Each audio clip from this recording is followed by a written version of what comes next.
start. We are about to put someone on this totem, and maybe it will be Serral. I mean, he looks like the clear favorite. He already defeated Classic, his opponent.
Day number 4 here at the Esports World Cup, and we have got StarCraft 2 on the cards. It's the semi-finals, it's our third place match, and grand finals here as 4 immortals will clash in the sky, in the desert, to figure out who is going to become our world champion here for StarCraft 2. Welcome, ladies and gentlemen. My name is Kalaris, ready to bring you some of the most excellent esports action you have ever seen here from the Esports World Cup. Joining me to my left-hand side, I have Tasteless as well as Wardy to talk about everything that's going to be going down. As I say, immortals, and there is nothing short of that for these 4 players, because they have shown excellence, they've shown brilliance, they have shown fortitude and stamina throughout all of these days, and today one becomes world champion once again. Tasteless, these guys. And welcome back, everyone. Welcome back to the EWC, the Esports World Cup 2025 StarCraft 2 Grand Finals. We are back. It's been 4 days of insane StarCraft. We've had some rises, some falls, some crazy upsets, some crazy results, and some nail-biting series as well. I do recommend, if you missed out on day 3, day 2, day 1, check out the VODs. Check out the VODs. We've had some amazing StarCraft already, and now we're here. We are live to crown our champion. Let's go. The final day of StarCraft. Here we are with the semifinals. Tonight we have 4 series. We have 3 best of 7s, semifinals, bronze match, and then the best of 9 grand finals thereafter. Aye. So much StarCraft. Let's go, baby. Let's go. Of course, we begin 1 hour later today, just because there are less series to accommodate for that. But alas, still plenty of StarCraft to come. As always, let's go. Take it away, boys. Or the casting couch. Of course, you're going to be watching all the action. You're going to be watching as these players try and vie to become the #1 in StarCraft. Catching up 2 with for the chat. We need also live in the wild SPO Cyclones as well. Welcome. Yo, we got Serral and Cure. We have got ourselves an opportunity for Cure and Serral, as we'll be starting things out for us. Likewise, Solar and Classic going to be making their way to the arena a little bit later as well. I was just musing over it last night, like, imagine if Solar, of all names, is able to rise to #1. Obviously, we've been able to talk to him so much across all of these years. He's great to talk to because his English is brilliant, and we get to really kind of empathize with his journey as well. He's just such a nice guy. Imagine if he becomes world champion. I think it shouldn't be too shocking, but the reality is I think it would be very unexpected for a lot of people. Right. He's always been extremely good.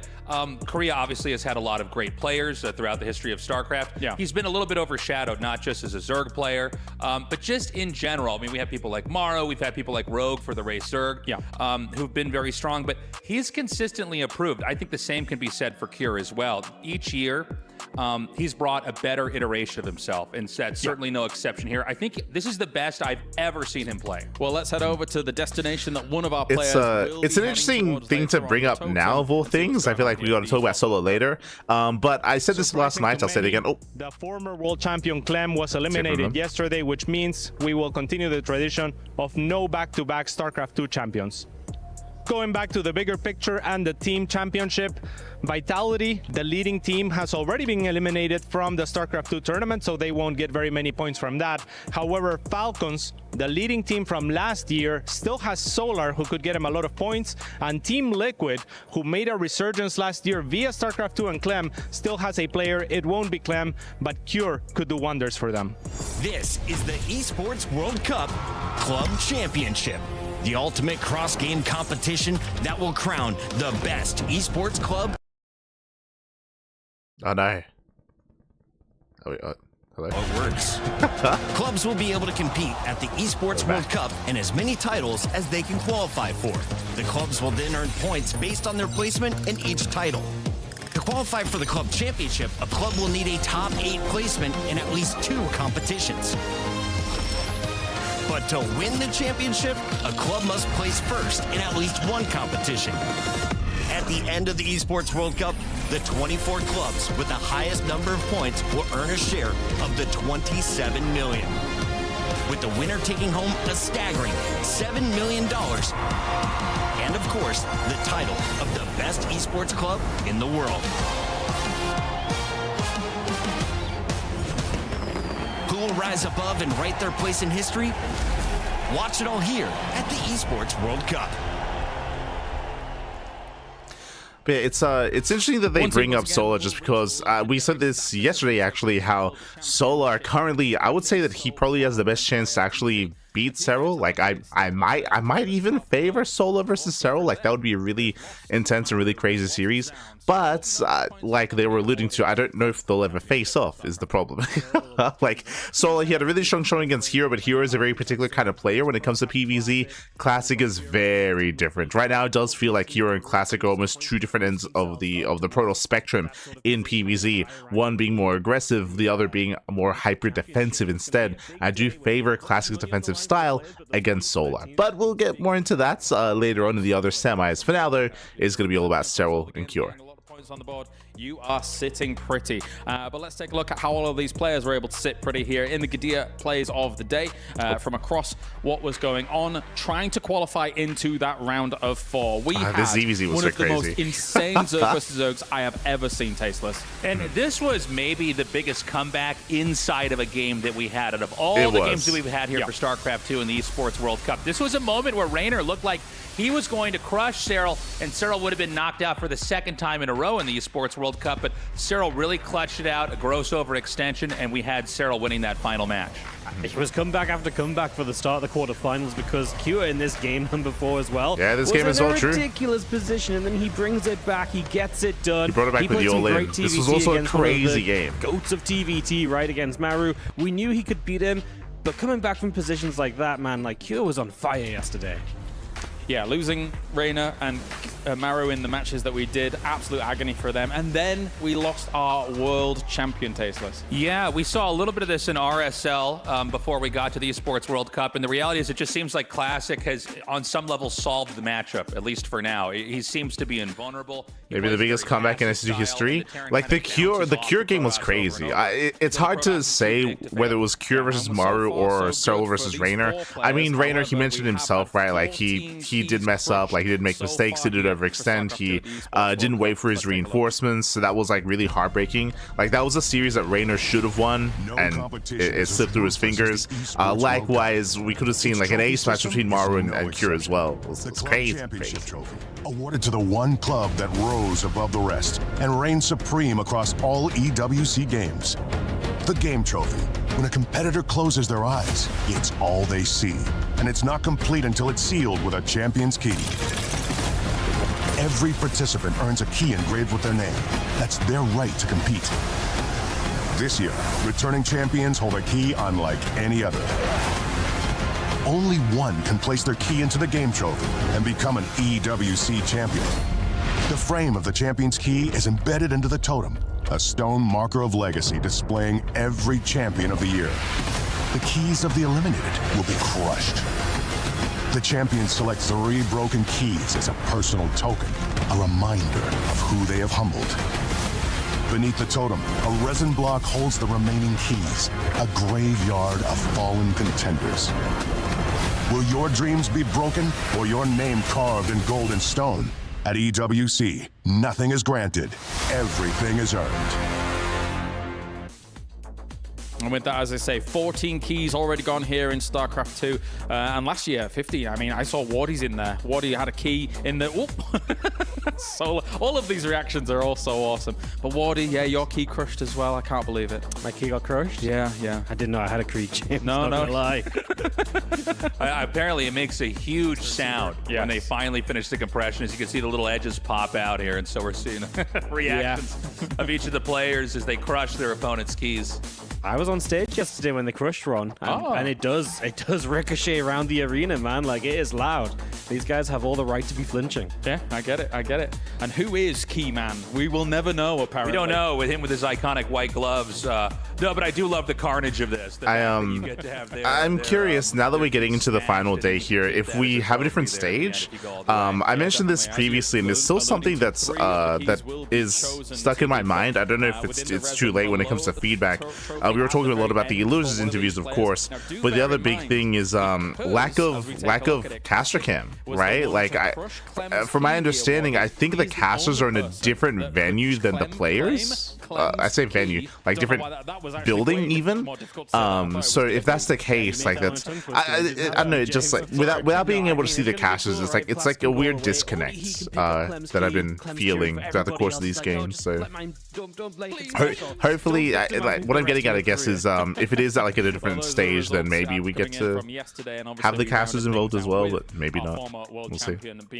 We'll see. Eliminated by Classic, and I mean, we saw a little bit of that obviously in the RSL, where Classic was to look fantastic against someone like Clem, and then a 3-0, absolutely brutal. But we can go cast our minds back to a very important game from yesterday, of course, Serral versus Reina. It felt like such a rough draw for Reina, considering the quality that we saw from him, Wardy, to go up against Serral. I feel like Reina could have gone so much further if it wasn't for Serral. I love what you were saying about, like, every time Reina gets knocked out of these things, it's by the slimmest of margins. For sure. Last year, he was the one to push Clem to the limit as well.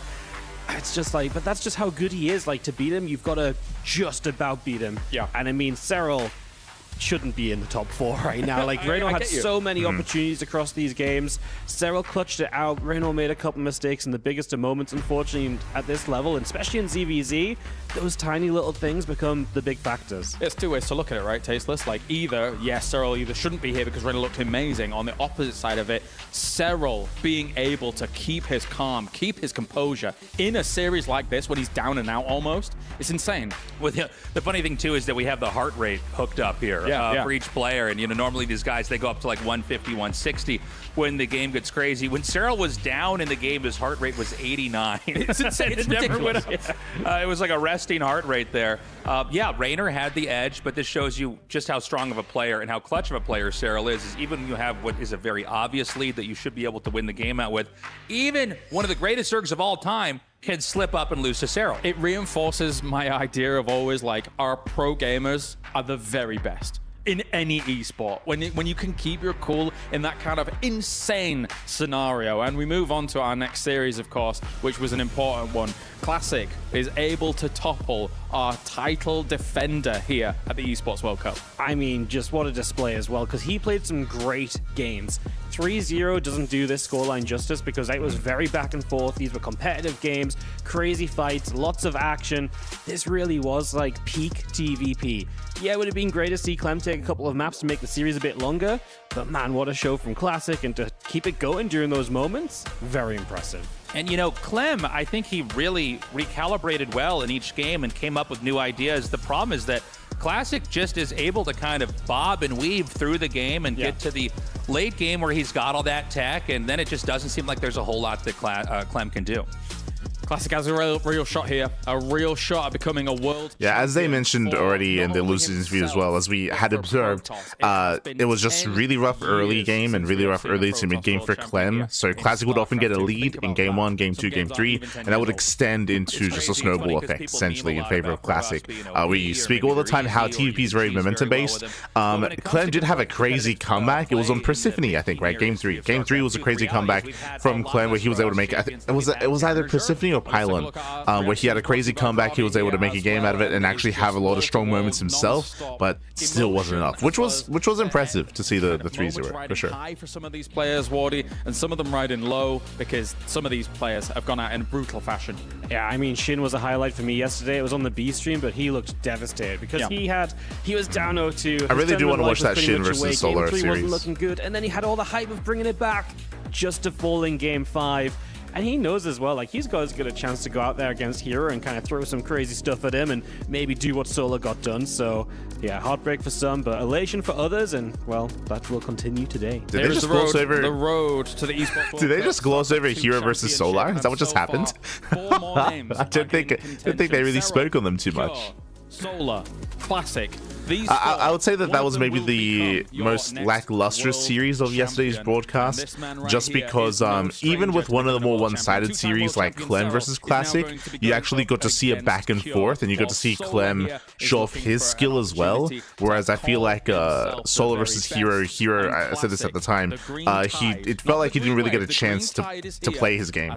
Like he didn't get to play any Star Aircraft back. Yeah, didn't get to play any. Coming up here, I think Cure is really underrated. The way that he's played this year, he's looked the scariest I've ever seen. I actually casted a game with Rainer of all people at RSL, and he was talking about how Cure he's so strong, he can fall behind several times in a TVZ, which a lot of times you fall behind even once, and the Zerg basically just grows too much. But yeah, I mean, Cure looking extremely scary. Super excited for this upcoming match. Of course, not only do we have our semifinals and our grand I'll echo what Taysa just said. I mean, we spoke about it throughout the entire week, actually, how Cure, he's often overlooked. He's often an overlooked Terran player, even if he's stronger in certain matchups at times. Even right now, where I would say Cure is the better Terran compared to Maru, but like someone like Maru, someone like Bjorn, they have a lot of and even Gumiho as well, they have a lot of charisma, they have a lot of star factor, they have a lot of history, a lot of championships under their belt as well, so they have like a bigger fan base, and the fan base isn't really, like, Cure doesn't really have anywhere near as large of a fan base as the other Terran, so he often does get overlooked, despite the fact that I will say right now is a better Terran player, which is a shame. Up there, according to our power rankings brought to you by Aramco here. And I mean, after taking out the world champion, is there any surprise there, Tasteless? No surprises at all. If we do end up with these two guys in the finals, it's going to be interesting because the matchup that he's strongest in is not. I would agree with this, where Classic and Serral are the two favorites, currently at least. Complete StarCraft player in order to actually advance. Yeah, I think that's astute because these are extreme challenges that these guys are going to be facing here today. Because again, it's not a case of like, oh, you've got a best of 5 and then you're into the finals. No, it's a best of 7. Maybe I just watched a ton of StarCraft. Everyone's talking about how good Cure is. Now, on any other day, considering I think a lot of the casters talk about how good Cure is. I don't think the average viewer echoes that. Like, I think an example of that is even yesterday. Like, a lot of people were surprised. When I say a lot of people in the chat were surprised to see Maru lose to Cure when we were trying to emphasize that Cure was favored. Like, examples like that. Like, often if you see betting lines as well, I say betting lines, like prediction lines, I should say, often like it is often against Cure for that as well. It's like the overall perception. I understand. I mean, the Fallen Heroes. I feel more actually for Where's Rainer Hero? than Clem. True. Because if you do not run in, we've already talked about it, but I'm going to talk about it ad nauseum. If you do not run into Serral as Rainer, or if you don't run into Clem, as Rainer before all of this, in the previous 2 World Championships, Rainer's probably in both finals. He's that good, right? Well, it's sad because both these guys that got knocked out, Rainer and Clem, these were the guys that basically asserted that it's not just Serral who can be dominant outside of the Koreans. So this Final Four is kind of weird, right? Because it feels like it's a Final Four from maybe like 4 or 5 years ago. Maybe 2018? Yeah, exactly. Even further away, than that. And yeah, both Clem and Rainer had very emotional defeats. Rainer's was so close it slipped between his fingers. And Clem, someone who won a very one-sided finals last year versus, of all people, Serral, had a brutal beatdown here versus Classic, going down 0-3. Yeah, it's just horrible to see these guys having to leave the tournament, man. Like, they could on any given day come through and win. But we've only got 4 players left. The matches we've got are going to be great. I'm looking forward to each and every one. 4 players, 4 matches, and an opportunity to become the champion here live from Riyadh, Saudi Arabia. And I always get chills a little bit when we get to this point because these guys have proved in grueling matches that they are worthy of becoming the top 4 here at the tournament, but only one can prevail.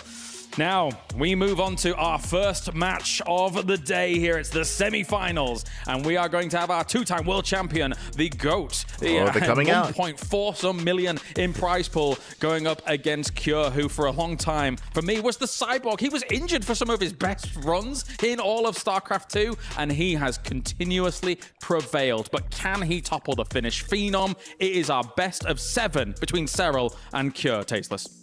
I think this is going to be a really exciting match. I think Serral looks so strong, but do not count out Cure. I think this is the strongest we've ever seen him, particularly in this matchup. He seems to be in really, really good shape. Serral should win for sure, but if Cure actually takes this, don't be too shocked. What's your breakdown, Wardy? What do you think?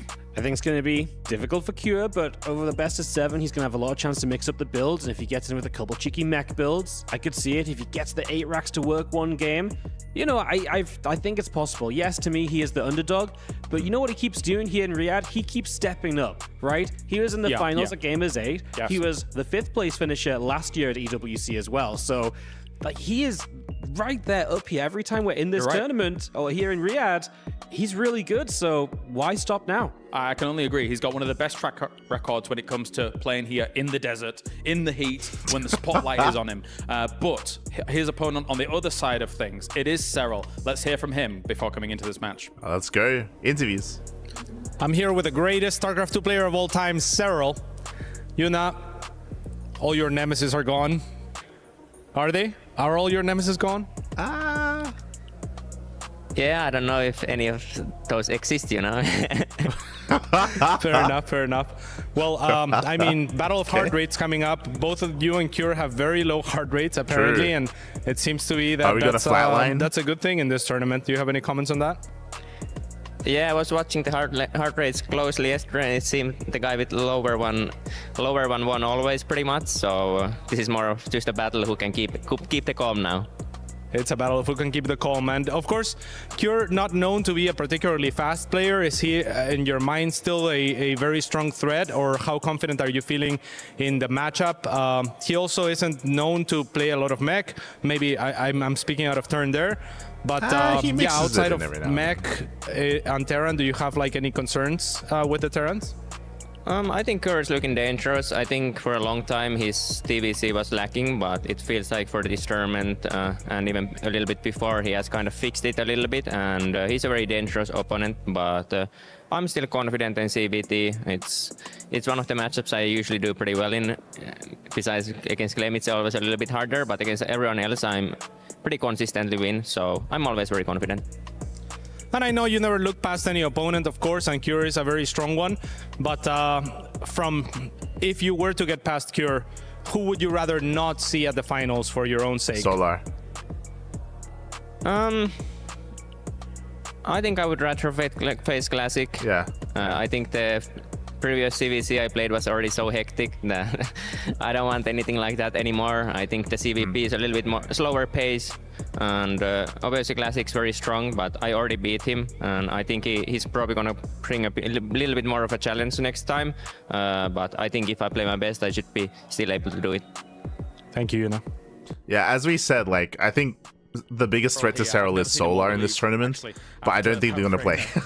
Like, I think the biggest threat to Serral is going to be Solar. It sounds like he thinks the same, but I don't think they're going to be facing off. If they do, though, that'd be crazy. That would be crazy. I can see the stars aligning and Solar being the champion if he can play against Serral in the finals, but we'll see. 4-3 thing. 4-3. I think it's going to be 4-2. I do think Cure gets a couple maps. I think a couple builds hit.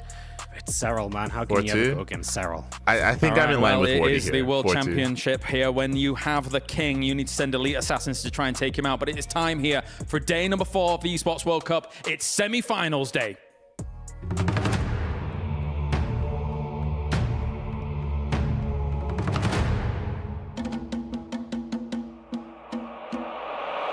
Ooh, 2 of them go down right before Sidestorm finishes off. Center, the SCVs, hello, go repair.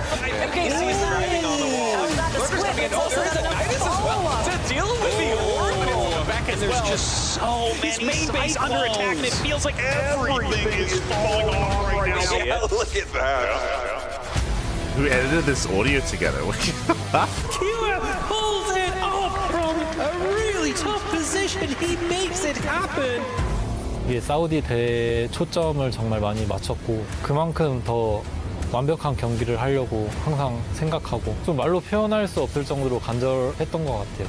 이번엔 꼭 우승하겠습니다. GG is called, and Team Falcons is going to be represented by Solar. Amazing. This is the biggest event in esports. All over the world, there's the best players in here. And I'm also one of the best players and in top 4. This is a big honor to be in top 4. The champ of 2024 is eliminated by a fantastic classic. 지금 되게 꿈만 같아요. 아직도 실감이 안 나고 제가 4강에 갔다는 게 너무 기쁩니다. 정말 쉽지 않은 상대인데 그래도 정말 결승에 가고 싶은 마음이 너무 커서 10년 만에 프로토스 우승자 클래식.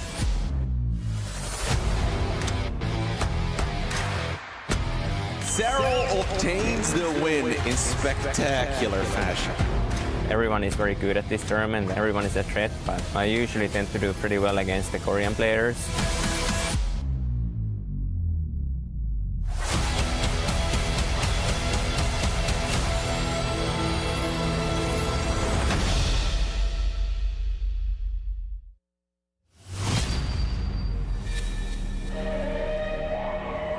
Let's go.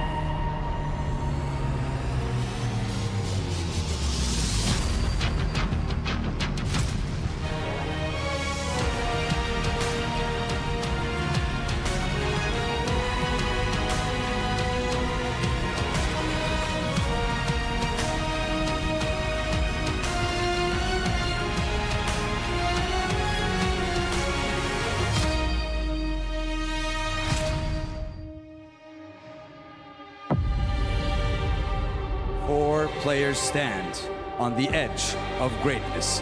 3 keys to be crushed. 2 matches to overcome on the path to glory. But only one will hoist the trophy.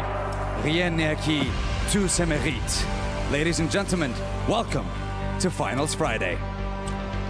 Our first semifinal match of the day is between a long dominant world champion and a long-deserving player who has come within reach of the title time and again. Let's see who will prevail today. We have Basilisk Serral and Liquid Cure. Representing the StarCraft 2 institution of Team Liquid, Cure has already taken out a Titan in Maru. Now he must overcome the Finnish Phenom to keep his championship hopes alive. 2 world championships to his name, on the hunt for the 3rd and to become the undisputed GOAT of StarCraft 2. A clash of races, of titans, of legends of the game. It's Zerg v Terran, Serral versus Cure. Casters, the floor is yours. Let's go, Bobby. Oh, who do we have on? The first semifinals Loco of the Esports and World Cup for StarCraft 2 in 2025. It's going to be a best-of-7 series of Zerg versus Terran. My name is Loco. I'm joined here by ZG. ZG, what do you make of this one? I think it's going to be very, very tough for Cure to overcome Serral. Historically, not Seven speaking, we have seen Cure defeat Serral in the past, but it's a rare sight. We have seen Cure embrace mech before. He was playing mech against Maru. I don't know if Cure is going to be one to embrace mech against Serral. I feel like we didn't really get to see much of his play against Rogue, or in his TVZ in his series versus Rogue, just because it was a bit of a shorter series. So we'll see. We'll see what he has to offer here. The pressure is going to be on Serral, as he mentioned himself. Like, he's coming in as a heavy favorite. His ZVT looks terrifying often. I mean, he's the best Zerg player in the world. So best of luck. Best of luck to Cure Pappy. I don't want this to be one-sided. I don't want this to be a 4-0 in either direction. Then again, though, the story Give us all coming the into games this tournament in all Zerg the versus games. Terran is, of course, the Cyclone. We've been seeing a lot of Cyclone builds, and a lot of the Zerg players, they seem to be struggling against it. I'm really curious to see what Serral is going to bring out if we are going to be seeing a build like that from Cure here, and I'm fully expecting we're going to see it at least in a few of the games. Yeah, it's the newest development. It's the newest thing you can really bring out. If you look at some of their more recent games online, you wouldn't have seen as much of that battle mech, but it was a hot topic leading directly into EWC. It has proven to continue to be a hot topic. Many Zerg players having frustrations against that style of play. And Serral, I don't think he's any different as far as maybe it's a frustrating style. I just think he's different as far as how good he is still against it. Well, here we go. Game number 1 in this best-of-7 semifinals. We find ourselves on Ultra Love, and in the top right-hand corner, he is Serral. Widely considered to be the greatest StarCraft 2 player of all time. Can he overcome this Terran opponent? And in the bottom left, as the blue Terran for Team Liquid, he is Cure. And if you're in the chat, you know what time it is. It is Gamba time. Predictions are open. Place your bets on who you think will claim the series. Best of luck in the chat. Best of luck, Fabi. Best of luck. Predictions are open. Gamba time. Beat out by some of the other names, such as Maru. But once again, in Riyadh, it seems to be the lucky place for Cure. And should he beat Serral on this big stage, I think that discussion will have to be had. Who actually comes out on top in the year 2025? As far as the world's greatest so far we have standard openers. We have our standard openers here. I wouldn't put it past Cure to go for 2x Reaper, but so far everything's looking normal. On Ultra Love, but you brought up the maps, you know, how big of a series this is, how many maps you're going to have to actually win over the favorite that is Serral. I will say that at least right now we do have more of a Terran favored overall map pool. It was similar last year, but that has been the case for a couple of months at this point, and Cure was still unable to defeat Serral in a reliable way anyway. He was able to get at least one game in their last best of 7. Yeah, absolutely. No, it's going to be a tough battle here for Cure, but I believe he does certainly have a shot. I feel like Cure is one of those players that we don't talk about all too often as StarCraft 2 casters, as content creators, but he's always been there and he's always been ranked amongst the very best in the world. Just barely missing that final step, right? And, well, becoming See, even Loco is talking here about how overlooked Cure often is, which is a shame, but that we've ever had. And is the case. Honestly, at this point, it feels rightfully so. He's been so good for so many years. Starting off, though, with a very normal strategy so far. Serral's going to attack with the drone, but of course, that's just to try and shoo that Reaper away for the time being as he starts up a quick third hatchery here. Yeah, last time they played, I mean, it was overall very normal TVZ. There were a couple of change-ups. You know, Serral to go for a pull first, for instance, and I think we're talking a lot about the battle mech, which I think will be the biggest. I think they're discussing gases openers. That's a very map-specific sort of style. This could be the expectation for actually all of the games, but I think the twists will be coming in. And then we as I mentioned, third CC before Stargate or Starport, economic opener. 2-on-1 into a 2-base push. You did attempt that before as well, just to make sure you have the variety, because really you look at a regular game of TVZ, say nothing happens for the first 8 minutes, and most people are going to be like, yeah, well, Serral wins that one, so sorry about that, even if you had your own perfect macro 8-minute game. So I do think you need to try and do it little something, you know, whether it's just like hide a scout, get a couple of drones with the Hellions. It's got to happen, though. Absolutely. So far, Cure is opening up triple command center 1-1-1. So a barracks, a factory, and then a starport. This has been the gold standard. I didn't get to talk about it, but welcome to Ultra Love. Ultra Love is one of the smaller maps of the map pool. This is where aggression is favored. This is where something like an ARAX would be favored as well. And Cure has been very fond of ARAXs, so that's what we're leaning towards currently. Players are just a bit concerned dealing with that Cyclone opener. So far, though, Serral not really looking to make any real adjustments. Not really getting a faster Roach Warren. We, for example, saw Rogue go into a really quick lair. This is just good old... For those who are curious, Roach-based openers are very common nowadays in the meta, and there you can see Roach Warren is thrown down. But this is very standard from Serral. Bio, it's good against mech. You can't really go wrong. It's very standard. Yeah, exactly. I think this is what we can expect from Serral's side of things. Cure is very much so going for bio, by the way, guys. Double Engineering Bay coming down, so a very greedy opener. I feel like we're going to see an 8-Rax on this, actually. Very fast upgrades, yeah, very aggressive. Also bringing up the 8-Rax. I agree. Things off, so we'll just and we spoke about it, right? 8-Raxes are really popular on Ultra Love. Fast double E-base screams 8-Rax as well, so we can already see that coming ahead of time, and it's going to be on Serral to try to slow it down. It also is just one of the... Yeah, Stem is not still on the way, but yeah, 1-1 definitely is. So there is Serral's defensive Roach macro. This is, it's so tight, it's so clean, that even if Serral does take an unordinary amount of damage, in the early game. He still manages to come out on top with super fast, just droning up to 80, getting that very fast hive. And against an 8-Rax potential, you can get those Vipers, and he does very well against it. Basically against anything that a 3cc Terran can throw out him.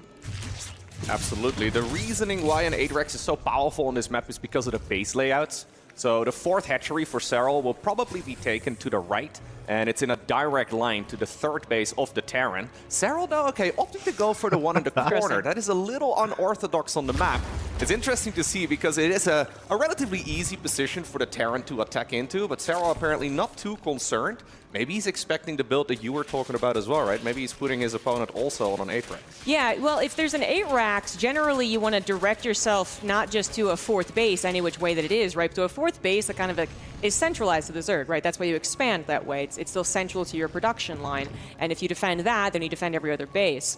But if the 8-Rax wants to go from this 3rd command center to that triangle 3rd of Serral, for instance, well, there is no 4th base there. But there is also not as much creep spread, right? So that would be the fear of doing this, I would suspect, is that maybe Kira can still get past these bridges, get on the high ground of, again, that triangle 3rd, and still really, be quite scary against Serral natural and main base even, actually. But I will say the 4th base won't necessarily be maybe the target. We'll have to see how Cure plays this out, how he wants to actually... Yeah, I think it's important that Zobega brings this up. Basically talking about how because there is no 4th base at the triangular 3rd location, that means that there's less creep, that means there's less defensive position, that means the natural is under greater threat. As Cure is throwing down 3 more Raxes, he's going up to 8. Obviously, he can already sort of... Which we read at the start of the game when we saw the double eBay. Maybe that will give him a little bit of info. Serral, by the way, is starting off with Roaches, but he is researching melee upgrades. And I'm expecting a Baneling speed upgrade too as soon as that Baneling nest is done. Hive underway. I mean, this is a very...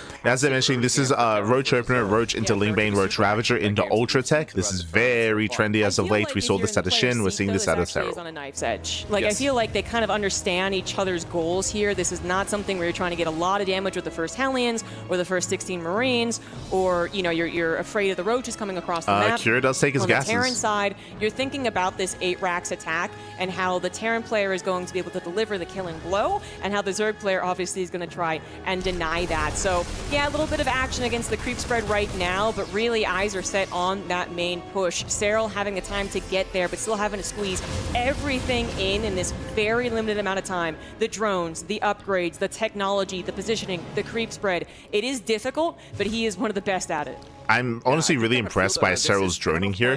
He's droned up to 78. He's getting a 5th base. He already has a Hive. He's working on Viper Tech. He's going to have Vipers in time to defend against the 8-Rax. Like, this is so difficult to pull off because it's such a thin line that you're crossing here from the side of the Zerg. And so far, Serral, he's doing it well.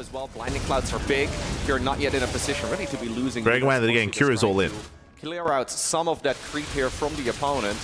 The real question is, will Serral have enough units to defend the first? It is going to be close. Like, the Vipers are out, so they're gathering energy as we speak. It's going to come down to the Vipers. It's going to come down to the engage. The army Here it comes. As you just pointed out, Cure ready to go past those bridges. That would be the first contest point a lot of the times, but Serral not going to go for it. Instead, waiting for those Lings to maybe cause a problem where Cure has to decide, do I pull back or not? Lings nice run by, going for the natural, catching reinforcements. Looking to block that, but that is a lot of Lings. The reinforcements very quick to pulling back. He makes Cure sure that the main army is safe around those bridges, and the Ling run by so far not finding a ton of success, but then goes to the 3rd base where the reinforcements were not, and that's where you find the SCVs. It's a similar game actually to what they played previously. Cure is willing to let go of a okay amount of economy if that army is still as strong as it looks on the forward position.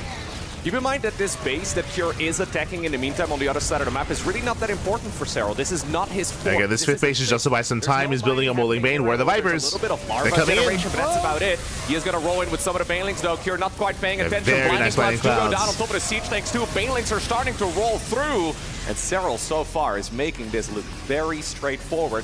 Even if that hatchery at the 5th goes down. What he meant to say, he's making this look easy. He shut down the tanks. He shut down the economy at the 3rd base. He's even saved the 5th base. Is done for Cure with a super fast upgrade, which shouldn't have happened. They don't seem to be really helping as much as one would hope in these main engagements. Serral just steadily chipping away at the supply, making sure as well that he has the path to retreat. There's no opportunity for. And again, the longer this goes on, the worse it is for Cure. Like, Cure, he's been all in. He's been all in this entire time. He had to end the game.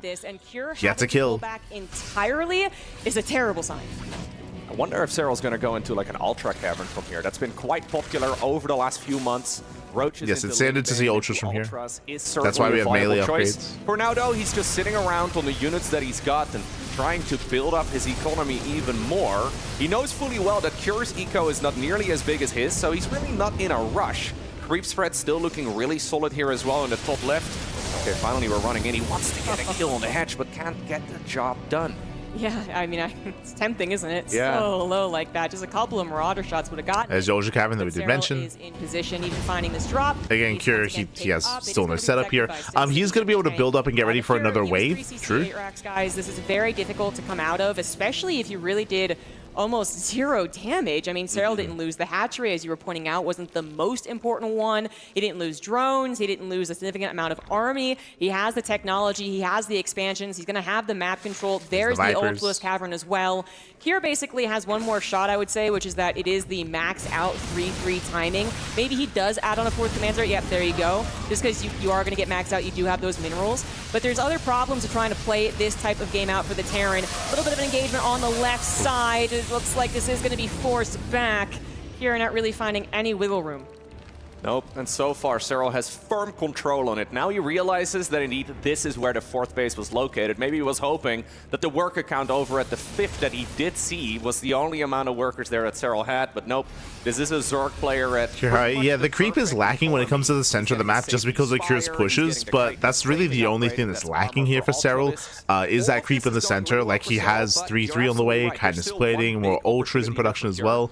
And again, this was just a really good read from the beginning of the game, but at the same time, like, Cure kind of played how everyone expected. Like, we called it ARAX at the start of the game. Ultra Love is known for it. Serral was ready for it. It was just a really well-rehearsed build here from Serral. Really well-rehearsed. Like, it was crazy crisp. Very rapidly outthrow him. Yeah, which, you know, this is what he's dangerously close to doing as we are speaking. Serral still shy of some very important upgrades, and Cure is maxed out, trying to push across the map. His 3-3 is finishing. This is another very important moment, really Cure's chance to actually take this game, but Serral has had the time to get these upgrades going. He might be able to buy more time for them to actually finish, and he's also bought some time to kind of, you know, understand that this is going to be the goal of the Terran. How do I approach this? So he's kind of got that already under lock, and it looks like a big surround starting coming in here. Yeah, from 3 different angles. Serral rolls on in with Banelings, blinding clouds as well. Continues after the push. Cure behind those bridges, but Cure keeping a lot of army alive, sees the opportunity, goes after the Ravagers. At this point, Serral's reinforcing this with more Zerglings, but even more importantly, more Ultralisks. They take a long time to hatch, but they are obviously hard to counter for the Terran at this point in time. No Liberators, no Ghosts, it's just pure Marine Marauder Medevac, and finally, he gets a hatchery kill, but it feels like it's a little too late. Then again, though, Cure did build up a 4th command center on the back of this, and he is going to be able to secure it, assuming this... Hey, he spoke too soon. But so far, it's been a solid defense by Serral. Yes, he does finally lose the 5th base, but as was said earlier, like, the 5th does not matter. He comes in for another collapse, another surround. A little bit better. Another blinding cloud taking out the tank, but the Viper also died for it. Banelings off of creep, trying to roll into the Marauders. Looks like they've taken out enough of the front line. That Cure supply dips a little too low. He might just be forced to retreat here, especially because the Ultras are finally out. Another dynamic to this engagement, and Cure, he has once again been pushed entirely back as Serral sits comfortably on almost 7 bases. Absolute textbook here from Serral across the board.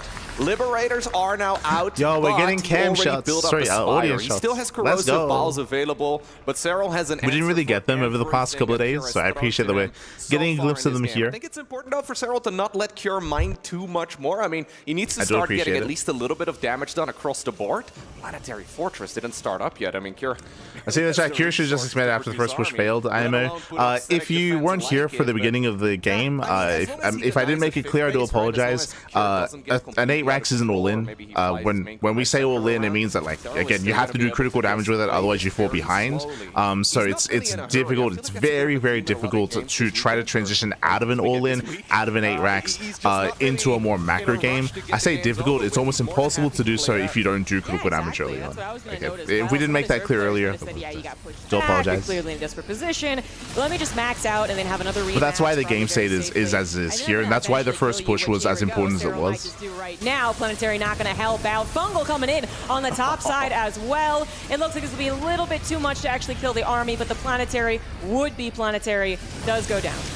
He's looking for more fungal growths, though. He's faking a bit of a retreat while even getting Neural Parasite and all the other upgrades as well. And the Beckett is, Serral is now pushing through the Liberation Circles. Corrosive Balls, they're going to get shut down. And I mean, Cure now sitting on a very small economy compared to what Serral has. And Serral decides to, just take it slowly. I mean, we're playing a best of 7. We have already seen in the past that his heart rate doesn't go up too much. Well, in this particular series, it's been a little bit higher, true. Nice, very nice fungal. Absolutely phenomenal here for Serral. Yeah, I don't think he really could have dreamed up a better game. Yeah, this was textbook. I mean, and you were pointing out just how calm he was, you know? He didn't just go for the Remax. He had all these upgrades. He had the Spire in case he needed it. He had Neural Parasite in case he needed it. And he did it.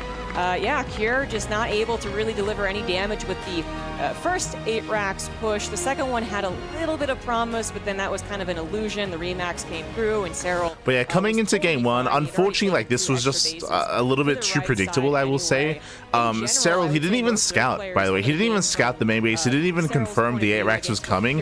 But Serral, he was reacting and acting so well in that game when it came to droning, expanding, taking up as well. We did try to emphasize that as it was happening, but Serral, he had gotten up to 78 workers, 5 bases, Hive, and Vipers just before the 8 racks hit. He had Vipers already. Like, he had like the perfect response, the perfect build, the perfect reaction, and set up against an 8 rack. So really solid and impressive play there by Serral. I would say really predictable play here by Cure. I don't blame him just because, again, Ultralove is known for 8 raxes. I say Ultralove, Pylon, there are certain maps where we expect 8 raxes. We'll see how he adjusts coming into Incorporeal. The 4th hatch was there. He couldn't make an informed decision. He moves across the map, and he sees a quote-unquote 4th base that has very little creep spread and even very little mining, and goes, okay, that's not it. That's not where it was. But you've already committed to that angle of attack. You can't just pick up everything and move over to the left. That's actually much worse. So, yeah, that did start things off. Not in Cure's favor, 100%. Alrighty, well, we are loading up into the second game of this best of 7 semi-finals match. Find ourselves on Incorporeal. And spawning right here in the bottom right-hand corner, currently 1-0 up, we have Serral, representing Basilisk. And in the top left, Team Liquid's last hope for the StarCraft 2 tournament, he is Cure.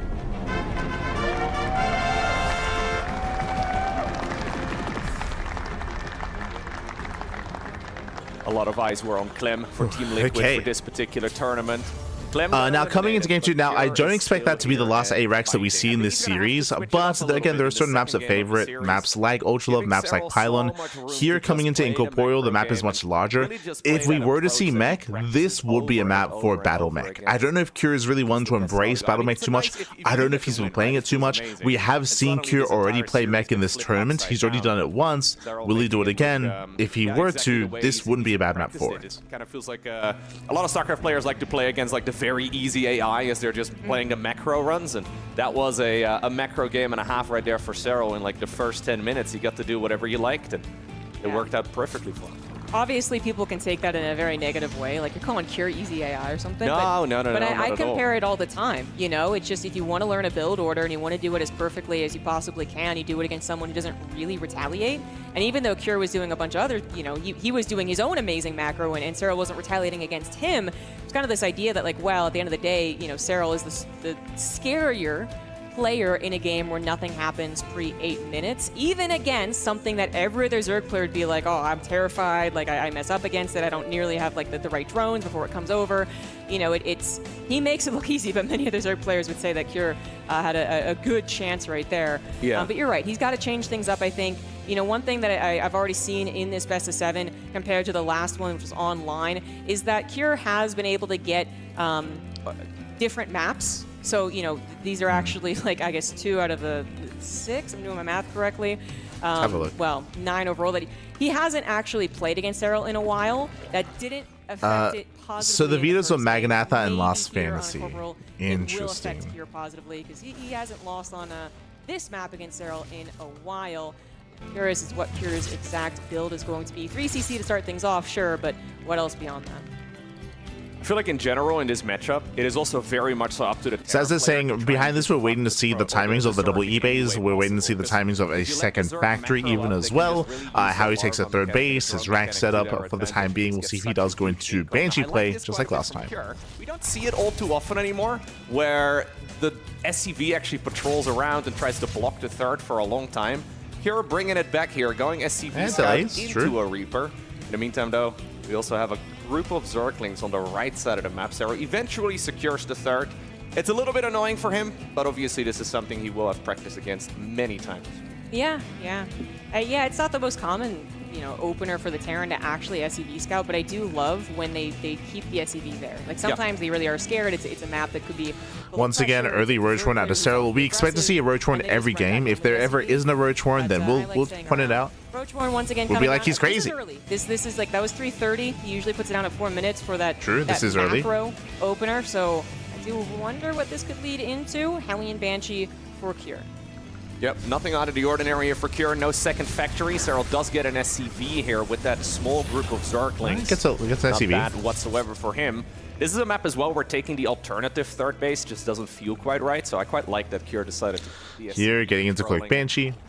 It looks like this is actually just a macro start. Serral still following this up with an Evo Chamber together with a Lair. Maybe just a little bit concerned, or maybe because of the timing of the third, he just had a little bit of money sitting around and he figured, you know what, may as well get the Roach Warren a little quicker. Or maybe he's just trying to sell the story here to Cure as well, right? There's so many little mind games that we see at this level. City. Keeping a drone there as well. He's a Protoss player right now. There's nothing here. Wall himself in against the Depth Shade buys or whatever. It's great stuff. Very nice defense. Yeah, I love your points. It maybe could have been some convincing, but with this +1 carapace is getting ready for bio, and as we can see here, extra racks is going to be thrown down, and it is going to be bio out of Cure. So the +1 carapace is on the way. Lair is going to finish up. We get Stim coming out for Cure, so still no battle. If he's not playing Mech or Incorporeal, and if he's not playing on Maganatha, then he might not play Mech, period. The next one would be maybe Tokamak. In the main base, only a Queen, so yeah, I would say that is a little luckier, yeah. Yeah, Cloaking Field is also going to finish up. 2 drones, 3 drones, 15, no Spore! Seconds or so, and already, I mean, I think it's important to just maximize damage and then hide in the corner, come back for more in just a moment. I don't mind this at all, though he flies in a little bit too close to the sun, and Serral does end up getting the snipe. Probably could have had another worker or two, but still 5 drones for a single Banshee is nothing to be disappointed by. Yeah, that's... unfortunately, there's other repercussions. It's an okay trade. It's okay. Unfortunately, Cloak was a couple of seconds too late to really kick in there. Fortunately, Kira having a little bit of a macro mistake. He is building a bunker as well, so that's interesting. So he got into the rallying the SCVs here somehow, which is a pretty big error, actually. Yeah. Those workers are not mining for a while. Okay, not sure what the bunker was for. Serral's being so greedy, rushing into the infestation bit already here. Sub 6 minutes. This is going to be for a fast hive into fast ultras. Right now, he lost the Banshee. Yeah, it becomes very scary. Yeah, you're probably right. But I love that he just immediately canceled it, actually. He kind of was like, well, yeah, but no, I've seen something else that tells me that's not the plan. Because it isn't. Serral went for the infestation pit. He's going for the Baneling Nest. The hive will be coming down shortly. Kira going for, so far, it's the 3CC into the bio play. Is going to be a fast. Is he A-Raxing again? Center instead, we see that bit of a longer game from him. I wouldn't necessarily mind another 8 racks. It is one of the scariest things a Terran could do, but in the grand scheme of things, we've been saying it all the time, like, you gotta just change things up and kind of surprise Serral. The onus is on as they're saying, like, I'm not too fond of the idea of going for another 8 racks 2 games in a row. Main base, and Cure just following this up very normally. So, no shenanigans with Cyclones, no Terran mech.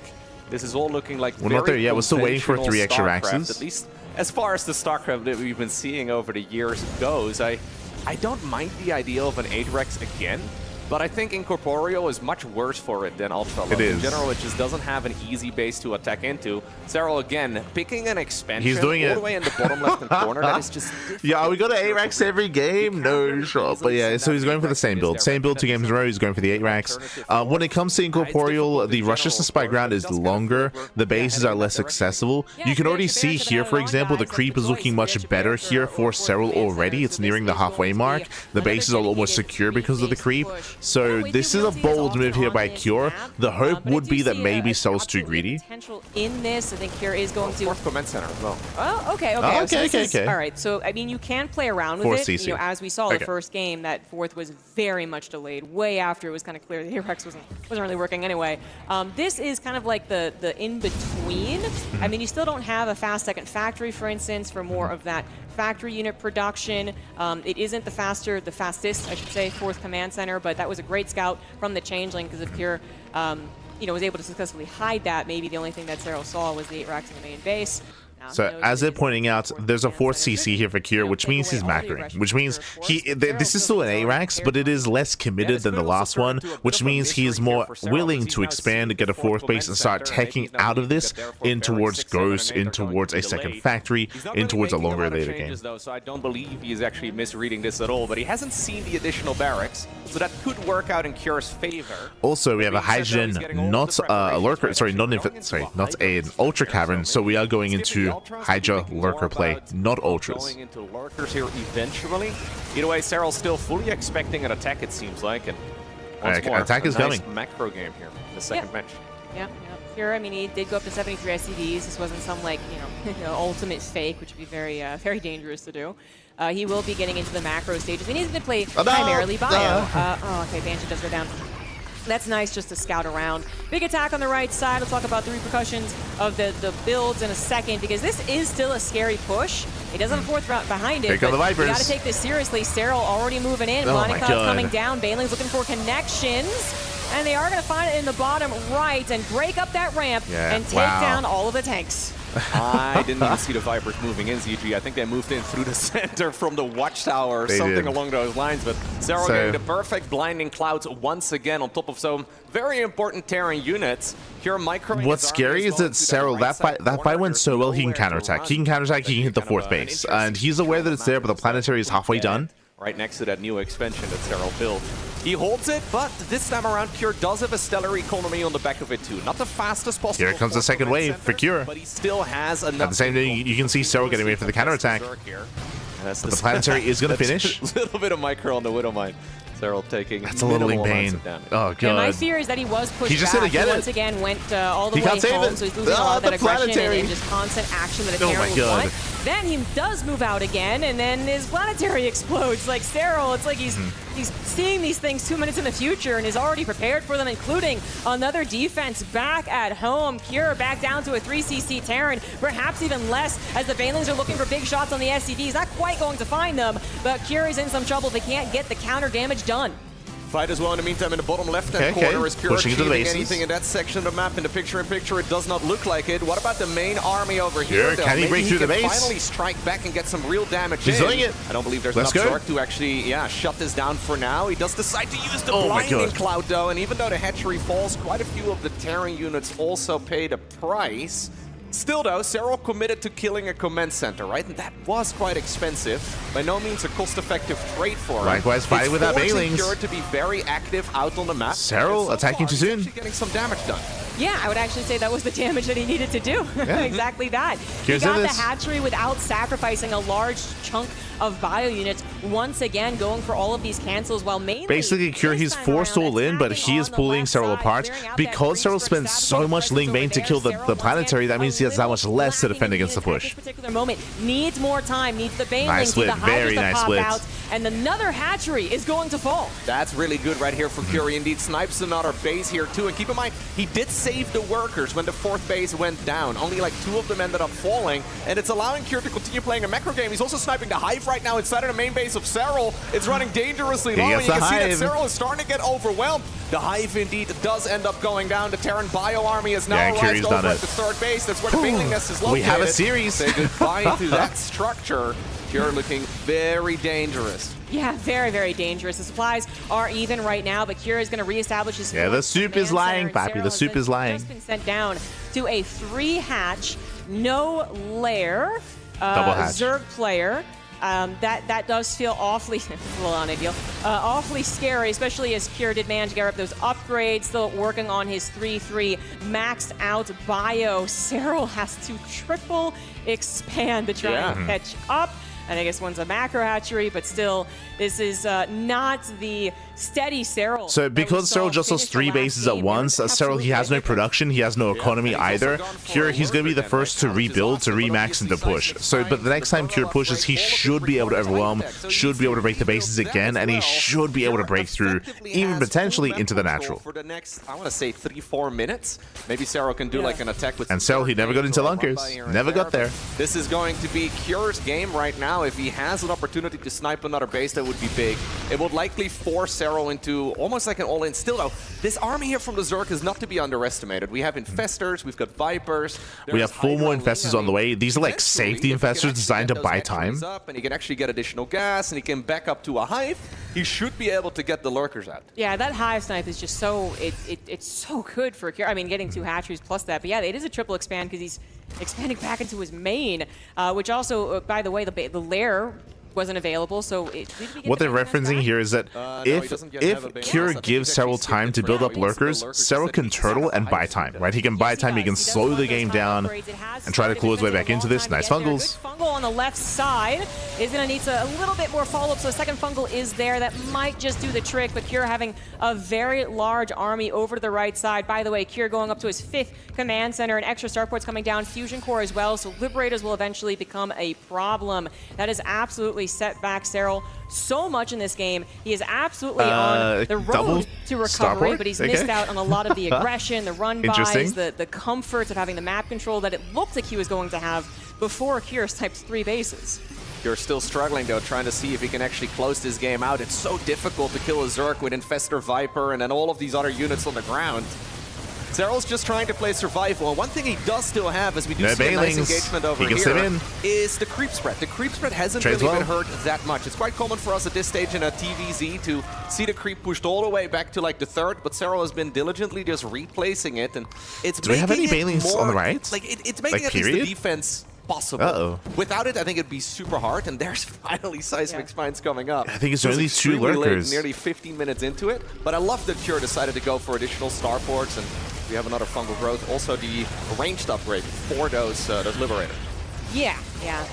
So if you heard me, he went triple starport behind this, triple starport into Mass Lib. I was a little bit surprised because he's opting not to go into Ghost. And he's up against Infestor, Viper, and Lurker as well. So without Ghost support, I mean, it's not going to be too easy. More than any other siege unit. Lurkers are nice though, I guess. In a couple of bases, 2 or 3, and then suddenly a double drop is not nearly as threatening. And they are more cost efficient than a lot of the counterpart styles of late game Zerg, like Ultras throwing themselves in and dying to maybe, eventually Ghosts. But the Lurkers are still so defensive right now that it's still a very scary scenario. I think they're great for the situation, but to actually feel comfortable again, I would believe Serral wants to get aggressive. He's got to get something on the map. He's got to make sure that Cure is also sweating. He has recovered. He has gotten the bases. He's getting a little bit of the map control back, spreading the creep a little bit further, planting the Infestors. But this is still a very scary scenario where Cure is managing to get up to those 5 bases with Liberators and all these upgrades coming down to the production tab. No council on the hatchery as Cure is once more trying to see if he can get this line of attack done. He needs to be careful though, because the Zerg army is getting better, but so is his. Fungal growth does come from the Infestor burrowed close by. Is there enough damage here for the Zerg player to actually shut this Terran attack down? I think just barely. And so far, honestly, Serral is doing almost like what he was doing yesterday against Raynor, where this kind of looked like an impossible defense, but he's still in the game. And when Serral's in the game and he has a decent economy and he's certainly still behind, but I can never really write him off. I feel like this is a situation where most Zerg players would have already lost, and Serral's still hanging on. Kind of. Like, it is impressive. Serral, he was behind. He was going to die. Here, he's still behind. But I'm still a little bit shocked that Cure is refusing to make what? To make Ghosts. Like, he did make that decision to go into Mass Lib and to just avoid any kind of Ghost production. But the one thing that Serral will be missing for a which is making this more difficult for Cure. Other, like, TVZs where you don't have all those bases killed, he won't have a bank. He won't have that kind of backup to say I can take a bit of an unequal engagement and still be okay. And that's what's really scary as a Zerg player, is not having that. Once again, another concave coming in for Cure, seeing an opportunity, will be able to take out the Lurkers and force the Hydras back. Serral is getting a Nidus Worm in the main base, but did he spill it with anything? No, the game going too fast to actually think about that currently, but it is maybe still an option. No, definitely not. But the good news is the Liberators are kind of baited. Perhaps Cure's like, I don't need no Ghost, I have freedom, papi. Yes, I guess so. it is a way to make this work, but maybe push here at the front. This is not an army that can fight straight up against that of the Terran, so I think it's about time for him to retreat once more. Serral mostly just buying himself a lot of time though, and Cure did not quite go for the mass command center that we've been seeing over the years. I mean, he does have quite a few, but this is not like the 12 orbital commands where he can actually just drop mules and disable the fog of war with non-stop scans, right? He's got a good army, but this is an army that's meant to be attacking. I think going triple starport mass liberator is awesome, but he's not quite closing the game out with it just yet. Yes, that's true. You know, so but 13 it is liberators. a scary prospect to imagine all the liberators, 13 of them that crazy. he's built up. You know, all sieged up on the 5th base of Serral. Exactly. You know, like how do you, I don't even know how you deal with that. You know, we don't have a spy for corruptors that could try and like maybe go around and actually shoot them down. We're kind of just hoping the Viper abducts and Mary Peters bomb can kind of combine together to take things down. But this is what was really important for me was that Serral actually got something on the other side of the map. That Nidus from in the main to go for the big diversion was an excellent idea. Didn't find a whole ton from it, but is once again trying to get something on their side while simultaneously defending. Here's those liberators sieging up on the 5th base, but the Hydras boost on forward, take them down. The bio pushed back far enough that they couldn't support with the lurkers threatening with their spines. Kira thought that was the moment, but he was maybe a little too quick to actually pull the trigger. Now he's having some trouble defending his 3rd base and mining from his 5th. Serral is such an absolute monster, ZG. That was insane. Again, I wasn't convinced by the mass live switch here, and it's not working too well, I'll be honest. He technically doesn't have a good answer against those flying. Where is the ghost copy past in the chat? We've unbound the ghost hotkey. Instead, oh no. Behind two, making it hard for the Terran army to actually chase, and now suddenly he is the one on the offensive, and he is the one he's whose back in army this. needs to be respected. He has Planetary momentum. Fortress in the top right-hand corner is going to go down. There is a way to retreat here for the Zork as well through the Nidus network, but Serral is apparently ready to continue fighting as well. All of the nice liberators catch. get abducted. There's Gets enough all 3 Hydras libs. available too to shut them out of the skies. What a game here for Serral. Yeah, absolutely fantastic.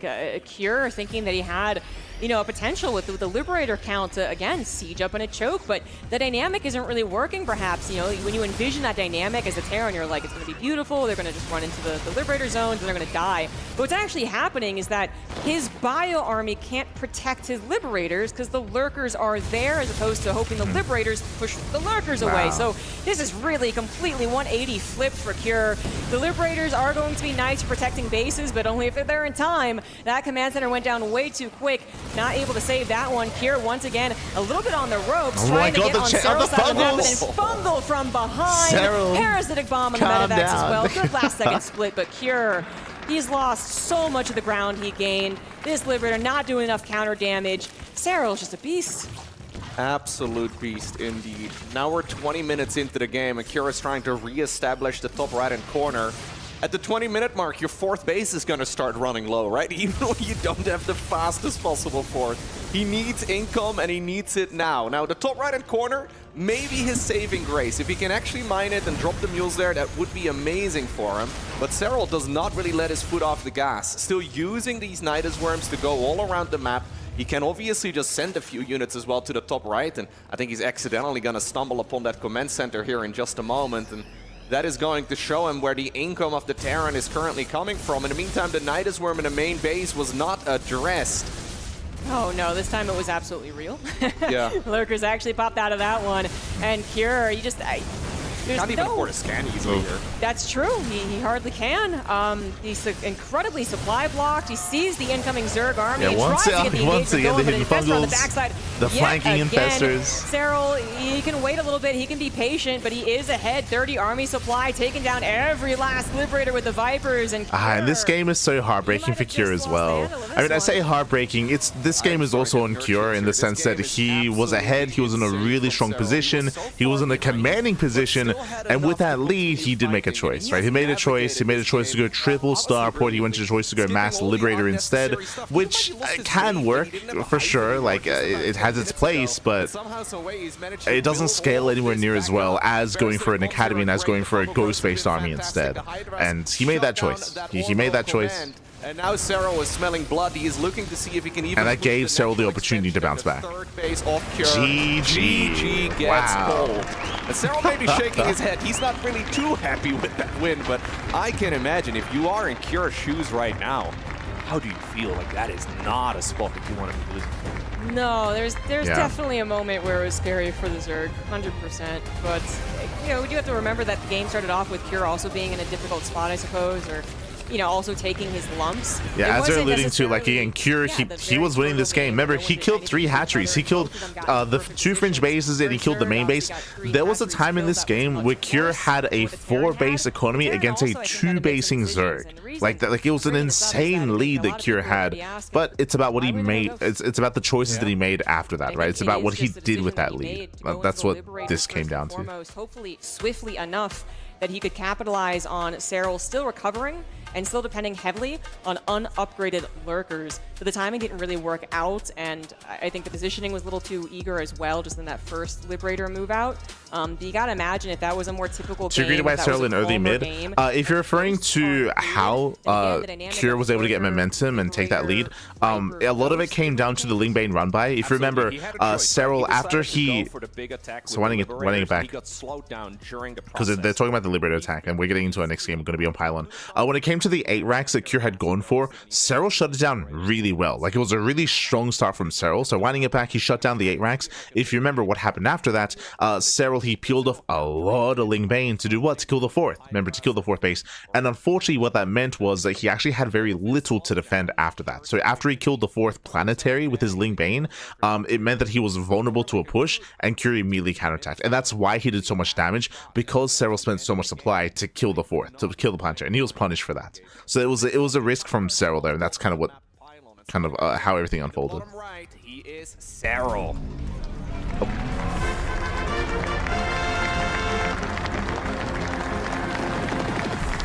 In the top left of Pylon, he is the blue Terran for Team Liquid. He is Cure. This is, of course, a semi-finals match, meaning that the winner of this best of 7 moves on to the grand finals to face the winner of Solar versus Classic that will be played later today.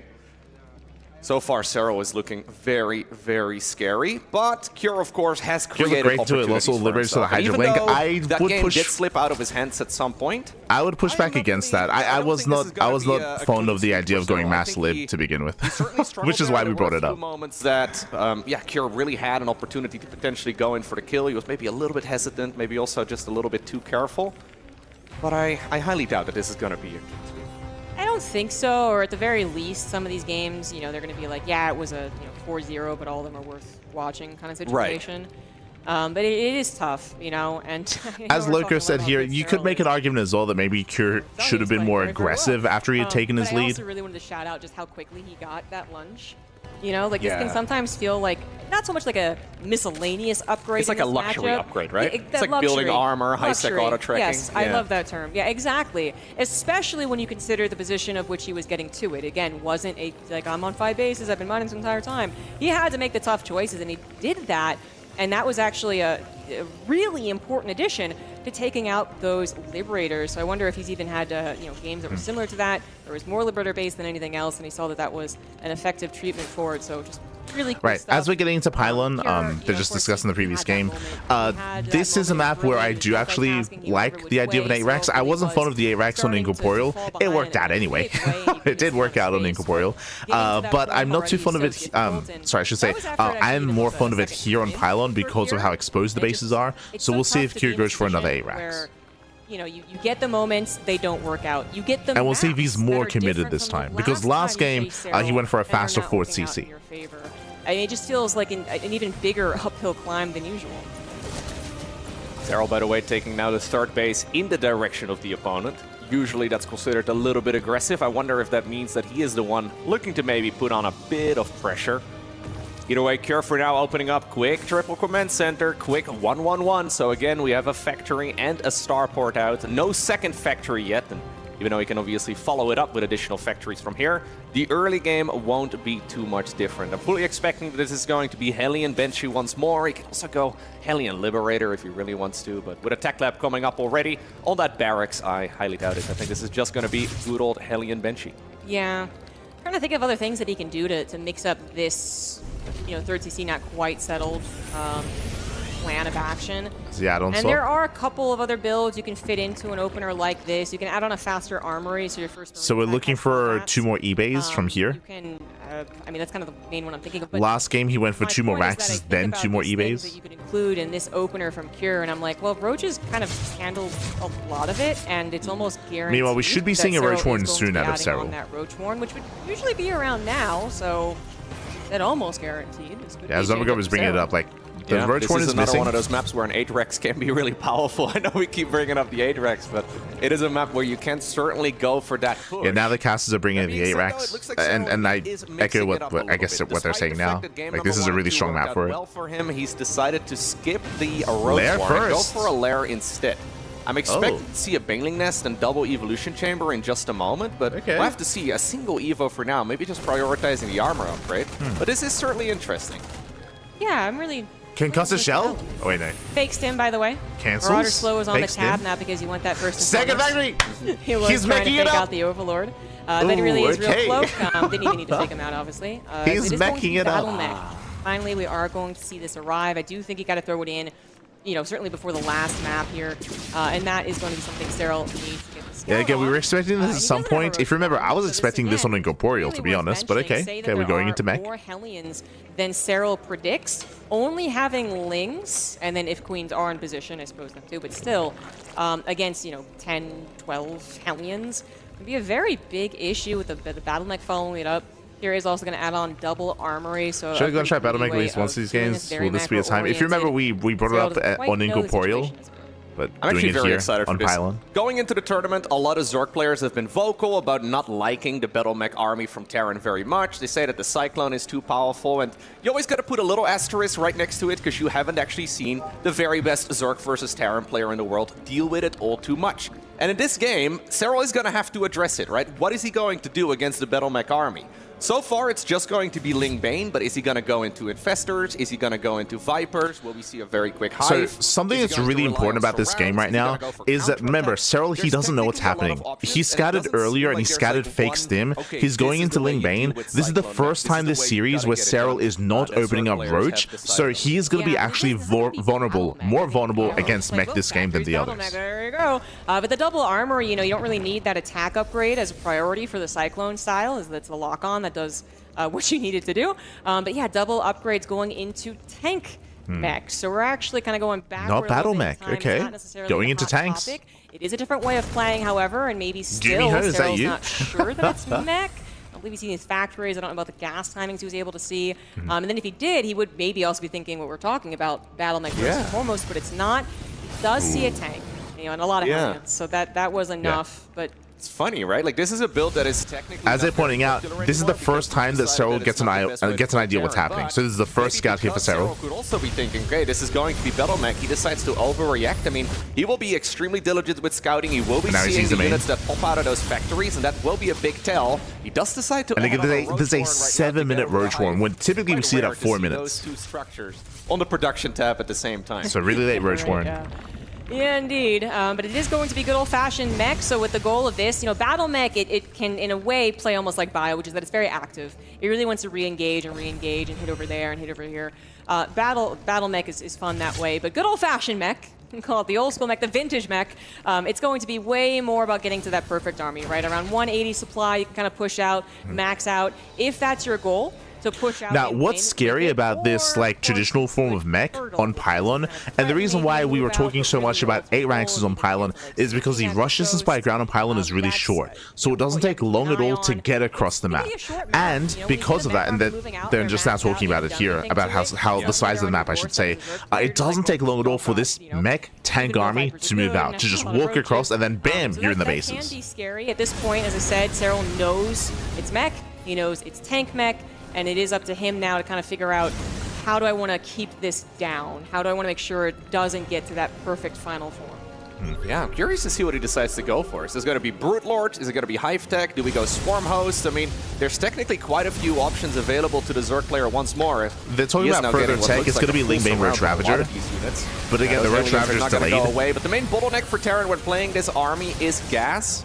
So you can sort of get rid of your Hellions eventually. Now, I think that was a little expensive. Losing that many Hellions is certainly too much, but it is still not the end of the world, because the Siege Tank and all of the expensive, well, Okay, so Lingbane Roach Ravager into Viper tech. We have a Spire on the way. But again, the scary thing here is that all this tech is very late. It's a late reaction here, a late scout from Serral.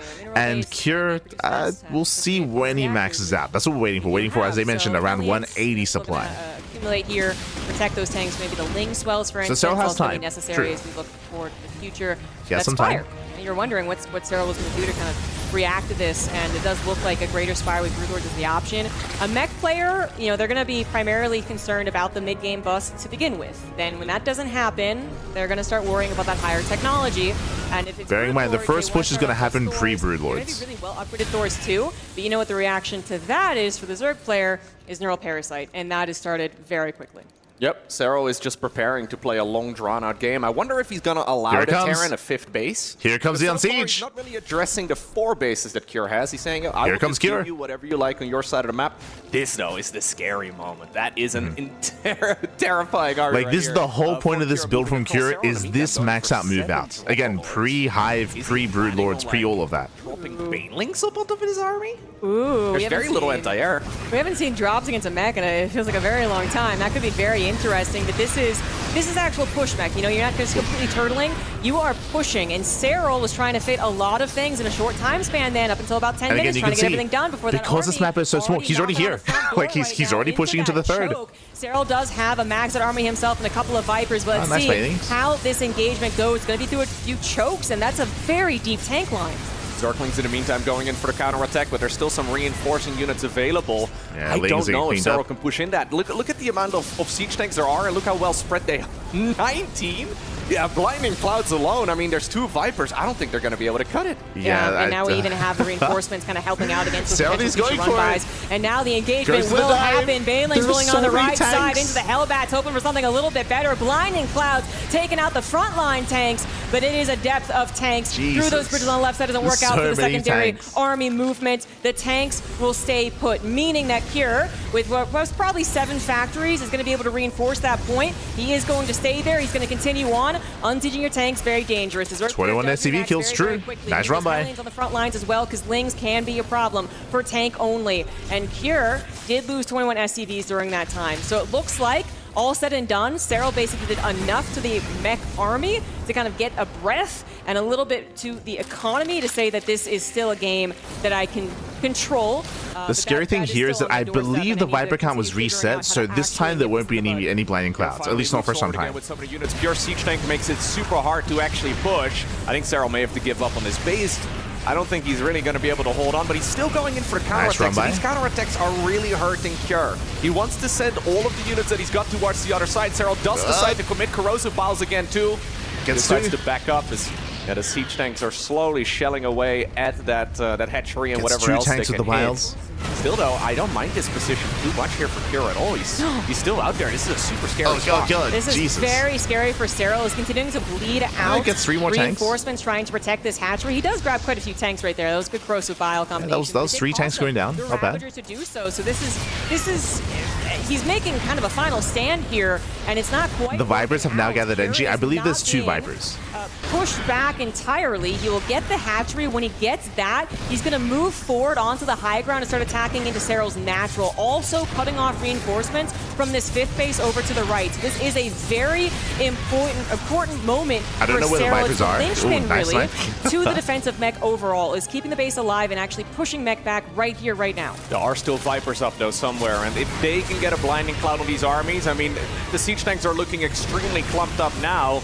Cure wants to try and get a move on. He knows that he where doesn't are the really want Vipers? this Zerg They're player somewhere. to breathe for too long. I think that's right. They're coming in. They're still sending in some the units Vipers for the are coming in. counter-attack too. The hatchery Heavy will them, go here they down, it come. looks like. But here are the Vipers. This is when Serral pulls Very the trigger, and nice. all the Oh my siege tanks are God. clumped up together. vials. Only a few of them can actually fire at the same time, and Roach Ravager Zergling is starting to break through.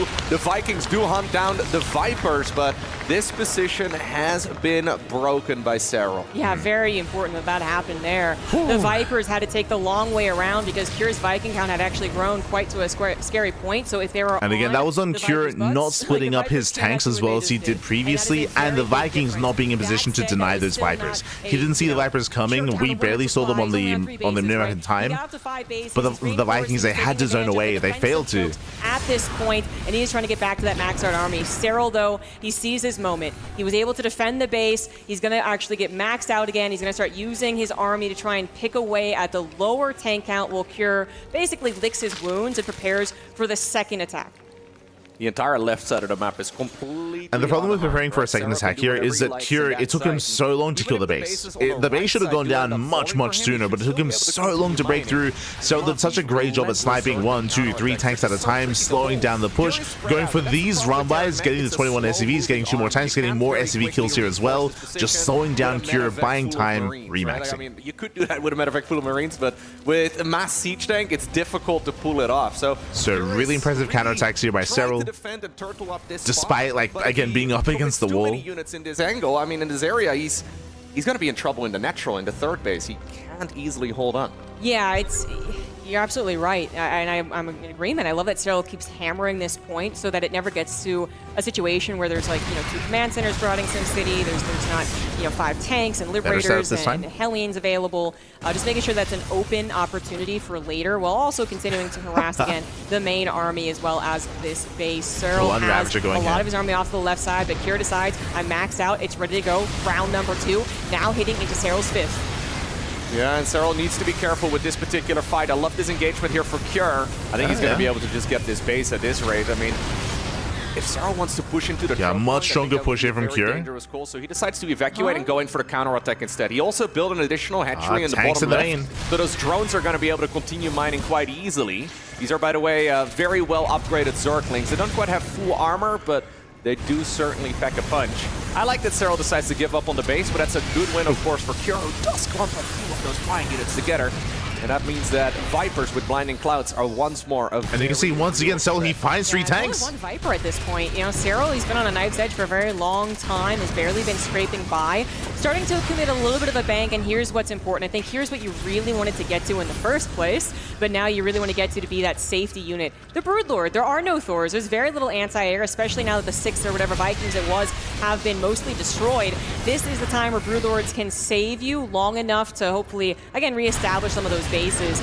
Cure, he's not going to get a hint of this because there's only 1 Broodlord so far as he continues dealing with run-bys and main base attacks. Once again, some nice snipes. Opposition, they're going to go Gets 2 more tanks across the map. Ling run-by in the main base gets even more tanks as well. That's another 2 tanks in the main. The run-by is important, dealing drone damage as well, so he's taking down Serral's limited economy. 14 drone kills. Serral is slowly building up the Broodlords. He sees this as his chance to shock and all Cure and give him, again, breathing room he desperately needs.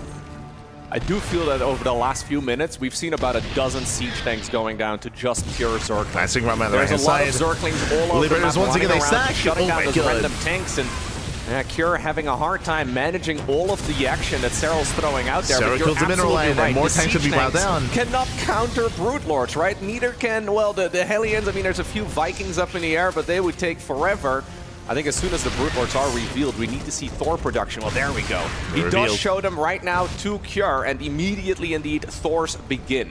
Problem is, as a Terran here, how do you know how many Thors to make? You've only seen about like 4 or 5 Broodlords. You can't really justify building 12 Thors against that, right? If you make 12 Thors, you're going to get overwhelmed by Roach Zergling. So it's a balancing act, and it's a difficult call to make right now for Cure. Do you expect Serral to double down on the Broodlord production, or do you think it's just going to be a few? I think he is. I mean, cheating a little bit. 4 more Corruptors are on the way. Unless he's really scared of the Viking response, which is old-fashioned. I do think Thors are going to be continually pumped out as much as... The big thing that Serral's missing here, unless I miss it, is Infestors. They spoke about this previously, how do you counter Broodlords, a lot of Thors, how do you counter Thors, Infestors with Neural Parasite, which I believe, yeah, as we can see here, no Infestors. Plenty of tanks. If you're maxed out, like 8 tanks and however many Thors that would be as well, is still a pretty damn good army, even against Roach Ravager. But yeah, it is a tech swap opportunity usually for Zerg players to trick Terran like that, but only if they have this humongous bank, which Serral has never had. Big army once more moving across the map here for Cure. This choke point has been an absolute disaster. It is also important that they bring up the fact that Serral, his economy is very lackluster. He's only on 67 workers. He has been losing drones and bases. Like, Serral, it's not like he's been going through this unscathed. Like, no, he's been taking losses. Army is once more growing, and Serral indeed does not have the bank to really quickly reinforce this. I like the idea of going Broodlords here, but usually you need to go Broodlords and then very quickly switch into another army again. Broodlords alone are going to make it quite difficult for him if the Thor numbers are big enough, and I really like this position here for Cure across the board. Oh, God, he gets in! He's losing a lot of siege tanks randomly, and a lot of SCVs here going down too. The Broodlords are now into that choke point. I mean, Thors are usually good in an open terrain, but in a choke, obviously, that's not where they shine. Yeah, exactly. So kind of turning that around as far as the map here, but only to an extent. There is also the awkwardness. The Hellbats are on the backside instead of the front side as they were. That is fixed. All the Thors get into their single target mode as well, and that's when Broodlords really have to fear even like a minor number. This is only 2. More are sure to come though. At this point, Cure is all in. At this point, Cure, he's all in. He has to give up on that right side of the map, and hopefully he's down to 38 SCVs. Still has fresh mining. He has no economy. Enough, but he's running out of minerals on his original 3 bases. Of course, they both are, but Cure with mules lifting off his command centers has a little bit more of that survivability in a very, very clutch game. So he already did lift the main. And this is a clutch game. I mean, no point were they even really over like 1,000 minerals. It was very temporary, as it has just been Cure constantly moving in, knowing that he's got to keep this action up, where Serral's gonna, do his macro thing, and Serral just really hanging on desperately, trying to make all the right moves. He is at 12 Broodlords now with 8 Corruptors in the sky too, and he does have Neural Parasite, but he hasn't had the opportunity to make those Infestors. I'm very curious to see if Cure here decides to add on some additional SCVs, because he is... Say in the chat, do we think we're going to see BCs? Will that improve the composition? I would say no. So, when it comes to the progression of this army, as we get more Infestors, the answer to that is Ghost. The ideal late game composition is Mech Ghost, to go into Tank, Thor, Liberator with Ghost, Ghost for EMPs and Snipes to support the army. A few scans available. And Pylon, I mean, the map, well, we didn't see Ghost last game. Choky, right? Like, there's a lot of these choke points, and Hellbats and Thors don't really have an easy way to engage. That switch either. He can't really afford that tech. Might not be a terrible idea, but again, yeah, it does feel very old school. Because again, Cure is still in 38 SCVs, like he's broke. Easy to close out here for Cure. He's struggling right now to try and find his base. Blinding clouds as well as fungal growths go down, and suddenly that means that those broods can start raining the broodlings from the skies. He needs to be careful. Neural Parasite is available, like you already pointed out, and that will always be a clutch as well for Serral. Broodlords a reign supreme. This here is really, really nice. And Serral's done it. That's the army. That was actually really, I want to say, odd from Cure, to be honest. I mean, it was a choke. The Hellbats were on the Thor side. They weren't protecting against the Broodlings. The Vipers were going to get beautiful blinding clouds because of how choky that was. And he kind of just let it stay there. I mean, I don't know how easy this game is if he didn't right there lose so much of his supply, but that was really... That was the game decider, guys. Now Serral's maxed out and Cure's not able to, only 100 supply. It's not scrappy anymore, it's just Serral's game. Absolutely. They say that was the game decider. I mean, Cure was already dying. Like, he is starting like Cure is still on 26 straight. Like, he doesn't have an economy. He hasn't had one for quite some time. I think he needs it, but Zerglings, Roaches, Ravages run in, and it means that in a sense, that was like the last chance that Cure had. Like his last big army. That I would say, yeah, Serral true. is more than doubling the supply, and that is never a situation you're happy about. All right, well, this siege tank is very useful. That was pretty useful. Still not 100 supply useful, but Cure trying to make all these maneuvers now, killing the economy and getting some really important spellcasters down. But even though Serral's still not in big bank territory, and there's only so many bases he's mining from, I guess, it's, he's got double army supply. So double army supply, plus he could use the Neural Parasite if he needed it. He just didn't need it in the last battle. So many spells that can affect Cure so well. Yeah, Cure it's gonna go down. I mean, I think he knows. He's I think he's processing the loss at this point. Yeah. What's frustrating here for Cure is that the reason that Pylon is such a good map for mass siege tank is because of the choke points, but then ultimately the reason why you lose with mass siege tank is because of all the choke points, right? Because you need to have an answer against the Broodlords, and Thors are just not easy to pull off here. it is a frustrating one here for Cure for certain. He still has an army. And I would say it's less about like Thor's having a hard time engaging and fighting back against the Broodlords, and it's still coming down to the economy and the economic game state, and being able to afford to max out, to be able to afford to support your Thor army with Vikings, with more Thors, with something on the ground.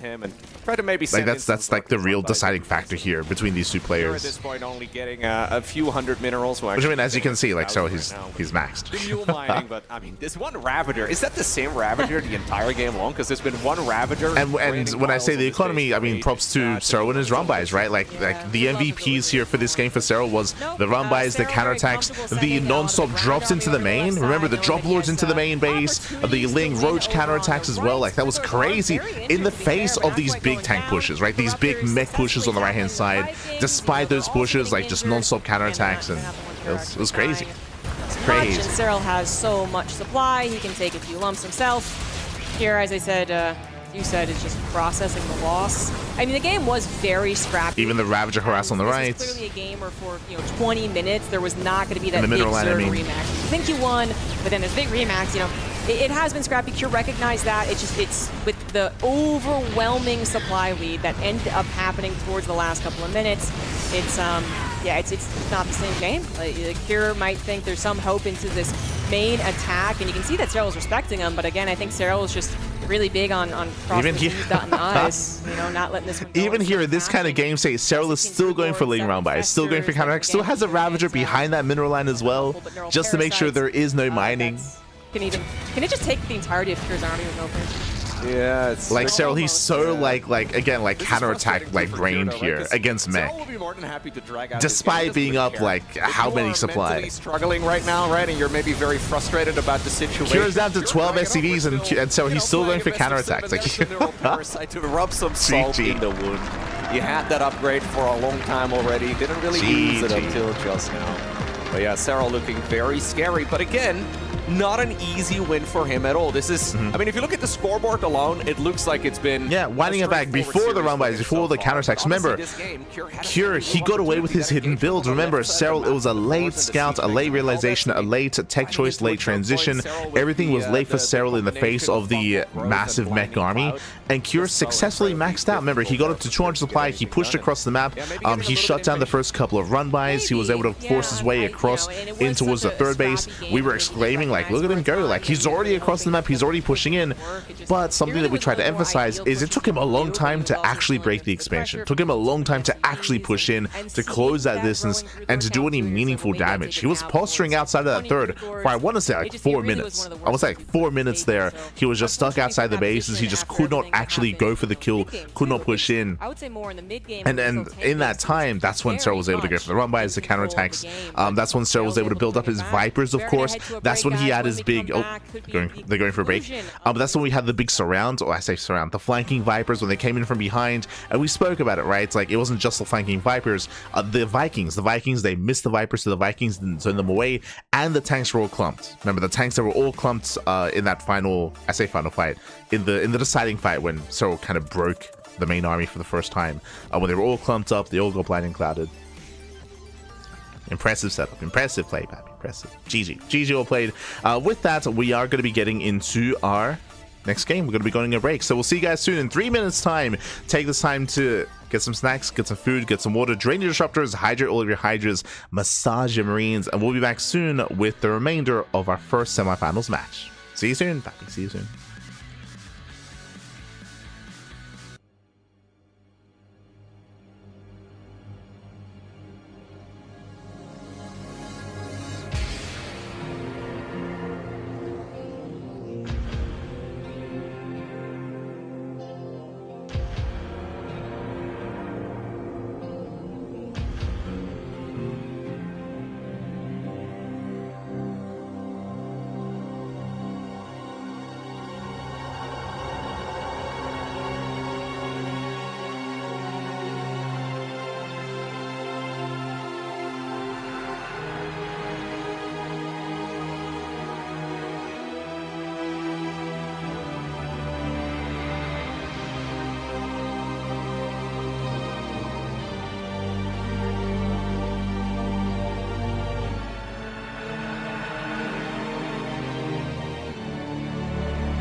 Welcome back to the first semi-finals of the StarCraft 2 Esports World Cup. It's a best-of-7 series between Serral and Cure, and even though the scoreboard looks pretty one-sided so far, Cure has had great opportunities in each of the games so far. Other than maybe the first game of the series, that one was a little bit of a, well, let's call it a Serral game, right? Like that was a very clean game for Serral, but across the board, especially in game 2, especially in game 3, the one that we just watched, Cure had very real opportunities. Yeah, I would echo what Loco's saying here is game 1 was the most one-sided game. Game 2 was a game where Cure, he had everything in the bag. Like game 2 was games Cure to lose in a sense, and everything kind of slipped through his fingers.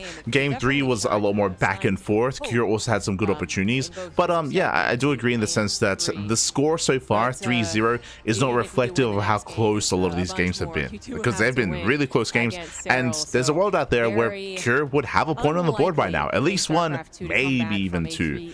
But yeah, it's been very intense in StarCraft's very long history, and Cure might have even had one or two of those. I have to double check for that one, but it's a very, very tough uphill battle. But Serral has shown at least a couple of weaknesses. Maybe this is where Cure can start the journey back. Okay, well, the map is going to be Persephone, and spawning right here in the top left-hand corner, just one map away from a ticket to the Grand Finals, we have Serral, representing Team Left Basilisk.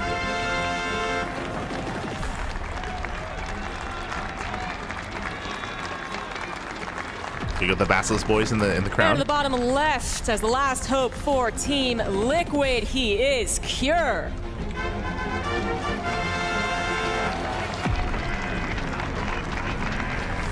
We are finally on a map that they played in their previous best of 7. Are we actually? Yes, yeah. Wow. Cure, you know, the way that hard to judge Persephone, right? This is such a common map. Yeah, the only other option, I think, for the one they hadn't played was Last Fantasy? Thank you. Yeah. Exactly. Which is just I would love to see that, to be fair. But oh, I would have been so amazed, you know? But no, it's Persephone. They had a really epic battle on this one, actually. Unfortunately, it did still end in Cure's loss, but it was one of those battles where you're just yeah, it was Serral win, but you should go back and watch it. It was back and forth. It was macro. It was awesome. So hopefully that happens again here, and Cure has shown those signs of being able to. I feel like now the big question becomes, what build do we see out of Cure? Because we've seen 2 games, game 1 and game 2, where he went for an A-Rax. Game 3, he went for mech. He went for a very traditional form of mech. A form of mech that we do not expect to see again here, at least not on Persephone, just because it does thrive on pylon because how short the rush distance is by ground. Here, the rush distance is longer, so we could see a standard game this time out of Cure. We'll see. Or battle mech. Once again, SCV scouting by the looks, which we haven't seen yet. That tries to block the hatchery. I love this double first-person view of both of the players. We can see how fast they are and what they are managing early on. It's very fun, especially when they effectively have the same screen, but obviously are controlling the opposite pieces. And looks like, again, Cure is trying to see if he can get a block. So he's got the Reaper rally towards one of the potential third bases, and then the SCV is patrolling the other one as well. It's going to make it difficult for Serral to take a third, but at this point, obviously, Serral also has opportunities to go for some aggression himself. I mean, we have seen a lot of Roach rushes in general. They seem to be quite popular right now. If you do 4 of those in a row, do you really think it's not going to work a single time? The opposite has been proven. So, an all-in with Roach Ling has actually won 4 times in a row. Yep. So that's, yeah, that is possible, and you're absolutely right to point that out. Serral is just... He does seem to be the type who doesn't necessarily do that. He doesn't get a win and then go, okay, time to, like, you know, really pile him on with the jabs here. Go for all in, all in. Yeah, they're talking about Roach-based all-ins. Serral has been playing Roach every game. I mean, he had delayed Roaches in the last game, but he's never been all-in with them. He's been very defensive with them. We're expecting a Roach warrant in the next minute of play, but we'll keep an eye on Serral. No 2-1-1s after this in the series. Like, Cure is still comfortable in his first 5 minutes. Yeah, no quick second and third factory either. I feel like we've been seeing the build a lot where Terrans have been delaying their starport, but Cure is going with his tried and true strategy. And to be fair, this is the build that we've been seeing a lot over the years. There's really nothing technically wrong with it, but obviously the reason that we're mentioning it, Serral actually, did he just, oh, he finished it up or did he? I thought for a second he canceled the upgrade. Oh, okay. No, it finished, okay. It just disappeared out of the corner of my eye, but Yeah, Cure going for the tried and true strategy is interesting here, mostly because in the straight up games, Serral just seems to be a little bit better, right? Now he's going for Liberator. a Liberator. Okay. Okay, this is a change up. I do feel like this is familiar. We'll see what it develops into. And just to be clear, like the 3CC, this is not Say through Roach Warren. us being like, well, why is he doing the exact same thing? Because he's not. He actually does change it up in every game so far after the 3CC 1-1-1. It's just, I did expect maybe that, 4 2 racks or again into the 2-1-1 instead, but minor Fake notes. cloak. Interference Matrix coming down as a fake for the cloak because he's the Overlord incoming. You might see the Liberator, though. Okay, no, Serral actually decides to return. Yeah. If he would have committed with the Overlord, I think he would have seen the cloaking field fake out and then the Liberator. Yeah, okay. I just Maybe. wanted to throw in maybe it is an Interference Matrix just because there was that one game with Ravens. No It was a shot. cool difference, but no, it was a fake. So, no, not even necessary. Didn't actually go in with it. It is going to be Stim. Yeah. Looks pretty much on purpose. So Yeah, so basically this variation of 3CC 1-1-1 is instead of going for the add-on swap Tech Lab on the starport for Banshee, the Tech Lab is on the racks for earlier stim. So this is earlier stim into earlier 2 racks as a follow-up, so 3 rack setup. This can lead into an earlier move out and earlier timing. We'll see. Units that might be, well, getting into the main base. And again, it's just going to be good old bio indeed. So Stimpec, we have the double engineering base. What about these aliens? Maybe they can run in. Serral already, though, with the Evolution Chamber block. Perfect positioning on the Queens. Absolutely flawless defense. Right, yeah. Even, the Spore Crawler's in range. Wow, He was so close. no, that's so bad. He's a lizard. Oh my god. Right. I still wouldn't have gotten that many drones because Serral was reacting, but maybe that Liberator lives and can come back another day. We have a rack explosion, by the way. That's a 5 rack setup. The opening units, we are going into the double engineering bay. The additional barracks are being added on, and then the question is 4th CC or 8 racks. Yeah, that's the question. Which, the 8 racks, it's still so strong, even though we saw a game where it didn't look particularly great. It is so strong. This is a map where he did previously go 4th CC, so that's what I am thinking. Serral wants to get the scout on that primarily. Well, again, defending against these Hellions, but he seems to have that pretty much on lock. These Queens are tracking them so well.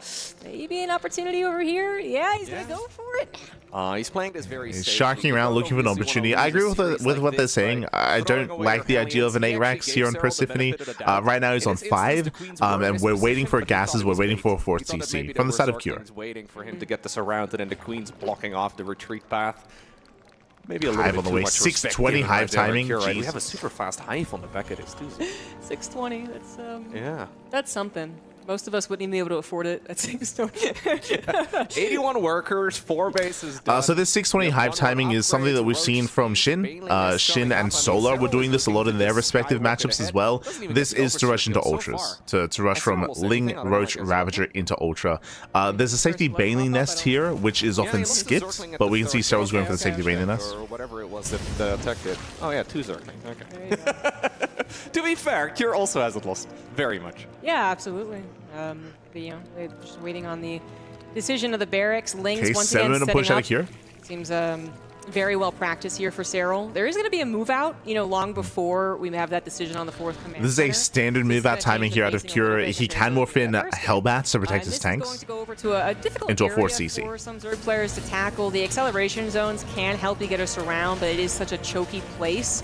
And obviously, if you go down your own 4th Serral base, going for the counterattack. This is a good moment Does for hit the Cure to try natural, and find catching some damage. reinforcements, Hellbat's gonna be gonna forced back. included.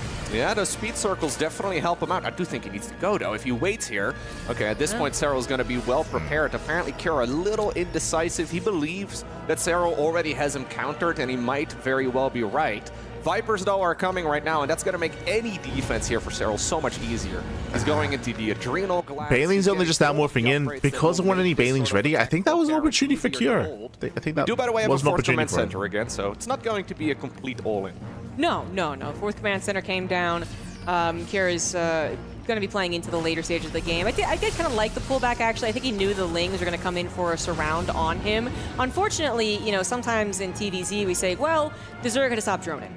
He had to build an army to go deal with that. That's not the case. Serral was already at the drones he wanted to be at, even when Cure was walking across the map. So that's a bit of Phil's bad moment, but it's also very typical for Serral games. Cure now combining all of his forces to attack into Serral's 5th base, clearing up a lot of creep spreads. Serral might not be quite prepared for this. No, there are Vipers out somewhere. Blinding Cloud is a necessity if he wants to Serral defend going this for a sort of counterattack push, at the and he 3rd loses base. one of the Vipers. Ooh, one Viper Okay. goes down. That's a good situation right there for Cure. This, however, is not. There are Zerglings in the third base. There is a little bit of a reinforcement squad, but not even really enough, it looks like, to properly shut this down. Losing 12 workers right as you're securing the fourth really does make everything so much He's more not done difficult. either. He's not even done yet. 14 SCVs. 14 SCVs, trades against the Marines as well. Yeah, that's a good blow. You know, and the Lings are alive too. Might come At back least later Cure on. did get a Viper. Cure's managed to get himself onto that right side again after a quick cancel on a 5th, but Serral's also grabbing a 6th at this point and is now looking to defend his 4th. He does have a good supply, equal upgrades as well, just shy of 2-2. Is Serral going to really pull the trigger on this one? It looks like he absolutely will. Lings him on the backside as well. Banelings making those connections, and all the tanks have been destroyed. Cure's supply plummets. Absolutely. Blinding Clouds are not those speed-up circles for Zerglings. They certainly help out quite a bit. At least he gets a bit of damage done with this 5th hatchery going down. And in the meantime, there is a hit squad as well on the left. If he gets 2 hatcheries, I mean, I am not disliking it. Okay. Yeah, this is, you know, kind of reminiscent of game 2, where it seems like Serral was taking the good engagements, then Cure was able to actually kill a lot of the economy, not quite grabbing the 4th base, of course, but keeping Serral suppressed. Into the main base we go with a good portion of the buy with 2-2 done before Serral's 2-2. Parasitic Bomb's going to try and stop this and be able to escape. Looks like 3 Medivacs will be able to continue this pressure, as Cure also still has an army off to the right side. Not quite using it. He wants to get the cancel on this one. He does. And that is probably going to be it. Cure is going to have to go home, but this is, I think, an important moment. He has kept Serral suppressed on the bases. He's taking some okay engagements, and he's getting 4 bases up again with 65 SCVs, actually saturating them. He has just shut down like 4, 5, 6 hatcheries or so. I feel like a lot of them got canceled. Yeah, this is a really intense moment here. Cure, as I mentioned, he's denied the 5th base around 4 times. He's been denying bases, which is really good. He has been trading out his army, but he's buying enough time, keeping Serral busy enough time to build up his own forces and to resaturate his 4th base. So we have a back and forth. And he's going for the 5th once again. But for now, Serral can just pushing in. up on 4 Can he force the cancel? instead. Can he force the cancel? Lurker then coming up, he's going into the +3 carapace. There it Another is. hatchery is going to be forced cancel. I mean, it's really quite good here for Cure, who is maxing out now. Yeah, he's bopping around and really making this a tough macro game for Serral. But for Serral, he's gotten everything he needs to be kind of okay for now. Also, I'd assume that it was going to be in Hive into Ultra Tech. It's going to be Hive into Lurker Tech instead, plus on range. Eventually, he really does need a 5th, and he is going to get it. Rosa Biles might take this one out. But he also is getting technology, and that's what I wanted to highlight. Infestors are on the way. It's going to help with some of these multitasking. Lurkers are once again the option as well against the style of play. And when they're actually out, which they took forever to do so in game 2, they will help against stuff exactly like this. Dropping the main base, going to actually Serral out of position, completely out of position. It looks like Oh my Serral, God. afraid he's going to lose the Hive, is already starting up a lair, by the way, in the picture-in-picture. The Lings are not going to be enough, and meanwhile, Cure sending more of his army off to the right side, scans ahead, likes what he sees. Marines pull back, Marauders tank the Banelings. He's going to take a good engagement over here, a great engagement, actually. Serral forced to retreat, pulls the drones, is slapped back down to 4 bases. Absolutely, that is another expansion biting the dust here. The Hive did actually survive. Serral did go into the upgrade as well for the... And again, this is the win condition for Cure, is deny the 5th. Deny the 5th over and over and over again. And Serral, he just can't expand. He's stuck with an even base count with the Terran play, which is never something you want to see here. So Cure, he has the better economy, he has the map control, he has the momentum. There's no creep on the map, there's no creep protecting any of these bases. The creep is almost non-existent here for Serral. But at this point, I mean, things are looking up here for Cure. And Cure's popping up. He's popping up. Let's go. Cure once again going into the additional starports and looking for Liberators to be that immediate follow-up to all of this pressure. In that game 2, we saw the Liberators take longer than they wanted to actually get on the front lines. And when they did, they were perhaps placed without this proper protection. This time around, another expansion goes down. Liberators forward. Nidus from this time, absolutely real in the main base. We didn't see it, Cure didn't see it, and now Lurkers are there, but Liberators have popped out. He's going to need to scan, obviously, and this is going to be a problem, but Cure doesn't really want to panic right now, so he's going to have to take some damage to his production for the greater good. Absolutely. Ravagers also decide to join in for a few corrosive vials on the libs. Not bad right there for Serral, but he is not going to be able to really, well, really, I'm surprised he doubled down here. I really didn't think he was going to be able to send more units across the Nidus network, but you know what? Those Lurkers are putting in a lot of work.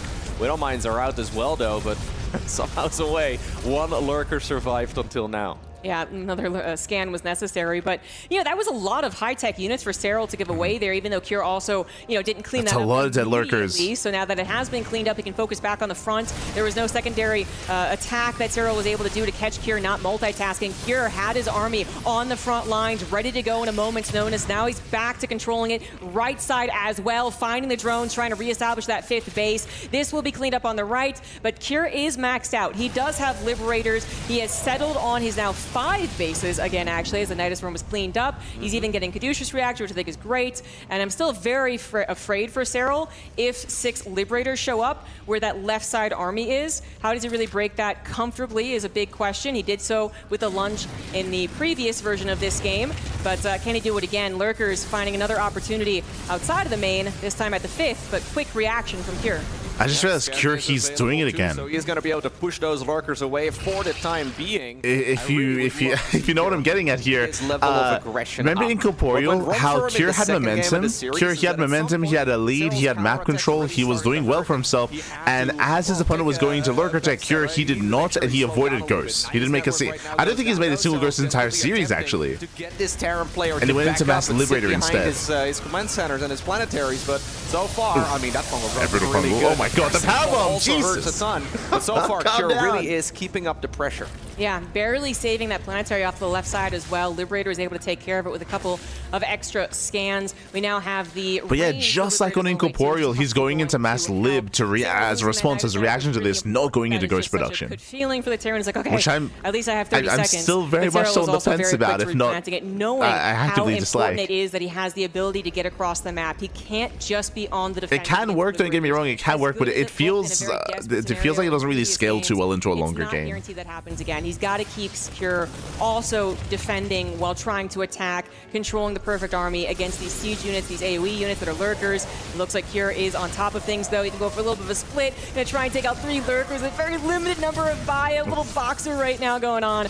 Can't take out the last one, but Serral, turns out he's thinking about maybe doing a main attack.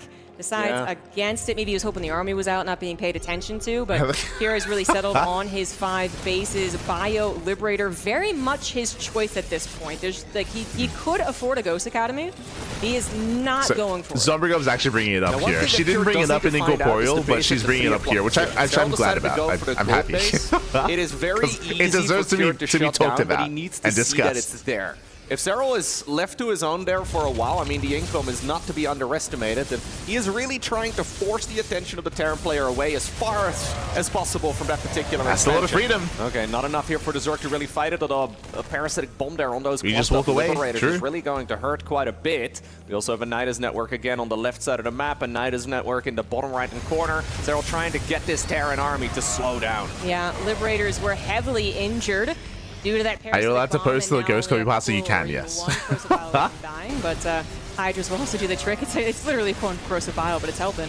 Viper's making sure as you can see here, like all the Liberators are dealt with, like that, he resets really lib count. Liberator army on the front lines, but still having a very fearsome bio army and being able to remax 6 Liberators at a time, showing how. And again, going mass lib, like it just feels a little bit short-sighted. 6-7 SCVs, 5 bases, and he's just committing. He's doubling down, despite Serral's attempts to get the Nidus Swarms over there, to get the Lurkers 6 more over there, to Liberators. get the Lings over there.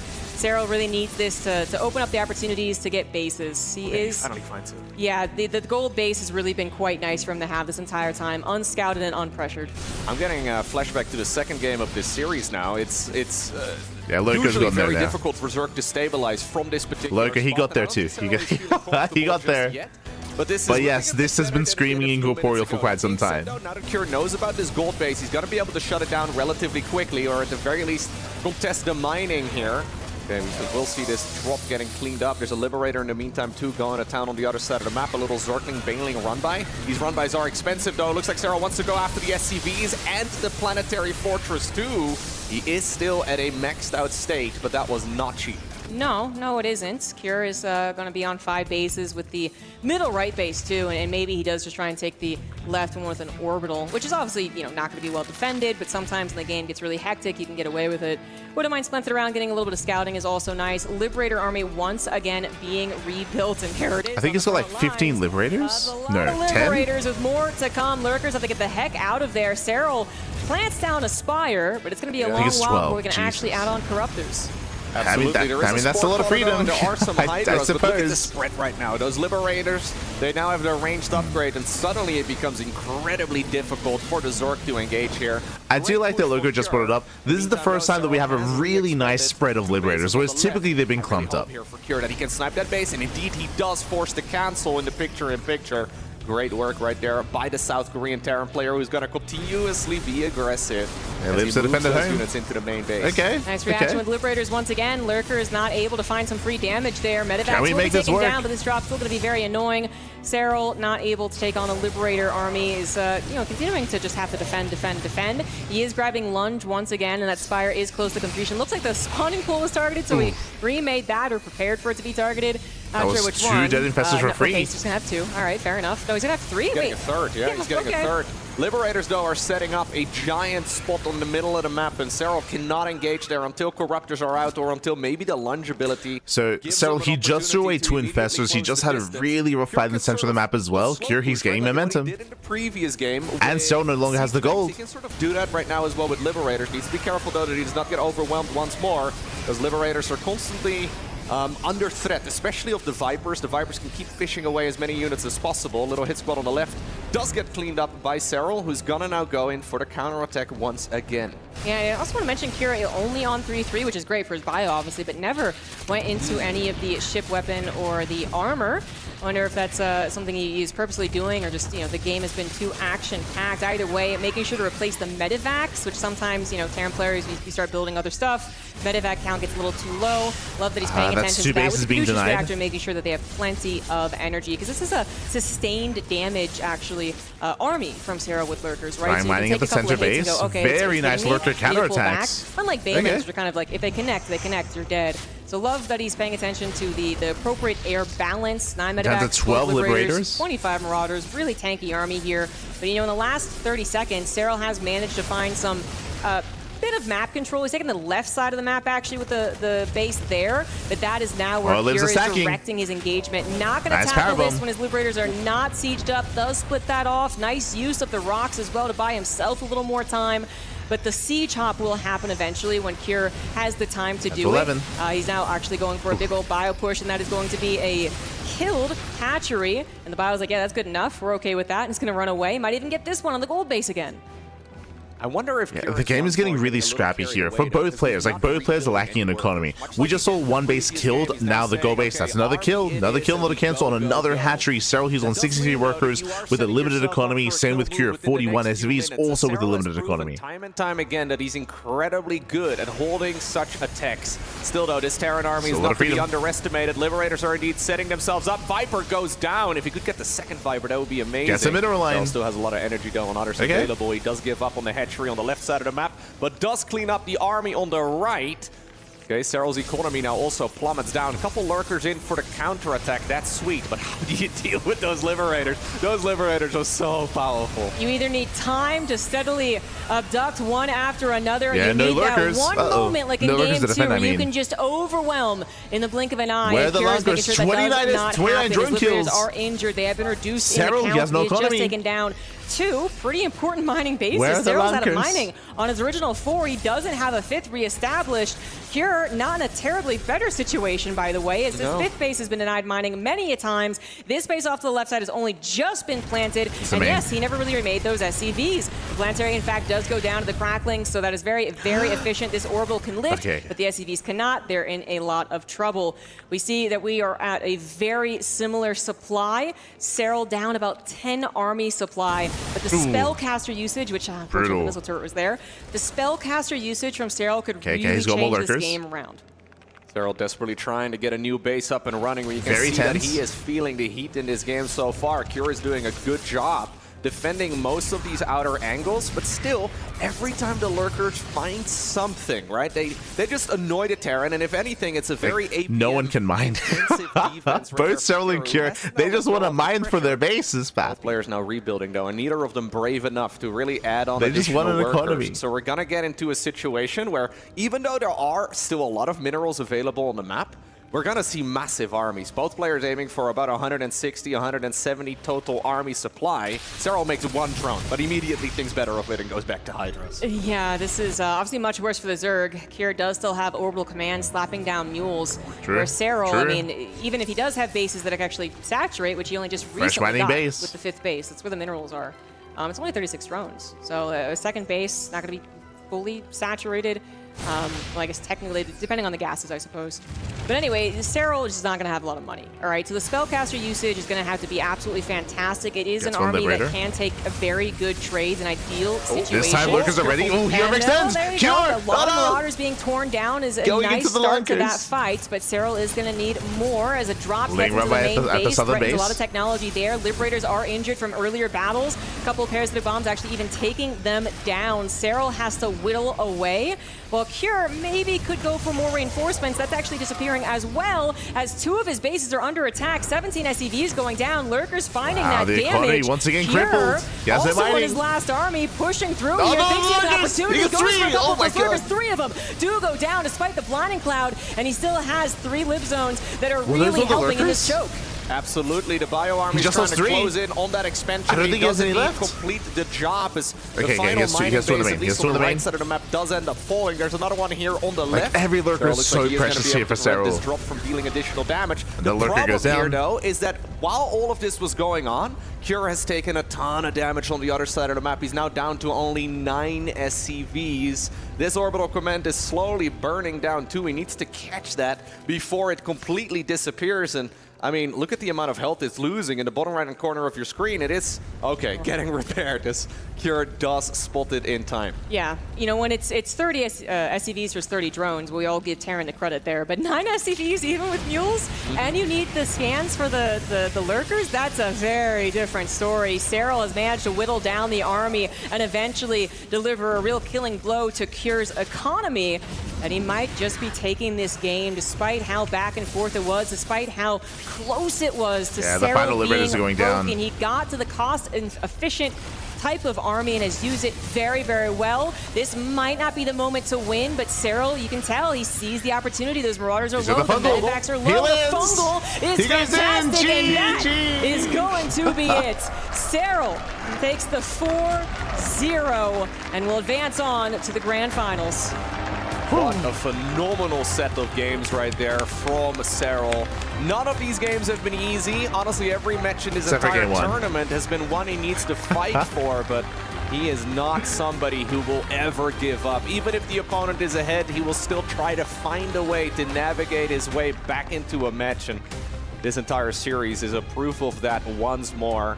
You can see that he's not all too happy with the win across the board, right? Probably would have liked to have a more dominant performance than that, but I mean, the ultimate scoreboard is so a really shaky series, but congratulations to Serral. He does claim the 4-0. When it came to this final game, once again, where's the ghost copy pasta? Where's the where I would say that this was a better overall showing of the Mass Liberator style than on Incorporeal, where Cure he was able to gain at least some momentum. But when it comes to this Mass Liberator style against Lurker tech, as I was saying at the time, I said it felt like a band-aid solution or like a short-sighted solution. It is not as efficient as Ghost. It has a lot of power behind it, has a lot of strength when it comes to its pushes, but at the same time, as you can see, it can be abused by spellcasters. It can be abused by Vipers, by your abductions, by your parasitic bombs, by lunges from the Hydras as well, especially if you're caught out of position. It doesn't scale anywhere near as well, and Cure, he kept going for it. We saw it in Incorporeal, we saw it here as well, avoiding any kind of Ghost production in any game. Let's hear from Serral. Yeah, I was pretty disappointed because I felt like I'm in a really good spot after I got the fourth CC, and then my macro slipped completely and I was loading like 2k minerals, so I couldn't actually defend the counter pressure on 3 bases. And turns out I was on 2 bases after all of that, so it was pretty bad spot for sure. But I just figured out if I keep making Hydras, something that actually trades pretty well, and a couple infestors there, maybe I can trade well enough. He's talking about Incorporeal for those who are curious. Into the game and get back into Lurkers, and that was kind of my plan there. Yeah, I mean, you traded extremely well and you managed to get yourself back into that second game. Now, after the first and second games finished, going into that third one, Cure kind of switched it up and focused on mech a lot more. Were you surprised by that choice? Yeah, I was expecting him to play some mech for sure going to the match, but I wasn't really expecting that at all on that map. And I didn't really get any intel that it was that before it was. Yeah, if you remember, we pointed out that his scout was late on Pylon. So I Really think if we late. play like aggressive Cyclone mech, I probably would have been dead there. But yeah, even now it's pretty hard. I think his upgrades were so good that the tanks just traded so extremely well. But he surprised me a little bit on that map for sure. We're still seeing you get surprised, but again, I want to say your adaptability is insane so far here at the EWC. One final question for you. Were you surprised by the lack of ghosts and the mass liberators going into that fourth game? Yeah, pretty surprised, just because we already played a similar game before, and I kind of just beat it with the mass Vipers, and I think if you just have one EMP on the Vipers, it just never works really for the Zerg, so just like adding 3 there would have been really hard to deal with, but I guess he doesn't really like making them, so it's understandable, but at the same time, I do feel like that was his game, because I couldn't get my 5th up ever, so it was Yeah, even Serral saying here, he's like, Well, it's kind of ladies weird and gentlemen, I'll tell you one thing seeing that I've mass learned lib so and no far. ghosts. The second you get an advantage against Serral, eliminate him, because otherwise he will find a way back. 4-0 against Liquid Cure, and he is now into the grand finals. Boys and girls in the studio, break it down. How in the world did that happen? But as Serral said, I have to imagine it's a stylistic choice, obviously, that maybe Cure doesn't enjoy playing with ghosts, so that's why he never made any. That has to be the answer at this point, that it is just a stylistic choice from Cure. Unreal stuff once again. It didn't look quite as Ted in some of these games as against Reyna, but Cure Ghosts are just had ways to some hooky. True, advantages true. here or there, and Serral still 4-0 here in our semi-final, Wardy. And you know, it's just that Serral factor, right? Where even when the games get Was it close, 0 ghosts in 4 he's games? able Yes, to clutch yes. it out. And this was a case where Cure had great opportunities. There's a couple games. 0 ghosts. Like, this could be 2-2 right now. I don't think that's a crazy scoreline we That's could fine, be yeah. at. It's just Serral has that little bit of an edge. That's why he's a multi-time world champ, and that's why he's got the 4-0 here. He's just got those little edges that Cure just couldn't quite overcome today. I thought Cure put up a really good fight, but Serral really showing a master Goes too heavy on class in supply how to right play, now. Why are you ZVT. memeing in the these chat, are really Pappy? Why are you drawn memeing? out, complicated As positions that both these guys are in. Serral was saying, I'm probably gonna have to like echo that sentiment as well. That saying it's a probably lot. just I mean, this stylistic guy's from been Cure. winning everything for a long time. Doesn't like Obviously, making ghosts. Last year it wasn't the case, but he's here asserting himself. I think it's fair to say that this guy is the clear favorite going forward. I think the main issue that might arise, never mind the skill that is on display here, is that it doesn't look like Serral's ever breaking a sweat. We keep kind of cutting to him. We did see significant relief when he was going up against Reyna in the previous series, considering the bad spot that he was in. Yeah, exactly. Yeah, no. Cyclone's face 0.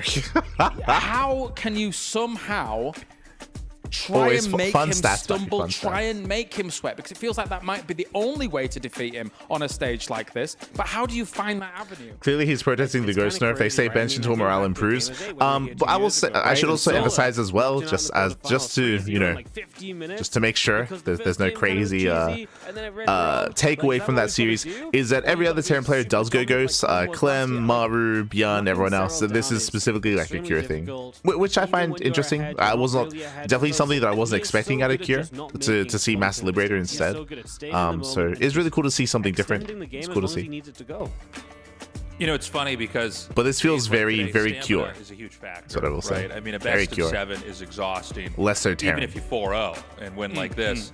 But yeah, the fact that his heart rate never gets up, it just shows a level of stress. He basically has a resting heart rate playing with 300, 400 APM in some of the most challenging matches ever played in StarCraft. So I don't know. I don't know how you get under his skin, how you shake him up, but he's.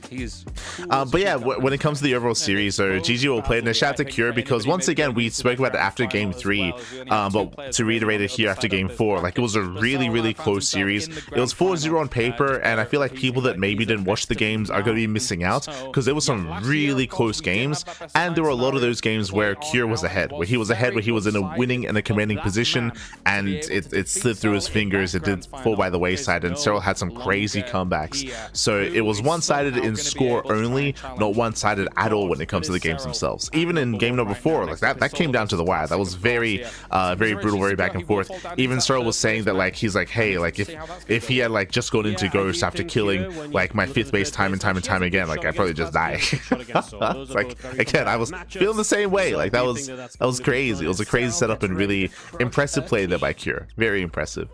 Couldn't close it out, but like did play well nonetheless. This one is going to be Cure's goodbye. Well, is Cure allowed to play a 3rd place match with no key, James? That's a good point. No, actually, I did wonder how they were going to do the key crush for the players going into 3rd place, and now we've got our answer. Same as before. All right, well, thank you very much, gentlemen. It is now time to move on to our next semi-final, and it's no shame in losing to Serral. I would say that there's very clearly you could see that Cure could beat Serral, that he could beat him, that he could have taken maps, and potentially even the series as well. Like that was a very competitive series from Cure. Very competitive. We'll see you right after this. So very impressed. As we are going on a break, we're going on a break. When we come back, we're going to have our next series. We're going to have Solar versus Classic. See you soon. See you soon.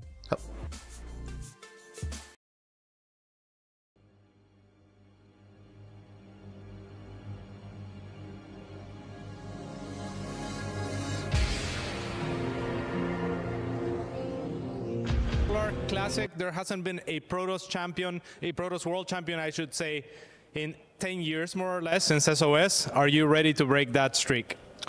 이제 김도호 선수, 김유진 선수 이후로 10년 동안 어떻게 보면 세계 대회 프로토스 챔피언이 없었는데 김도호 선수가 그 사이클을 깰 수 있을지 궁금합니다.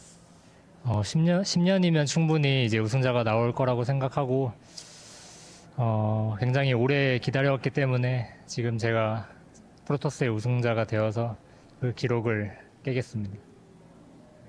Yeah, 10 years is definitely a long time, so I'm definitely ready to break that streak.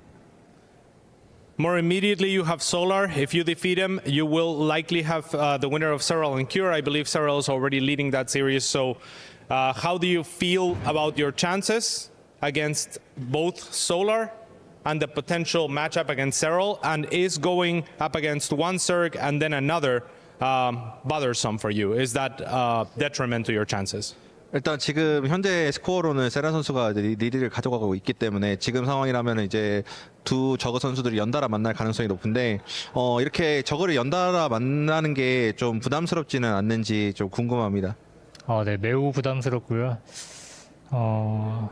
저그전이 계속 하다 보니까 이제 할 빌드도 없고 지금 저그전이 굉장히 힘들다라고 생각하고 있기 때문에 뭐 굉장히 부담스럽지만 뭐 결승전에 세랄 선수를 만나는 건 사실 좀 당연하다라고 생각을 해서 뭐 예상해왔던 거니까 결승전에서 세랄 선수를 만나도 이길 수 있게 최선을 다하겠습니다. Yeah, I've been through a lot of PVZs lately, and I don't have much tricks in my sleeve anymore. So, that being said, it's Serral, and you'll know that you'll have to face Serral eventually in the finals. You get the gut feeling of that, and I definitely have. If I have to face him in the finals, then so be it. I mean, I'm definitely ready, and I'll do my best to beat him. Are you ready for Solar more immediately? How confident are you in that one? 강민 선수와의 또 대결은 좀 준비가 되셨나요? 좀 얼마나 자신감 있으신지. 사실 강민 선수와 연습을 한국에서 하고 왔거든요. 근데 연습 때부터 굉장히 박빙이었고 확실히 되게 잘해가지고 사실 좀 부담스럽긴 하거든요. 지금 8강에서 김준호 선수도 3대0으로 이기고 올라와서 굉장히 부담스러운 상대인 건 맞지만 그래도 저도 저그전은 세랄 선수 말고는 다른 선수한테는 안 질 것 같아가지고 충분히 자신 있습니다. Yeah, it's been worrisome because Solar has been my practice partner, and he has been very neck and neck with me. And so, yeah, I'm definitely worried that beating Hero 3-0, and he's been showing a very great series against Protoss. So I'm a little worried about that. But that being said, it's not Serral, and I think Serral is still the best player. So yeah, I think I can beat him. Thank you, Classic.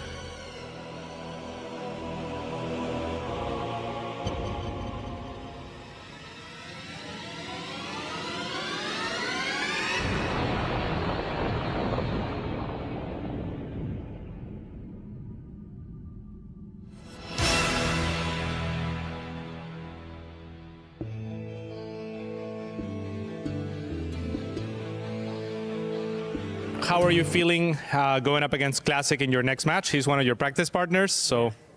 Yeah, he's also one of practice partners, so I think he knows me very well. Also, as he knows me, I know him as well, so yeah, we will see what happens. Yeah. We had some nasty builds prepared, but probably not going to use them in this one. Yeah, I practiced a lot with this amazing interviewer.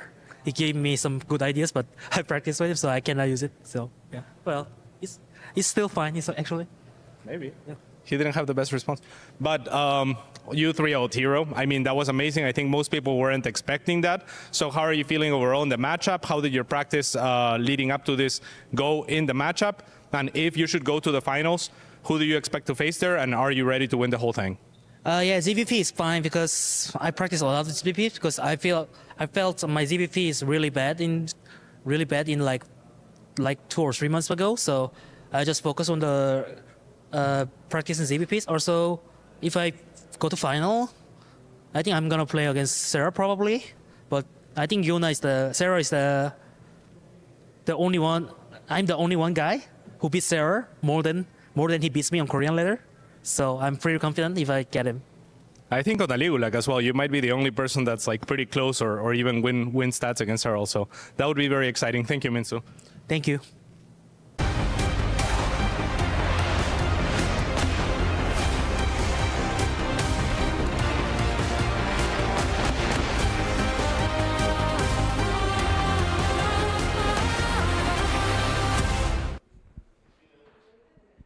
We now have in the grand final God King Serral, who is awaiting the opponent from this match. As someone like Classic, the last Protoss on an absolute crusade through the galaxy, is looking to eradicate one of the last Zergs to actually terrify and tantalize. But will he be adorned with the skulls of the Zerg moving through into the grand final in the desert? Or will the desert be swarmed over as Solar tries to reign supreme? Welcome, ladies and gentlemen, to our next semi-final here. Falcons goes up against Virtus Pro as we figure out who is going to be able to make it. I am so pumped once again for our next semi-final here. It will be a best of 7. Joining me, I have our toasters as well as State to talk about this one. State, this is going to be a let's good go, one. baby. Let's go. Solar versus Classic. Actually, we'll hear from the Classic, boys. who has been the defensive macro Protoss.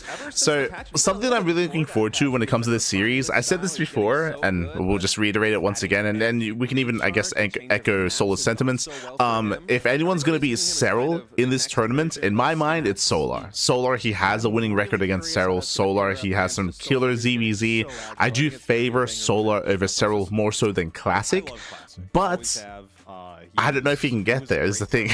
Like, even though I do think that Solar will have a really, really strong showing against Serral, he has to get through Classic first, and Classic has been looking terrifying as of late when it comes to his PvZ. Now, something that I found really interesting, and I really appreciate from the interview that I didn't know, is that apparently they're practice partners. Apparently, Classic and Solar are practice partners, and apparently, based off of what Classic said, they actually they trade and they go back and forth in the series, which I find really interesting, just because Classic's style of PvZ is so different to Heroes, where Classic is the defender, right? He's like the new stats. You know, he's like the Shield of Ire, where he's hyper defensive, he's a little more late game oriented, a little more macro oriented. Meanwhile, what is Solar? Solar's very all in. Solar's very cheesy, he's very all in, he's hyper aggressive in this matchup. So we expect to see all ins out of Solar, and in my mind, I expect to see Classic survive that. So I feel like Solar has to take a different approach. I feel like we need to see a different approach out of Solar, but I don't know if he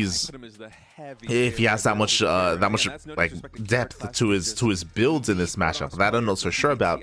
We'll find out. We're here to find out.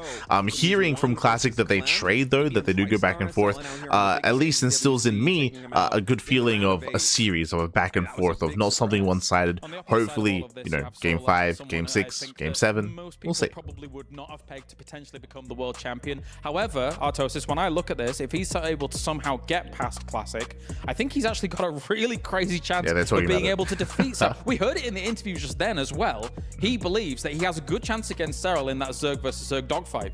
Yeah, I mean, ZVZ is pretty volatile. I still give the edge to Serral there, but Solar could do it. Like, he would probably be the scariest opponent for Serral. I think a lot of people would probably agree with that, but you got to get through Classic first. And Classic just hasn't been a slouch at all. You know, he is someone that I expect to beat every Zerg. Maybe Serral can take him out like he did earlier in the tournament. But I think that his defense here is going to be so difficult for Solar to deal with. Short predictions before we go on him. Oh, I got to give it to Classic, man. I would say probably 4-2. I think Solar is going to steal a couple maps, but yeah, defense is going to win. Short one. It breaks my heart to have to agree with someone on the couch, but yeah, 4-2 is what I see. I see it in the future. Well, we double hexed him now. Yeah, well. I think I'm also leaning towards 4-2 for Classic. Semi-final here. The one remaining Protoss will try and challenge Zerg for dominance here at the Esports World Cup. I want to be proven wrong. Let's go. Welcome back to the S&B Esports Arena for our second semi-final. Both our players are hungry for their own world champion title. But that's not all that's at stake in this next head-to-head. That's right, Seltzer. Club championship points on the line. Pride and representation of a nation on the grandest stage of all. Make some noise for Falcons, Solar, and Virtus Bros Classic. Every time?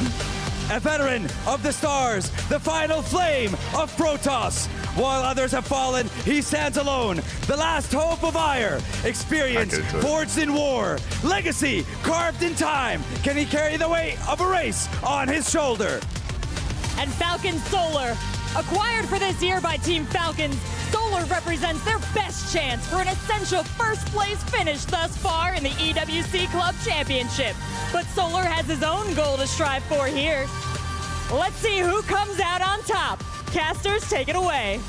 So I don't know if you noticed, every time Sandstorm does a player interview, sorry, a player intro, he has to look at his like notes at his cards just before he says the name, and a couple of times he's almost said the wrong name. like that's why he drags out like and Team Falcons, and then he quickly glances over Solar. It keeps happening. It's just something that I've noticed. We love Sandstorm. We love him. He has been able to win a DreamHack. He won an SSL, but he has never crowned himself the official world champion of StarCraft 2. And what to think of Classic. What a pickup that has been, by the way, for Virtus Pro. They're like, you know what? We'll get a StarCraft guy as well. And look at him in the semifinals. Who do we have? Ruddy and Wardy, I think. He's won GSLs, of course. He has won an Intel Extreme Masters, but he has never crowned himself the world champ of StarCraft 2. He is the last remaining hope of that green wave that I have to say never really caught a whole lot of momentum, Wardy. Yeah, that green wave was more of a green little paddling What if pool. it was a meme? I noticed too. Well, I mean, I don't blame him. He's not like he's not endemic to StarCraft. Like he's not like this is not his game. He's I think they mentioned it before. He's a was it Clash Royale? Like Clash Royale, like he's a host for a different esport. So like this isn't an esport. So I don't blame him at all. It's just something I've noticed. Not too long ago, and I'm sure the Classic has already looked at those games and be like, you know what? If I just don't do X, Y, and Z, perhaps it goes a little bit better. I think they're both going to be scary opponents. He always does the pause. Well, he does the pause and he looks at his notes to read the player name. So he's not just pausing. He's actively looking over to read his notes to figure out who it is. He had an incredibly strong period a little over a year ago where he was just winning indeed a lot of them, 2-1s, 1-0s, like a little short series. Very rarely was it like an all-out best of 7, but Solar is incredibly dangerous in those shorter series in ZVZ. But we'll talk about that later. What to think of this ZVP, Wardy? But it's all good. It's his first time emceeing a StarCraft tournament, so it's fine. Much this means to these guys. These are not dudes that started playing StarCraft a couple of years ago, and here they are. They just happen to be very talented. No, they have put in like a decade of hard work, and for them to sit here on this stage, like I'm nervous and excited for both of them. And I'm like, I want either, but to be honest, I don't even know who I want to win because they both have incredibly cool stories. Solar has been a I'm glad they have Roddy on for the Classic series. I think I said this yesterday. I did really like the Rotterdam Tasteless duo that they had for Classic Clem. I think that was a good choice. Such a fun dude, such a gem to the community. And then, of course, a Classic, giving all the Protoss players hope. He's been around for so long as well. He's had one of the coolest moments ever in StarCraft 2 history, where a bunch of DTs here, because I have Wardy and Rotterdam for classic versus Solar, I'm a little bit concerned that they're going to have Tasteless and Artosis for the finals. But we'll see. We'll see. Because there is a third place decided this year at the Esports World Cup. Lots of money on the line there, lots of points in regards of the club reward. We'll see how they pair up the casters. I'm sure that Team Liquid will be rooting for Cure, and whoever loses here, they'll still be rooting for the third place. I'm personally a fan of third place matches. Like, I don't think we should always do it. It doesn't have to happen at minor events, but I feel for what is considered to be the biggest event of the year, you should be proud of a bronze medal. You should have the chance to fight for a bronze medal. I think it's silly where it's just like, well, you lost in the semi, so third, fourth, whatever. It's like, no, give them one more match, and it also, of course, allows the other guy that won the second semi-final to take some time off and give it some thought before their grand final. So overall, I'm excited. What a day it is going to be, Wadi, and what a series this is going to be. Solar looked insane against Hero, and of course, Hero looked like Hero. Yo, we're gonna pass the ball? That first game, I don't think Classic Jesus. looked at that build and says, you know what, that's pretty cool, I should give it a shot as well. Even though I wonder, with a quicker battery, perhaps that would have worked. Either way, let's get this party started. A best of 7 between our Protoss and our Zerg. In the bottom right-hand corner, we're going to start things off with our red Zerg player. He is, of course, representing Falcons. This is Solar.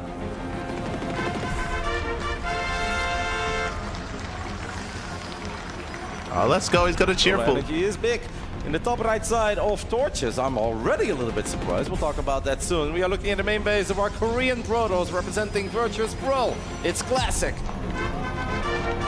And if you're in the chat, you know what time it is. It is Gamba time. Predictions are now open. Place your bets on who you think will take the series. This best of 7. Solar is going to take the gold in the center of the map, but he's going to take it on the quote-unquote wrong side because he's expanding towards Classic. He's going for the gold. Classic, is he anticipating this play from Solar? No. Because he went Pylon Gateway on the high ground body. Who the hell goes Pylon? Cannon Rush! Oh my god, let's do it. Let's go. What a start to this series. The Forge comes down and Classic. He is going to notice what he can hard counter. He can cannon rush the gold. He can cannon rush the gold base. Hatchery. It is on, like you say, the wrong We've seen this on maps before. Access in some ways further down the line.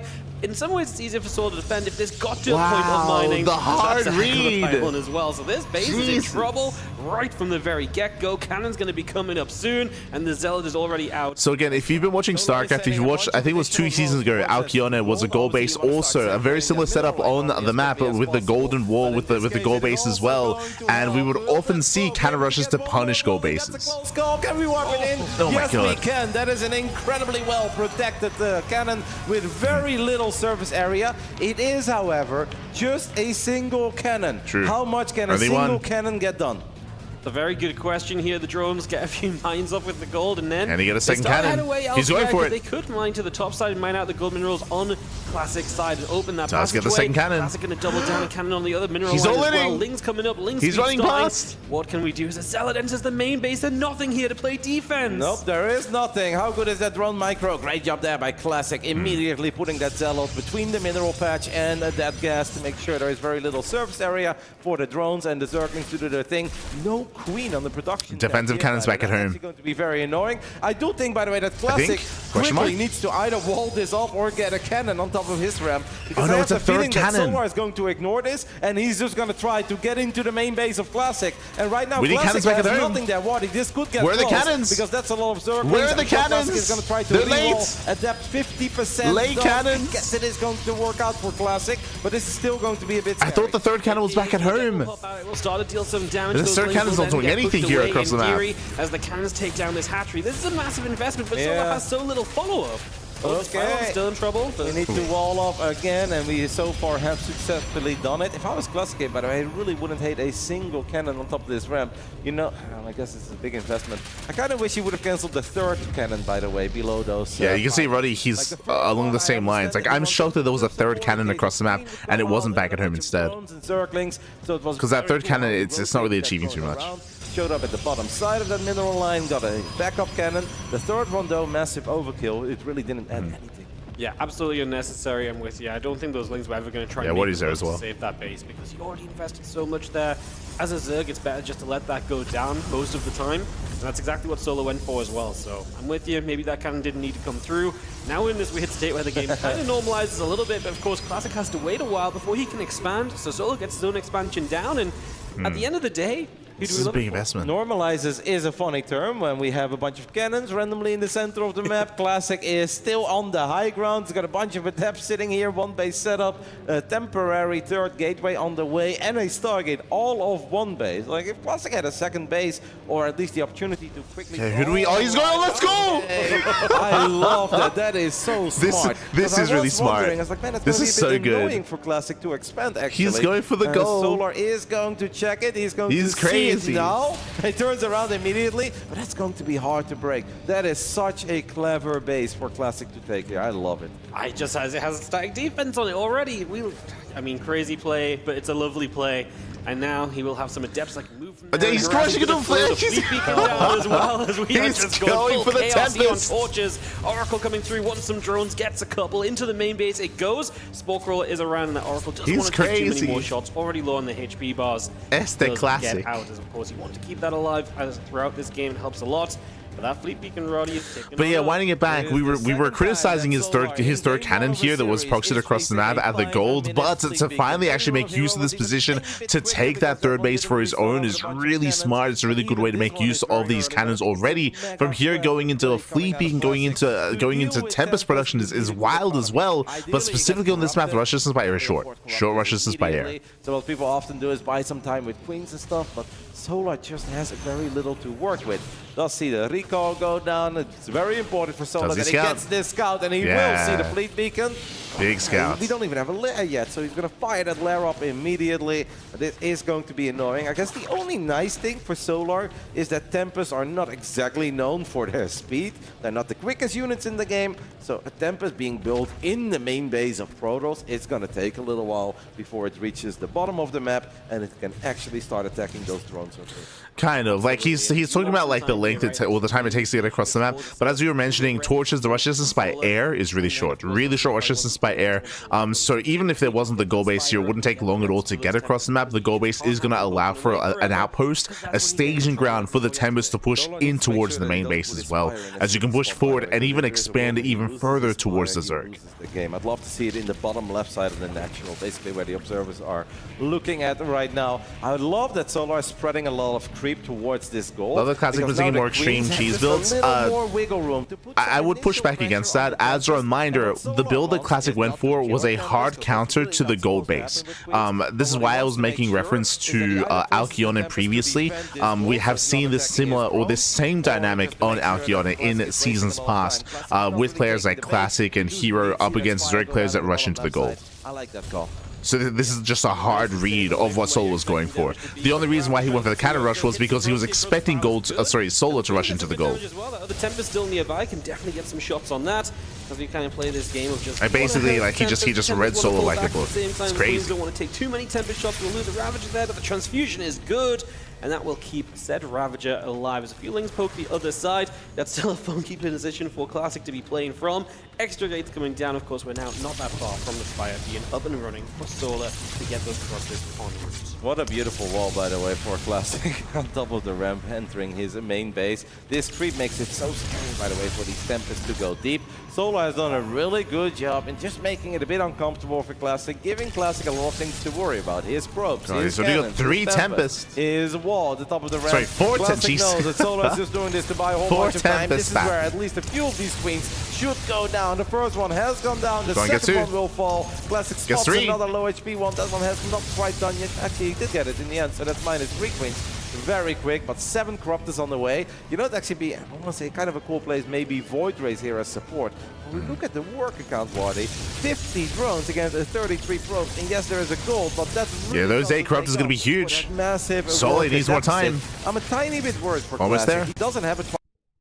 Oh no. +1 for the ground unit. Please get out of here like now, because these Corruptors are going to be able to dive the Tempest very shortly. And those Tempests are not going to have a good time. We're going to hide them back. We're going to pull them in now, and this is where Classic has to respond. He's going to drop the recall, but we will target one down. One of them there did not get recalled. It's going to try and run home. The Corruptors will play the chasing game.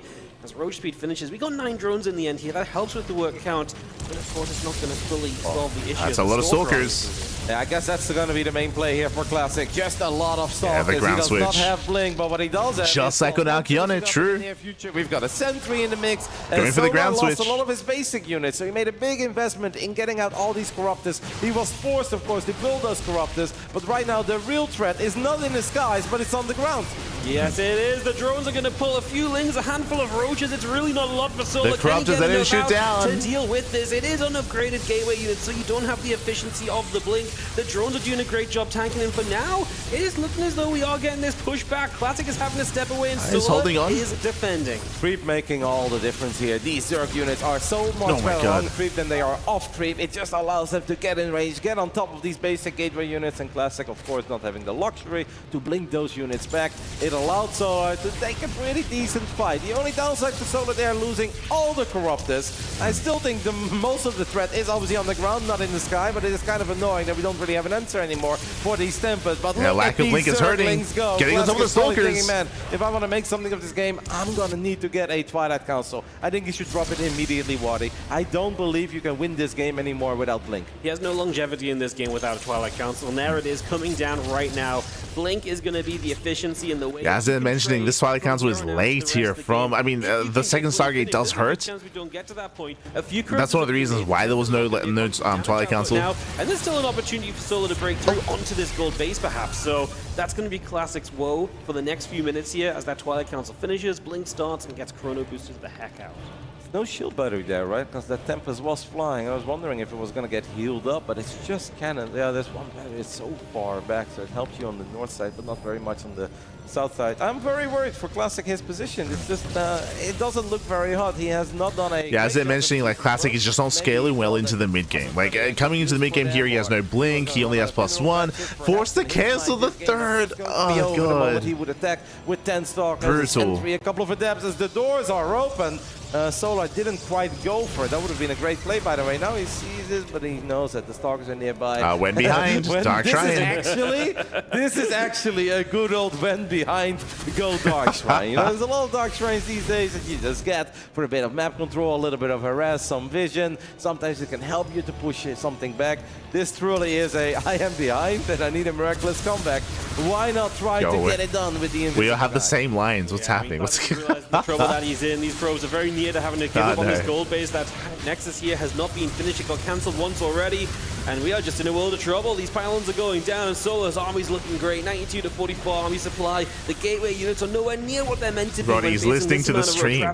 Because that blink does not exist still. Feelings are going to check if that opening's there, but Classic has filled it for now. I don't think we're far off. Solar having a great time outside of maybe those DTs. I'd love to take a little look at the third base of Solar. Does Solar have a sport wallet there? No, I don't think so. That wouldn't really make a lot of sense. He wasn't worried. I think he lost most of the spores as well that he had in the front. Right now, DTs could help out defensively as well. But the Dark Shrine's not ready. Right here, right now, Wadi. He's down 50 He's going for it. Blink is only halfway done. We do have a couple of additional batteries. We need the DTs. Oh, the DTs are here. Can they make the difference? Let's find out. The corrosive bars have been big so far. You see a lot of the Stalkers in trouble, but the DTs will just go swinging on through the Ravagers. Don't get me wrong, there's not going to be a lot of Protoss left on the other side. The DTs will just not get rid of enough. So the Corruptors caustic spraying down the Nexus. The Overseer on the way, and Classic will never have enough to truly hold the rest of the Roach Ravager once detection is in play. He's without that Nexus any longer as well, and this game is all but done. As soon as this Overseer shows up, I wouldn't be surprised if we see GG and Solar taking a Game 1 victory in the semi-finals. And what I absolutely love is that yesterday after his win, Solar said, like, yeah, CVP is a very difficult matchup, but I've just given it a lot of thought. I've practiced it a crazy amount, and I want to get it done in the Solar way. I look at Serral, but I don't want it to be like that. And I look at Reina, but I can't really be like that. So I just want to get it done, and I believe I can get it done in the Solar way. But I kind of felt that Classic gave him an open opportunity here to be Solar, because this was a bizarre game, a very fun one to kick off this semi-finals. Torch is, of course, a unique map. Solar thinking he was going to get the gold. Classic in the end getting the gold. I am above all very surprised about it. I mean, there's a lot of things to be very surprised of, but that Classic, his work account was just so low throughout the entire game. Like, I mean, there's lots to get into when it comes to this game. Honestly, I really enjoyed the opener and the early game here for Classic, shutting down the goal base, taking it himself, going into the Tempest. He did go into double Stargate production. As a result, he did heavily delay his Twilight Council, so his ground switch was lackluster. The ground switch was meant to end the game, and it didn't. It didn't end the game. He moved out with the vanilla Stalkers, and we saw that Solar barely held on. After that defense, that was game. That was game. Then there, after he had shut down the initial Stalker push. GG. GG, well played. Well, but just took a bit too long, clearly, because by the time the bigger army came up, Solar was ready to play. And here he is now up 1 in this best of 7. In the bottom left from Falcons, it is Solar.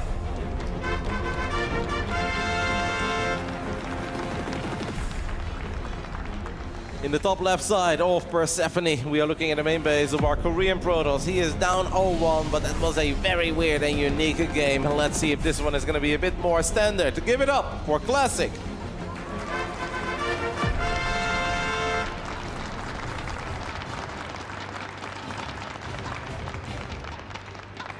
I did love it. From the beginning to the end, when we saw the high ground pylon, the high ground gate, we see That is on a 30-second delay. I think there's a natural delay of the stream and then of the Twitch stream as well. There are definitely worlds where I see Classic win that, either with just some variations. Maybe I think above all, a quicker Twilight Council would have been awesome, but it's obviously easy to say in hindsight. Classic was never thinking about getting blinked. Classic was just thinking about, okay, I know that I'm going to force out a lot of Corruptors, and maybe after he makes all those Corruptors of a bad economy, he's going to drone up a little bit.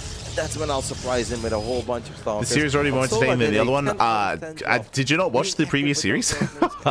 Mate. Up the ramp is like, hey, what's happening? Oh, Serral vs. Cure was sick. All right, I see a bunch of gateways. Let's look at the gold, see the couple units being warped in, and I felt that truly kept Solar on his toes, but also kept him very ready for now, standard openers, which is what we expect here on Persephone. Like winding it back here, when it comes to how Solar does approach this matchup, he often does go for all-ins, so we often do see a lot of all-ins, a lot of 3-base all-ins, especially out of Solar and ZVP. But because we heard that Classic does practice a lot against him, we're looking to see if Solar does deviate. Does he do something different, something more out of left field? Can he kind of lure Classic into a false sense of security? We'll see. Let's hope we can keep that scouting up throughout this series, because we know Classic can be very pesky with those builds as well.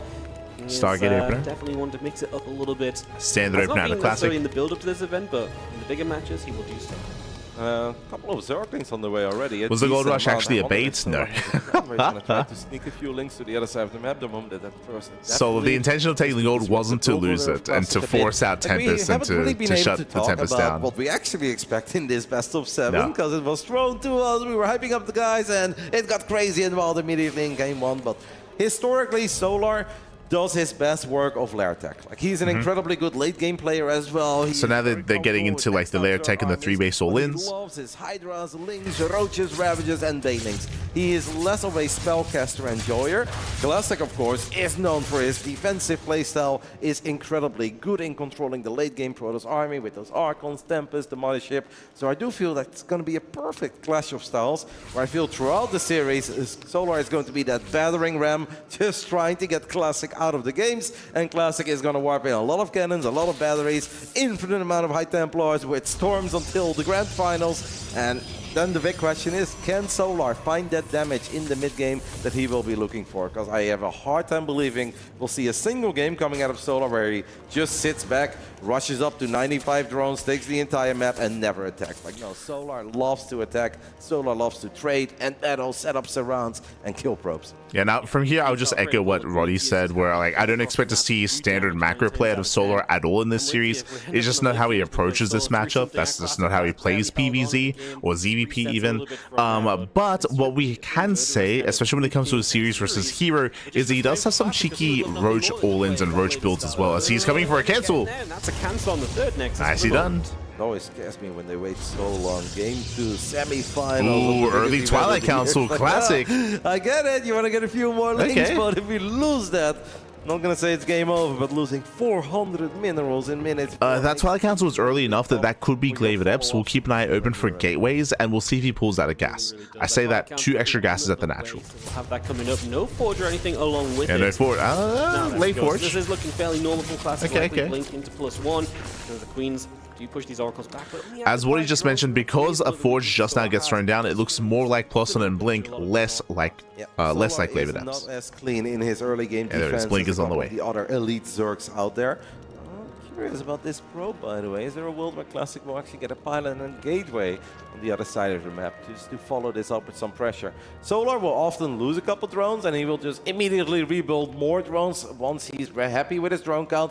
From there on out it is units and he very rarely ever looks back. But 5 is too many. Honestly, 5 is too many. There are a couple Zergs out there that say the moment you lose 5 drones before minute 5, you should German just taxi. leave. Well, that's something you can do on the ladder. Time to load up. There's nobody watching and there's nothing on the line. That's not something you'll ever do. So Overlord Speed is on the way, Lair is on the way. This is going to be for Drop Lords, or at least it should be. The series, because if we are not killing Oracles, but we're losing 5 drones against the first flyby, we're not going to win this semifinals. Not yeah, we're in moving out. Games. Once or twice you get away with it. Every single game, you'll not get away with it. You can't play with that deficit every time. There is a pylon going down, so we will have some aggression maybe coming in from that bottom right-hand side. The extra gateways are building up as well. So Classic is getting those numbers ready. Here come the Dropper Lords. Sola's getting the Dropper Lord built right at the front, in front of the units of Classic. And yeah, is that just a fake? I mean, this looks like a fake, yeah.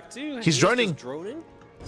He's droning, taking gases, he's faking out. Like 70-something workers after losing a couple of drones early, making a few lings as well. He is clearly not expecting Classic to be aggressive.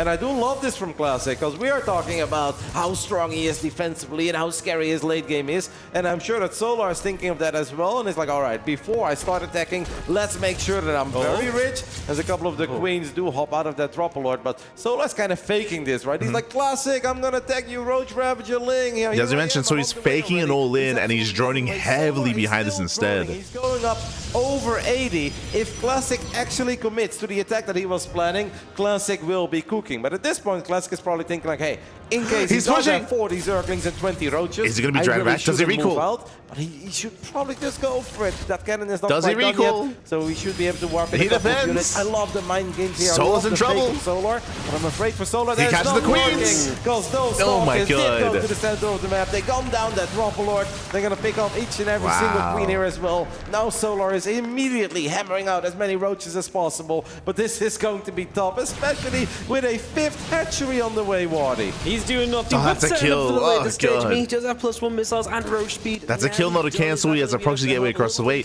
Basically, what just happened is that Solar, he faked an all-in to try to force Classic to be defensive. Classic, he called his bluff, and now Classic is snowballing out of control. He's snowballing out of control, calls the bluff. That's just not going to do it. These goes for the kill. So much better than last game because they have that blink upgrade. They will get so much value here with stasis wards to fall back to, a reinforcing pylon nearby. Remember, Solar, he was droning. Classic is playing this with so much confidence, and can we really blame him? He got a couple workers in the early game. He knows that Solar faked aggression, so he's probably very high up on the drone count. He even sniped a hatchery in the middle of the map, and that's why Classic is confident. He knows all those little victories are adding up, and he's not just going to kill the 5th base, but he should be able to kill the 4th base here as well. That hatchery is very low. With a few more shots, we can get it. And if you're Classic, you can honestly just go back. Right here, you don't have to continue attacking. It's 3 base against 3 base. That's always perfect for a Protoss. Let's not do anything silly with all these Stalkers. Yeah, especially because it's been a little bit kind of nasty. Some of the Biles have taken Stalkers out throughout this. He's maybe had as what he's saying, like a lot of Biles have been connecting, so it's been a shaky attack here from Classic, but he has done enough damage. But this is difficult. Going back up there, not going to be easy. Your Stalkers can't all fight at once. He killed 2 bases. He tries to come through. Yeah, if Classic doesn't really want to do it, he's going to have to close his eyes and go for that forward blink, but that is so freaking risky and it's really not needed. I think dancing around here forever, the bottom side is a bit tough. I feel like behind this, Classic is expanding, and he should be taking up into splash damage. Whether it's Storm or Colossus, either one can work well here. These oracles, but he should be taking. Solar would make a large 12 Zerglings. I say should be because we can't see the production tab. Acceleration zone, up a ramp as well. Oh. Like, all right, we're gonna get +2. We're going up to 4 bases. And there it is, Storm. Classic is thinking of the next phase of this game. Solar as well. So Solar is just going to try to once more get this 4th base in the bottom right side up and running. And we've got Hive Tech on the way. Hive Tech on the way, Hydrogen already done, so potentially looking to just move straight into Lurkers here, which if you can get there, they're brilliant. Oracle's finding a chance to help out as a few more biles coming down. I do love that, finding that tiny corner in the right side, away from that Sport Crawler, activating Pulsar Beam, gunning down a Ravager or two. Solar is sizing up the army. He's like, man, you're so heavy on the Stalkers. If there is a world where I can get just a few Lurkers out with Seismic Spines, Adaptive Talents, I am no longer afraid, as the unit's lost resource step has shown us that this has been a marvelous game for Classic. Has done a really good job. Sure, he's lost a couple Stalkers here and there, but Wardy, 4,000 against 8,000. That's pretty extreme in a 10-minute game. Especially in a game where you had a 5th base cancelled up, the 4th base killed. It's not like Solar has been combined. The 5th base was killed, as a reminder. Lings getting introduced. They were both killed. Force these Stalkers back, but Storm is now done. +2 is about to finish. The tech is really here to help Classic out. And here, as a reminder, the soup does lie. The soup does lie. Solar's supply is inflated because of Roach Ravager, so it's worse than what it seems. Likewise, the Zerg player typically needs a greater army to keep up with the Protoss, and Classic is yet to show his real hand, his final form, which is Storm. That's so many High Templar. Reinforce that army in the bottom right side.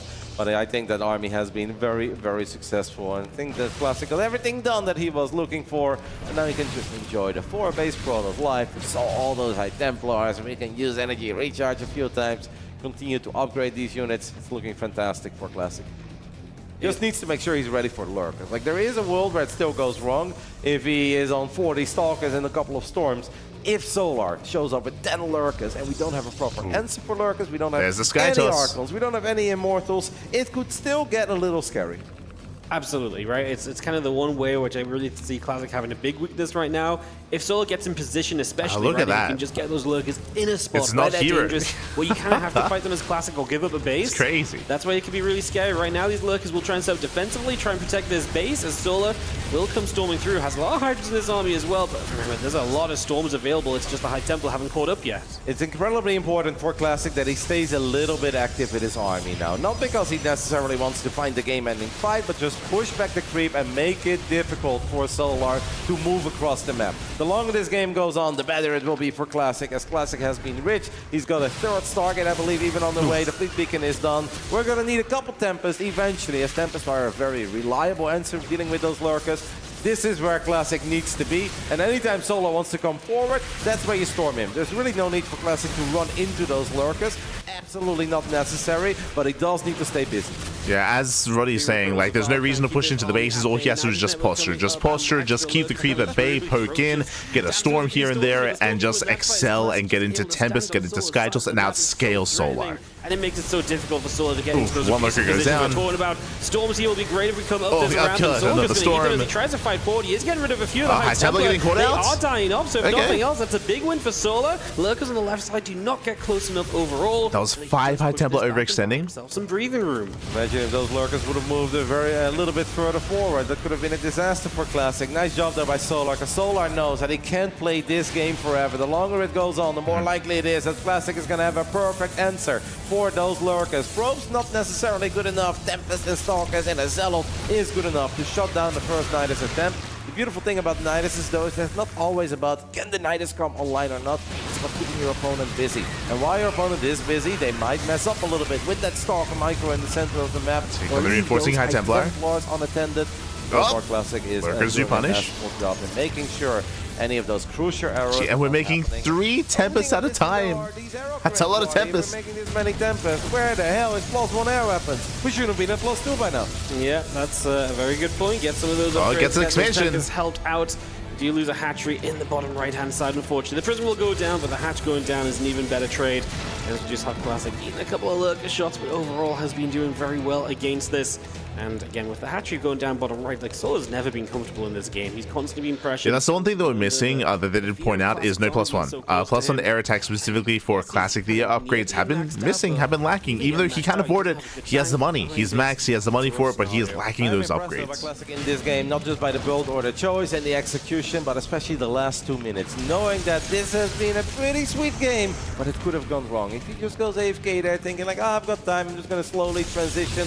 and Solar runs across the map, gets those lurkers in a spot where the High Templars were not quite ready to receive them. If Classic was S9 gets forced to one. attack into Solar, Gets it two. would have been bad. It's so easy Gets for three us to lurkers. sit there and see everything and be like, Classic, you need to be active in the middle Four of the map. lurkers, Keep his jeez. army at bay, drop a couple storms, and make sure you don't overcommit. But he did all of it. The man made perfect choice after perfect choice, and I think he's getting closer and closer to tying this series up. Yeah, these Zealots are becoming a big problem, right? Oof. Just showing up, getting some tech, getting some Yeah, and drones. again, Now going to lose a base on this left Solo's been playing from behind for the past like 10 minutes. He's still trying to hold on, but Classic is just barreling his way through. Takes out another expansion. Hydra kills on the picture-in-picture. Solo has a counterattack, and that's the one thing Classic has to there's deal a with. But recall. if he wants to, he can just pull on back, and he's actually already recalled. So guess what? That's going to be a defense over here. He's done just as much damage as what Solo has done, and more. Yeah. So Classic is feeling very, very good, chasing down a ton of these expensive units on the tail end of this attack.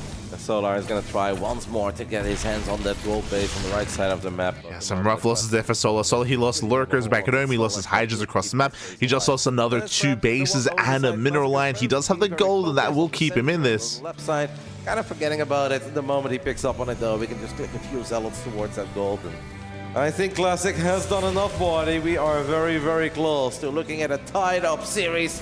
I saw Zombie Grove earlier, as he said, that was fun, but I hope your series is closer. I was like, yeah, well, the games were pretty good, right? Classic, Serral and Cure had very fun games. They were difficult to call, but of course, as Stalker fans, you're always hoping for a bit of back and forth in the scoreline as well. And it does seem that that is what we are looking at over here. As Classic now picked up on the fact that there is a gold on the right side, and we can just warp in Zealots. They've got pretty fancy upgrades, +3 attack, +1 shields. We've got into the main. Rico in the main base as well, and I really don't know what Solar is Yeah, going to doing do with this against flare back. Yeah. Because he's got to run up this ramp, which is just going to get Oh, time warped God. as well, just to double down.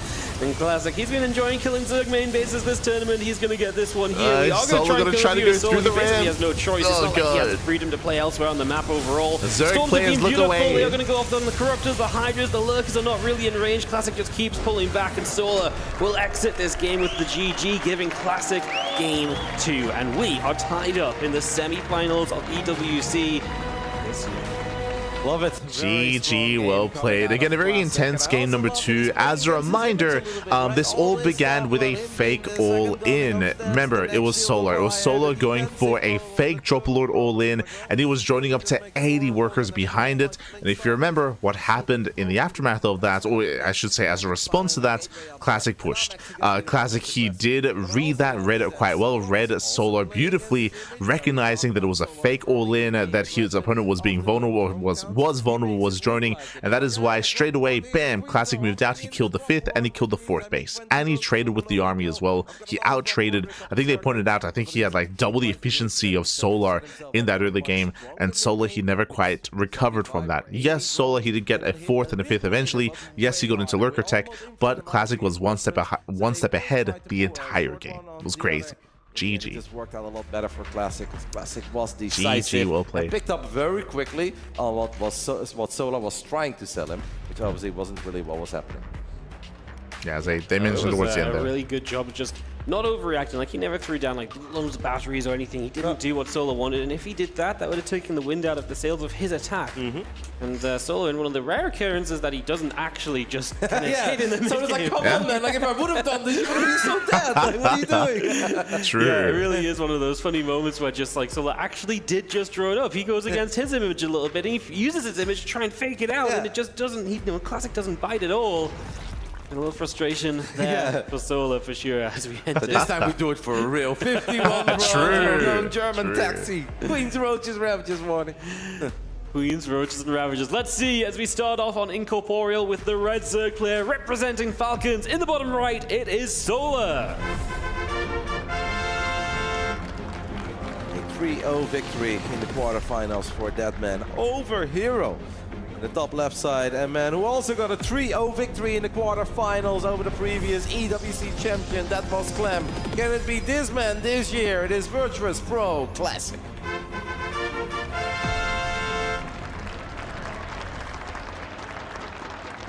Let's go. But yes, I'm alongside them. They're like, this time is Solo, this time is he gonna actually German taxi? I'm leaning towards it. Maybe not a German taxi, but another setup. Meanwhile, fake out by Classic. Wait, did he go high ground or low ground? Sorry, I was so busy on the intros and stuff. Nah, it's just low ground. We don't have a forge. He is faking it. He is really faking it, Marty. Oh, if Solar would cancel this hatch now and immediately go elsewhere, Solar will hate life. But Solar is not quite buying it yet. Solar is loving life. Be like, lol, you thought I was going to fall for that, mate? So Classic actually wasting 50 minerals and not really getting anything out of it. Yeah, it's Classic with a little grimace there. He's like, oh, you didn't fall for my bait, huh? So both players are really trying to throw the other guy off, but no one is really biting, right? Like in the previous game, Classic didn't take that bait of not building infinite amounts of batteries and cannons and being very worried. And this time Solar sees two pilots go up with his natural. He's like, good luck with that. If you want a cannon, go ahead, a cannon, my friend. And Classic is like, come on, man. If it would have been real, you would have been in trouble. Yeah, sheer belief from Solar holds his ground.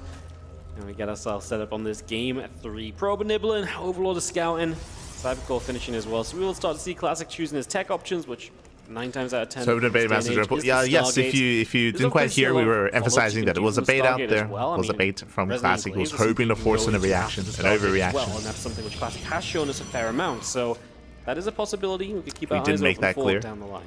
We saw this map earlier in the tournament between Zaun and Raynor, and Zaun went for that cannon rush in the first game of that best of 5. Did manage to get the cannons up, but then in the end still didn't win the game. So maybe Solar just thought back of that game, be like, well, Raynor got cannon, he still won. So I guess if you want to go ahead and cannon, go ahead and cannon, and I'll just play it out in a different way, expand elsewhere, and we'll worry about those pylons and batteries once we get there. But from here, we're expecting Solar to drone up to 3 bases. I mean, we expected that in the last game as well, to up to 3 bases, then to give it to an all-in. We'll keep an eye on the Overlord speed timing. We'll keep an eye on the lair timing as well. So we'll keep an eye on Solar. The previous game because he lost 5 drones against the first Oracle flyby, but it doesn't help.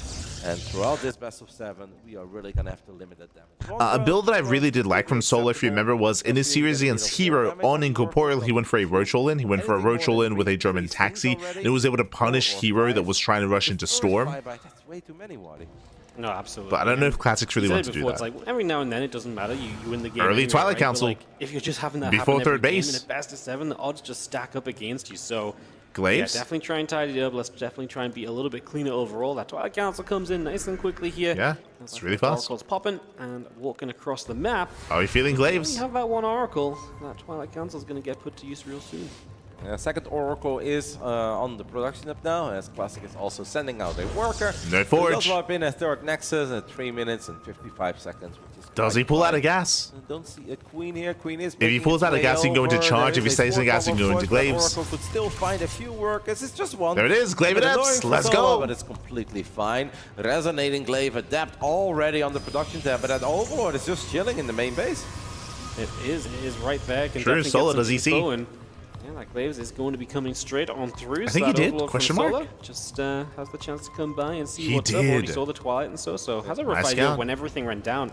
Maybe able to piece this together a little. So Solar, he's aware of the timing. From here, he should be going for a Roach Warren. He's going Lair first instead of Roach Warren. That is a little bit greedy. Few more adepts than you expect as Ling Bane player, and if you take one bad fight with the Lings, he just left with But he still has a Warren. It's so easy to spread against it, so it makes a lot more sense for Solar to drop the Roach Warren. It's just a lot more reliable, and you should never do it. This is a bit of a later Roach Warren, but at least he has it, so he will have the tools to defend. Defense against these adepts, it's still about positioning, still about splitting them properly, right?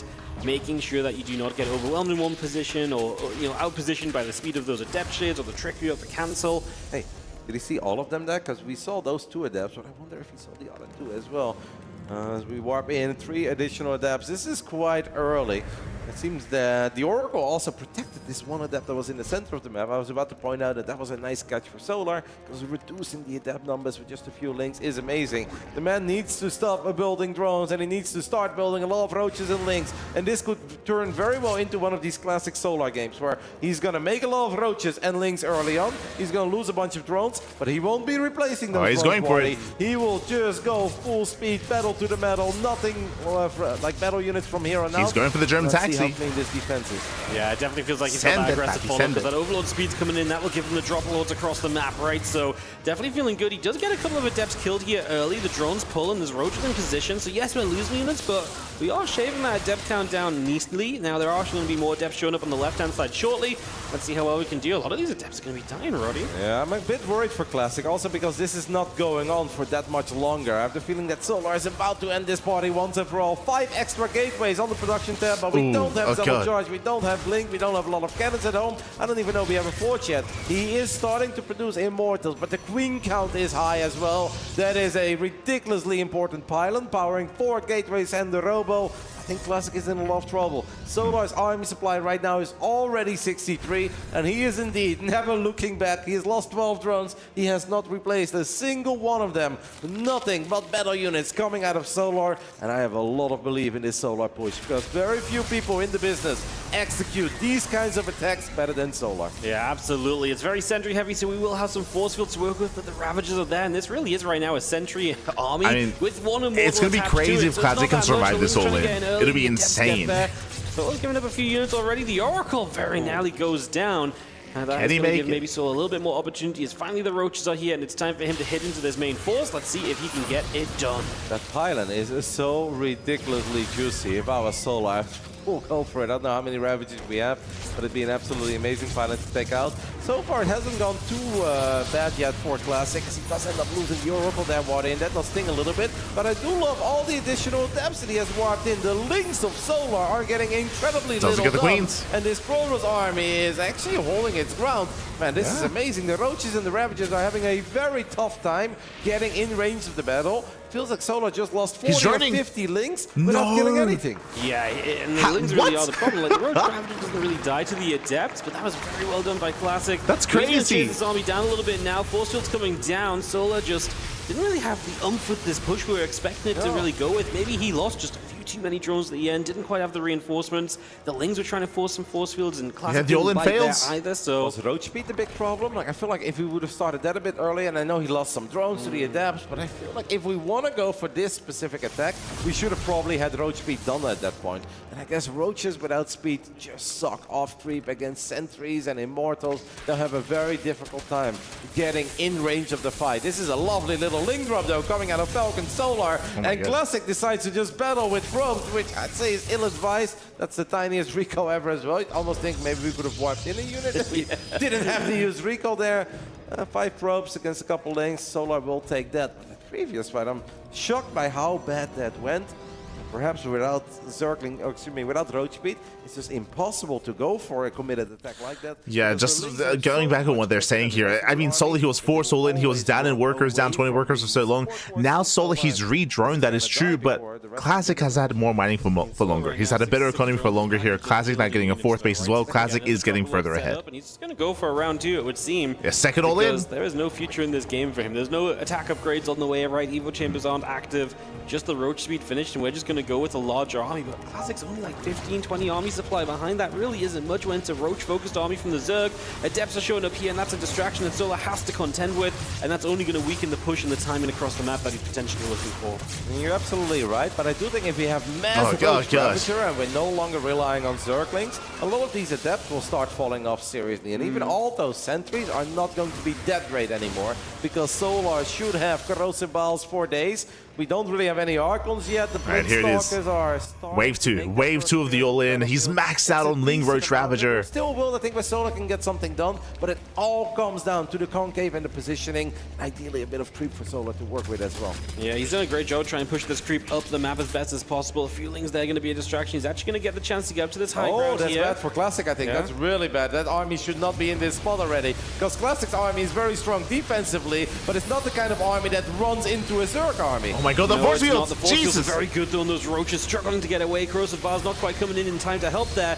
So a lot of Roaches going down. Those Immortals are having a field day against those Roaches that keep getting stuck in the front. Efficiency here with the force fields. Putting in the work, but is there enough? Classic so far looks pretty good defensively. Yeah, there's still 4 Immortals, or 5 even, that are doing that thing. I Classic, think only a single my god. of those Corrosive Balls connected in a very juicy way, but Classic seems very confident in the power of this Protoss army, as the Stalkers are out there in high numbers. They blink to the low ground, which makes it very hard for the Sentries and the Immortals to keep up. Balls will continue to connect. Classic is playing this with an insane amount of confidence. Needs to be a tiny bit cautious, because if Solar would now show up with a large number of Zerglings, this army will suddenly struggle with Zerglings. Yeah, it absolutely would, and Solar actually has still a lot of army supply in return. Like, Classic lost a lot there because he was running down and chasing it so aggressively. So, yes, it felt like Solar was on full retreat mode, and maybe that's not where Solar wants to be, but it wasn't all freely done by Classic, and maybe Solar will have one more attempt at shoving forward here.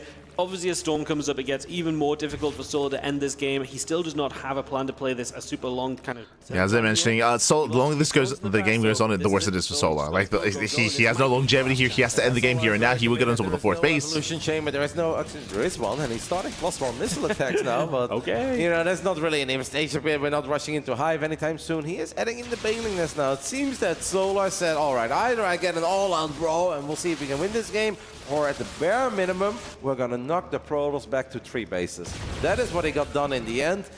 This is going to be difficult, though, because if Classic's army continues to grow, more Stalkers, more Storms, and adds in a few Archons as well, I mean, Solar has pulled up some miraculous victories in the past. I remember a game against Hero here in Riyadh on Babylon, where I looked at Solar's army and I was like, I don't think you're going to do very well. And he just took an amazing fight with all the speed veins, connected with a lot of the High Templars, immediately remaxed, showed up again as a maxed out Zerg, and actually won a game that didn't really look all that hot. And that was an important game 5 to determine who was going to make it into the playoffs back then. A lot of Zergs would be incredibly worried. Perhaps Solar will look at this and be like, this is my comfort zone, you know? Going up against a bunch of High Templars, 3-base Protoss, lots of creep. I have all the basic units, no Hive Tech. It's going to be difficult. It comes down to the Bailings, if you ask me, Waddy. If Speed Veins can connect with the High Templars, That is getting out of hands. Solar is allowed to dream. Without that, 9 drone kills. Yeah, Solar's looking for that fight that's going to make the highlight reel later, 11. right? You know, like that's what could be a highlight of the day. Yeah, absolutely. If he wins a fight with this kind of set of units, that's what we're looking for. He's going to try and come in from 2 sides. The Classic still have some force fields left. He doesn't have tons of sentry energy remaining, I don't think, but he has got storm energy. Getting this 4th base down would be lovely, but again, we just don't have enough wings to realistically do that. Classic has Nion maxed out, and once he's maxed out, I mean, Solar is still just Roach Ravager, and I guess however many Balins we get going, which right now is only 3 on the way. I feel Solar's best chance is to legit go for like 40 Banelings. Yes. Because he doesn't need a trade. He needs an incredibly convincing win and then never look back. Keep on sending it. Right now he has nowhere near 40 Banelings. He does try to gun down a few of these High Templars, but he doesn't even get close. There are 15 extra Banelings on the way, but they were not ready for this fight. And that highly anticipated fight that we were dreaming of, that perhaps Solar was dreaming of, will never take place as Classic wipes the floor with some Roaches and Ravages, and it turns the tide of the series, takes the lead for the first time 2-1. Yeah, that just GG. That was a crazy game. Winding it back here, as a reminder what happened here, Classic, he went for a Glaive Adept Ogre. He went for Glaives before the 3rd base, or I should say he went for the Twilight Counts before the 3rd base, and his opponent scattered. Solar, he saw the Glaive Adept build, he saw it coming ahead of time, and Solar, his response to it was to go for an all-in, was to go for essentially a 2.5 all-in on 2.5 base economy here with Ling Roach Ravager, with a German Taxi alongside that.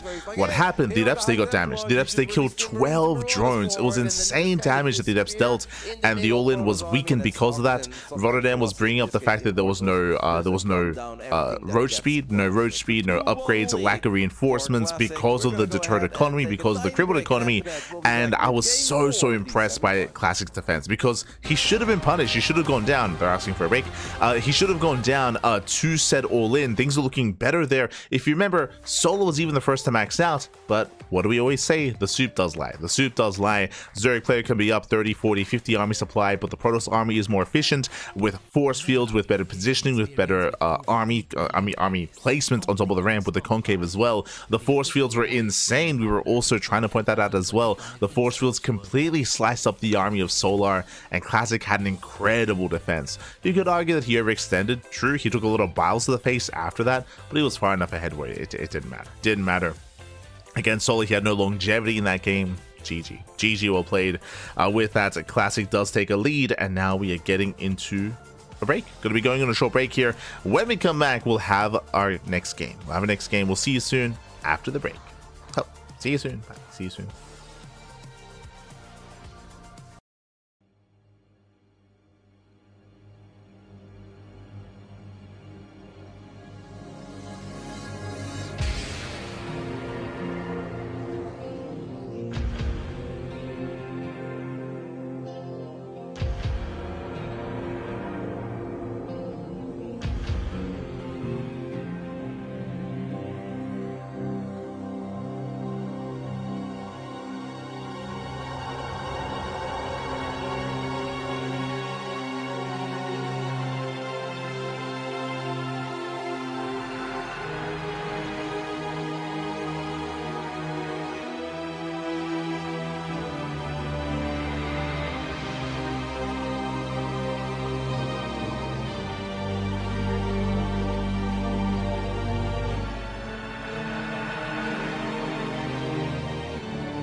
Classic leads Solar 2-1 here in the semi-finals of StarCraft 2 at the Esports World Cup.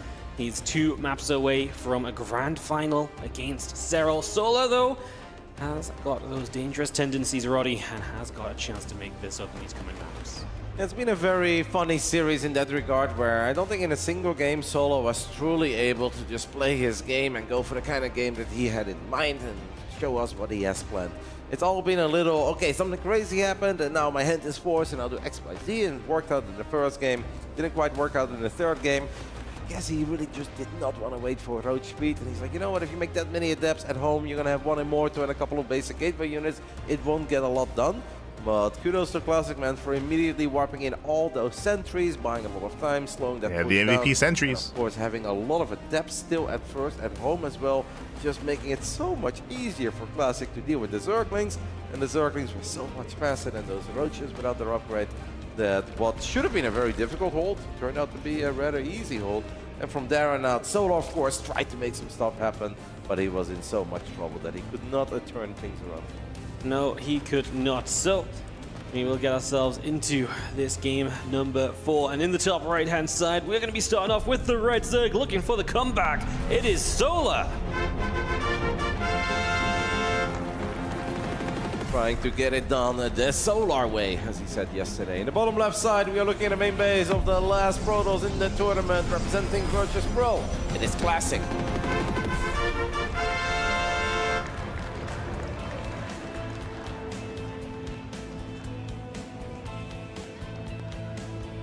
Get to Okay, let's go. Welcome all to Ultralove. Ultralove, of course, is one of the smaller maps in the map pool. Coming into this, once again, something like a German taxi is expected here from Solar. Does he meet those expectations? Does he do something different? All-ins are favorite here. We'll see if he does go for an all-in. Solar does kind of bring the aggression. That could be one of the ways he tries to utilize the map. Kind of push him pull Classic around.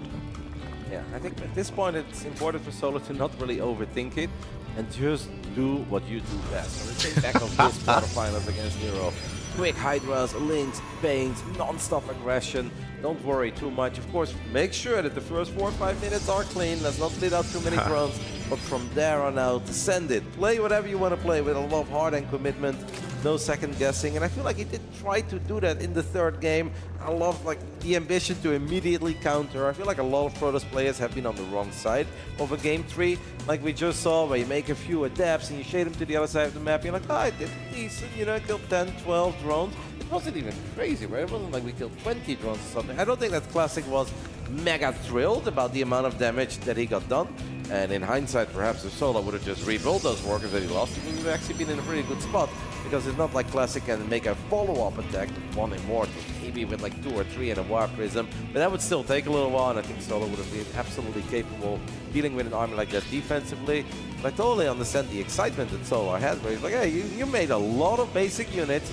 They didn't really get all that much done. If I now just run everything to the other side of the map, maybe I can surround the first Immortal. And it's just I appreciate what Rotterdam's saying. He's saying like, you know what, I appreciate Solar's builds that he's been trying to go for, but he needs to turn the brain off and just ape it up. It's like, oh, okay.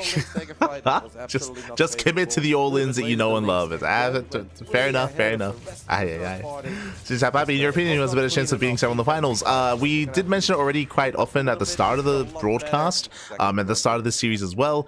I do think that Solar coming into this day of StarCraft has the best chance against Serral, but it's all about can he get there, and we're favoring Classic coming into the series. But yes, I do think that Solar would have had the best chance against Serral. You have a gate, then the Twilight Council follows us up Twilight as well. Council before expand. That's an early Twilight again, right? Yeah. 3 minutes and 30 seconds, Twilight Council already done. This is a map where in the past, Classic quite often has gone for like an 8-gate Zealot opening. He's very fond of that. He's found a lot of success with it. I think worst comes to worst. If he pulls out a gas, he can go into charge. If he stays in and go for Glaive Adepts. Circus does not have enough roaches, or the queens. Solar does see the Twilight Council, true. Lines, and there's nothing to save them from the Zealots just getting the wraparound and immediately slicing them up. Could be Glaives again as well. Blink would surprise me a tiny bit. Like this early of a Twilight Council to then go Blink. Oh, wait, sorry, my apologies. I thought the Twilight Council was part of the wall. My apologies. Solar's going to try to figure it out, of course, himself. Ultralove is a large map. If you start taking the corners and we're really splitting the map up in the late game, it can feel like it's a pretty wide not necessarily wide open, but there's a lot of wiggle room. There are a lot of different attack paths. Early on, when it's like the 3 base pushes, That's goes plus on through it melee. like a truck. You can see from the Scouts. first-person view of Solar, he's actually going for +1 melee here, Waddy. Yeah, gonna open with that melee upgrade. Maybe feel like it's a good time. He just used the adepts, right? So maybe he doesn't do it again. Good time to kind of get away with that. Oracle, though, is gonna show up and he's gonna get some extra kills. Does drop a couple of spores. Queens get that defense made, but getting a little bit messy there from Solar in the end. Finally got some good damage on that Oracle, but took a little while. That is Glaives. It is going to be Glaives on the way from Classic's Twilight Council. Now, the Baneling... So a couple of scary things here. 1, 7 drone kills, and because of plus on melee, no Roach Horn is going for Banelings instead. Quite often, just make a lot of lings and a couple of banelings at first, and then you hold the adept push, and then you just counter. You just march the queens to the other side. He's already here. And answer for those oracles, and you just keep on spamming out lings and banes. I honestly almost feel that it would be better for Classic if he doesn't commit, if he doesn't throw away too many units. And he has spotted this building. He saw the Baneling nest. No, it's a Baneling nest, but let's just assume that it's going to be a Roach Warren. At this point, though, I still building drones, Waddy. These Banes are a little bit Where are the late. Banelings? This could get tricky. It really could, because these lings are just going to be on their own with these queens right now. Going to run in, but that's a good block. There's no surround at all for the Zerglings. The Adepts take an amazing start to this fight. They will stick around right here as well. They're going to be choked up in the mineral line, and they will get some drones as well. Oracle does go down, so again, at least that grab, as the Adepts will continue to threaten the Shade and work on this third. I wouldn't let the Shade finish up, because there are some Banelings, and you don't necessarily know where all the Banelings are, but Classic didn't decide to Shade into the natural, which I think is a good choice. He's going to go for the 4th. That is a lot of Adepts, so they have serious DPS on a hatchery. We can cancel that Shade again, and just like that, see if we can get a cancel on this hatch.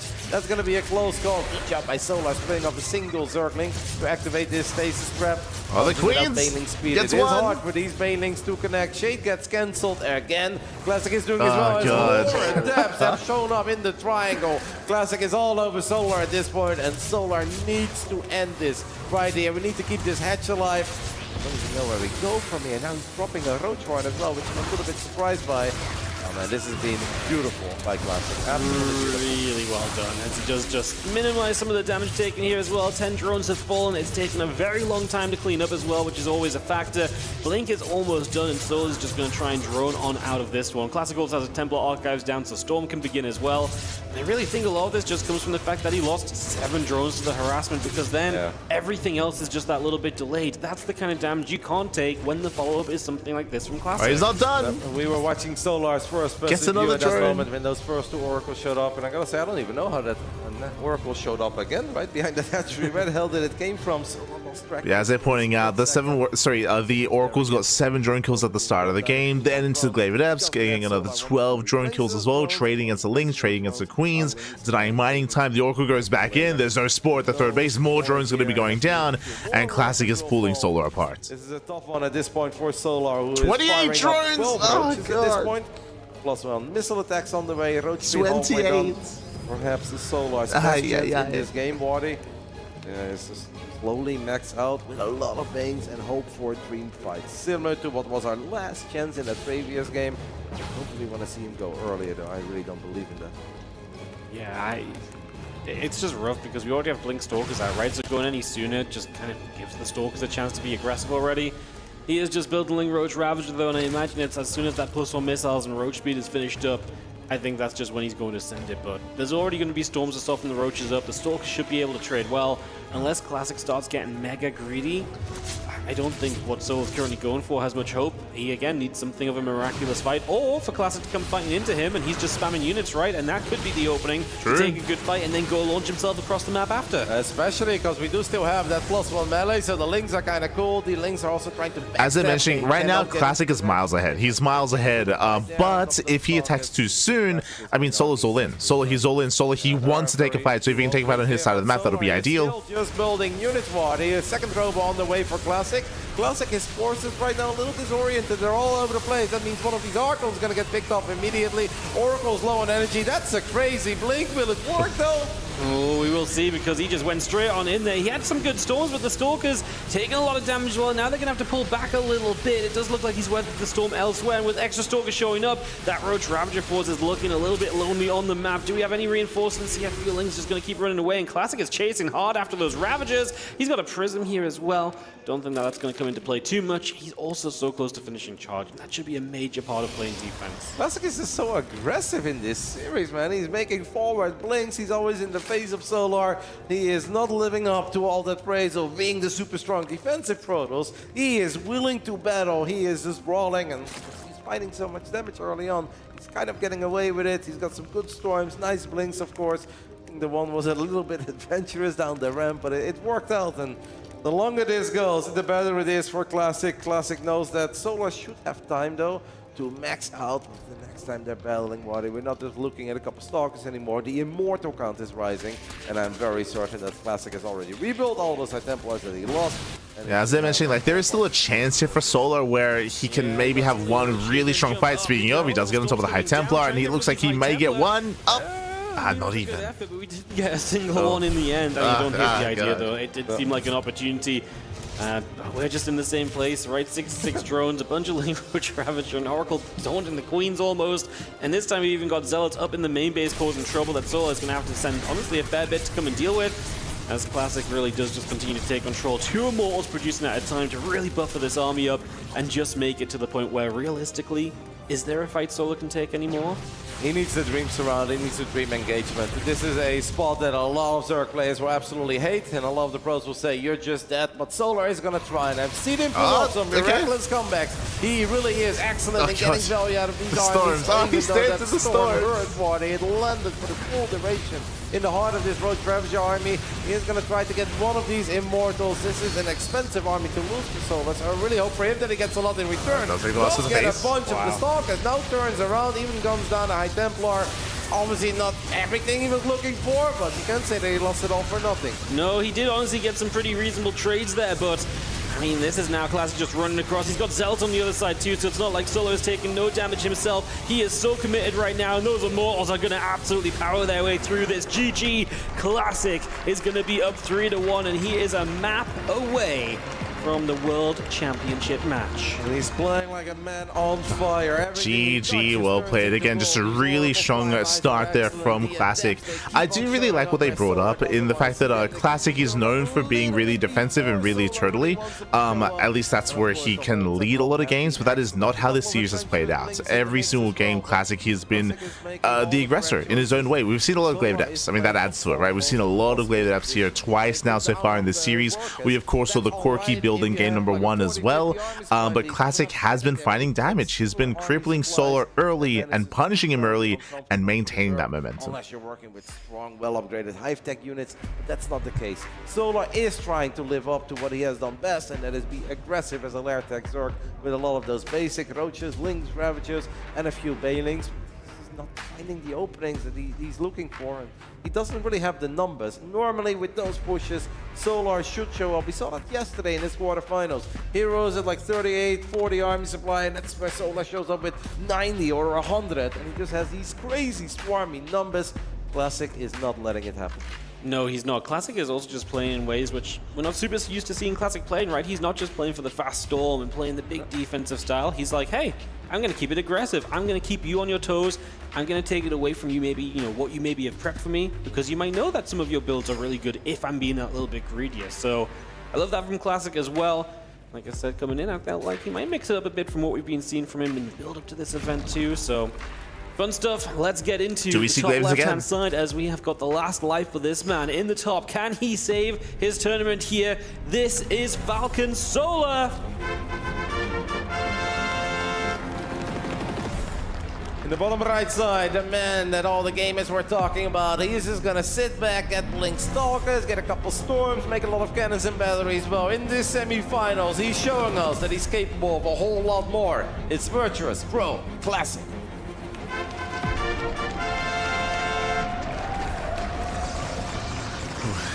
Here we go, and welcome on to Pylon. Pylon, of course, is another one of these maps that has a shorter rush distance by ground, where aggression is favored. Here, we 100% expect to see aggression and all-ins out of Solar, but once again, Classic has been dictating the pace of this game, every game so far. That was okay, but it just means that Classic is getting further ahead, because he's always developing his tech tree, and Solar's just kind of stuck working with these basic units that are not going to have that big power spike anytime soon. Does make it a little bit awkward as we just have the probe showing up early this game, so just force that hatchery off to that right-hand side. So again, for the past 2 games, we've seen the Twilight Council be 4/3 into Glaive Adepts. I will say that if the Glaive Adepts fail to get damage done here, if he goes for the same build, then he'll be punished a little bit harder. So I don't like the idea of going for Glaive Adepts on Pylon. I feel like the chances of Solar being ready for it and punishing it is a lot higher on this map, but we'll see. That remains to be seen. Just hope that he can actually get up to like 50 plus workers once without already being behind. And that has just been the story of these previous games. The first game was very weird because of the way that Solar wanted to open and Classic his response. And in the end, Solar just had a right answer for that weird little Tempest build. And then these few Stalkers that were going to try to end the game. But the other 3 games, they've been a bit more normal. They've been a bit more standard. But it's just Classic getting ahead, getting further ahead, becoming stronger and growing. And Solar's just like, well, this is kind of it. You know, we don't have Hive Tech. We are not seconds away from Lurkers or Adrenal Glands on the links. Like, no, it's basic units, and their strength is in numbers. The numbers are not really there. And yeah, that makes it incredibly hard for Solar to embrace the Swarm. If we're looking at a 10-20 army supply lead, that's often not going to cut it for the Zerg, especially if we're not playing Hive Tech. Yeah, it's been rough for Solar, just not getting where he wants to be. His attacks just never really having that power behind them. Even the one game we really thought it was going to against those Adepts, it was just, nope, not a thing. So far, standard openers, we're just waiting for the tech of choice. Straight away.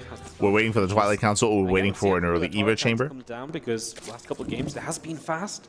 So we'll see if he wants to repeat that a 3rd time now, or if he really is going to ready to kind of move into a more defensive style overall. You do wonder, right, in the previous game on Ultra Love, I really don't hate the idea of opening up with +1 melee there and having a Baneling Nest, but then we need to make Banelings ASAP. The moment that Baneling Nest is done, we need, and not just 2, we're going to need a few more. We're going to need to leave 2 behind in case they shade there, and then you can try to engage with Lynx, Queens, and 3 Banelings, but the Banes were just a bit too late, and that made the entire defense so much more difficult and so much more complicated. So this is it for Solar. Not quite Tournament Live on the line, as we'll see him again in a 3rd place match, but of course he's not too excited over that one. This man wants to play in his first ever Grand Finals of the Global Championship. It is Economic so important opener for Solar to keep it clean, keep it tight in the first 5-6 minutes. Losing a drone or 2, completely okay. Early Twilight Council. 7 drones against those first Oracles. So this Twilight Council was later than last time, but still early enough to still be Glaive Adepts. So far it's been fine, but of course the Oracles are now teaming up. Gases are being taken. We're looking for a Forge. If there's no Forge soon, then there should be Glaives again. Than what we've seen in the previous couple of games, and Gas is onto the natural as well. Going to go to 4 gas nice and quick. As the Adept warps in there, the Queen's going to push the Oracles back, so you wanted a clean opening. This is going to be it for Solar for now. But I was really love from Solar now. So you take a look at the Overlord position below the main. I wish that he just puts like a single Zergling there on patrol. That makes it so much easier to keep track of these Oracles. But Classic this time, maybe a tiny bit indecisive, feeling the pressure of this semi-finals. There was technically a little opening there to go. Going into Blink, okay. Microed a little bit, and this is what Solar needs. It may not be the most exciting thing ever, but for Solar, this is really exciting. No drone kills. 0 drones and getting a bunch of shots off on these Oracles. Exactly the start that the man from Falcons was looking for. Yeah, it's going to be so much better than what he's had before. We'll see if he can continue through with it as he just gets a chance to draw, and he's going to hit that 50+. I believe this is a 6-gate setup. And then choose what he wants to do. Does he just want to spam out units? So right now he's getting up to 6 gateways. He's getting a Forge, late +1. If he throws down 2 more gates, he could turn this into a 3-base all-in. A little further down the line and ensuring that he has the units first, which is not a bad approach against someone like Solar, Classic, where you probably do need a good unit count ASAP. Solar going up to 4 bases. Having that hatchery there is nice, by the way, because that will also give you a tiny bit of extra map vision. So if those my eyes are going to be on the 3rd base of Classic for the gases. You know where they are. You could potentially try to intercept them. Classic is already moving out. Blink is halfway done. We don't have Ice stacking. Okay. Yet, as far as I know. Standard game out of Classic is building up. Solar's not forgetting that upgrade. Getting a few units out here early is nice, but he needs to start making sure we can protect that hatchery water. It's been a clean hyper game so aggression, far. poking in. Now Solar needs to make sure that he can get on top of that. Perhaps a few too many links to activate that stasis trap, but it's all good. The stalker numbers are not that high yet. These oracles are low on HP. I want to say that Solar should be fine. Yeah, he's absolutely fine. I think he was even lurking with the other links, thinking, hey, can I get us around? Can I maybe punish those stalkers?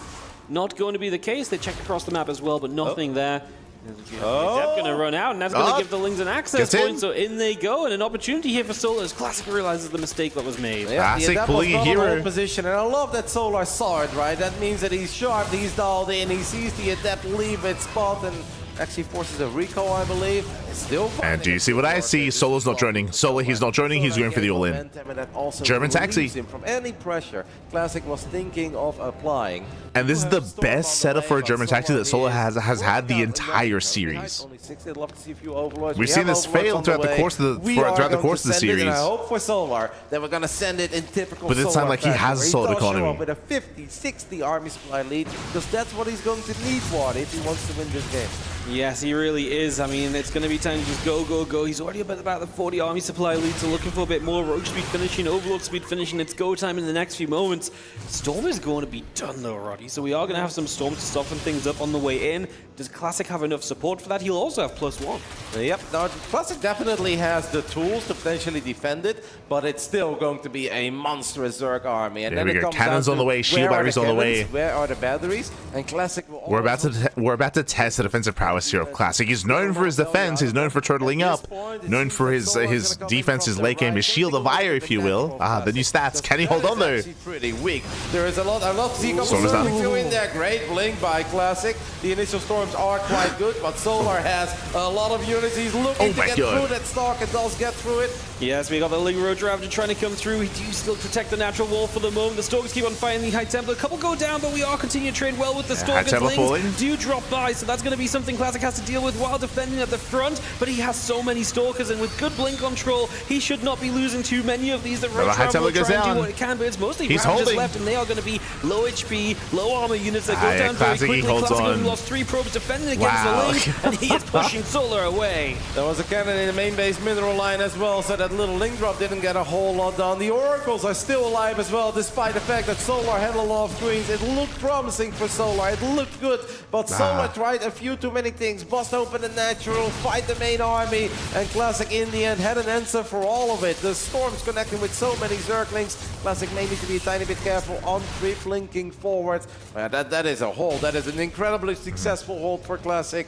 And Solar will be kicking himself. Look at the HP, by the way, on that cannon. That's such a good cannon for Classic. If he does not have that cannon there is no way that he doesn't end up losing 6 or more workers against those Lings. And it will give Solar a little bit of extra power. So what's scary about what just happened? That was the best all-in that they had the setup for. Out of this whole series. Like, he didn't lose a single drone. Didn't lose any workers in lead-up for the first time in this series.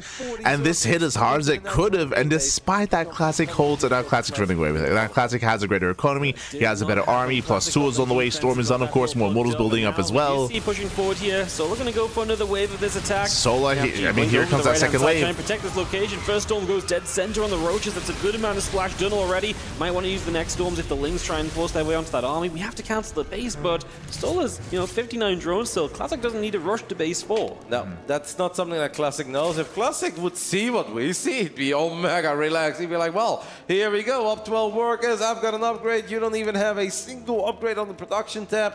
No hive tech. These Oracles, that is a good scout, by the way, for Classic, where he's like, hey, you got this base a while ago. You've got no drones at all. Either that was the earliest drone pool in history, or I am flying in this game, in Game 5 of the semifinals. And if Classic wins this, he will advance into the grand finals, and we'll see that rematch of the match we had earlier in this event, where Serral, of course, is the one who's waiting in the grand finals. Solar is going to be able to max out. He's adding in a few more drones now. The biggest problem is it's 0-0. We have no banelings. There is a world where he gets it done. Yeah, again, as they're pointing out, like, this is a very subpar army from Solar. The Soup does lie. Soup does lie. 0-0 upgrades for Solar. He has no tech. He has no lurkers, no hydras, no spire, no nothing. It's purely Ling Roach A little Ravager. bit, so dive on the left-hand side, an opening for Solar perhaps as he tries to get in here to get some Gets into the mineral fight his way line. back into this semi-final. Tournament life on the line, and it might come down to this right now. Classic blinks forward. He's looking to see what he can do. Zealots and Immortals just stuck in the back, not helping at all. So Classic doesn't take the prettiest fight of all time, but he's just got that much stuff that he blinks on top of the Roaches, and they are going to be in trouble. The High Temple on their own on the right side. Yeah, he Run away defends from without the even Queens, Storm. but Solar That's crazy. realizing, I think, that this is not it, as he is Who going to be in needs so Storm? much trouble in this game. GG, GG. congrats. Classic is going to the grand finals. What a performance by Classic. What a hold here earlier against all those Roaches and Lynx and Queens in the mix as well. But he blinked the Stalkers in that choke point, making sure those doors were shut. Lynx did not get anything done in the main base. And in the end, he gets it done. He even had finishing up as well. Kind of like that final move there by Solar, trying to attack where Classic was not. So maybe he can gun down that Nexus and at the same time get something done at the fourth. But yeah, Queens off creep, we're not going to get it done. A heartbreaking loss for Solar, the man who's had such a beautiful career and was a best of 7 away from playing a Yeah, GG, well played. Again, like that was I would say that was the most dominant game from Classic, just because everything went as best as possible for Solar. When it came to the early game, when it came to the economy, when it came to the Oracle defense as well, like again, everything was lining up for Solar. Defending well, he had a good economy, he had 60 workers, he had his 4th hatchery just for Larva, he committed to the all-in, but last he could not break through. He could not break through. As I pointed out, maybe splitting up a little bit too much in between the bases, but GG. Strong showing by Classic. At the Esports World Cup. How very exciting. Classic going to be one match away from being a world champion. Let's see how he feels about that over on the stage. Talk to us. Thanks so much. I'm down here with Classic, the first Protoss to make it to the grand finals in 3 years. You've done it, Classic, and in that last match in beautiful fashion. At what point did you realize that you were pulling ahead? Because it was clear to our casters, but you stuck in it and so did Solar. 일단 김도호 선수 승리 축하드리고요. 일단 I hope they ask him about game 1. Like that's, in my mind, more interesting. About the craziness that was game 1. 사실 강민 선수가 많이 몰아붙였는데 좀 어느 순간에 승리를 확신하셨는지 궁금합니다. 첫 번째 공격 맞고 나서 굉장히 유리하다고 생각했고, 그래도 방심하지 말자라는 생각으로 하고 있었고, 그렇지만 이제 마지막 공격을 막았을 때 너무 완벽하게 막아가지고 그때 승리를 직감해서 너무 기뻤습니다. Yeah, I knew I was ahead when I defended that initial push, but that being said, I didn't want to let my guard down because it is still not over. So I think when I defended the last push, that was the moment I won. Yeah, that's the moment I realized I won. Well, it's good of you to keep your guard up there. Going back to game 1, just a quick look back. That was the only time you didn't bring quite the standard play. And that is the only time that Solar was able to take a game off you. So what did you learn in game 1? 이제 사실 1세트 빼고는 거의 대부분 어떻게 보면 운영으로 다 이제 승부를 하셨잖아요. 사실 그래서 1세트 때 좀 빌드를 쓰셨던 게 먹히지 않으면서 강민 선수에게 한 세트 내주셨는데 그때는 좀 어떤 점이 좀 아쉬웠을까요? 일단 폭풍함이 오버로드에 걸린 게 굉장히 아쉬웠고, 저도 거의 처음 접하는 상황이어가지고 이렇게 연습 때 나온 상황이 아니다 보니까 저도 많이 당황해서 일단 폭풍함을 오버로드에 걸린 게 가장 큰 페인이었던 것 같습니다.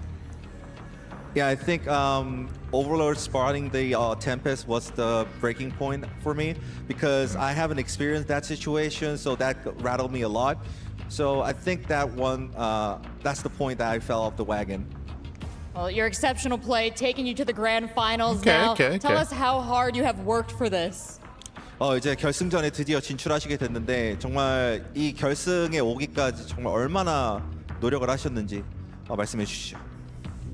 그냥 최근 한 4, 5개월 동안 저는 제가 연습을 거의 제일 많이 했다라고 생각하고 거의 밥 먹는 시간 빼고는 진짜 스타트만 했던 것 같아요. 그만큼 이번 EWC를 바라보고 정말 열심히 했기 때문에 이런 좋은 결과가 있었던 것 같고, 그래도 이제 최종 목표는 세계 챔피언이기 때문에 한 경기 잘 준비해서 꼭 챔피언이 될 수 있도록 하겠습니다. Yeah, I've been pretty much grinding myself for the past 4 to 5 months. And I think I pretty much play StarCraft 2 unless I'm eating or sleeping. So that being said, I've I'm pretty much sure that this is a time to be a champion, and this is not over yet, so I'll try my best to lift the trophy.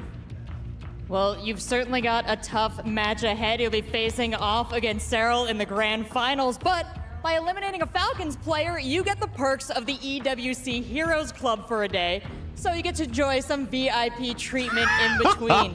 Do you think that rest is going to prepare you, and do you feel like you're going to take this final? 이제 클럽 챔피언십 that was a thing, okay. 팔콘스 선수를 또 잡고 결승 They're like, 진출하기 yo, we got a 이제 private 결승 VIP 기다리시는 bar, 동안 you know, we got 클럽에서 a massage table ready for you. 쉴수 있게 됐어요. 그래서 좀 그런 충전 시간이 좀 도움이 많이 되실지 궁금합니다. Okay. 네, 아무래도 3, 4위전이 있기 때문에 그동안 또 빌드를 생각할 수 있고 휴식을 취할 수 있어서 매우 기쁘고 뭐 짧은 시간이지만 잘 준비해서 결승전 최고의 모습을 보여드릴 수 있도록 하겠습니다. Yeah, getting a rest time in the meanwhile is very sweet because there's also a third place match. So I will try my best to prepare the wrist for the massage. finals That's trying to lift the trophy. That's what you want. All right, the Classic, wrist we'll let you massage. get that rest in. We'll send it back to the desk to take a look at that historic match. I'm reminded of if anyone remembers Pro League CJ Entis, Coach Park, he would often, because Hero was the ace player, we would often like pan over and you'd have Coach Park and the assistant coach like massaging, you know, like taking care of like Hero's like hands and wrists and like getting him ready for his match. Let's go. Impressive fashion here in the semi-finals. Joining me, State, as well as Artosis, to talk about this one. State. That's peak GSL. Sorry, that's peak Pro League. Peak Pro What a series that was. Solar came into this one looking so good, ZVP versus Hero, and I was kind of expecting Classic to play the same defensive style that he's been using to kind of ride this wave of momentum into EWC. A league that gives a best of 7 to Serral at 84%. Do you think it's that favorite given Classic's recent form? I think what's really important about Classic versus Serral, which now we have confirmation is going to happen, which we did assume was going to happen. There's a lot to discuss.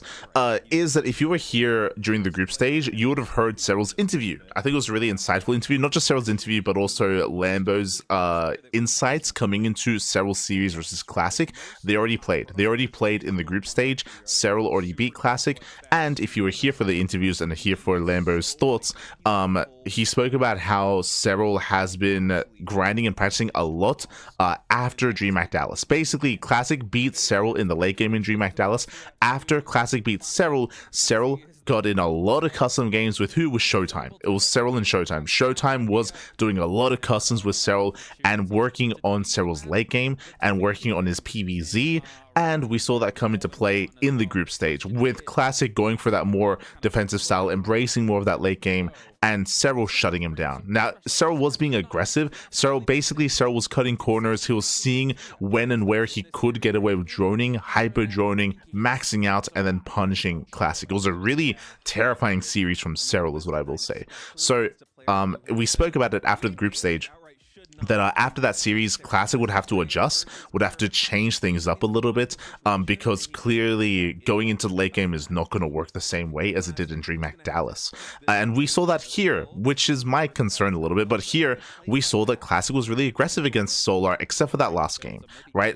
We saw time and time again, we saw a lot of Glaive Death builds. We saw a lot of Glaive Death builds against Solar, catching him out, giving Classic a lead early on, and allowing him to end the game early. Classic was pretty aggressive this series, which we have seen from him in the past, except for the final game where Classic was that wall, was that defensive, or was able to show off that defensive prowess that he's known for. We saw that in the last game on Pylon. So again, he's showing us that he's at least willing to go for these Twilight Council openers, or I should say Stargate into Twilight Council into Glaive Adepts, willing to be aggressive, and I feel like he needs to mix that in a lot more against Serral. This is why I still do favor Serral for sure, especially because of what we saw during the group stage, what we heard about his practice coming into this. It's going to be on Classic to mix things up here. I would not want to see him go into Glaives as often as he did here against Solar, but he's going to have to mix it in and come up with some other quirky and unique builds. I think an example of that is like Tempest Rush that we saw on Torches. Something crazy like that could be really nice to throw Serral off.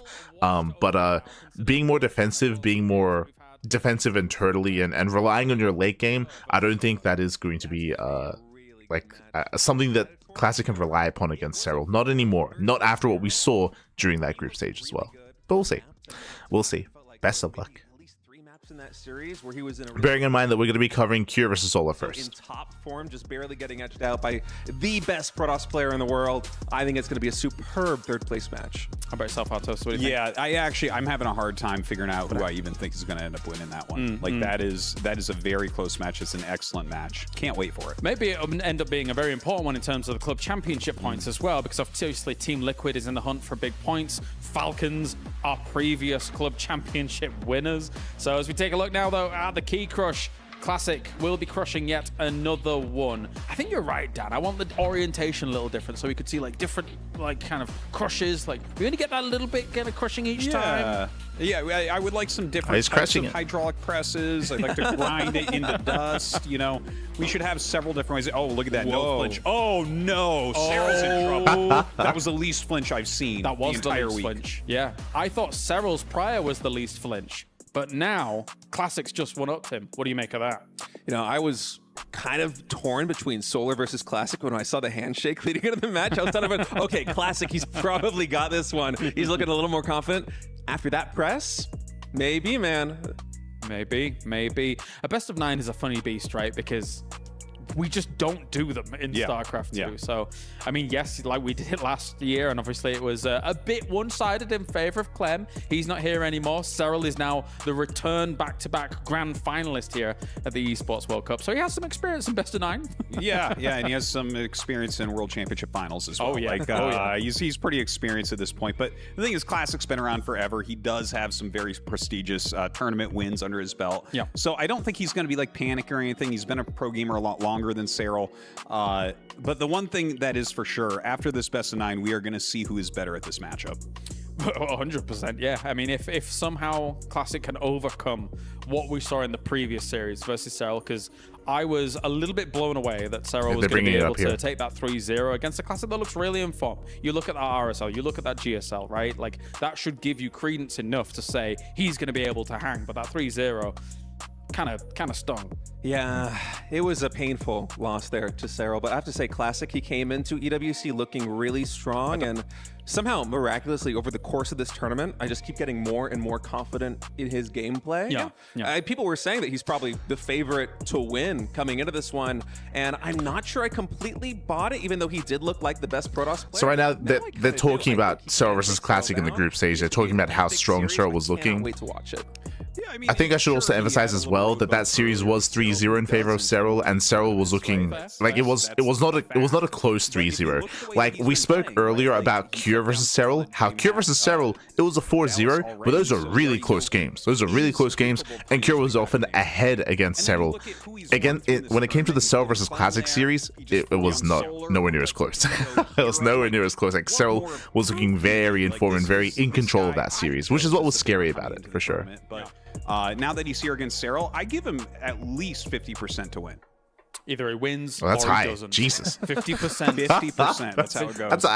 That's a high number, Artosis. 50%. Well. Thank you very much, gentlemen. It's crazy. Right, we're going to go to a short break. When we return, but you're flipping coins for Classic versus Serral? That's insane. Again, it is a best of 7. God. The difference is $20,000. And of course, those sorry. I think they were talking about points here at the Esports World Tournament, but Clem there, he just 4-1 Solar, who like 3-0'd. So I think he's talking about Cure versus Solar. What more proof do you need? Like this guy I chose as the favorite coming into the tournament, but now that he's here against Serral, I give him at least 50% to win. Either he wins or he doesn't. 50%. 50%. That's how it goes. I'm glad we got. I had to run it back because I was like, I think he was talking about Solar versus Cure. That makes more sense. No, he was talking about Classic versus Serral. 50%. Ourselves the third place match on the way. You're Again, wild. It is a best of 7. The difference. All right, we're going to be cutting to a break, and we'll see you guys soon. After the break, it's going to be the third place match, the bronze match between Cure and Solar. See you soon. See you soon after the break. See you soon. Bye. See you soon.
All right, we are back here at the Esports World Cup, and we have our third place match about to be underway. It's going to be Solar going up against Cure here to determine who takes bronze, who takes the extra $20,000 between these absolute titans of the game. They may not have made it to the grand final. They may not be in contention to become the world champion, but there's still a lot on the line for these two, not to mention the fact that they represent Team Liquid. They represent Falcons, two teams that are on the hunt for club championship points, and not only just challenging for small spots here and there, they're challenging usually for #1, as they were 1 and 2 last year. Joining me, Rotterdam as well as Loco, to talk about all of this. Rotti, it's a matchup here for these two that is very important, despite being that third place match. No, of course. I mean, normally if you win a StarCraft tournament, you get a couple $1,000. Once in a while, you win 10,000. This is a single series for $20,000. So, of course, they're motivated. And the club reward, you said it, Falcons was the champ last year. Liquid was $20,000 on the line. Welcome back here, everyone, to the EWC, the Esports World Cup 2025. We are here, we are back, we have returned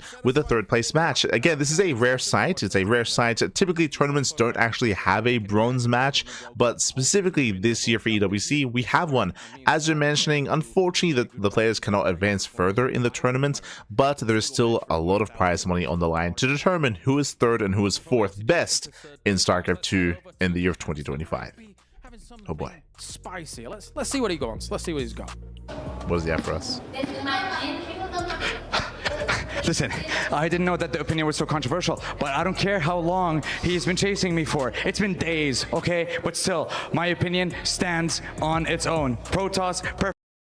Oh no, Paolo, he's coming in. Perfectly balanced, as all things should be, all right? Oh, God.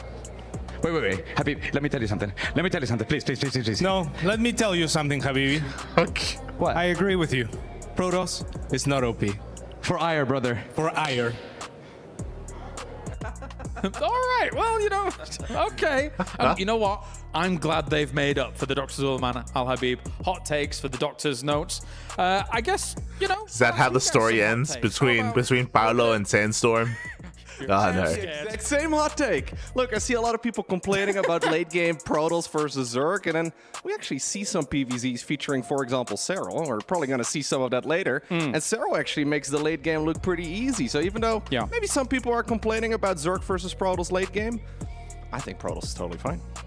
How about yourself, Roddy? True, just play like Serral. True. Third place matches should be the norm for the biggest event of the year. You should be proud of finishing third, and obviously fourth is amazing as well, but a bronze medal means something extra. Yes. We haven't always done this in the history. Sometimes we did, then we went away for it for a long time, but I feel this should be the norm. So maybe that's a bit of a hot take, because a lot of people are like, oh, they lost, they're disappointed, you shouldn't have to play anymore, but I do really like it, and it also gives the players to still end their tournament on a bit of a high. You know, you're sad, of course, that you lost in the semis, but if you win... And you know what's my hot take? My hot take is have cameras on the casters. Caster cam? Unspeakable in EWC. Crazy. They don't have the budget. True. They don't have the budget. Into a best of 9 against Serral right now. Hot take. That would be really tough. He gets, you know, a little bit of time, at least like an hour or so, to mentally prepare for it, which I think is actually really big. And apparently, of course, he was able to eliminate a Falcons player, so he's going to get the VIP treatment for the day. What does that even mean? Be all cool. All right. What does that mean? Let's take a look at the bracket here for the Esports World Cup for StarCraft 2 and see where we are at, because the road for these players has been tough to say the least. We've had some 3-0s here and there, but we've had some big 3-2s, all important 3-2s as well. In the grand finals, where it's Serral versus Classic. You do not want to miss that one, but equally as so, for our third place match, our players are going to etch themselves in history. One of them will take away third place here at the Esports World Cup. Will it be Cure or will it be Solar? And as previously mentioned, I will reiterate, important club championship points on the line for either Team Liquid or Falcons here as well, because I'm not going to mince words. Falcons so far, I feel like they believed they'd have more club championship points by this point already, but they've not had the best of times in some of the other titles. So now it's up for Solar here against Cure to try and bring some back. Yes, I was like, he's doing it again. He's gonna ask me about different games. He's like, No. I've only played StarCraft for 15 years straight. Please don't do this to me. But yes, I'm sure they have a lot of great rosters. Yeah, I think I agree with Roddy. I think I agree that I think it's good to bring back the third place match. I think it's good to make it more normalized for the World Championship, just because it is the World Championship. It is like the tournament of the year. So I can get behind that. Between Solar and Cure, and also perhaps in a way, no matter how big the match is, they can play a little bit more freely. Like, they'll still be stressed, but I think it's less stress than in the semifinals. So perhaps we can get all-out bangers. Well, I'll ask you get your thoughts in a moment here, Loco. But, you know, even if you have been eliminated here in this tournament for the Esports World Cup, you don't have to feel too sad. See the frustration in his eyes, because he probably thought multiple times he was going to win here. Lambo going to have to try to mentally recover. He does have a little bit. You know. Have you ever wondered where the players go when they get eliminated? Back to the hotel? The player lounge? Or maybe straight to the airport? Some of them do go straight to the airport. Be told, even when our players lose, they still win in a certain way.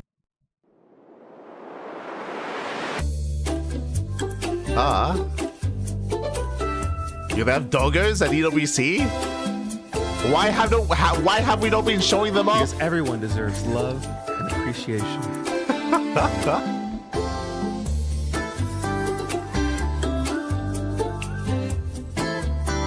Here at the EWC, it's all about treating our players the right way. Alice. Where's that? Yeah, what? I want to be there. Why have we been following Paolo and Sandstorm running around for the past couple of days? Why isn't the B-roll just a cam of the dog area? What's happening? I know exactly what's going on. Feedback form. Let's get get onto the feedback form. We need more doggos. Talk to me about you think with the prospects. Give us more doggos. Yeah, I can really only echo what Roddy already said. I mean, this is such a difficult match to predict. How do you even really call an advantage for either of them? It's been incredibly close historically, and in my mind, like I think all of us have like a picture of every player in our minds. In my mind, this is a super close match in general. Like both of them can certainly beat each other on basically any day, and a best of 7 between the last two. fantasy. I'm kind of leaning towards Cure a little bit, mostly just because across the board he's been very impressive this tournament, but Solar obviously also has been looking like a monster. Talk to me, Roddy. Yeah, well, a little while ago, I wasn't that fond of Cure his TVZ. I felt that was the one matchup that really held him back from just winning a few more tournaments, because his TVT, we've seen it. I mean, the man eliminated Maru. TVP for a while, people considered him to be the best player in the world, because his TVZ was not that impressive. But this tournament, I've been loving it. He got a 3-0 victory over Rogue, and that wasn't even close. And yes, he lost 0-4 against Serral, but you can't say those were boring one-sided matches. There were quite a few moments where they were both low on workers. Serral had no more money in the bank, and on top of that, I feel that Cure can experiment maybe a little bit more with the Cyclone. I think it's mega close, but I think I agree with Loco. Like a minor advantage for Cure, perhaps. Okay, fair. I mean, Solar can be tricksy. Solar for a good while did have extreme confidence in this matchup, Loco. Maybe some of that time has passed on a little bit since then when we was talking about it, because he would always go into interviews saying like, yeah, I think I can take Maro in this matchup. I think I could even hang toe-to-toe with Clem in this matchup.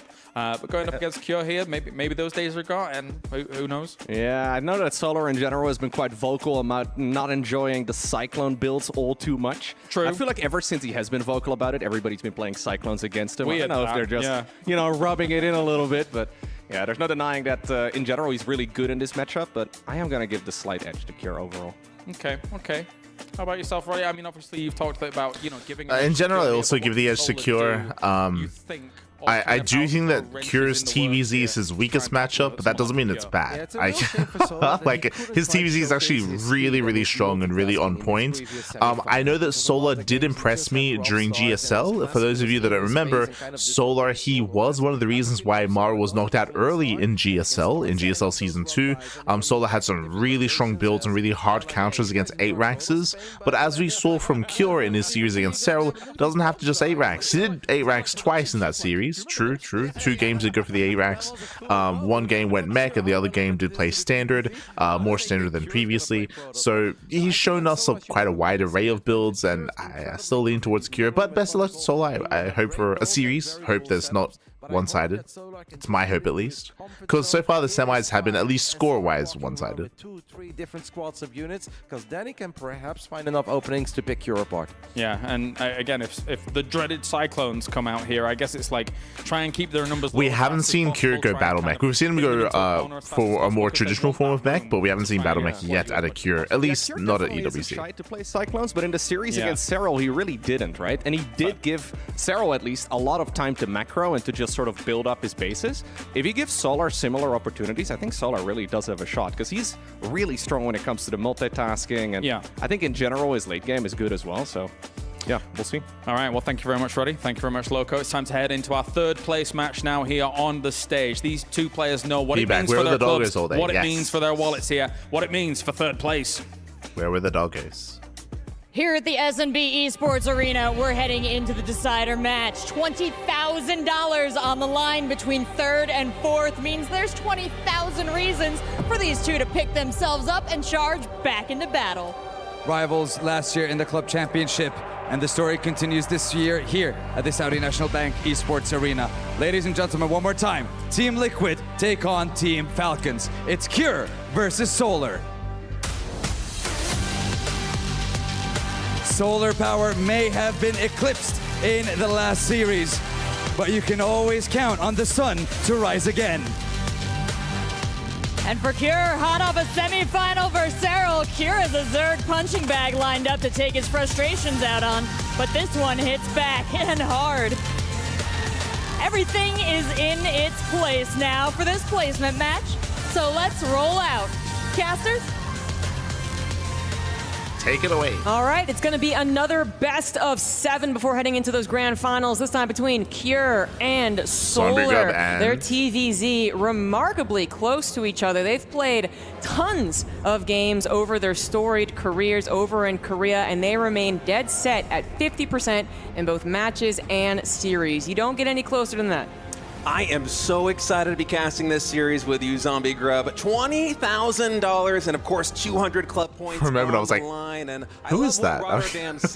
State. Okay. Place. That is a badge of honor. You know what that means? Like so the way they split up here, it's going to be Zombie Grub and State for 3rd place match. It sounds like it's going to be Tastosis for the finals. Between Solar and Cure is going to be taking that 3rd place spot. Yeah, Cure played some fantastic Terran versus Zerg, but Solar ditto on the opposite side, right? He was the one that actually made Clem bleed this tournament in that matchup. Couldn't quite push him over the limit, but they're both at peak levels for Terran versus Zerg. Here is going to be a very different opponent for Solar, who is good against the Clem's multitasking style. Fantastic, actually. Cure, not as much on that. Usually more of like those big pushes. Yes, he can multitask. We absolutely saw that versus Serral. Ditto again on the opposite side. Cure's opponent, Solar, different than how he's going to have to play.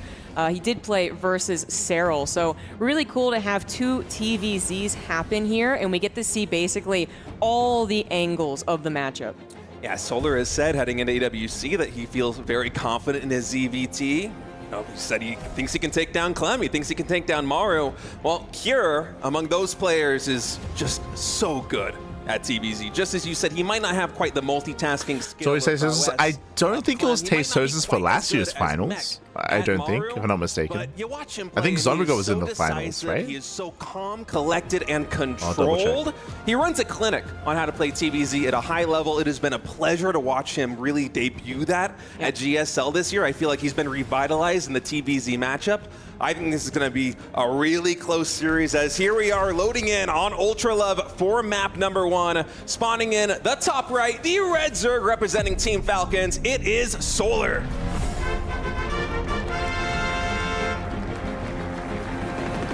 And in the bottom left, as the Blue Terran representing Team Liquid, he is once again Cure. And you know what time it excited is? to head into this one. You're a big fan of 8-Racks. You know what time it is? It is Ultra Gamba Love. time. Predictions are open. Place your bets on who you think will claim the series. Best of luck in the chat. Times previously, very many TVZs actually have this be an 8-Racks. It can be very powerful. Serral made it look like it I was double checked in nothing, Tasos. They did cover the finals last year. They did do it. That's So I misremembered. Any other Zerg They did do player, it last year. including Solar, is going to be absolutely terrified of Cure playing a super strong macro game. And again, like it's so fun to think about how opposite the match here is to these two's previous TVZs, where you talk about Solar versus Clem, and you're like, well, who's going to be faster? Who's going to multitask?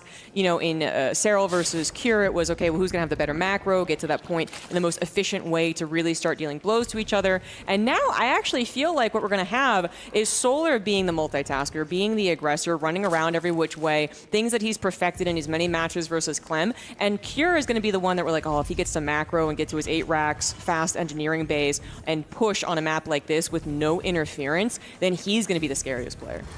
Yeah, you broke that. So I do think that it's really good that they bring this up, especially on Ultra Love. Again, Ultra Love, we speak about this all the time. This is the 8-Racks map, right? 8-Racks is a really strong hero on Ultra Love. It's going to be on Solar to slow him down, to build up. We saw Serral have the perfect game against Cure on Ultra Love, where he completely shut down the 8-Racks. We'll see if Solar can replicate that. Actually, not really that worried, or not afraid, I should say, of going into the mid game, going into the late game a little bit behind of their opponents because they have so much confidence in that late game. For Solar, it's kind of the opposite.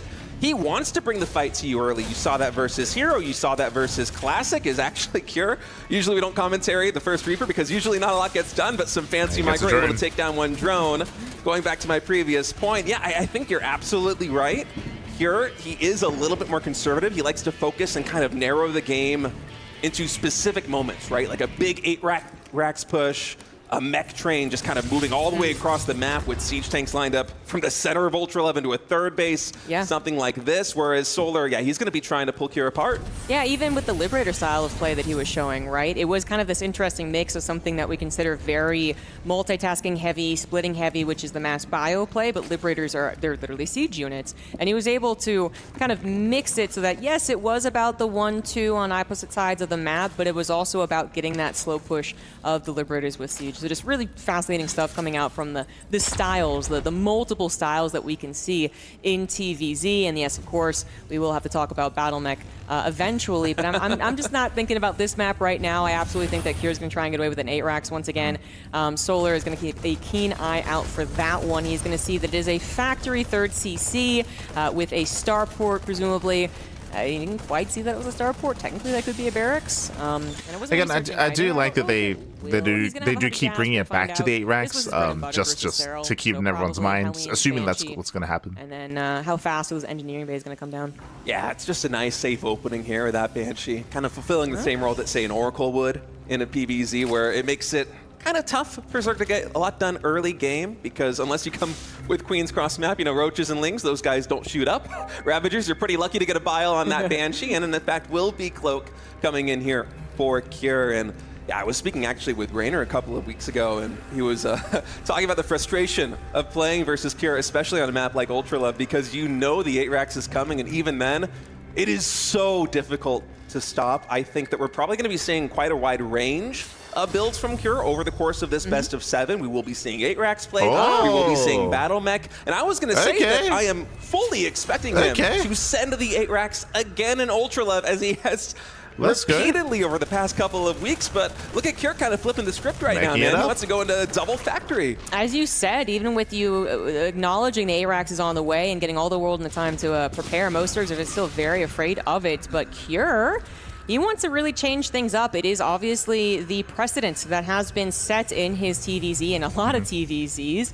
And now Solar might be very much double armory as well. Jesus. That not only is it not going to be bio, it is once again not going to be Battle Mech. It is double armory. We got ourselves that standard vintage mech that's going to be. I was going to say that this is the same build that he went for against Serral on Pylon. Didn't really work out as we headed into that tier 3, and the Broodlords then kind of swapped that script.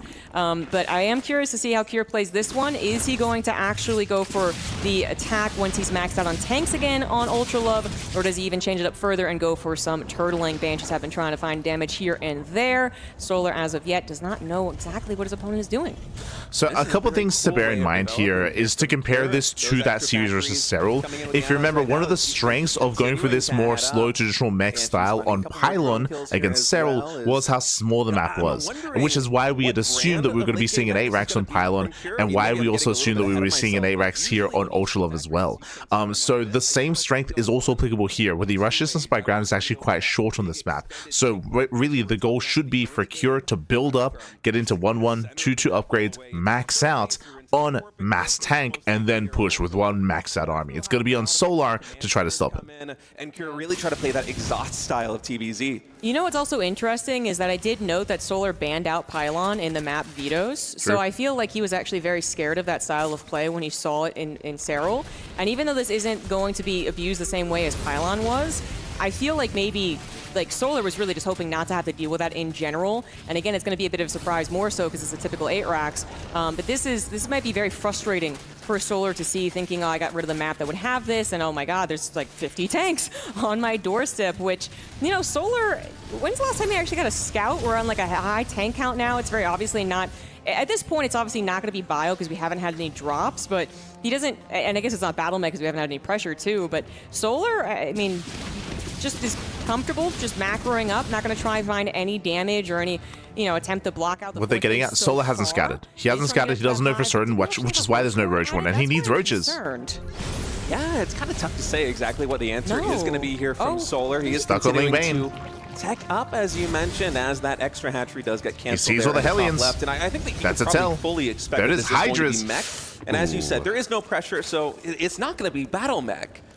But you know, in a situation like this one, as Solar, what is really going to be the approach? Because Kier really isn't vying for map control at all. We have the answer. I actually think he didn't realize it was mech until that moment. Yeah, he Really? did. Shot because he changed Carapace to +1 missile. Ah. Like, Right. like But as we mentioned, the scout wasn't there until this moment. Surprising to say, but we'll find out later. Hellions are trying to get surrounded right now. Banelings are on their tail, and they will make those connections. Nice around. That is a lot of Hellions to lose without really taking much in return, other than the sacrificial Banelings themselves. But yeah, Solar, he's still getting to high technology. You can still play this out with Ling, Hydra, and maybe the Banelings help out clear out the Hellbats as well. But you do want to get something like Lurkers as well to help you. Kier's push going to be coming, I would say, actually kind of shortly. 2-2 already on the way with those fast double armory builds as well. I think Kier is going to do the push style that we saw versus Serral, rather than trying to really super turtle, and that is always going to be tough to deal with. Especially with the fast 2-2 coming in here, as Banshee is going to catch yet another drone trying to take an expansion, and Solar looking and prodding over here at the fourth base. If you're able to snipe at least one siege tank, can he get the second one there with a bit of assist from those tanks on the ground? And actually, Hellbats here in the very top left. Kier, I was talking about how he doesn't have that much map presence because it was really just that one rogue band of Hellions, but he is really trying to get a lot done with Hellions, with the Hellbats Very nice now. spread. Denying expansions with the Banshees, these Hellbats delaying the mining of a Solar who is on 89 drones and would love to saturate this top left base. And where are these queens going, Zombie Grub? On an adventure. They're going on an adventure. Now, they meant to go ahead and spread that creep. So they're going to get back to that. We do have Magfield Accelerator on the way for Kier. I wonder if he's going to actually use this opportunity to push with the mech, the tank mech that is, and then actually add on battle mech. What's important here is that Kier, he actually doesn't really know what tech Solar's working with either. He has seen no Roaches yet, but for all he knows, it could be a Spire on the way. I don't know if he has scanned the main base yet. Like the Nidus Room especially, I think is important to make sure you have some type he doesn't of get his counter max. jab True, if you are he's just locked in maxed at out. home against the mech push, which is on its way. Yeah, Kier now moving into the middle of the map as 2-2 upgrades This here is for time. these This is mech units, moment. getting closer and 2-2's closer finishing to up. completion. Some Hellions back at home. Blue Flame. Ready to deal with those Zerglings, as a few siege tanks will get caught, but again, with these upgrades, not much more than some damage going on to those. As Solar now testing the limits here in the center of the map, and Kier, he's starting to develop that siege line. Vipers are ready. That's what the Vikings are for. Scary push. Once again, getting past the bridges, kind of the first choke point that you want to get pushed past, and then as you approach this one where, you know, Solar did knock down the rocks, I believe it was him anyway, it's less of a choke point, but it still is a choke point. Breaking through that's very, very difficult. Another Ling run by, going to try and find Hellbats not prepared. Little misclick maybe on the transformation back to Hellion. We do need more Hellions actually, but all the while we have Solar deciding to go in, clear out the front line with a couple of blinding clouds. Banelings do take out much of the Hellbats. Only tanks left over, but if there's no Lings right here, right now to take advantage of that, Cure's going to keep his position.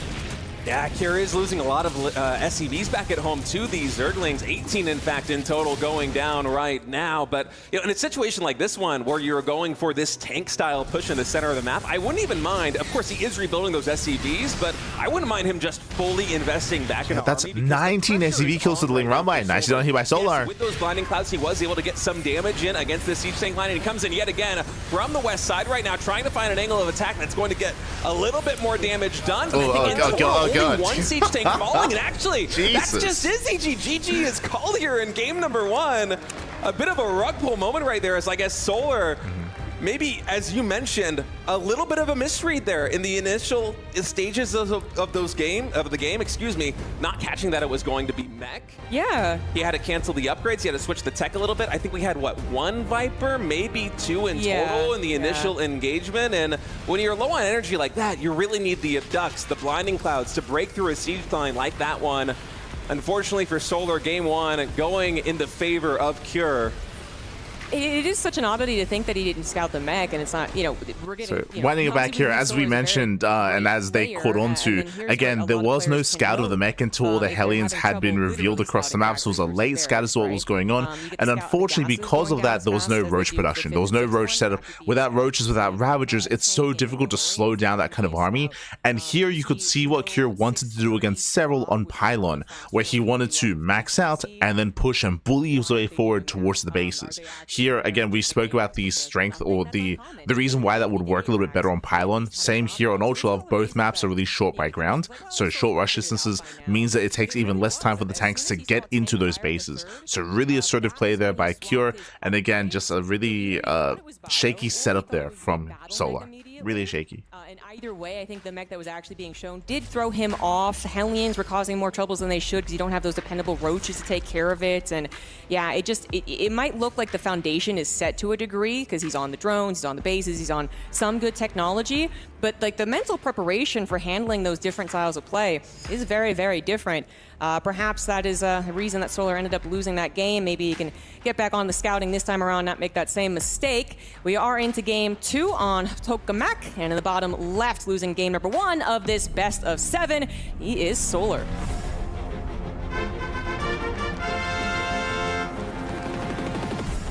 And spawning in the top right, bringing out the big mech play in game number 1. Will he go back into that here in game number 2? It is Team Liquid's Cure. You know, sometimes I do bring this up, but I'm always so hesitant to because I think, well, I'll say it first. I do feel sometimes that Solar isn't the best scouter in StarCraft 2. And that the reason I'm hesitant to ever say that is because, like, well, he obviously made it here. He's fantastic. He absolutely has to have great scouting to do that. But when you compare him to, and this is a difficult comparison, but to Serral, it feels like Serral always gets like the right scout at the right time with the perfect information, doesn't get tricked by anything in any matchup as well. But Solar, sometimes he does have this one game in a series where it's like, I just don't, you know, he maybe could have sent an Overseer in and seen something, right? And hopefully that is the only game in which maybe Solar didn't have the time to set up mentally for what he was truly against. So yeah, it's kind of a tough position there. This is the one time where I'm going to push back against this because basically ZombieGub is insinuating that Solar, he has worse scouting than Serral and because that he had a late realization of what was happening. If you weren't watching previously, if you weren't here for the previous series, Serral versus Cure on Pylon, Serral also had a late scout. And if you remember, he even confirmed that in the interview. We mentioned it during the game at the time that Serral, he did not get into the main base, he did not scout the factories, and likewise, he didn't see the extra tanks, he didn't see the extra Hellions, and it was a late realization that's what was happening. That's why that game was so close. And in the interview afterwards, Serral even confirmed, he's like, yeah, I was really scared on Pylon because he had a late scout and because it didn't realize it was mech until it was far later. So he was actually in a really rough position. So I think this comparing Solar's lack of scouting to Serral also had lack of scouting as well. So I don't think the comparison is there. Saying that one is better than the other, they both failed to scout the mech in their respective games. It was just that Serral opened roaches to begin with. No, sorry, he didn't open roaches. He did react with a roach warren once he realized. Here, Solar reacted with a Hydra Den, not with roaches. It's not an Overlord always going in. The Lings at the front can oftentimes get the scout that you need, but it was deception from Cure. So really just, I mean, Cure's game plans going into these best ofs are absolutely brilliant. Yeah, he is very good at these long extended series. GSL veteran going back many, many years. So many runs going deep into those tournaments. You get your reps in. Best of 5s, best of 7s, and I'm sure it's going to be the same thing from Solar. We've already seen him deliver some real haymaker blows in just a variety of matchups with the aggression so far in these series, leading up into this best of 7 here for the 3rd place match. And I feel like often, going back to your point from Solar scouting, it's usually his aggression that gives him a lot of information, whereas, you know, a player like Serral, of course, he is capable of being aggressive, but he specifically will look for timings with an Overlord, with an Overseer, as you mentioned, whereas, yeah, with Solar, it's usually the attacks that feed him information, or he's and now the cast is going down this like line of like commentary, but it's baseless. Like it's not applicable to the games we've been seeing. Well, that's Smooch. Okay, that was a mistake, you know, just to let that in. It is seeing a very basic opener as far as like, well, this could be every game for a lot of Terrans. Safety Roach went under Solar, so it does go for a Roach follow-up. But that doesn't guarantee that it's true. And we have Bio out of Cure. They could be adding factories, you know, swapping that barracks off. In this case, it was, but Solar would definitely want a second scout just to confirm that. And it is going into Bio. Yeah, additional barracks now coming in here for Cure. And as for Solar, just developing very normally. He's adding in more drones. All the Spore Crawlers now coming online to deal with the Banshee tech that he scouted just a moment ago. And actually, man, he has been really on point with the scouting so far in this game. I think you heard your cast. He's like, let's just prove ZG wrong here in game number 2. Just relentless with the Lings. First one, a little bit lucky getting into the main base, and the second one also confirming the barracks. So, yeah, going to be no curveballs coming Solar's way in the early game here in game number 2. And I like that, because when Solar is playing at his best with information like the one that he's gathered in this game, it's usually a really back and forth one. And right now, look at this CG taking additional Vespene Geysers. And what is this, like a 520 infestation pit? Yeah, very, very fast. Popular build right now for some Zerg players when they go into macro. And this is what Solar did a lot versus Clem. As well, so that is like the 4-minute Roach Warren, fast infestation pit. Some drones are going down, but most of them were pulled actually, so this isn't too bad. Nice attempt at a body block actually. He gets into natural. This is now a very dangerous moment. 3 Hellions, 1 shot on the drones. The drones don't know what to do. Do they block it? Do they surround it? Do the Queens come fast enough? 9 drones go down, and you can see that Solar was not happy about that. Banshees in the main base looking right towards the Queen. I think they took out a drone before they did that. Yeah, that was not the defense that Solar was hoping for. No, and the damage really piling up. Those Banshees coming into the main base. 12 drones in total going down. And Cure at 6 minutes is taking a worker lead. The Hive tech starts here for Solar, and I'm getting flashbacks to Shin deploying this build in DreamHack Dallas with a fast infestation pit, the fast Hive. Usually, it's going to be roaches in the mid game to carry you through, and then a fast Ultralisk Cavern, but that's a pretty low drone style. I feel like we're usually somewhere in like the mid or low 70s when we do that style, at least from Shin in the games that I've seen. And losing 12 drones in a moment like that, it's kind of painful, because you kind of want to be out of the droning stage of the game. You want to start investing all your money into roaches to stabilize you. They're the big stabilizing force in the mid game, and then play off of that to invest all this tech into the Ultralisk, the Hive, the additional upgrades coming in to really bring those Ultras online.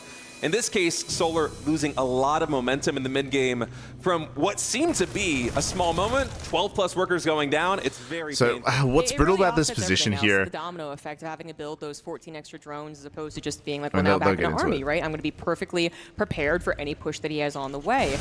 Very small mistake from Cure as he does push in here. He does only have 1 attack as opposed to the armor. I think he just, you know, queued the engineering base. It didn't quite work out. The attack is still very scary without that second upgrade. Solar was absolutely 0 upgrades, and he is supply blocked, and suddenly the hatchery is in trouble. Transfuses do come down, but the Roaches getting obliterated by the tank. More Lings are necessary. They are now spilling forward to help out, and this will be cleaned up, but that is not all. That was the appetizer, guys. Cure has a lot more army on the way, building a 4th command center behind this and finding even more damage with these Banshees. So a really strong way to deal with this style that Solar's going for is to be hyper aggressive with these timing attacks. If you've been watching Byan as of late, Clem as well, you can punish a player rushing into Hive, which Solar's trying to do by going for these timing attacks, by applying that pressure and not backing off. We saw that Stay was making reference to Shin versus Clem. I don't know if he wasn't watching the previous days, but there's a reason why Zomagar brought up Clem versus Solar, because Solar did the same style against Clem, and he was able to make use of it to great effect here. But it's been a shaky start for Solar. Yeah, and the creep spread still has not been replaced over there, which Cure is still going to be looking at. Scan to clear up even more. Creeps it off to the right, using these Banshees very well. They're also tracking the other possible run-by point, while his main army is obviously tracking the first one. Ultralisk Cavern is on the way. Baneling speed only halfway done. That does scare me a little with Cure trying to get the army on the left side. I mean, he's being quite patient about this. He's not showing it. This is giving Solar some time to replace the creep spread, but gosh, when Cure does push, and here we actually go, 2-2 about halfway done, once again, Solar is going to have some trouble.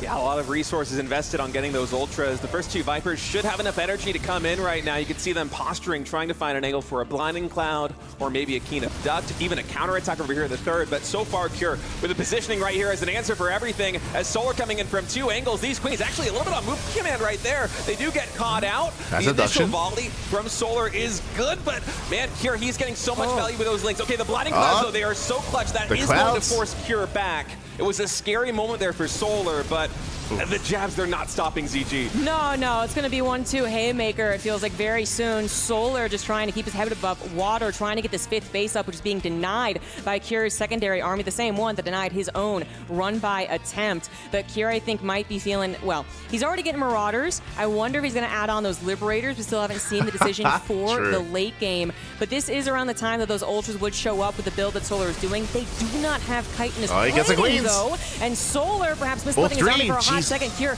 is able to take advantage, jumps on top of this army with a 2-1 upgrade lead. Ultras are here, but again, no plating, but it is going to be enough on that left side. Right side, very stimmed bio. No Medivacs close to try and save them, but looks like they might just be able to escape.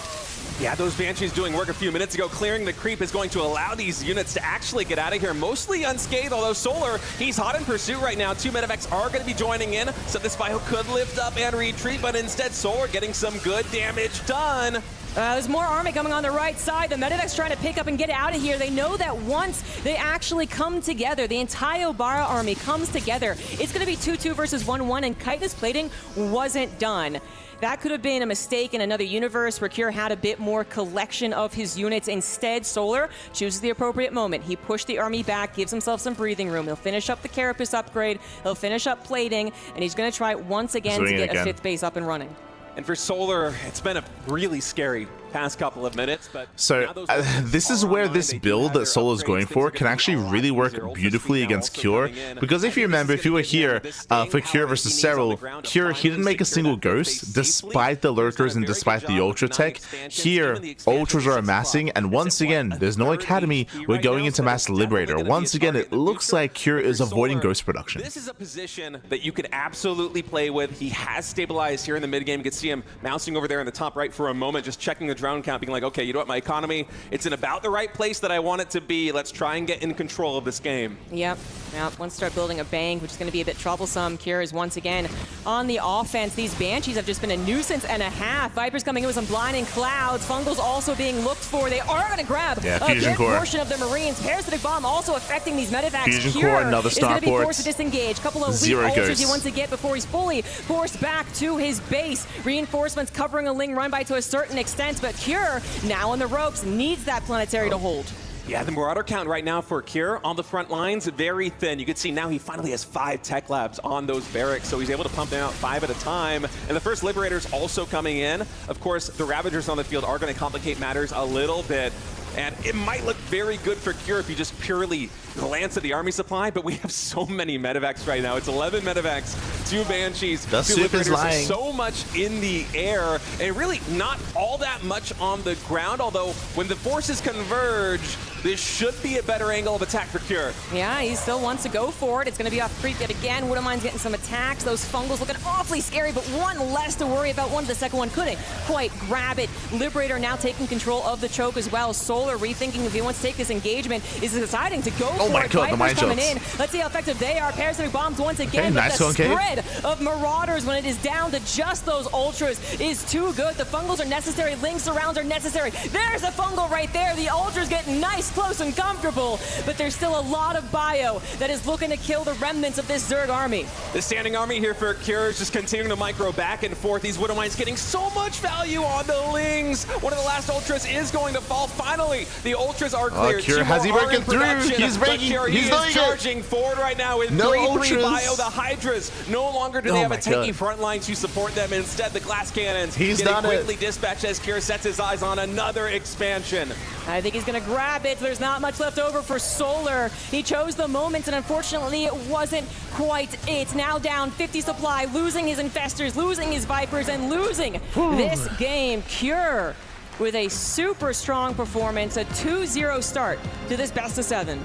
Yeah, that was just fantastic bio play there from Cure. For me, the key moment looking back, when those Hellions paired with the Banshees in the main base were able to get a dozen plus drone kills. Solar playing such a high-tech style, going for the super fast infestation pit, the fast hive. So we didn't get to talk about it at the time because they were kind of like discussing the build itself. But the brutal start at the beginning of the game wasn't necessarily, it was a combination of two things. It was the Hellion dive that they're referring to, which did do a lot of economic damage, but it was also the fact that Solar, he had opened up Roach, and when you open Roaches like that, it's a very safe way to play, very safe way to open up. It's meant to keep you alive, it's meant to minimize losses, but his Roach production was delayed, and he had nothing to defend. He failed to wall off, he had no Roaches ready in time, so despite the, I would say, safe build and the safe opener out of Solar, he failed to defend early on, so that set him even further behind.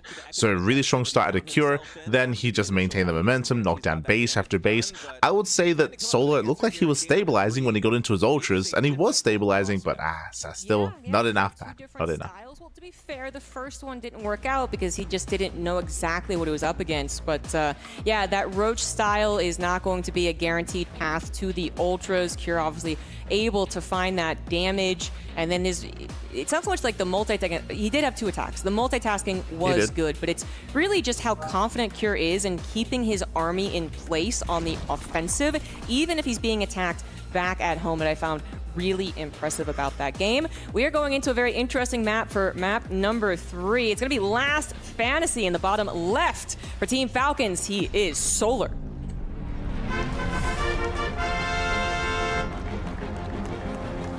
And spawning in at the 4 o'clock position here on Last Fantasy, looking so good so far in this series. Can he keep it up? It is Team Liquid's Cure. And I'm pretty sure I can count on one hand the amount of TVZs I have casted on Last Fantasy. I don't really know what to expect in terms of builds. I feel like this is going to be a lot better for just aggressive play in general. Do you agree with that? I feel like it's such a curveball on the map. No, I'm with you. I feel like it's not exactly a blank slate, as I think the stats are going to say Terran appreciate this map a little bit more, but we just do not see it a whole lot. I think we don't because maybe Zergs always veto it, right? But again, Solar vetoed Pylon. But I am kind of thinking back to, like, sometimes it is overwhelmingly one race favored, but then a particular person is able to kind of change that dynamic or able to come out with a particular style or understanding of the map. That actually makes it okay for them. So we're going 3-Axe Reaper. We are committing even harder to Mass Reaper here from Cure. This is not an all-in, but this is designed to punish and to contain the Zerg on 2 bases. This is interesting. Cure, not just a 2-Rax. That's a 3rd one in the main base. Yeah, gonna be 3-Axe Reaper coming in from Cure, and you can always expect some kind of shenanigans here on Last Fantasy. Of course, the only 3-player map in the pool here at EWC is you don't know quite where your opponent spawned in this one, and there are all sorts of tricky positions in terms of expansion patterns. And as you can see, of course, here, Kira is going to confirm that it will be that right position versus the bottom left. And there are a lot of ledges also to play around, by the way, with these Reapers. Unfortunately for Solar, you know, it takes a little moment for Kira to see where his opponent is, but for Solar, his overlords don't really know where they want to go or where they how to position themselves until later on in the game, and that is pretty big for the Zerg. At first, 2 Reapers are going to make an appearance, and you're like, oh, it's a 2 racks, and then suddenly there's a few more, and that's very concerning. This Ling is going to get in to see, again, 2 racks. It's more just about the Reaper number steadily growing on the front lines. That is super scary about this. You really can't take your 3rd hatch at this point. You are very likely, I would say, to take damage even in your natural, even as you're protected. You're going to try and hold on and take 0 damage until that speed is finished. A lot more Lings in production, as well as 2 Queens here for Solar. Zergling speed about 75% done. Kira is expanding behind this. It's a lot of pressure, but it is not all in. So far, the defense from Solar has been very good, but this Queen getting dangerously low on HP. It's going to be regenerating a lot slower than these Reapers. And so far, good damage to Kira. He should be pulling back soon. He doesn't want to get caught up by the speedlings. We're still slow. Around 330 is when you're going to be aware of the speed. It's kind of the fastest speed you're going to expect. A lot of Lings were created. These Reapers, they need to be very careful. Like, they're still important to make sure you're just not constantly contained on 2 bases, that your barracks aren't even in trouble, honestly, as you start to add on other production. You do want to keep them alive, and he does pull back. Of course, grenades can also save you. Ledges can be found, so ideally you never lose all of them. But in this case, Cure saves every single one, is okay with just delaying that 3rd hatch and forcing all of those Lings as well. Yeah, and this is a really cool way that Kira is developing back at home right now. He's adding in 2 additional reactors at a very fast engineering bay. Of course, these Reapers, they have a lot of value right now. They're going to try and cancel this 3rd base. Solar, he's looking for the surround right now with these Lings. You got to be very careful because Reapers, they pack a big punch, but if there is a full surround, all right, first grenade comes in. Very good, able to dislodge a lot of these Lings. There is a surround on 2 of the Reapers. That's going to be the end of the trade for now. So Solar able to keep the space alive. But the point that I was making, ZG, this is a really fast +1, a pretty fast stim as well. If those Reapers are able to safely get back home, we can have a very big bio push coming in from Cure at this 3rd base. Solar's economy, it's a little bit stunted, right? Yeah, and I really, you know, I think I like this from Cure. I'm not sure if it's going to work, this ploy to use the Reapers to get a backstab snipe on the hatchery, but I'm really appreciating it. It is a way to try and play out with these Reapers, avoiding the Ling surrounds in the middle of the map and kind of sneakily getting over while the hatchery is still low. That many Reapers absolutely got a snipe. So actually very good handling of the situation right now for Solar, but now what I'm worried about is, as you were talking about, the 2-base follow-up.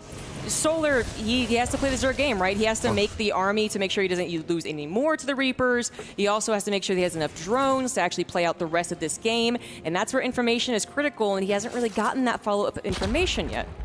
As I kind of alluding to, these Reapers have actually done a really good job at not just at keeping the army busy, but trading and making sure that Solar doesn't get across the map and he doesn't scout. Solar, he doesn't know what's coming his way. That's a really strong timing here from Cure. You have to catch Cure out of position, but he always finds himself in angles like this one, where he has the ledge to retreat back to, and you can see Solar's like, what's even the point of trying to get the surround right there? He's just going to jump back up. 2 Reapers in total going down for 14 Lings, and I know no drones have died, no Queens have died, but this is way more Lings than Solar wants to make. It's indirect economic damage, and I think this is beautifully setting up for this push. Yeah, 100%. I loved Cure's rotation right there. He basically made sure to rotate around the map where the ledges are the most abusive, as opposed through these speed zones where the Lings can actually help out. Now he's using them, of course, to get here as fast as possible. Attack already on Solar's doorstep. Gets an Overlord supply block. Solar ways away from actually having that Carapace. Meanwhile, infantry weapons is done. There's a lot of Marines, and I'm not sure Solar is actually ready for this. There's no Carapace, there's no Bailings, there's nothing. It's so abusive. The grenades are still available too,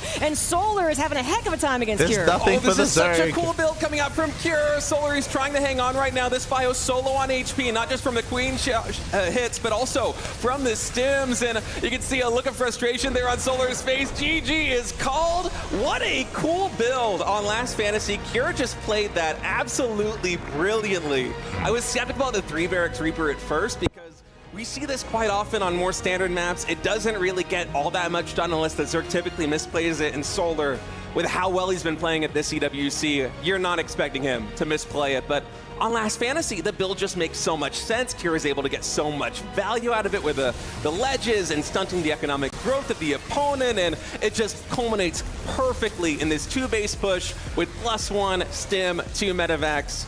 Brilliant planning, brilliant execution. I love it so much, DG. Yeah, Kira's builds for this series is just so amazing. The way that he played it too, it could be so easy for a Terran player to think like, I'll do the Reapers and then I'll do the follow-up, and you know that'll be okay enough. But to actually use the Reapers well enough in that fashion, just absolutely beautiful stuff. We do have a break incoming, guys. When we come back, it is going to be more Terran versus Zerg action. Yeah, I can't really add anything to what they said. Like they just fully broke it down there. But yeah, really impressive build there from Cure. Really impressive, really specialized for Last Fantasy. And the series may just about end. I'm a little bit concerned. I'm hoping for a back and forth. I want to see more games here. But Cure's up 3-0. He's up 3-0. It's a best of 7. One more game and Cure will run away with this series and earn $20,000. Jesus, like a massive prize discrepancy here between 3rd and 4th place. So the pressure's on Sola. Sola, he has asked for a break. Sola needs some time here to recover, to gather his thoughts. Up next, what is our next map? Just double checking here. The map of choice is Astral Last Fantasy. Is it going to be... It's not Magnatha. I think Magnatha was vetoed, right? Ley Lines. Okay, a much more standard map, but Ley Lines is going to be up next, and it's going to be up to Sola to try to pull off a reverse sweep, or at least try to gain some momentum back. We'll see you soon in a couple of minutes. See you soon. Bye. See you soon.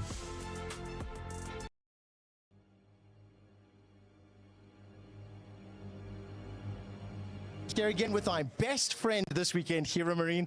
Thank you so much for joining me. Have you played table tennis before? Not at all. Not at all. Can you play table tennis with a microphone in your hand?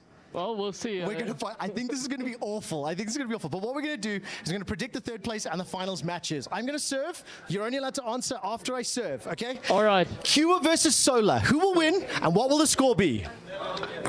I think Cure is going to win 4-2. Okay, give me a reason why. Give me a reason why.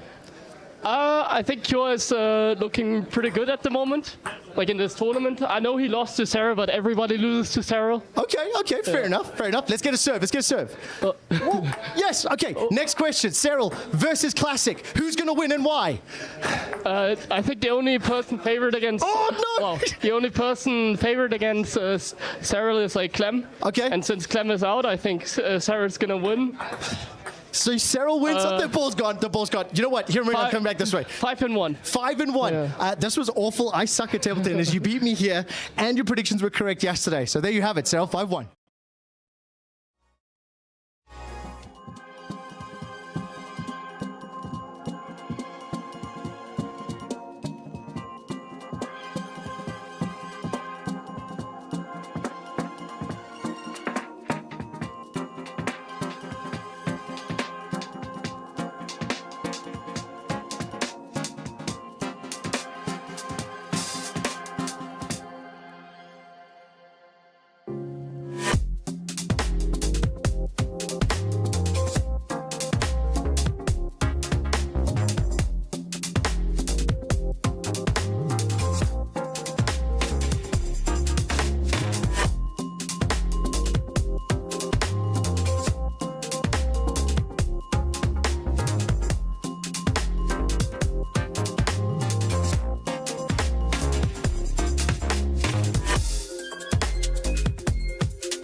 Some spectacular gameplay being shown today by the Terran Cure.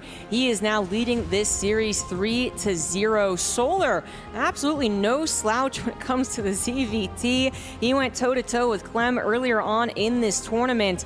But really, it is Cure's ability to think up new build orders, use them in such powerful fashion, get the maps that create such creativity that we're just being blown away by. Yeah, the range that he is showing is phenomenal here. And we were talking about this during the break, that I was a little bit sad that the series versus Serral went the way that it did, because Cure has developed into such a phenomenal TBZ player. He's got a great range, he's calm, he's collected, his pushes are so calculated. It's amazing watching him play. And you look at this scorecard, and yeah, it's a 4-0 for Serral, but it doesn't tell the full story. He is a king in this matchup, and to have him come like this in this best of 7 versus Solar, it's exciting to see him really deliver what we all know is his big potential. But that aside, spawning down here in the bottom left, he is down 0-3 in this third place match, but we would love to see him bring this to a game number 7. Can he start the comeback now? It is Team Falcon Solar. And in the top right, showing his brilliance in this matchup thus far. Will he end it here? It is Team Liquid's Cure. They're just absolutely... And we are here, we are back, and once again we're opening up 2-Ranked Reaper. 2-Ranked Reaper at a Cure. Now we did see 3-Ranked Reaper last game, so we have potential to commit even harder once again. But a cheeky start. Last Fantasy. Yep, agreed. That was really good usage of the map. Being able to threaten the hatchery and then being able to disengage and threaten again meant that Solar never felt comfortable. So that means he never felt comfortable to read the situation correctly, to actually get the proper scouting and the proper preparation for the final push. Ended up being 2 racks here. This is usually nowadays just going to be for 3 Reapers. There's a chance it goes up to 5. There's actually even a chance it stays at 2. But if you are going to go Reapers, it's usually the 3. There's a chance it will definitely delay the third hatch. So the purpose of a 2x Reaper and the initial 3 Reapers is to delay the third. The only reason why you will get up to 5 Reapers is if your opponent still gets the hatchery, so you try to force a cancel. You try to force a cancel on the third base, and you have to make an extra wave of Reapers to make that happen. I presume the same thing that we did, which isn't a third barracks, and he would be right about that. Yeah, so far only 2 Reapers in production. Is CC on low ground, Solar, if he sees the CC, he confirms. Scout coming in from Solar is going to confirm the CC, and that, of course, is the tell that, yeah, this is just the 2x here on the low ground. We are not running back. Game number 3 here on ley lines, and I'm curious if Cure is going to add in additional Reapers. It seems like that will not be the play. Yeah. But he's doing third barracks anyway. Okay, so he only goes 2 Reapers, which seems like a real non-committal. Maybe the Terran player is going to just... This could be a 4x Stim-all-in. This is different from that, which, by the way, we do... Yeah, there is 4x's. Let's go. Hatch. With this, he can pull the boys. It's going to be the 4 racks control Terran is what I'm going to deem it. Again, bringing this out, this is something that Cure showed earlier in the tournament, but it's also something that he dominated with a couple of years ago. And it really can be difficult for the Zerg player to decide, do I drone or do I attack? Not to mention, just in general, the 4 barracks push of Marines can sometimes just surprise a Zerg player, especially now that it's completely out of the meta. So there's a couple of very scary points here for Solar as Cure prepares his build and Solar finally gets his third hatch down. Yeah, this hits so hard because you're going to have so many Marines. Your stim is so quick as well. This does hit without medevacs, so your stims are going to be limited. But really nice follow-up here. Solar playing safe, going roaches. Being quite significantly delayed here by Cure. No factory yet, no NG Bay yet. Those upgrades, medevacs, they are minutes away from where we're going to be in this game. But what Cure will have as compensation for those sacrifices is an obscene number of Marines. 5 being produced at a time right now. Combat shields, stim, both in the pipelines. For Solar's sake, I'm quite happy that he's going for the safety Roach Warren right now in this moment, because Roaches, Marines, we saw them. As we mentioned, like, Roaches defensively here are going to be ideal. With an upgrade advantage, but with equal upgrades, those Roaches, they really do pack a punch. But against Roaches, if we commit to a 2-base all-in and pull the boys, like, Cure can break through. Is a bit of a tell here for Solar. This is a fast tech coming in. He can probably assume it's definitely going to be either combat shields or stim, right? But he can assume that the timing is going to be revolving around that. And of course, the Marines as well are a little bit of a signal flare that some kind of aggression is in the pipeline, and the Roaches, they are getting queued up here for safety. It is a big difference, though, to expect 16 Marines and 2 medevacs trying to hover around you versus 20-plus Marines, whatever it's going to be, hovering around you. So a couple of safety Roaches are fine if you get the time to build more. But if suddenly, boom, Marines see the opportunity, they stim, they jump on top of you. So it takes Gas's factories on the way. He is macroing out of this, but he's still going for his own timing. Stim is done. Moments, the Lings did not see them move out. It is so far hidden. A couple more Roaches are on the way. However, so Solar is playing quite safe. I think that should be enough for the first wave, but don't underestimate stimmed Marines. Will they take the opportunity? Yeah, he's going to stim. He's going to go for it, but that is quite a bit. Yeah, stim comes through. That is very expensive again. This is permanent damage on these Marines. And actually, Cure, he sees the Queens and the Roaches right there. He's like, you know what? I want no piece of this fight. He is going to be retreating. +1 getting started up, factory finishing. So I wonder if Cure is just going to wait until we have 2 medevacs and +1, and then let's start getting aggressive again. Or if he's going to try and really just turtle up back at home. We don't have a third command center just yet, so the macro play, it's still just 2 bases here for Cure. I'm keenly watching that production tab, curious if we're going to have additional barracks or that third CC. I'm also watching the production tab of the Zerg player. So, you know, if they are going to make a lot of army but then be scared, then that's bad for Zerg, right? But if they're going to make an army and then actually attack with it, he's going for the all-in. Solar, I mean. We do have an extra drone being built. Is that just the perfection drone? It looks like it is. 2.5 base economy. Yeah, Master Race is going for it. Solar looking to overwhelm Cure, who, by the way, doesn't have any factory units. Yeah, no tanks, no cyclones. Medevac's going to be in super low number. This is an excellent attack from Solar. Great decision to do this. He has a backup plan in case this doesn't just win the game outright. Very important for Cure to see the Roaches moving across the map. His Marine count is high, but that is a lot of Roach Ravager. Yeah, and again, these stims, they are so expensive. First stim comes through. Cure needs to commit to the fight, but the Biles, they usher him away. He has to retreat back. That is a lot of damage done on this Terran army just by the indirect stim. Is now Solar with Roach speed done. He's pushing through, continuing to pump the gas. Cure, once again, stimming forward. He's trying to focus fire down these Ravagers, but instead he's just going for the Roaches on the front line. They are the easier target, and you could really see the damage piling up with all those Marines. Yes, the bio, it did get shaven down a little bit, but I think Solar was looking for a bit of a better trade. Yeah, I actually agree, yes. That was a scary amount of Roach Ravager, but really nice handling there from Cure, actually. So Solar wanted to bait the stim, wanted to increase the damage, right? Just start them off weak, but it didn't do it fast enough. There's still so many Marines coming out. The tank is finally out as well, and that's going to be the real safety point for Cure. He knows that he did an excellent job defending that, all while building a third CC on location, by the way. This is really bad news for Solar. Yeah, that third CC going to be coming online here in just a moment. +1 infantry weapons, by the way, done here for Cure. We saw how well those Marines and Medevacs were able to do. As I mentioned, thankfully Solar is taking up into a pit and taking up into +1, but this is late +1, late upgrades, late tech, late droning, late gases, late fourth base. Everything is late for Solar. Solar, he was all in, and the all in fails. Thankfully, he preserves the army, but economically, tech-wise, is falling behind. Even if he's not out like that, it might have seemed like a mistake initially, but he knew that it was going to be an attack on his side of the map. It was going to be Roaches. If it's Roaches, it's slow. It doesn't really get a blitz. It doesn't get a surround. Boom, suddenly all your Marines have gone to Banelings, right? It would have been something he could have decided around. And instead of cowering in his natural, where then maybe the Roach Ravager can like bust down a lot of production and kind of force those Marines in a position where they can't retreat, he takes the fight, has to stim, it's true, but then chooses the moment to stim and really engage, which he just had enough, and again, ended up buying up the time to get to the technology. And this means that Solar, you know, he capped himself off with a very low drone count, no upgrades, no technology. He's going to be trying to recover from that from this point on, but now we have such a large Terran army with the ability to multi-attack.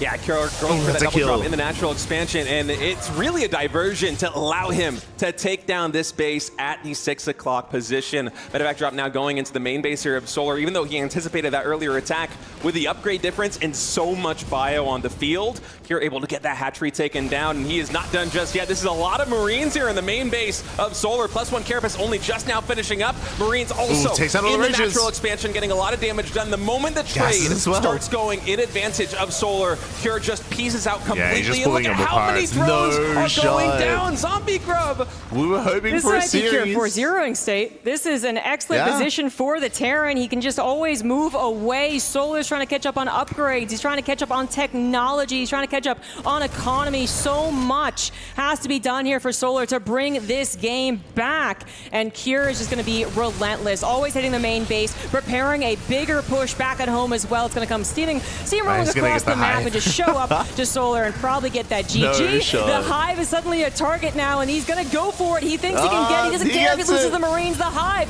is gone. No Vipers for you, no advanced technology, and another base that is taken down. Cure continuing to push forward. So much momentum behind this Terran army right now. Solar, he's going for one last Hail Mary fight. The fungal is huge here in the center of the map, but Cure has so much he does not care. That is it. Cure takes the 4-0. A brilliant display of Terran versus Zerg. He controlled that entire series like a mastermind. His decision making when things did get a little tough, they did get a little weird, was excellent. And he made Solar look like he did not take 2 games off of Clem, that he did not have superb ZVT going into EWC. What a performance for Cure to take this 3rd place match. One of the most commanding GG, well played. A solid series there by Cure. As we were mentioning, Solar, he had a really good showing against Clem. Solar, he had a really strong showing, and he almost straight up beat Clem as well when they played earlier. But Cure played a very different style. We saw some traditional mech out of Cure. We saw some, not even A-Ranks. We even, for example, here saw a quirky build on Last Fantasy going 3-Rax Reaper into a +1 timing. Here as well, 2-Rax Reaper into a 4-Rax follow-up. Talking about this game here, we spoke about how far behind Solar was after the failed all-in. He went for the 2-base all-in. It did fail. Cure, he was much more assertive, much more proactive when it came to his defense, which I think we were all in line, myself, Zumbrigub State, in the fact that Cure would not be able to defend or that he would sustain losses. Remember, he defended against the all-in without bunkers, without medevacs, without tanks, without any kind of support behind the mass marine, but he still held on long enough for his medevacs. It was impressive defense there by Cure, and from there he just took a lead. Took a lead, got ahead, snowballed out of control. GG, well played.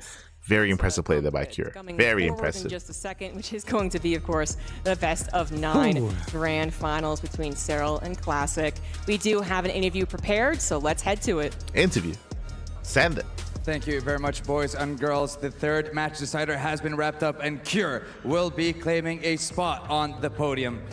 First of all, I want to say congratulations on an incredible run, because at the end of the day, you managed to take down some incredibly strong and talented names here at EWC. Showtime, Rogue, Maru, and now Solar. Still an incredible run. How do you feel at the end of the day? 일단 김덕 선수 승리 축하드리고요. 일단 이번 대회에서 정말 눈부신 활약을 했습니다. 일단 쇼타임 선수부터 시작을 해서 이병열 선수 꺾고 조성주 선수도 꺾고 결국에는 강민 선수까지 꺾으시면서 3위로 대회를 마무리하셨는데 좀 기분이 어떠신지 궁금합니다.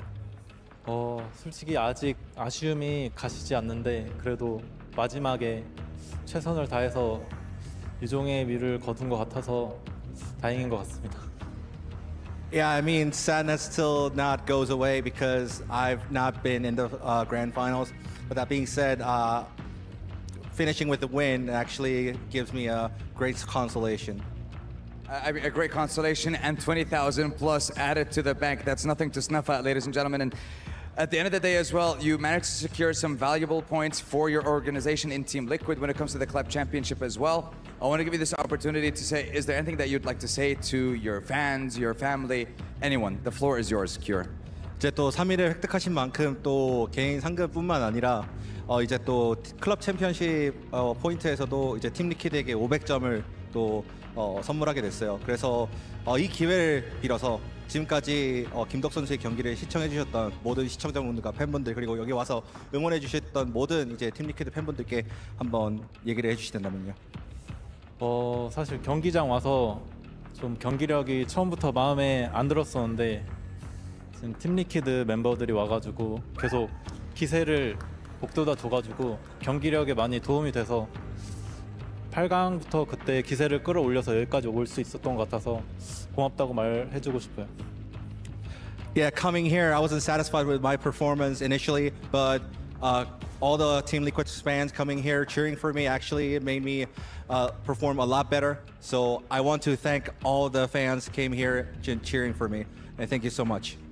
Well, thank you, Cure, for an incredible performance still, an incredible run at EWC, but we still have one final thing to give you. I know your key may have been crushed, but you still managed to secure a top 3 finish, so I'd like to invite the Keymaster to present you with your 3rd place finish here at the StarCraft 2 tournament at the Esports World Cup. He gets a key. Ladies and gentlemen, that is a wrap, but we have the grand finals waiting in a few short moments, and trust me, it is going to be a long one. So get some drinks, get some snacks, because we have a best of 9 waiting for us. Let's head on over back to the studio.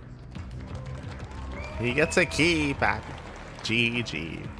Damn, the 3rd place medal looks fantastic. Congratulations, Cure, here, as he, in dominant fashion, is able to... Yeah, GG well played. And again, just a very different ZVT compared to what we saw between Solar and Clem. Here, Solar and Cure, with, again, a lot of variety when it comes to builds, when it comes to play, when it comes to approach. I will say that Clem is maybe at times a little bit more predictable in his play. Here, no shot.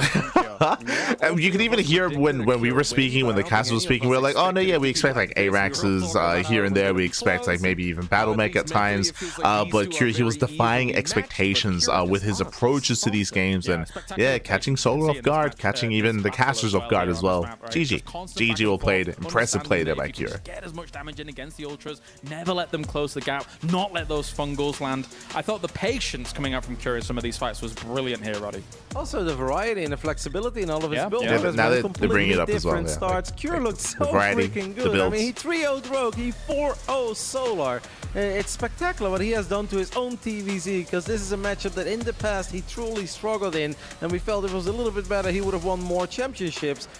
He looked amazing, and it also does speak volumes, again, not to make everything about Serral, but how freaking good is Serral? How on earth did Serral 4-0 this guy? Because Solar, we know how powerful he is, we know how good he is and scary if he gets going, and Solar had the opportunity there to really let the hands go and set up some moves, but incredibly impressive performance by Cure, and I love the cheeky smile as well a few times when he was stimming forward. Look at the alliteration.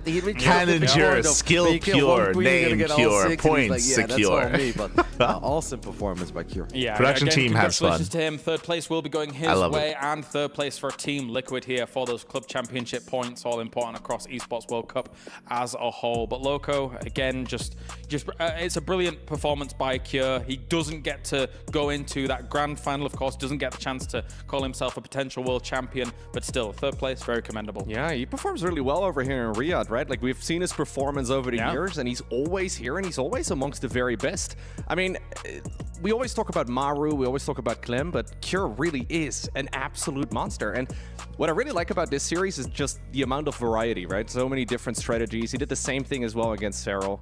Just never really sure what he's going to do, even though he opens up most of the time with the triple CC 1-1-1. He still, mixes it up every time. Yeah, even if that semifinals did not I think go his way, I could be mistaken, Cure, but I think Geralt is back there in Riyadh, right? It seems silly that you're complimenting the guy that lost 0-4, but those games were very competitive. Yeah. They were close. Like, he really pushed Serral to the limit. There were multiple moments where the work accounts were low, and it's not that Serral was sitting at 10k. Like, no, Serral was battling with 160, 170 supply. They were both broke. It came down to a few little skirmishes, and this performance just emphasizes that Cure has played spectacular TVZ this event. Can't really fault Solar, obviously. I mean, in a lot of these games as well, as much as he's a great player, we expected it, considering that he got himself all the way to that round of 4, to that 3rd place match here.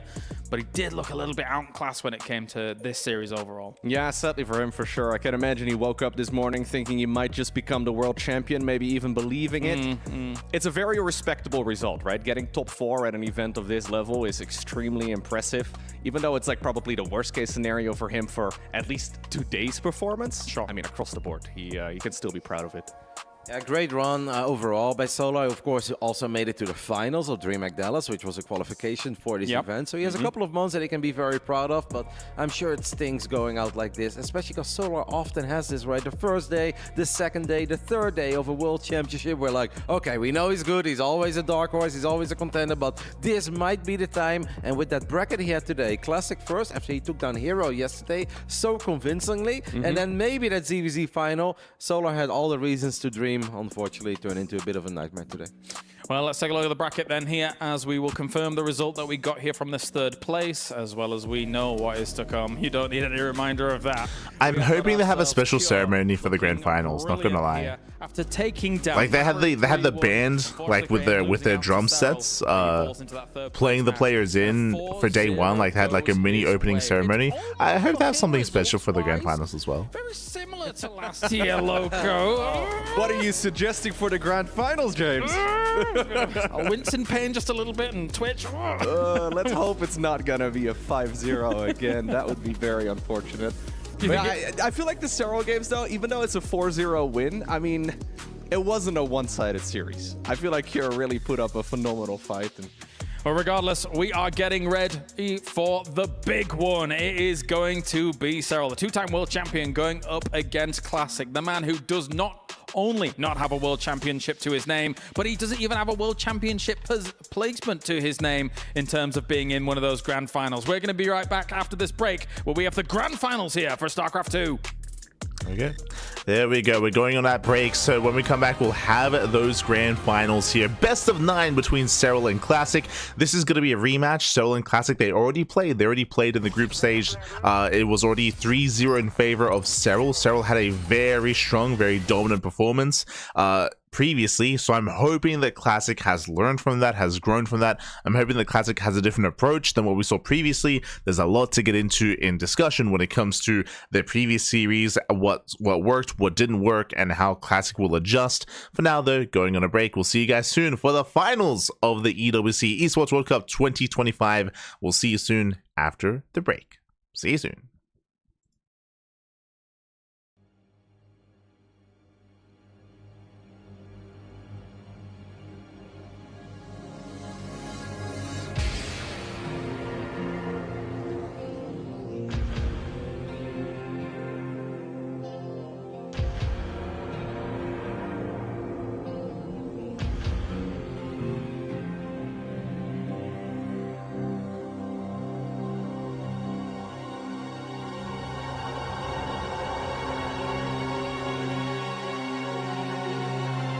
Brings me a lot of joy to present to them the flaming microphone. You might ask what that is. I'm going to pass that to you. You're going to hold on to this because I got some hot questions. Okay. Who is a player that was overrated versus their expectations at EWC? Oh, okay. So I think the player that came in overrated that people like really valued too highly was Hero. People are remembering like how Hero was playing several months ago, and he's just not playing up to that. The metagame kind of changed. He did not deliver anywhere near as much as most people were saying. Okay, let's pass the hot mic. Do we agree or disagree with that before I ask you your question? No, I can agree with that for sure. Okay. Yeah. I didn't say you're challenging each other's opinions today. All right, so let's go. Next question is going to be which player is underrated versus their expectations at this tournament? I think Solar way outperformed what a lot of people expected. I think we've been pretty used to seeing him do fine, get pretty deep, occasionally get to the very top and drop back out. But he nearly got to the finals of this event, so I think we got to say that he's definitely the guy for that. I'm going to stick with you, and I'm going to ask you, yes, are Protoss balanced? Well, the reality is that, you know, people could talk about balance, but these tournaments are basically big laboratories where we figure out, you know, which race comes out on top. And Protoss don't win. I mean, we'll see if they win this time. Maybe Classic actually takes it. He's in the finals. He's in the finals, but he's got to win the finals, right? We've had a lot of Zergs and a lot of Terrans win. I know the big meme is like Protoss OP, but if you That's what I heard, and I'm casual. But if you add up all the numbers, they don't win anywhere near as much as Terran and Zerg. Same question. Are Protoss OP?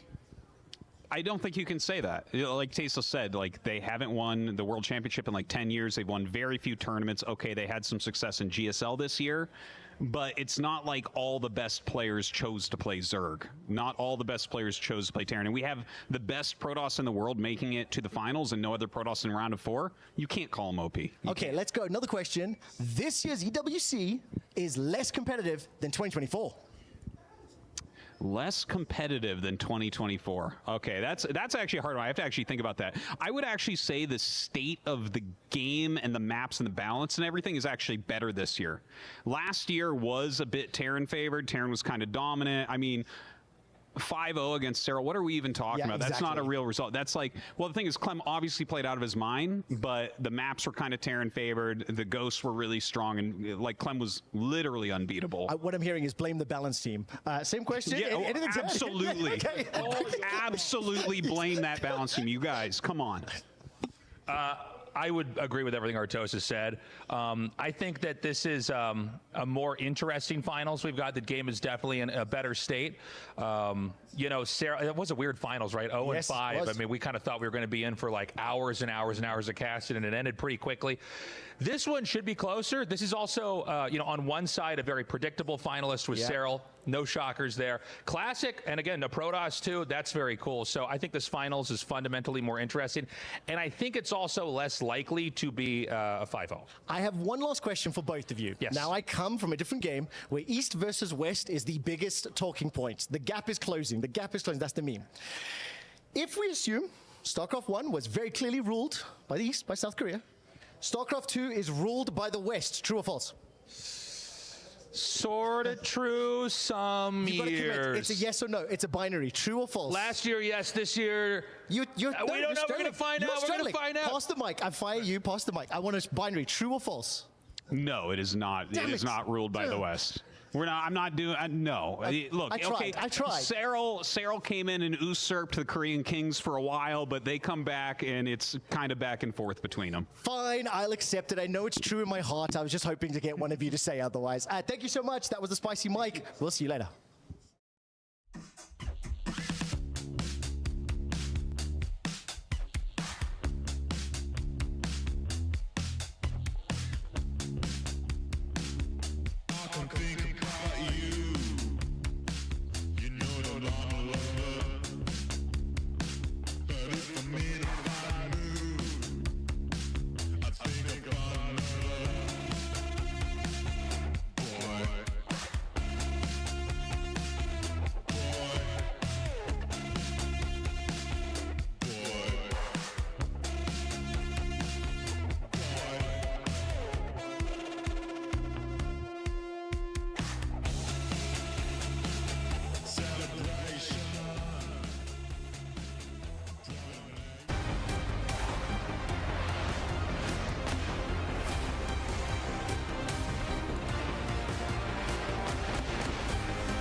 All right, we are back for the Esports World Cup StarCraft 2, and we are getting geared up for our grand finals. Two of the best here to ever do it will collide head to head. We've got a lot to talk about before we really get to this grand finals, though, as it will be a best of 9 to tantalize and tickle your taste buds out there, you cheeky StarCraft 2 community. Whoa, Serral going up against Classic. But I'll give my pitch a little later on, of course, as I've got Rotterdam as well as ZG here to talk about things, because we have had a great tournament so far. Another World Championship for the history books for sure. It's been there's been so many good series, Roddy. I can't pick one off the top of my head. So many fun moments. Absolutely. I had a difficult time selecting one, but for me it had to be the ZVZ, man. Between the two Basilisk boys in the quarterfinals, Reynor and Serral. Reynor once more truly showed up on a big international stage, and he didn't just make Serral sweat. I think he gave him a panic attack. There was a moment of terror and shock on Serral's face in Game 5 where that feeling starts sinking. It's like, am I out of the World Championship? And then Serral's is like, nope, never say die. It's almost like out of a Dragon Ball Z episode, because it looked so grim right before this. The camera shot to Serral's face. He leaned back, took his hands off the keyboard. He's like, nope, not going down like this. We'll never go down without a fight. Lots of great moments, as you said, James. Amazing players, great series, but this one for me absolutely took the crown. I mean, can you imagine if this was the final? Like, Well, I think their heart rate monitor would have actually exploded, like, or at least Reynor's. If they're on opposite sides of the bracket, I think it's very, very likely. Maybe, yeah. Yeah, and then we've had such epic finals between those two in so many previous years. It's just been really, really fantastic. So, yeah, that would have been my choice as well. I guess I would have also maybe said, like, Maru Reynor, but, like, Reynor kind of gets the overall, like, MVP of great games, I suppose, for this tournament. Fair. So, sorry, did you actually pick a favorite moment? I don't think I did. Well, my favorite moment was something a lot more heartwarming and cringy, which was just, you know, the friends made along the way. No, but seriously, I think that's what we always, like, first start off with, you know? Like, obviously, we all love StarCraft. StarCraft. We're all passionate about it. This has been proven. Yeah. But it's also just like, you know, we've created such a great crew, and we're always looking forward to meeting up with each other. Or like when they're getting off the airplane, we'll get dinner before we, you know, go to sleep at 1 in the morning or something like that. So, I mean, it creates a positive environment that we have these awesome death segments too. So it's the friends we make, guys. I think you're not wrong. For me in particular, it was very hard to not get to do a StarCraft. I'm not supposed to be saying this, but it was very hard for me not to do a StarCraft tournament for like a year, right? And actually to come back and get to do this again. You guys have been watching me. I've just been buzzing every single match, enjoying every single game. Really, it's been a great World Championship. Actually, it's going to be one of the most memorable ones, I think, because it means a lot. Everything you said, everything ZG said, I mean, all the nights after the long days as well. It's like, yeah, we can sit here for 8-9 hours, but it doesn't mean it's like, all right, PC it tomorrow. No, we sit down in the lobby, we talk for a few hours, a little bit about StarCraft, a little bit about this event, other events, or just about all the other things in life. Like, obviously, I completely agree. What's my favorite part about the event so far? The doggos, Pappy. The doggos. I didn't want Let's go. Wings and burgers. They closed my favorite one. I was livid. Anyway, okay. Before, of course, we get to our grand finals here. StarCraft 2 obviously is an amazing community and something that I will always relish a part of being. Let's take a look back at maybe some of everybody else's fond memories here for StarCraft 2. Ah, okay. Let's go. Oliveira. I remember the night that the StarCraft 2 beta was released. It was the middle of the night, and I immediately just downloaded it. I played 72 ladder games before I stopped. A game that defined its genre and shaped esports as we know it today. My best memories would be winning Katowice. Is history, ladies and gentlemen. I would say winning DreamHack in Tours in France. My fondest memories in StarCraft, qualifying to a DreamHack Tour, even though I couldn't actually participate in the tournament because I wasn't 16 yet. My fondest memory in StarCraft 2, I met my love, my wife, so this is my everything. Is our 2016 WCS World Champion of StarCraft 2. 여기가 아니고 미국 기준으로 11월 6일이죠. 네, 블리즈컨. 네. 날짜까지 기억하거든요. 2016년 11월 7일. 이거는 한국 기준으로 11월 7일이고. 是21年的时候中国区，在当时的话，因为很多原因，我其实已经想放弃了，并且那次比赛的时候，我也是上来就被打了个3-0，然后我当时就觉得是不是就此结束了，然后我去洗了把脸。This was the comeback. 那即便就此结束的话，我也不想说是最后被零封，然后没想到就赢了。Brand new Chinese champion. With a bloody reversal as well. Oh my god. No way. 스타트야 오래 있어줘서 고맙지만 You're 15 years old now. It's time for you to start thinking about getting a job, okay? StarCraft 2. So get out there and do me proud. Do me proud. 스타투에게 뭐 한마디 하자면 그냥 항상 옆에 있었던 든든한 친구였는데 지금 좀 열정을 아직 식지 않게 해주셔서. Well, I like to say StarCraft. Hey, you just changed my life. Come on. Well, first of all, the quality time it has given me, and just all the people I have met through it. Sometimes they're really frustrating, and I really just want to, punch you. But I think that's what it means to be a true friend. You gave me the experience of learning how to lose. It was maybe one of the most important experiences I've had in my life, realizing I need to go back and improve. And because I was able to lose and learn and rinse and repeat over and over again, you've turned me into the man I am today. 계속 이제 있어줘가지고 너무 고마운 것 같습니다. 金价是彻彻底底改变了我人生，它是我可以说是我生命中最重要的一环。For me, it's the one and only, basically, the one that I'm gonna stick to until the very end, and then I don't think there's gonna be another game that I really play. Well, if I had anything to say to StarCraft, I would just say thank you, probably. Thank you for everything.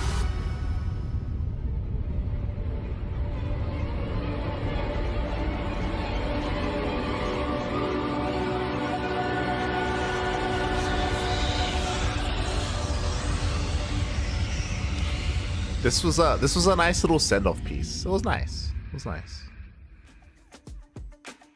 So many glorious moments across the history of StarCraft 2, and I'll just go rogue and say, we want to continue. This historic moment is going to happen here as we crown another world champion, but this community deserves a circuit, it deserves to be here next year and many years to come.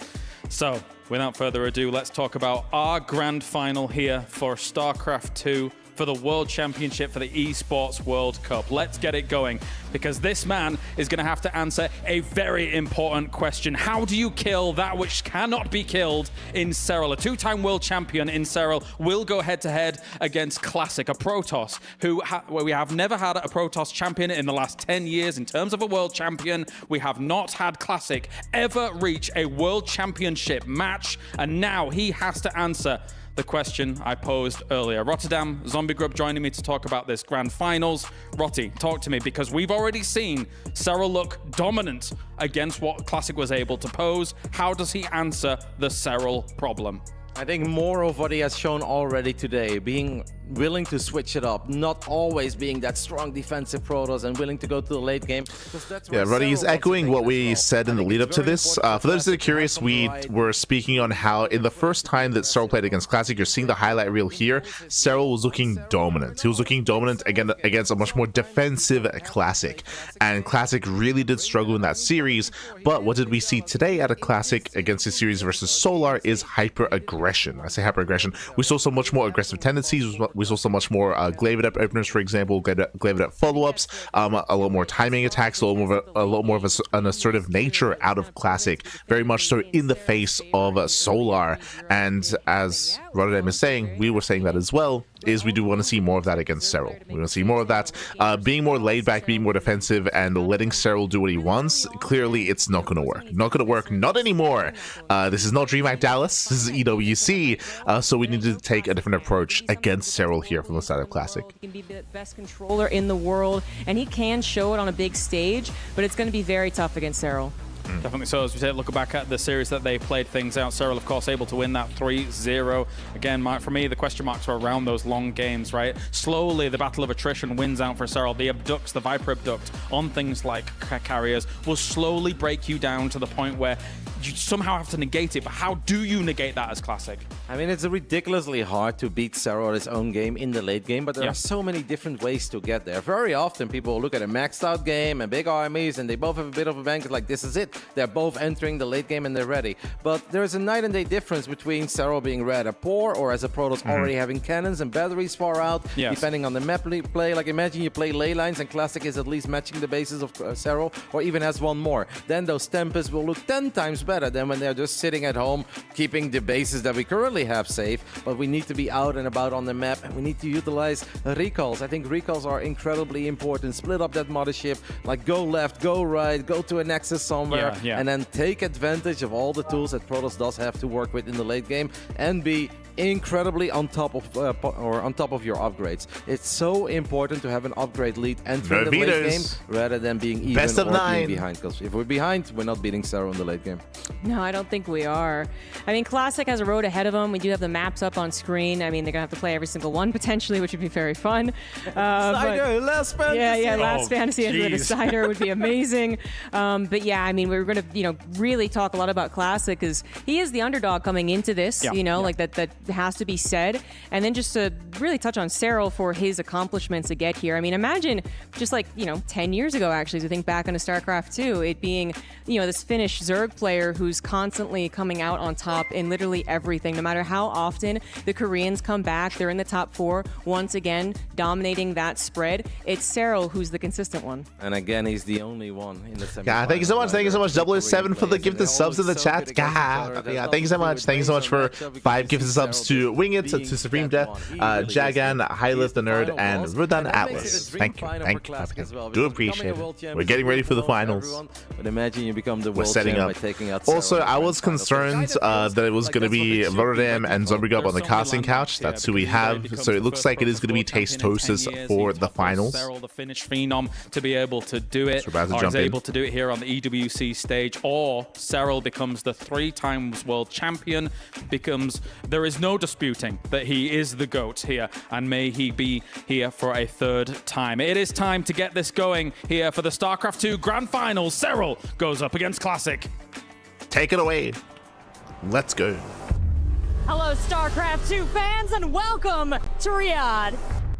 One stage, and the whole world is watching.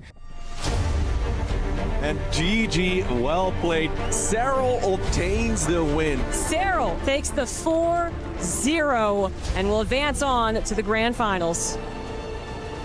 I think Classic's in the best form he's been in a very long time. He won a lot of tournaments. As unfortunately, the champ of 2024 is eliminated by a fantastic Classic 3-0.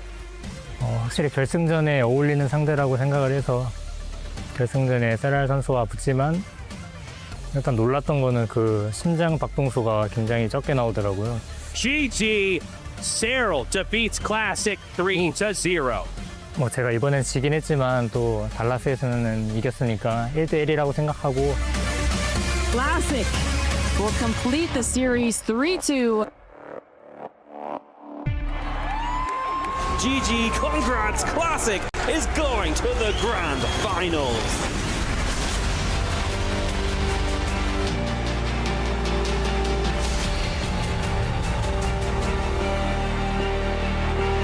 Hopefully this series will be closer than the previous one. Yes, I'm ready.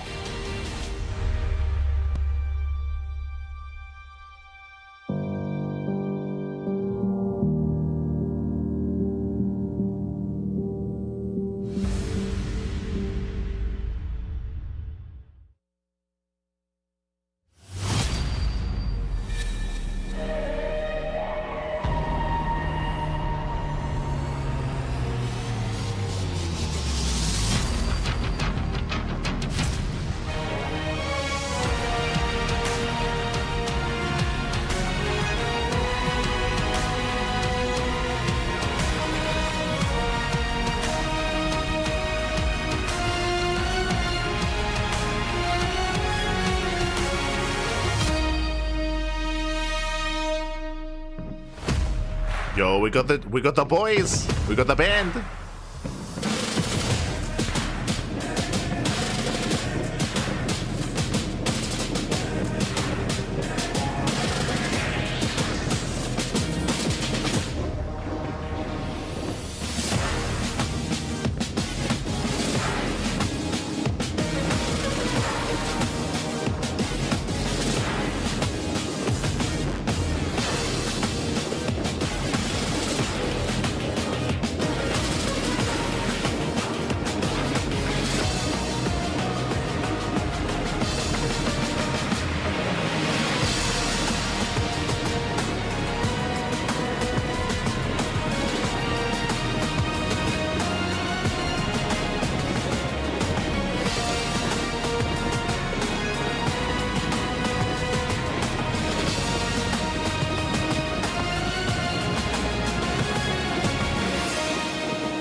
This tournament has already given us a storybook final match, but its ending is about to be inked. Banners have been called, plans drawn, and armies rallied. And on this, the fourth night of battle, we await the one who will decide our fates. The heir of Kerrigan, eyeing up the throne that once was. The return of the king is upon us. Where he goes, the swarm follows. But after 10 long years, a prince of ire appears, shining brighter than the stars, and one key to rule them all. Ladies and gentlemen, I present to you the king of the swarm and the prince of Protoss, presenting Basilisk Serral and Virtus Pro's Classic. The throne awaits for its king to reclaim its throne. But who will finally be seated? Will the king of the swarm find it, or will the prince finally claim what was missing all along? A challenger for the kingdom who rules from his nexus. Will Classic end this age and bring about a new one? Casters, take us through it. Kerrigan's air. What's up, everybody? Tasteless and Artosis here, bringing you the 2025 EWC okay, Sandstorm, okay. 2 finals between Let's go. Classic and Serral. You couldn't have a better finals for this year. With Protoss trending upwards, our strongest Protoss player, someone who has become so close before, even a top 4 at a previous World Championship, challenging Serral, who is looking for his 3rd. Last year, Serral was defeated by Clem 5-0. He's returned now in the finals, facing a different opponent, an unexpected opponent. Classic has exploded this year, looking unstoppable, but he's going to have to go up against one of the most consistent, strongest Zergs that has ever existed. That is a fact. There's no question that Serral is the strongest Zerg. He is just levels above everyone else. Every aspect of his game is fantastic, but Classic has shown the same with Protoss. He's shown the best defensive play. He's shown amazing timing attacks and pressures. He's shown some really good cheeses, but most of all, he's shown a rock-solid late game. This should be a really dynamic series. We have not had macro Protoss style succeed in so long. Only Stats and Rain, 7-8 years ago, were able to pull this style of play off. It's very difficult. You have to be able to make every step of progress in the game safe and secure. But Let's go. Classic is really, truly able to do this on a level that we just thought we'd never see before. We kind of thought this style of play will go away. Now, that being said, he does know how to do timing attacks. He does know how to cheese. He's shown that in his journey to get to this finals. The question is going to be, what kind of games is he going to bring us against Serral? Where's Yaku? Where's Yaku? Once again, true. We've never before seen the macro quite like this. Rain, the return of Rain. Left in their back pockets here. It's hard to say. There's They been must be so related many in some hard way. opponents Let's go. during this week that I feel like they've kind of shown their The entire prophet repertoires himself. to each other. Serral has come here with a very clean style of Zerg. And although Classic is very, very strong in the late game, I don't know if there is a stronger Zerg player ever in the late game here with Serral. He is able to play that chess game in the middle of the map, the counterattacks, knowing when to do the drops, to relocate, to sandwich his opponent. It's going to be a fascinating match, especially if we go into a couple of very long games to see exactly how each of these matches pans out. You know, Serral definitely is a full package Zerg player. He can do everything, but I would say his superpower, Tasteless, is he optimizes while staying safe along a cleaner line than anybody else. He will be amazingly defensive without skipping a single drone, and that is incredibly hard to deal with. It's important to remind everybody this is a best of 9. In other words, there are going to be so many games ahead of us. If one player identifies a small weakness, So as they're getting into this, of course, this is a big rematch as well. Serral and Classic. Classic, he was a player that eliminated Serral from DreamHack Dallas earlier this year in the late game, in those hyper long, hour-plus long games. And we were expecting more of that coming into EWC, coming into Esports World Cup 2025, but that was not the case. Instead, we had Serral. We had Serral looking dominant in those games, in those longer macro games. Instead, that was in the group stage. Now we have the rematch. Now we're expecting something different. Game 1 is on Persephone. Let's go. Classic versus Serral, Protoss versus Zerg. In just a few hours, we will be crowning a new world champion, Artosis. I cannot wait to see who it's going to be. Two great storylines here. Will Serral cement his legacy as I thought it was going to say in just a few hours we're about to begin. I was like, what? Another Protoss champion, the first since SOS. That's right. Introducing our players here in the top left in the red. He is Serral.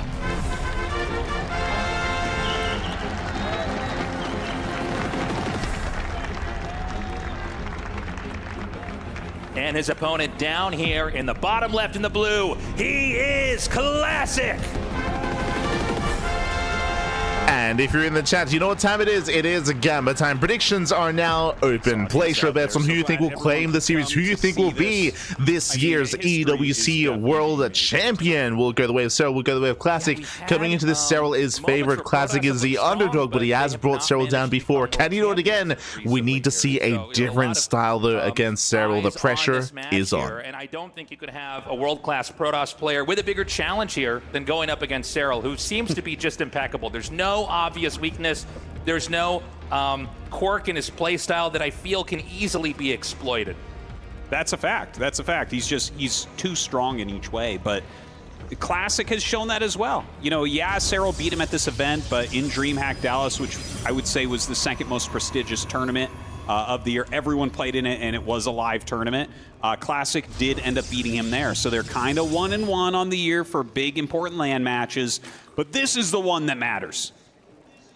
And so to start this game off, it's going to be a fast expand here from Protoss. We're going to wait and see when the Cybernetics core finishes what kind of game we're going to have. Although as I was saying, standard opener out of Protoss, standard opener out of Serral, Hatch Gas Pool, Gate expand into Cybercore. What we're waiting for, what we are waiting for though is our tech of choice. We're expecting Stargate opener, but the timing of the Twilight Council is going to be a big part of this as well. In your build orders, you generally can't just do the same thing over and over. Also, welcome one more to Persephone. Persephone is one of the more direct maps of the map pool. It's very much so, I would say, a map of extremes. We can see a lot of aggression in all-ins, or we could see longer, later games. Going to be the starting tech. Yeah, very, very common. We'll probably see that. Let's say we see 9 games. I would say probably 7 of them will be Stargate as the first tech building from Classic. But as I was saying, Stargate open out of Classic, everything looking normal. The game really gets, like, if you recall, in the previous series, Classic was playing around a lot with Phoenix openers. These guys are pretty hyped up right now, especially Serral. He actually, we've had these heart rate monitors see if he goes Phoenix on them, or and he's had the lowest heartbeat of the entire tournament, even during crazy battles. He's been This is the highest I've actually seen him personally. So, crazy. I think maybe the blood is flowing right now as they start this very important match, but I expect to see him calm down a bit. Yeah, it'll be interesting to see the heart rates here as the game continues on. You know, a best of 9, even a best of 7 or a best of 5. So Void Ray opener, not Phoenix. Real marathon. That is a lot of games back. Now, Void Ray opener is designed to hunt down overlords. Is designed to deny vision. There is a Void Ray on the way. This is not common. Right now, you almost always see a couple of oracles made right away.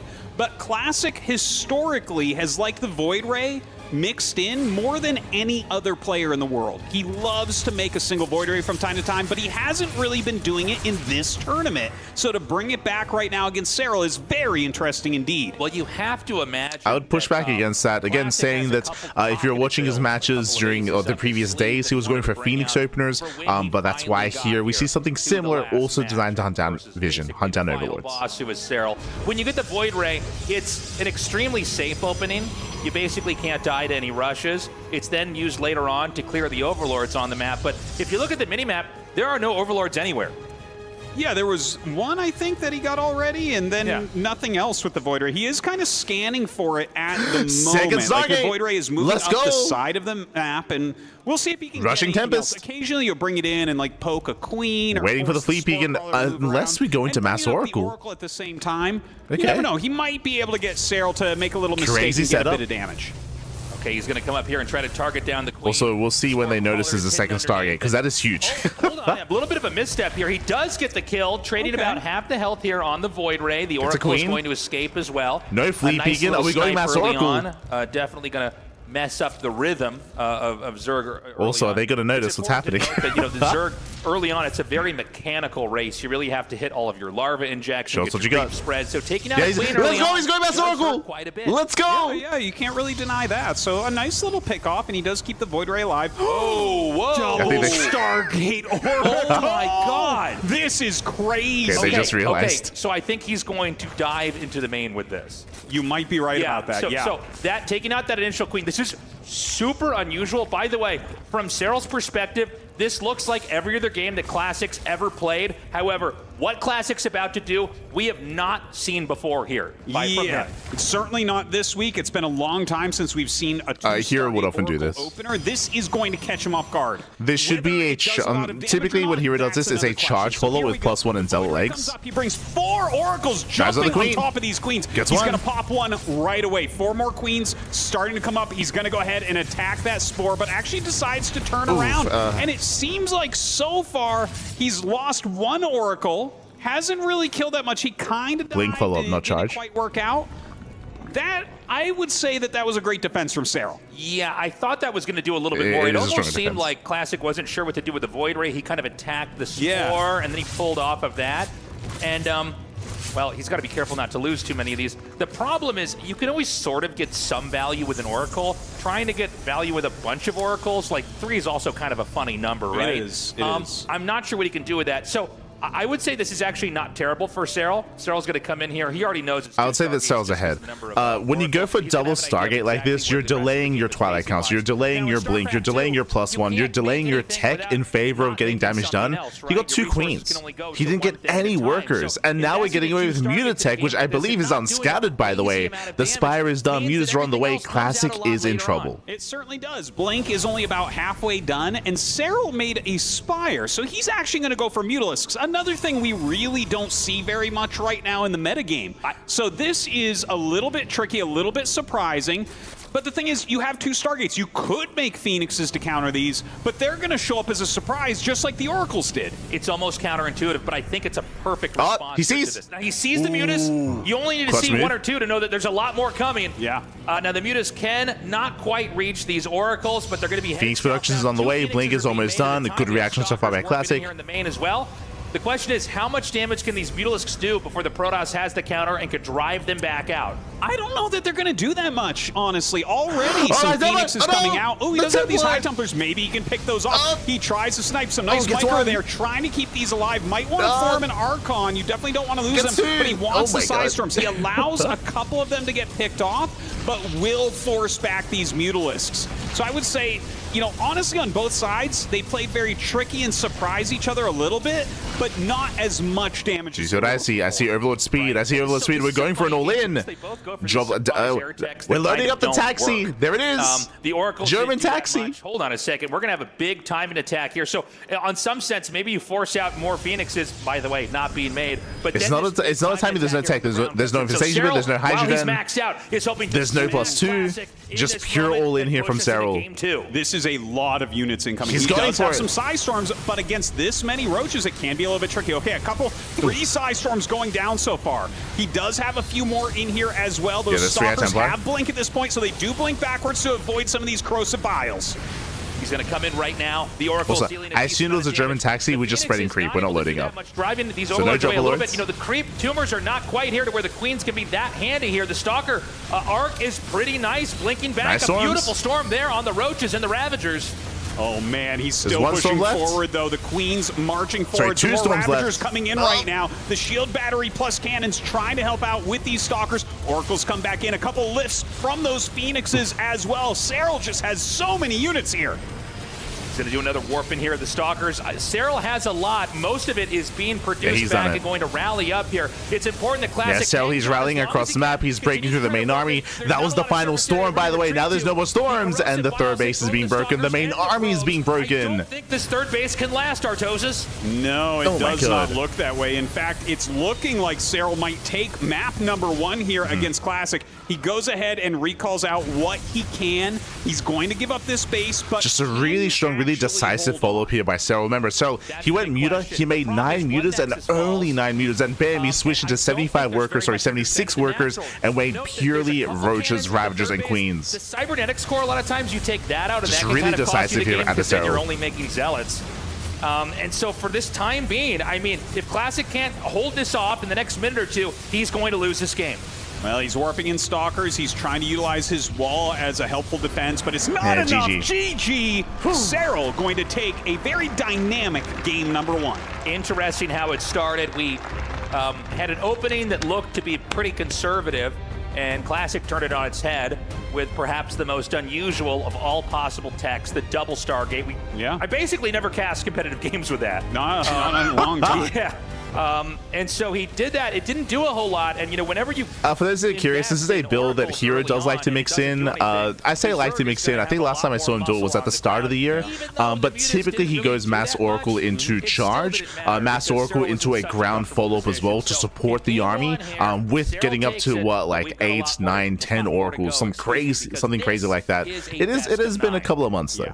It's been a while. Chances here still for Classic. And honestly, I don't think that this game, no matter who won or lost, would really mentally affect either of these players too much. When you think about it, when it comes to the execution, it was stated in the chat, I do agree. I do think that Classic was premature. Remember, when it comes to that build, when it comes to the Mass Oracle that Classic was going for, there was zero scouting. Remember, there was zero scouting as what was happening because of the Void Ray. The Void Ray hunted down the Overlords, so Classic had the luxury of having time on his side to preserve and build up more Oracles if he wanted to, but he went in, it feels like a little bit too soon. He got a couple of Queens, but he didn't have enough Oracles to get more than that, to actually get into a mineral line or to get any meaningful damage done. So the Oracle opener was lackluster. As we were mentioning, it did set Classic behind, and then we had Serral being very decisive, going Muta, but only to harass, and then bam, switching into just Mass Roach into the all-in. It backfires, but now we go into game number 2. In the bottom right, in the red, he is Serral.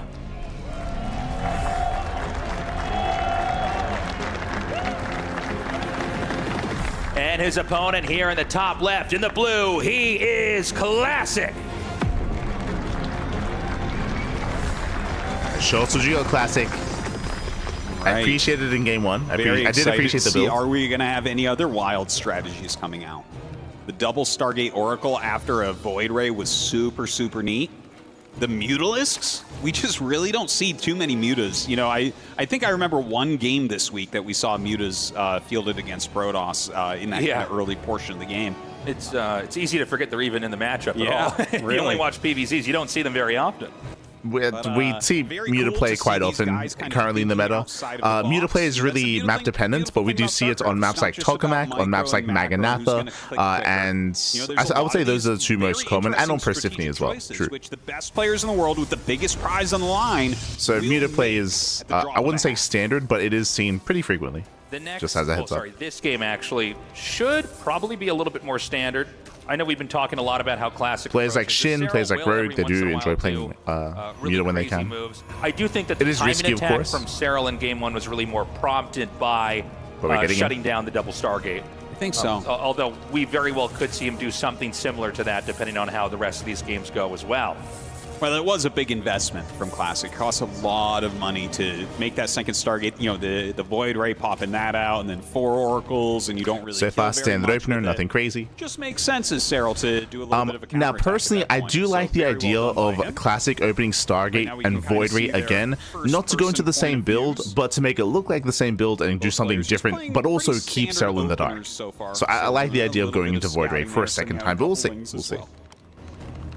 And this is the moment of the game that players are just laying out each of the building blocks to start to get into this, the techs and the strategies ultimately that they want to try to execute here. Now, PVZ, you know, a few years ago, it had become a very explosive matchup where Protoss had to be really. This is where I would talk about the map.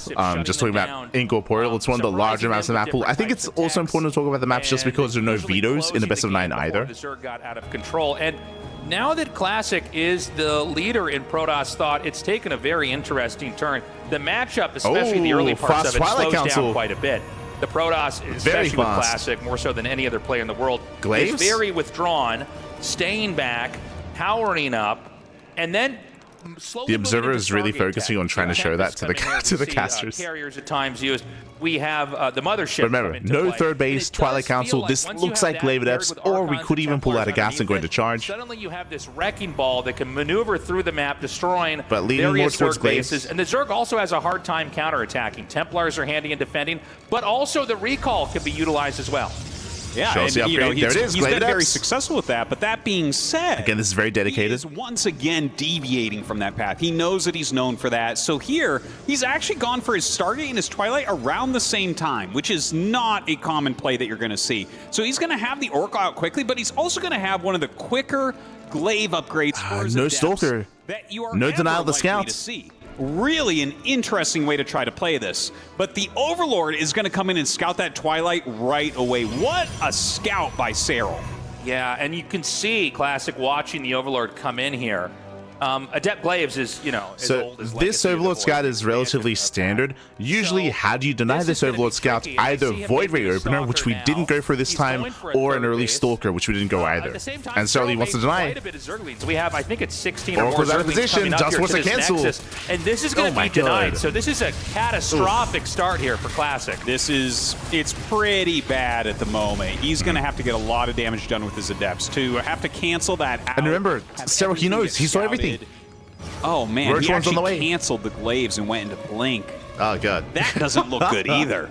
Oh, God. What do you think about that? Canceling Glaives here? Well, I think, so you get spotted, right? And the Nexus has been denied. So he has to basically make a hard fork in the build. Oh, not the Nexus again. is going to be denied a second No. time. I mean, the critical failures in Game 2 are stacking up. Now, Blink doesn't allow you to move out on the map and do a whole bunch of damage right away. So he's basically moving his tech around. He's going to hopefully force his Zerg to defend against Adept Glaives that are, in fact, not coming. Although it doesn't seem to me like Serral has been phased by this at all. He doesn't think So Serral, he's going into Roaches, so he's getting ready for Glaive Adepts. And read through the tricks that Plus 1 Classic's range. trying to set up. It looks to me the way that He also has Classic good is playing, SimCity at the how he's natural. getting his Templar Archives right now. On the third base, he's just kind of sitting back. A shield battery on the way, all these good things. I think he's just going to play very defensively from here and see if he can get into a longer game.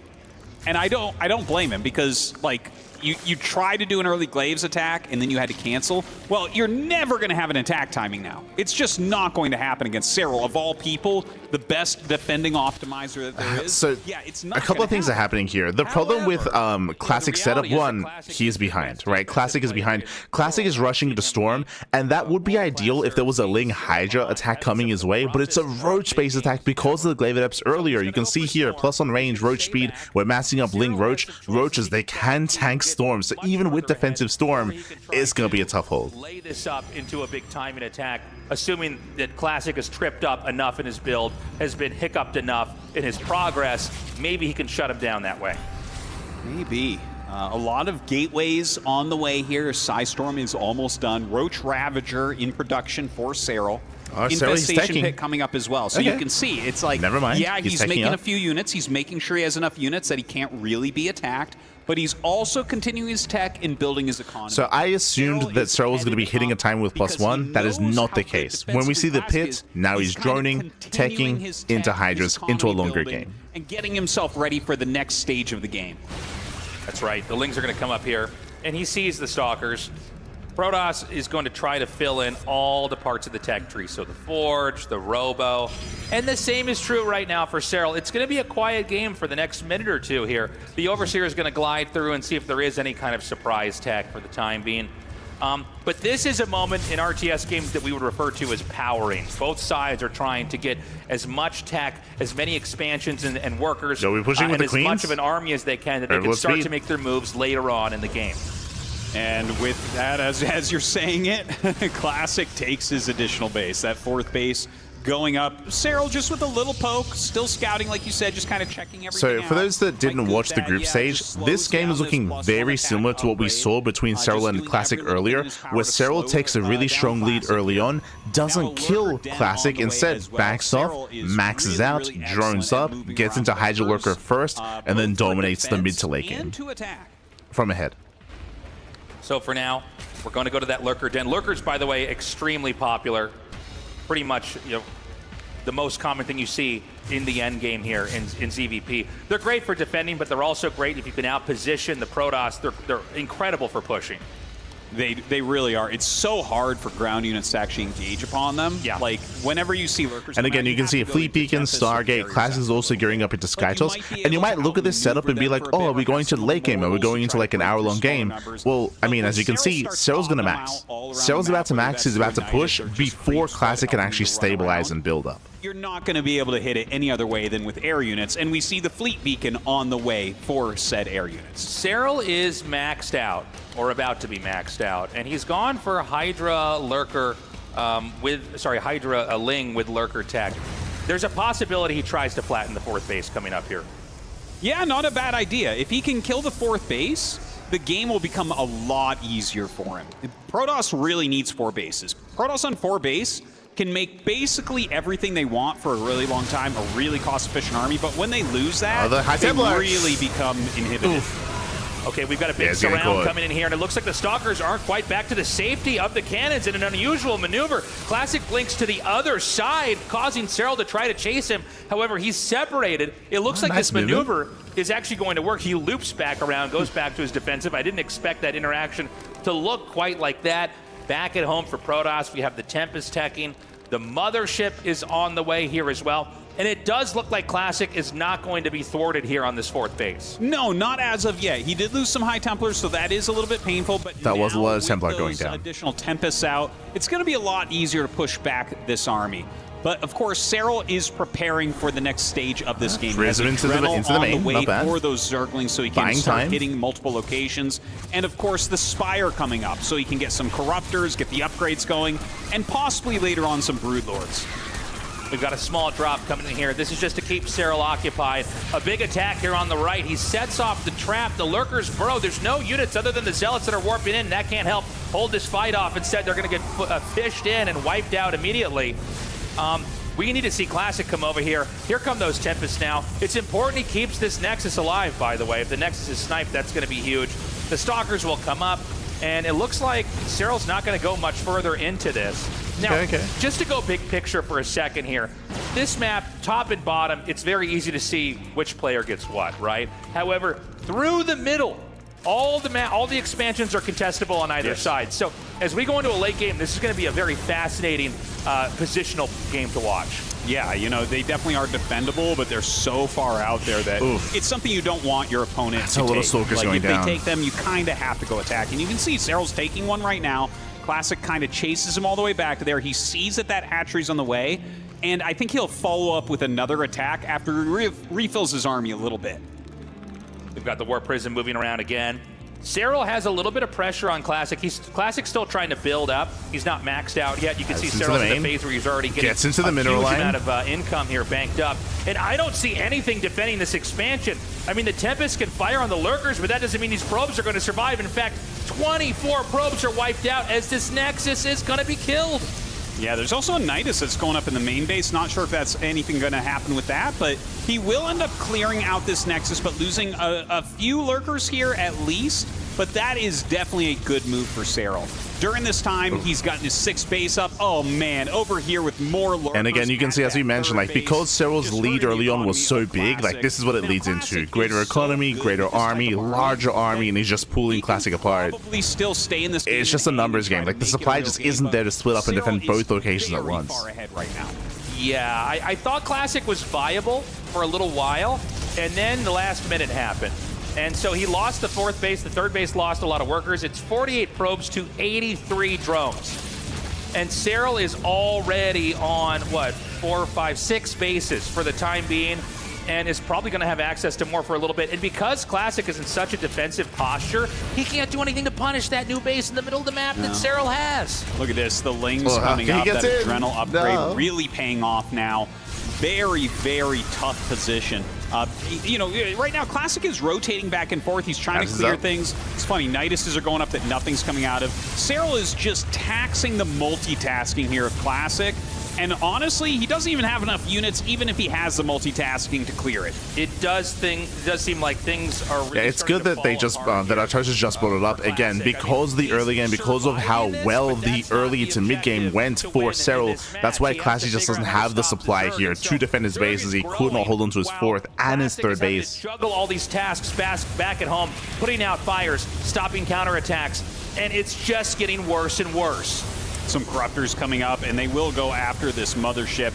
Should be an easy kill there. Not a lot of anti-air here, just some storms and whatnot. GG, and Serral goes up 2-0. Now, that sounds really dominating, and it is in a way, but I do want to bring attention to the fact that both of these games were Classic opening up with something kind of cheesy, kind of aggressive, something that's not normally done. You know, that quick glaives got scouted, and that's really where things started to go wrong. Like, his entire opener was messed up, and it became very hard for Classic to do anything. See in the chat, Protoss gets that third delayed a couple of times and the game is completely unplayable for them.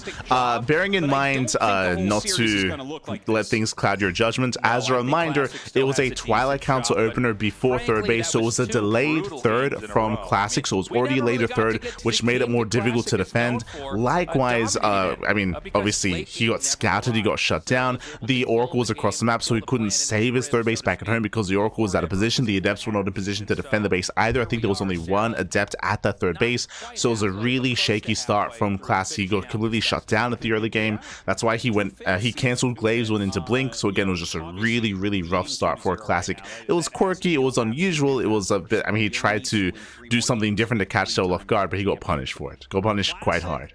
I'm going to be honest. It's time for him to stop trying to pull a fast one. Yeah. It's time for him to play his standard defensive macro game. See if you can beat Serral in that longer game. Regain some of that confidence. You're right. He came in here with a lot of tricks, a lot of deceptive openings, and they basically blew up at his face. So we haven't seen him bring that superstar macro defensive play that brings us to late game, because yeah, he's tried to throw some curveballs in here that basically backfired. We'll see if he can pull it off, or if he even decides to do it this time around. Introducing our players down here in the bottom left in the red, he is Serral.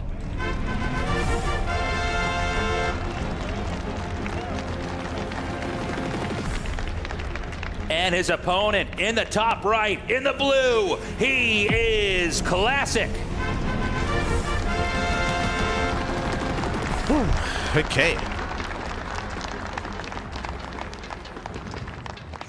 All right. I'm excited to see what Classic has for us this game. Is he just going to do like a standard couple Oracle into a third base, into Blink and +1, Psy Storm fourth base type of game that we've seen him be so successful with this year? I don't think so. Or does he have another trick up his sleeve? I'm getting nervous because if you go down 0-3, that doesn't feel like something that's going to be very easy to recover out of. You know, it's funny when I came So into this, a couple of things here, as they're pointing out, Classic has not gone for a single standard opener in this series yet. Now we're coming into Ultra Love. Ultra Love has a shorter rush distance by ground. Ultra Love has more exposed third bases. Ultra Love is known for aggression. We've seen a lot of German taxis on Ultra Love. We've seen a lot of all-ins from the side of Zerg. I don't expect to see Serral to go for an all-in. That's what we see here, and aggression is favored. So I'm sure Classic is tempted to once again go for an earlier Twilight Council into Glaive Adepts, and this time commit into Glaives.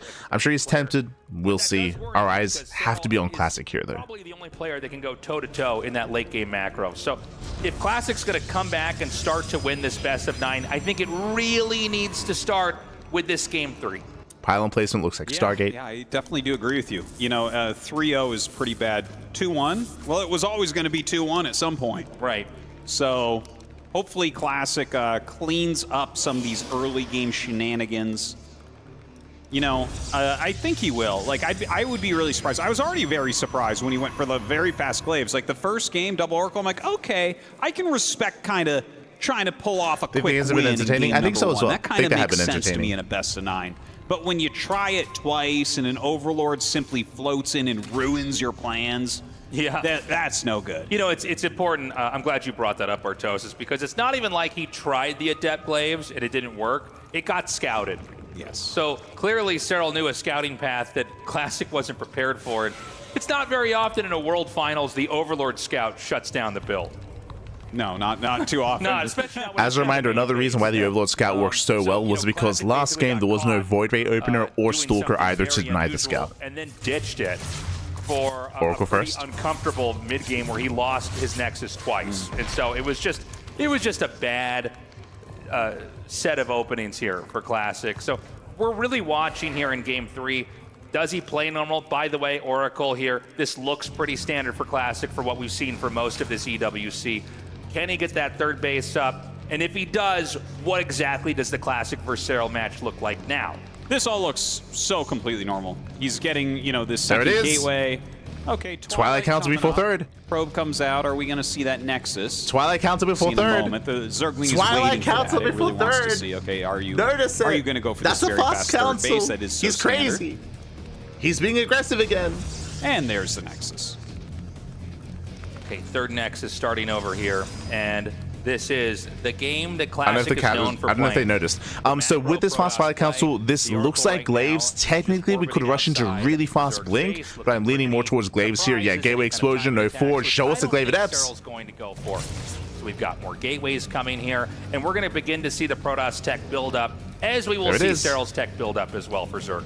Yeah, so already adding some additional gateways and getting a very quick Glaives. Do note that there is no Forge as of yet, so he is playing like kind of aggressive. This is a little bit... Yeah, I don't think they noticed that it was the Twilight Council before third base, but this is very aggressive. This is not all in, bear that in mind. It's not all in, but this is still committed. Not as crazy as the game before. The Overlord gets in the main here. Question is he going to spot this? Yeah, also, he said this isn't as crazy as the game before. This is the same build. Perhaps? Well, it depends on where it arcs out to. He kills There's it. Scout this time. Everything up here. All right, well, that's not even where the Twilight was. I didn't realize. Okay, so it's actually up there. The greatest suspense possible. Yeah, nice. And you can see already the biggest difference between this game and last game. The build is the same, but this time there was a Stalker. This time there was a Stalker that did kill the Overlord. Bit of a So no Scout. It's not too aggressive. It's not too conservative. Normally when we talk about a build like this, we call it like something that's an off timing. It's like Early Roachhorn. So safe build here by Serral. like an early cheese, and it's too, you know, it's like too early to be like a complete macro play. So here he comes. 9 Adepts coming in, a couple Oracles as well. There's definitely some potential Nice with this. wall. I love the block here. Very he actually nice. lets them finish, so he's going to kill the Evo block. He's going to run into the main now. Oh, He's diving baits on it top out. of these drones. He's going to get at Gets least a in. few kills here before they get in the main. We don't often see Protosses commit into this, but that's exactly what Classic's going to do. He's got 9 drone kills so far. Yeah, this we is can brutal. see the drones rotating So far, now so back good. up into the main, and he's going to juke back in with a shade. He's not done. He's going to get even more. Oh my god. Really nice here from Classic, doing some very good damage with these Adepts. So far, 11 drones fall. Serral kind of pulling them down, trying to dodge as much as he possibly can. More Adepts came in from his side of the map as well. You can see in the picture-in-picture, he's harassing the third base. This He's is too harassing much. the natural This is right too now. much. 17 Game-ending drones, damage. 18 drones going down. This is an unheard of amount of worker He's kills, done it. especially versus the likes of Serral. We're already at 20 right now. And this is going to be so painful. Hero, is it's a that 3-base you? Zerg versus a 3-base Protoss. Really looking fantastic for Classic. Back at home, another Oracle on the way, Blink on the way, the Templar Archives coming And again, up. this is why So we expected Classic is Twilight kind of Council here on this map, filling because in a couple what he things needs to happened make here. sure that One, this doesn't later go scout wrong. or no I scout from love it. Serral He's this time gonna because of knock the down denial, some of because of these the blocks because of to make the it harder Stalker, for a but also counterattack, rush because distance once by you do ground that is type of shorter, damage, and you can see Serral Classic, he must knocks down the tower. So the counterattack is going to be everything right now for Serral. The question is going to be, did Serral's all in. overextend, or does he have enough to defend? He's been the master of defense in positions like this. We have nothing but more Zerglings being made. The Roaches, the Ravagers inbound right now. Will he go to the third base, or will he perhaps go to the natural? 2 Adepts coming to the main to try to kill off even more workers. Oh, he's dealing so much damage to him. Nice now, stasis. a stasis ward there. Actually, that is a great wall for the Roaches as well. Very well placed. More stasis wards going to be coming down. The Roaches, Ravagers, and Queens trying to push up this ramp right now. Another couple stasis wards do get planted, which are making a wall. Like, this wall is actually impeding the attack as well as freezing the units. He's going to continue to try to back up now. The Lings are going to push in. The Stalkers can continue to leapfrog away with their blink ability Jesus. here. The Ravagers Bouncer now in the connecting. front. If he can pick these off, but the Ravagers are going down. Huge. It does feel like Serral's a little bit overextended right now. I think you might be right about that. He's killing some Stalkers, but the focus fire of the Oracles, the focus fire of the Stalkers, and the healing of the shield batteries is doing magnificent work here for Classic. Pushing forward, and GG! Classic gets his name on the board. And you know what's so funny about this? Again, it's not the game we're used to Classic seeing. He basically did a really sharp timing. The Zerg played it right, by the way, the double Evo block. Yeah. But Classic just said, nope, I'm going to go all the way in here. And then the damage just snowballed. And really all Serral did was try to all in from here. And I think that's probably the best possible move. Yeah, he had to all in after that damage. But again, same build 2 games in a row. This time unscouted. This time he was able to get across the map. Again, we did expect Glaive Adepts on Ultra Love just because of the size of the map. We're also, just to get ahead of it, expecting something like Glaive Adepts on Pylon as well. We speak about it all the time. Pylon and Ultra Love, they're both known for that kind of aggressive style. And on top of that, Serral probably didn't expect to see the same build 2 games in a row either. Oh. EWC StarCraft 2 Finals continues on. As they're going on a break. They're going on a break. Whew. GG. Catching up in the chat. He did build a Twilight Council a little later though. Last game he started the Twilight Council at 303, I think. Potentially. In my mind, regardless, it will still Twilight Council before expansion, so still really fast glaives, more than normal, more than usual.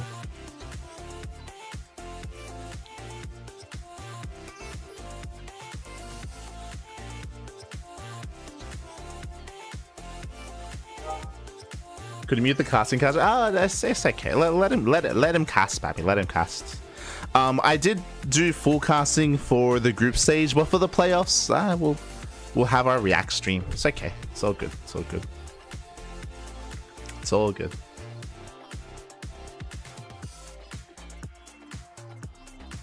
So could not have built the wall behind the one at Eva Chamber to buy more time.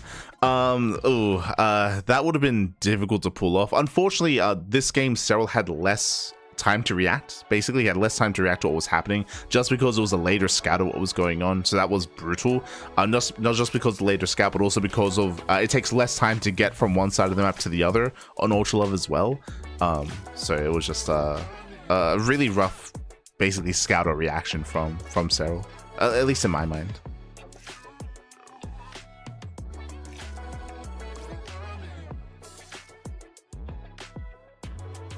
It's all good.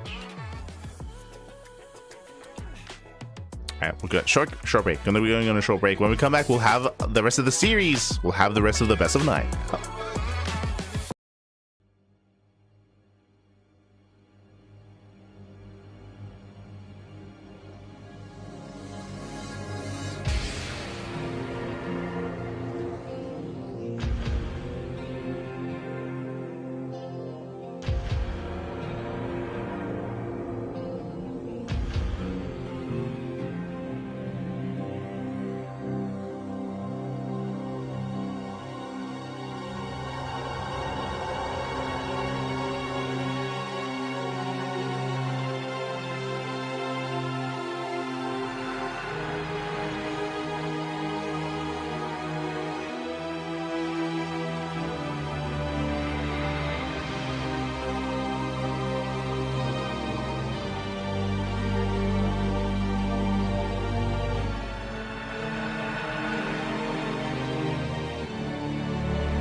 Welcome back, everybody. Thank you for waiting. We continue on with the 2025 EWC StarCraft 2 Finals between Serral and Classic. Currently, Serral up with a 2-1 lead. Wow, it has been a very different series than what we were expecting coming in. So far, Classic just kind of keeping on the aggression, altering his timings, making it very hard for Serral to predict or even to scout. I would say this is what we predicted coming into this. That's why I was emphasizing so heavily how the macro play of Classic did not work at all during the group stage. So we're expecting aggression. So far, we've seen nothing but aggression. And where are we dropping? Pylon. Pylon is up next. Another map known for aggression. Another map known for having a shorter rush distance by ground. So we're expecting... I don't want to see another Glaive Adept build, I'll be honest. But we'll see if Classic has something else. The best Zerg of all time here in what has been probably going to be a very, very long series. Introducing our players here in the bottom right in the red. He is Serral.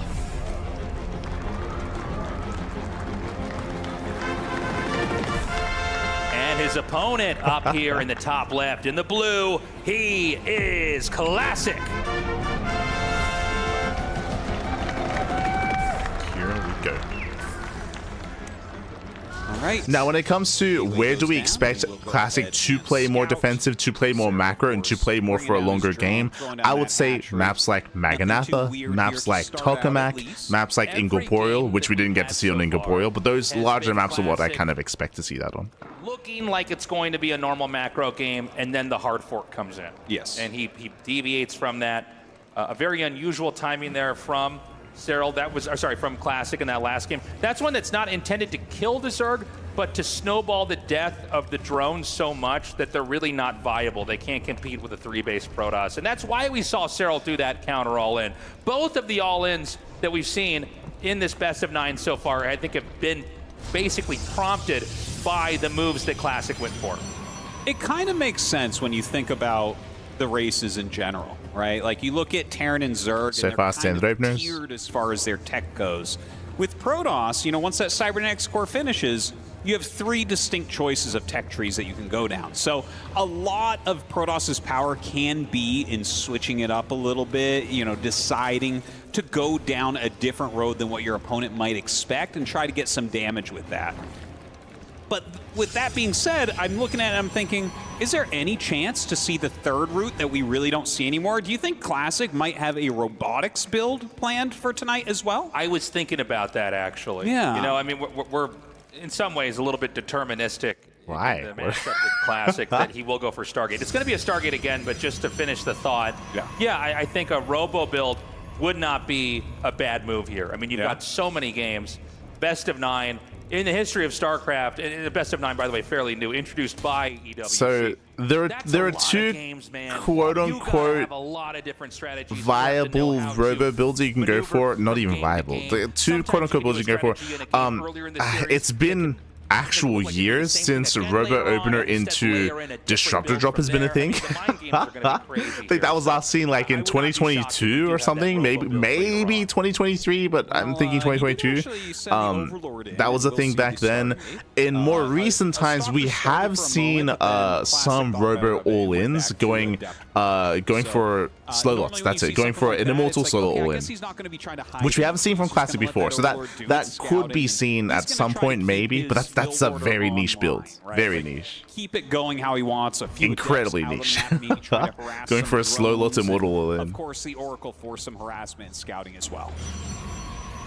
So we're going to have the second gateway coming down now, as well as this Oracle's going to move out on the map. The probe sent out here to the third base. Oh, I thought it was going to go back for a second. Do you see what I see? Twilight Council before third. This screams Glaive Adepts again. It's the same build.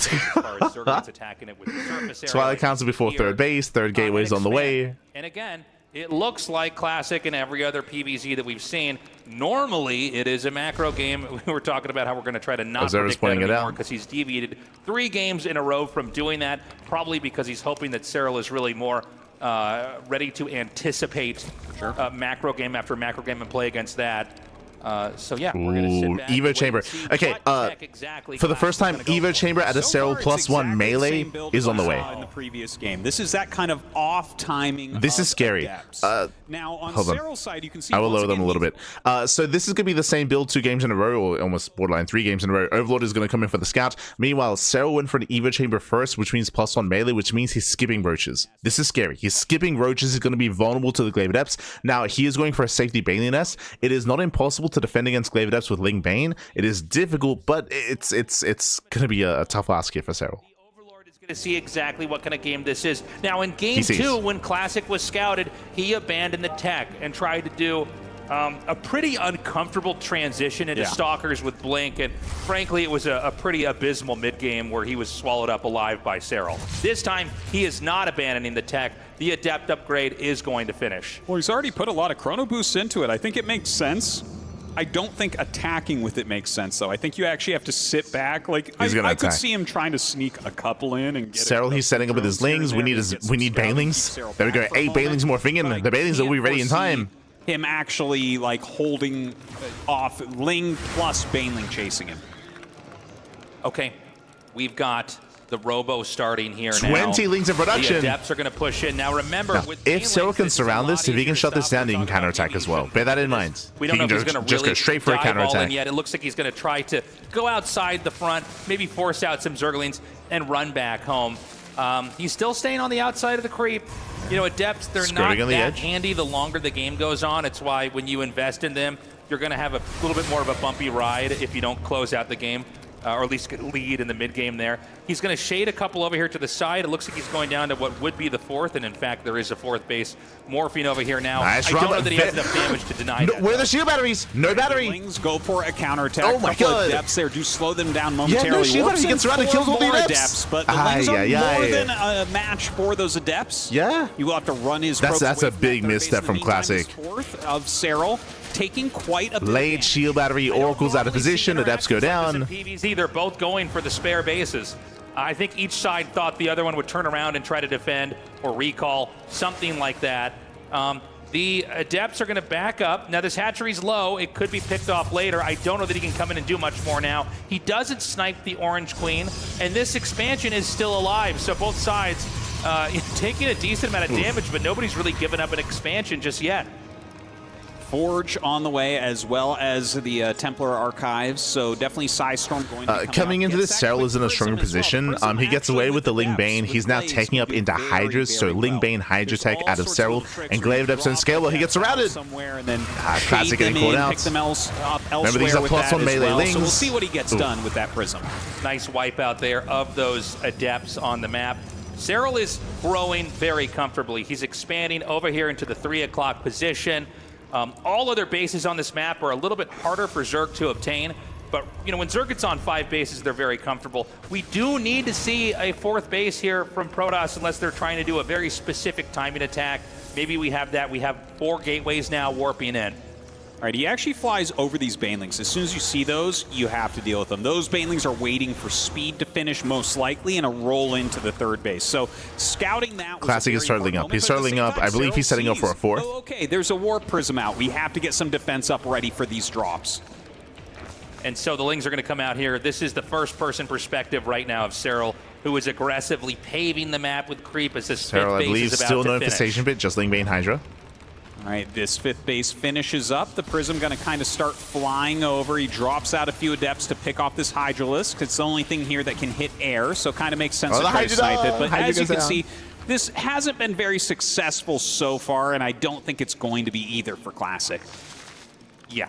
It's I want to more see of the a 4th. distraction than anything else. So does Serral. The Lings are going to come up and confirm Gets the 4th onto the base, 4th. so Serral knows exactly what kind of game he's in.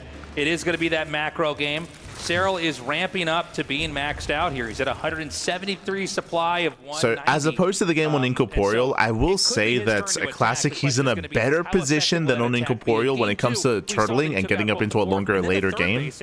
But Serral still has momentum. Serral is still ahead, and Serral's going to be the first to max. Really want to watch the defense here of Protoss. We see cannons coming down here. A lot of this will come down to the Storms. Unlike on Incorporeal, this time there's no Roaches, so Storms are going to be a little bit more impactful against the Ling Bane Hydra. And we got to see if Classic can slowly catch up in supply and the rest of the tech. Well, he's doing some reasonable harassment right here. Drops out the Adepts, gets a few drones. Still his defense coming online back at home. And that's definitely something that's really, really important. Because Hydra Ling Baneling, which is what Serral's going for right now, is very explosive. If you don't have the right composition of bearing in mind Serral, he's it's hard saying he's all in. He's on lair tech. He has not teched up any further. Storm, this will just bust you down. Okay, I love the wall in here. The Banes are going to come around on both sides. The Archon going to be on the outside. 2 Immortals, tucked in over here. Beautiful Storms to hit those Banelings. He wants a Templar. Yeah, he gets them. Oh my god. Storms there. Has to end up making an Archon so that those don't end up falling. More Archons coming down to help as well. Does Classic actually have enough to hold on More Storms here? are coming in. A lot of damage still being dealt by these Hydralisks, and that Nexus looks like it might go down. Yeah, it's taking a little bit of damage from the 2 Hydralisks on the left side. They can't quite defend it. The Nexus goes down. Ooh, a big moment here for Serral. Killing that 4th Nexus is one of the most crucial things you can do in this matchup. Classic is on the back foot. That's right. Classic sub 100 supply as Serral eyes his next target, the 3rd base. All right, he drops out the Immortal over here, juggling it a little bit, trying to avoid damage. Some great side storms going down for sure. He's got a lot of defensive structures here helping, but very few units at that third. The Hydra's starting to push into the natural. This wall-in won't hold them for long. Yeah, he takes out the pylon over here. The cybernetic score, the 2 gateways unpowered. He takes that out. Now the Robo is no more. It can't make any more Immortals. There has been more and more Zerg units coming up here, and it's too much. GG. Serral wins his 3rd game in this best of 9.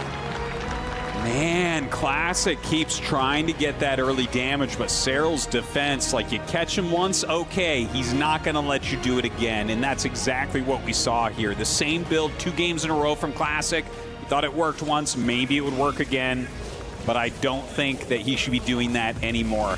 Yeah, at the same time, I would say the same attempt to build 3 games in a row. Remember, he tried to go for it on Incorporeal as well, but he was denied that on Incorporeal. So again, I didn't like the idea of seeing it 2 games in a row, but it worked the second time. Didn't like the idea of seeing it 3 games in a row, and yeah, I didn't.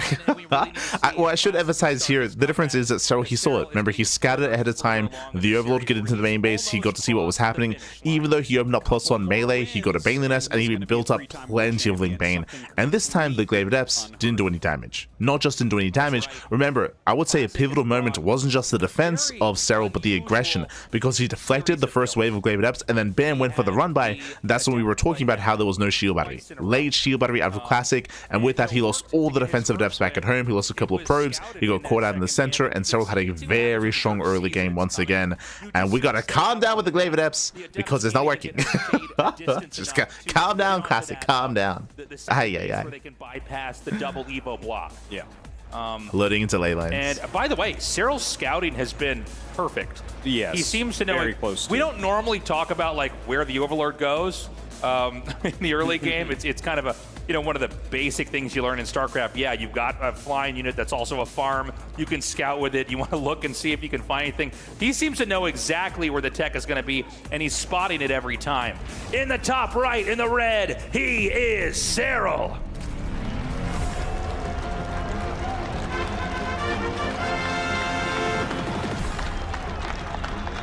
And in the bottom left, in the blue, our Protoss player, he is Classic.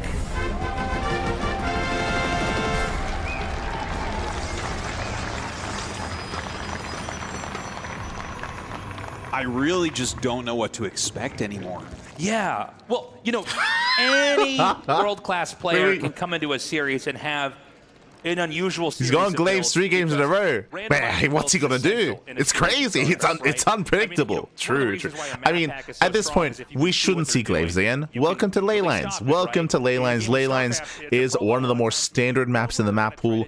This, I want to say, is a decent map to try to play more standard on and to get into a longer and later game. So if we were to get into a map to play standard on, I said it before, I would expect to see that on Tokamak, maybe Maganatha, maybe Ley Lines as well. So this would be a good candidate to go for something more standard, but we'll keep an eye on Classic. We'll see if he goes for once again another early Twilight Council. Yeah, I think he's really trying so hard to be unpredictable, and he's definitely been that. We haven't been able to predict what he's doing, but I think Serral is starting to. You were talking before the series started about how, there's so many games.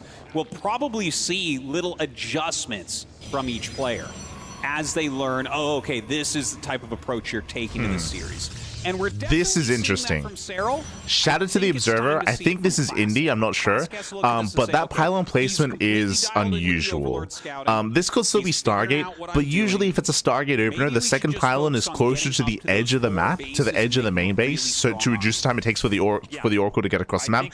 For the Stargate, for the pylon to be in between the bases is a little bit suspect. Stargate opener regardless, but I'm curious if this is Stargate into Void Ray. That's very doable.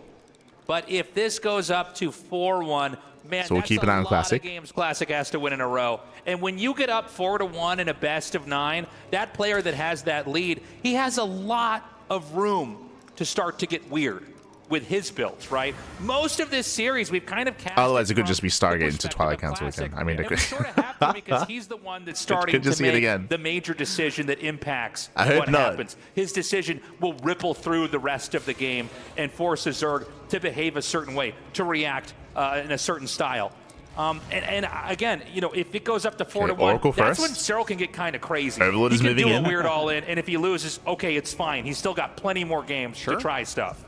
Yeah, and I think Serral, it's likely he'll eventually throw something crazy out there, but his general style is to kind of absorb, to react, to make sure that he's getting as many drones as he can without losing. So, you know, it makes sense that we kind of follow our Protoss player who's, you know, trying to checking win the his edge of the first main. World Championship against one of the most successful players ever to have touched a video game, let alone StarCraft 2. That's a you know, we're going to have to sit here and wait and watch. Are we going to see that Twilight come down again? He throws down a Stalker. Now, I actually think he's going to go Stalker. third base. Very standard. Denies the vision, denies the scouting. Because of the Stalker. The Stalker comes out and makes sure that the Overlord can't find anything hidden.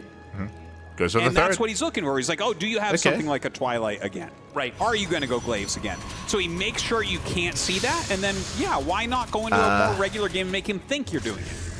He's going to lay a trap here. Are there enough links to No, force a get him cancel? to cancel. There are. No, oh my god. Okay, that's really big. Yeah, if you don't have the second Jesus. adept there, you can't kill the links quite That as was fast as terrifying. you want to. And it was subtle, but we saw Serral take each injured Zergling and loop it around the back so that the adept would retarget. So the damage is distributed evenly along the lings, while the lings are still going to force that cancel. Now, it's not the end of the world. It's not like he lost the building. You had to cancel it. You always lose some resources when you cancel, and then you have to restart it. And that does mean that all those probes that are supposed to go to that expansion are Roach going to Warren. get there a little bit later. Safe opener. Wow, the controlled Serral. Oh my here god, just out of control. He only gets one drone there and loses an Oracle. The other one very low on energy and taking a lot of hull damage. Just super. Also, I see no Forge. No Forge, early Twilight Council. Are we going Glaives? Okay, no. Late Forge. Late Forge. We're calming down. Blink Stalkers. We're not going Glaives. Finally, for the first time in a long time. Yeah. And to try to monitor. So the harass phase of the game for the Oracles is gone. Now, a couple of Adepts are coming in. Remember that Serral didn't get the Scout, and so this looks similar to the Adept games in the last two games, but it's nowhere near as committed. I don't think that Serral's going to be sold on this. He doesn't seem to be too worried about this at all. He's going to let this come in here. He's going to pull the drones away. And there's enough lings here that you can't even let the Shades finish. He's going to recall. He actually saves more than I thought he would get. It looks like he gets 5 out in one piece. So I do want to wind it back because a lot's been happening here. I do agree with what Artosis said, if you recall. By going for the Stalker and by going for the Pylon in between the bases, basically Classic, he was faking. He was faking Glaive Adepts at the start of the game, which was really nice. Unfortunately, he got punished because he went for the Stalker. That means one less Adepts, so he had to cancel the third, right? Cancels the third base, so he did pay the price for it. Likewise, Oracle went down. I do favor Serral's position here, for now. Yeah, both of them getting up into those 60s at about the same time on these workers. So that's pretty good. Serral does have, of course, his 4th base warping in. And, you know, he's at least... And so far, we're building up into Storm, taking gases, getting into a standard game. Keeping a little bit of tabs on what's going on with his scouting. But yeah, this is looking like the most standard game between these two by far. So we see the Oracle just continuing to check around here. We're Classic's finally gonna try calming to down. slip in a fast 4th base. And this is sort of where the late game trajectory begins for both sides. It does create a game where the Zerg basically gets to make the first move. And so we're going to see if Serral decides to try to come in here and flatten that 3rd base, or does he try to just take even more bases and power up? Now, I think Serral's going to be more inclined to try to go with smashing the bases. Yeah. Because it seems like a lot of Zergs that also try to play, you know, single player, so to speak, and just macro up. Overlord speed is on the way, +1 range. We're cutting works at 75. Serral, he's pushing. He's pushing with Ling, Roach, Queen. We're getting up to 12, along with a lot of these upgrades that are going to finish. I wouldn't be shocked if he starts to try to hit tunneling the close. 3rd base, the 4th base, Let's the 2nd go. base in different locations. Serral. He has burrow and burrow movement on the way, so definitely he's going to be splitting units up at that He's point. hyper committed on Roaches. roaches. Being made here on his 75. He's not drones. taking. He's So not going into without any Hydras. doubt, Serral is going for an attack. Now, can Classic... And remember, we spoke about this. Rushing into Storm is going to be less effective against this Roach max out. This is one of the weakest points for Protoss. If Classic can defend this well, he can get really far ahead. Oh, he gets in. He pops the entrance open and just goes right in, killing the one Stalker that was basically High blocking Templar, that, trying to keep up. accidentally attacking the platform there on the ground, and he's going to try to come over come here. the Jump He's Lord. in the main. Here come the He's Overlords. going to be doing a lot of damage to these probes. And There's Classic a second getting torn attack apart that's here. winding up to hit both the 2nd and the 3rd. All right, yeah, looks like he goes for the 4th first here. Yeah. Brings in the Roaches and Ravagers. He's going to go after this Nexus. Some probes starting to fall. How are you going to deal with this? He brings up some of his High Templars as well as some of these Stalkers. Of course, he's still clearing Roaches in his main base, but Serral is dealing some good damage out here. Had those Roaches not gotten in the main, this might be a little bit easier here for Classic to defend, but right now Classic going to have to abandon his 4th base, tuck away back here at the 3rd. The Nexus goes down. And I don't even know if Serral has to keep attacking right now. He might want to try to regroup. It's basically mission accomplished there.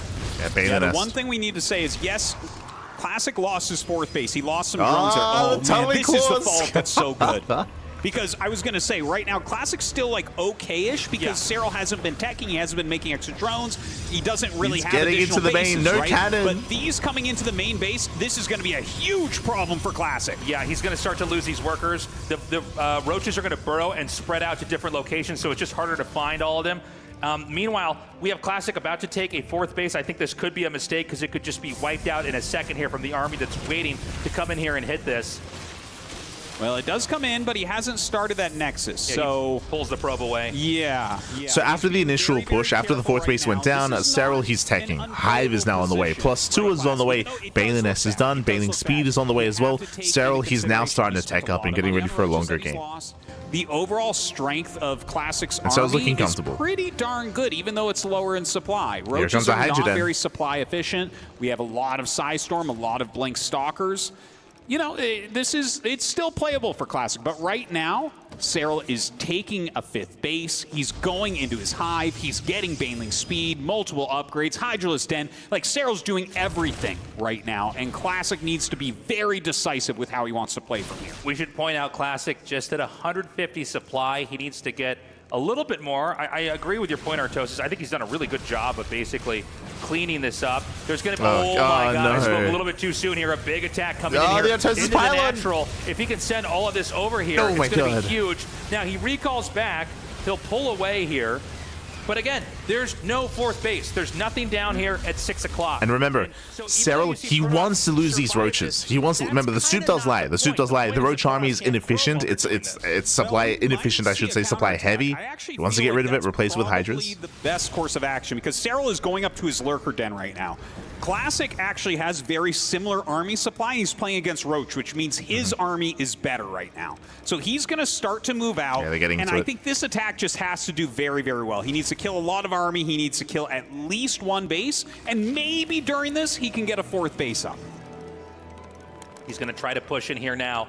If this goes well, it could swing the game into Classic's favor. If Serral can stop it, it could end the game right here, right now. And so, again, they don't get into the High Templar. A lot of these Banelings from hitting Psystorms on the Oh my bottom, God. Roaches as well. Hydra, So Baby many Roach storms. hits the top. Serral bringing in so many units, but as Classic, you can can he see, do this? still a huge standing army here for He's Classic. pushing through. He's going to keep pushing forward. Too The many drones Roaches are for Serral. evacuating. Classic, he has to choose. Does he push further or does he try to take out the base? He's going to do another warping round and try to target down the hatchery. Yeah, and he might have just done it here. I think. Kill that off. There's going to be There's some 4 Lurkers in production. He needs those Lurkers to survive. towards this next base. I'm not sure what that storm He needs was the all about, but Lunkers. continues to go forward, going after another Serral base. Still no 4th base up for Classic, so he has to continue to get this damage. He's a little bit all in right now. He's going to keep He's trying to push very all forward. in. The counterattack comes in and Warpins come to defend it. The Lurkers have burrowed over here in the main fight. He has to try to storm this. He has to do something to break this. An alternative option would be to blink into the main, and that's exactly what I think he's going to do. He might. There's a lot of Overlords here that he can get as well. Now, a lot of Hydra Bane going up there, so maybe the blink isn't good anymore. where are we Maybe going? he had a window there, but he's being very careful. He brings his High Templars forward. If he blinks up, he's going to try to cast Storms, but I think it's too dangerous. He pulls back. Yeah, it seems like Serral is basically ready. This is the sign of a great player, by the way. When you don't pull the trigger, you realize, okay, I've done my damage. This Zerg's on 3 bases, by the way. Oh my God. 4th one just starts in the bottom right, but point in case. They're fairly even in expansions now. They're fairly even in supply. They're fairly even in workers. Classic has now made this game very doable for himself. He really has. Now, there are Lurkers out. The Lurkers are really hard to engage with an armor like this. They absolutely shred units like Stalkers. It's hard for the High Templars to stand to their fire because of the low health. But they Classic, he's done well enough. He just needs a 4th. Like, Classic, he needs a 4th base desperately. On the way for Classic. You know what? I got to say, He needs this to is expand. a beautiful game out of our Protoss player. It really is. There 6 it is. o'clock being reclaimed right now. Now, Zerg is going to try to grow back out. but Serral's a lot squishier than before. With the Tempest in play here, this is sort of where the game really starts to look good for Classic. He's the very best at this in the whole world. He's going to try to roam around the map again here. I think he could force a cancel over here on this additional base. No attention to the 6 o'clock base right now from the Zerg, although I do think Serral's doing a decent job of cat and mouse here. Just has to all in, he can't take a fourth. No, he can take a fourth. Like he from here, he can expand and get a fourth base and max out.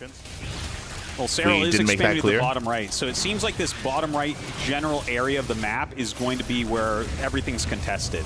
He does actually send some zealots into the space that he had already Classic's killed, looking pretty good. And Serral will push that back. I love that prism being up there. That is going to be very useful later on. I was about to ask, I was like, does Classic know about the bottom right base? We just had a vision check that showed us he does have it. We're going to see a push here from Classic. And with a finds the beautiful lurkers, tag on the lurkers, exposed. I mean, then the Tempest can just start to snipe those lurkers, no problem. Oh my god. Absolutely. He's got a ton of Psystorm in this army as well, so very hard to run up to it with masses of units. That splash damage. Yeah, with a storm-heavy army like this, like Serral, he's very vulnerable right now. Okay, the Lings are going to come down here. You can see Serral has no creep on the map. And you know what? There's actually not enough to save this. Even if he blinks on top of it entirely, the Nexus goes down. The shield battery! Oh my god! The shield battery is the hero of this game. Saves that Nexus just barely. Very good move there from shield Classic battery. to heal it up. Let's go. But Serral might try again because it's going to be really low. Okay, so he's going with lurkers. We have Classic just outside of this base. He's going to try to push in. These two bases on the right are extremely important. Classic rotates, lurkers out of position. And he's found one now. He's going to push in and try to take it. So the lurkers are going to come in here. Oof. Beautiful storms here on the lurks. And it doesn't seem like he's going to be able to actually drive the Protoss away. No, it does look like this hatch will end up falling, but another attack coming up. You can see he's put up a lot of static D around this very damaged Nexus.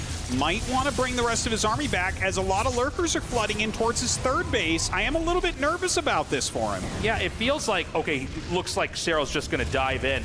Can he get around this and do the damage? If he doesn't, Serral will have overextended, and this punish is going to be nasty. Well, he does blink forward onto the lurkers. He wants to clear it really quickly, but he is taking a lot of damage onto his stalkers. He clears everything, saves his fourth base. Serral behind this has no economy. He has no economy. He's down to 64 workers. He has no army to stand up to this. Bases right now as well. He's hurting. So we have another move out here. Right now, Classic trying to basically poke this position out here in the bottom right. I think he probably could have taken out that other base, but you know, it's funny. Classic has one base he has to keep saving. He just can't afford to lose it. Protoss are never going to recover health there, so that base at 6 o'clock is very fragile. He's going to come in once more. I think the Tempest can just one-shot this if he decides to turn around. Yeah, I think he will end up getting that. One lurker sneaking behind here. Very, very annoying to deal with for Classic. He has to send the entire army back to kill off one lurker so that he can keep mining. How annoying. He kills it off. Wouldn't hurt to have a cannon or two behind the Nexus there. Really. Because, you know, Serral's being very smart. He sees there's not anything to spot behind the minerals, and so one lurker can change the entire course of a game. Classic going to move out again. We should mention that Classic is actually ahead here in supply, which means that Serral's defense is going to be very brittle. There is a world where Classic simply breaks the Zerg open and then kills every base that he has. Yeah, he might be able to. Coming in right now, but the abducts here from those Vipers are nice very, very strong. He's going to be able to pick off two of those expensive Tempests. And that's going to be painful. Oh my gosh, he sneaks another lurker. The Nexus. Can he get the base? He's going to get the Nexus. It's going to heal him with the shield battery. I don't think it has enough. Oh my god, that cannon should have been started with. We need the NGM charge. He's going to come down, and he can't save it in time. That's so painful. That is so painful to lose that fourth Nexus. Classic can't have that many mineral patches left at his other bases. Like, he is running dry. Look at that.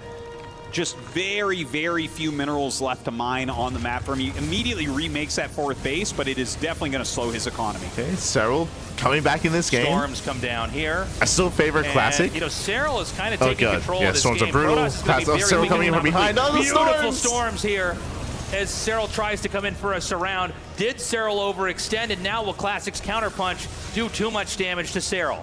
You got a lot of damage down there. A lot of those stalkers are hurt, but here's that warp prism we were talking about before. A little counter warp into that main base. That is going to be very hard for Serral to deal with while Classic is attacking into this expansion. It looks like the hatchery could be poked out here. It's low enough, it's going to go down. Meanwhile, the Zealots did so much damage there in the main. We could have another warping round even again. Classic, instead of going up to 12 o'clock, might even try to push a little bit further over here. Yeah, I'm not even sure if he recognizes that there's a base there at the moment. A few more Lings coming in and utilizing that burrow as well. No detection there, so hard to deal with. These two are just being as annoying as possible to each other. It's a funny game because they both are barely functioning economically. They have massive armies, but like the income isn't great on either side. Nell picks off another lurker there, takes a bit of damage, takes all the shields off a lot of those stalkers. Coming into that, do you think that Classic can be a little bit more assertive? But there we go. Lurkers are going down. There's what, 1, 2 lurkers left. Cannot go through that time warp. Oh my Throws down god. storms on the Hydras and drones together. I don't think that Serral can save this Serral's just getting base. bullied. I don't think there's any way. Just getting bullied back. There's no way this base is going to survive. Can he maybe take out some of these drones? It looks like he actually only gets about 2. Although 12 overall killed, but 2 that were retreating. I like the burrow over here with the Lings. This is definitely going to play a factor later on. Remember that basically Classic only has 6 o'clock. There are some minerals at the other bases, but they're going to be mined out over the next minute or 2 here. What Serral needs to worry about. What's important is that Classic has a better economy right now. He has a better economy. He's able to build up. Knows about yet. It seems like there's a blind Serral is spot hurting. in his scouting. Okay, now he should know. Yeah. He should know when he sees the drones over there. Ooh, the prism gets pulled down. I think that was an all-army hockey there. And hold position lurkers deal a little bit of damage there. Throws down a few storms. He does back up in time. Tempest start to work through these lurkers. As you work through the lurkers, there's nothing blocking the side nice storms feedback, are coming solar in, getting on top of storms. those Hydras. Serral's There's army just 3 so lurkers left. damaged. The cloak is triggered on this mothership as well. Really great control from Classic. Classic, you can have more confidence back. This is a really Oh, risky it's actually move. running out of Just run storms? by Okay. and eat some damage because he knows once he can sit on this base, Zerg is out of position here, especially with that time warp really slowing everything that's going to try to move through there. Is there actually enough? Yes, there is. GG. Classic takes his second victory. Oh my What god. does that make it? 3-2 for Serral right now. He was feeling on top of the world earlier, but suddenly the match a lot closer. Beautifully done there by Classic. It was so important in a best of 9 that he wins specifically that match because it's so much closer now. He has tightened up. When it comes to the game itself, we don't quite get the instant replay, but Serral, he was in a committing position. Serral, he was in a stronger position. He was able to knock down the 4th base, get into mineral lands, kill workers. If you remember, they themselves, the caches themselves were also exclaiming how far ahead he was. He was taking into high, he was getting a 5th expansion, getting into bailing speed. He was maxed out, but as we pointed out, he was maxed with a subpar army. The soup does lie. He was at 200 supply, but he had an inefficient supply with Mass Roach, and he was stuck on Mass Roach. Ideally, in that position, you want to throw them away. You want to throw away the roaches, and as you throw away the roaches, you replace it with Ling, Bane, Hydra, Lurker. But he was stuck with Mass Roach. He was forced into a fight with a maxed out army. He couldn't rebuild. He couldn't make any Lurkers. And everything quickly snowballed out of control. Took a bad fight, lost the base, lost another base. GG. GG well played. Of course, the game got chaotic for both players there, but that's the moment where Classic brought it back. That's how Classic beats every Zerg in the world. Is he just Torches? Oh, survives this is into the crazy. late game? He's got the Tempest. Let's He's go. got the Mothership. We're and loading his into Torches. Defense against counterattacks is too good. His pushes are too strong, and he plays that positional chess game in the middle of the map so well. So well. In the top right, in the red, he is Serral.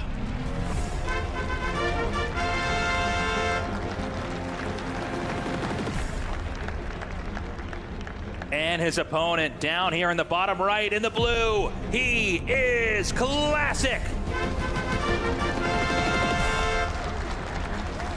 I love this series right now, Tasis. It is so close. You can definitely see from both sides ways in which that they can end up taking this game. Now, you know, Torches is kind of a crazy map. It's got those golden little mineral things that you can mine through. It's got that kind of double gold base in the center that people try to take. We've seen a lot of very cheesy games, a lot of very sneaky builds on this map. Gasless? Will we see one here from Serral or possibly from Classic? Or are we just going to go into a regular macro game? Let's find out, Artos. That's crazy. The builds are starting to unpack themselves as this game starts. I'm so glad that Classic won his second game because this is so much closer. So it is hard to tell who's going to take this. Winding it back, I do want to focus on this. No gas. Zero gas here from Serral. So a gasless opener. This is a little more common against Terran. Against Terran, gasless openers is a lot more common because you can go into, you can skip link speed, you can go into a roach-based follow-up and a roach-based opener. Here, this is really risky against Protoss. Really risky against Protoss. I mean, you don't need link speed that early, but typically this leads into a roach-heavy follow-up. This could lead into like a faster lair. We'll see what third base he goes into, but like again, this is a very greedy start here by Serral, and this also means without any gases, he cannot punish the third base of his opponent because he won't have speed links. So no speed links, it means that Classic can be greedy. Because it didn't work last game. We're taking a look at both. Like upon seeing this, Classic can get a third base, he can move out with the adepts, he doesn't need defensive adepts back at home. He can get away with cutting some corners. Location of the third base. This is a map where there's basically two locations that Zerg can take the third at, and a lot of times you want to make your decision on how. He could even respond with aggression, true. Once you see where that third hatchery goes. So Serral is going to mine out these gold minerals and take his third base. It looks like right there at the regular patches as opposed to that kind of forward base. I don't think they've noticed, but yeah, like gasless, crazy. Of course, the Stargate is on the way, and he's also making that Stalker. Don't forget, the last time we saw the Stalker, it actually heralded that he would play a normal game. Right. It's funny because... Okay, we have almost 3-minute timing here for the first gas geyser. Let's go. They're kind of thinking, okay, what are you hiding? You don't want me to see this, and this is the poker And basically, Serral's going to be stuck at home. Like, again, he should have no presence on the map, at least in the near future. You're trying to see, okay, are you behaving in a certain way? Are you trying to hide something from me? Or do I see, you make a lot of workers too early? Oh, you're being greedy. Yeah. And that's where, that trying to find something that might telegraph a behavior that could happen later on in the game is so important. So that Overlord comes in here. Now, the Stalker wasn't in a position to deny it, but you're going to see the Stargate, right? So Stargate's kind of standard. Yeah. There could be anything behind that. You don't really know for sure, but it's also the most popular opener to just go into a fast third Nexus. Right. The problem is it's also an incredibly popular opener to go into a cheese, too. Yeah. So you can scout it, and you still don't really know what's going to go on. Well, the first Oracle flying up across the map, a little Zergling scout will come down and see this third base. Now, this is kind of cool and interesting, right? Because their third bases are awfully close to each other. Yeah. Like, really close compared to most maps. Okay, we're not skipping link speed. It's going to be 4-minute link speed. Jesus. And that means there's a lot of unique timing attacks they can both do to each other. The funny thing is, it's not exactly like one race is better at timing attacks in the matchup. They both have their moments in PvZ. That's the ebb and flow of the Now, if you've been watching any games on El Dorado in the previous season, you would know that in this position here, something like a Queen all-in, a Queen walk with roaches across the map is very common, especially because they're both expanding towards each other. They're talking about that rush distance by ground, very short here from third base to third base. Just due to the travel distance. So a lot of times they're both just hitting each other and going for the mains even. Yeah. More gates on the way. Blink and the Forge is coming up, so... Yeah, it looks like we're going to have Classic kind of power up into a lot of Blink Stalkers, which is exactly what I would suggest for him to do. Whether he's going to attack or Serral's going to attack him, the key is going to be making a lot of Stalkers. Here come the roaches. That's right.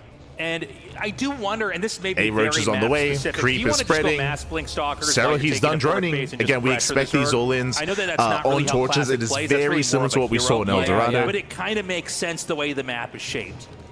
That might be a good idea. He's going for the all-in. A few Speedlings running through the center here. He's actually killed like 4 creep tumors so far, I think. And again, this hits a little bit different because Serral went for a very greedy opener. The opener was greedy, so he was able to cut corners. Now he's going to hit with everything he has. The Oracles, I think, are doing a fairly good job. We're going to have a Ling Ravager timing here. The Queens are going to come through here. So basically, Serral is going to try to flatten and trample Classic in this position. If Classic can hold, he's going to be in a great spot. If Serral pulls it off, this game is over. No creep out here for those Queens. They're going to be very slow and having a hard time truly supporting.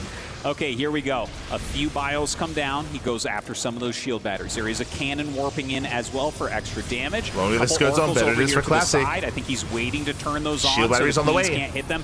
Pulling back, throwing down some force fields here as the Lings start to surround. Blink is about to finish. That's going to be really handy to dodge these bios, but it's seconds away. Takes down a sentry. Oh, this is beautiful from Classic. The way he's pulled the Oracles back so they can't be hit by the Queens is off, and they're really helping out a lot, but the bios are dealing tons of damage the bios have been brutal. Yeah, I'm worried here for Classic. I mean, he doesn't have a lot of room to try to maneuver against this. The walls are closing in. Serral's getting further and further into this position. There's really nowhere to blink. Corrosive Biles barely dodged, but there's so many Queens, Ravagers, and Roaches. He's done it. This is getting very, very bad. Almost every single Stalker has fallen. The energy is gone from these Oracles. The probes have gone down, and so will the Nexus. Classic is going to give up the base. And I will tell you what, I don't know how you're supposed to win after you give up your third. You lose your fourth base? Okay, well, we still have a good economy. We still have good tech. This is too early to take that much damage. Not only did he give up his base, he lost all the probes that were over there, and it wasn't like Classic had retreated to keep his units alive. He stayed there, and so he lost everything there too. It's 114 supply to 60. Serral taking a fourth as Classic has been... Yeah, and now Serral's taking. Now we have a layer on the way. +1 range, gases, roach speed. Now Serral can take up, can macro from here. See what his idea is. It seems to me that he's just going to make a lot of Blink Stalkers. Which is similar to what happened last game, when Classic was just went for the all-in. He went for a 3-base all-in and caught Serral with his pants down while he was taking. He can pull it off this time around as well. Well, he's going to try at least, right? Like, well, he throws down a new third Nexus to the left-hand side. Right-hand side didn't work. Okay, let's go to the left-hand side. I don't know if I can agree with that, though. Well, I feel like that's very slow for a Serral that's already taking a fort. He's going to get a Dark Shrine here. Ouch. 2 pylons. I kind of forgot they were there. Now he's supply blocked. How uncomfortable here for Classic. Third base. Meanwhile, the Lings come down and deny the Nexus. Things are looking so hopeless here for Classic. Yeah, this is not, Shout out to the healing pad. A good thing. Healing up that Oracle, okay, well, you may as well because it's not really doing anything else. The Dark Shrine is kind of an interesting idea here, but then the scouted. Dude, Serral's scouting is so strong. This is brutal.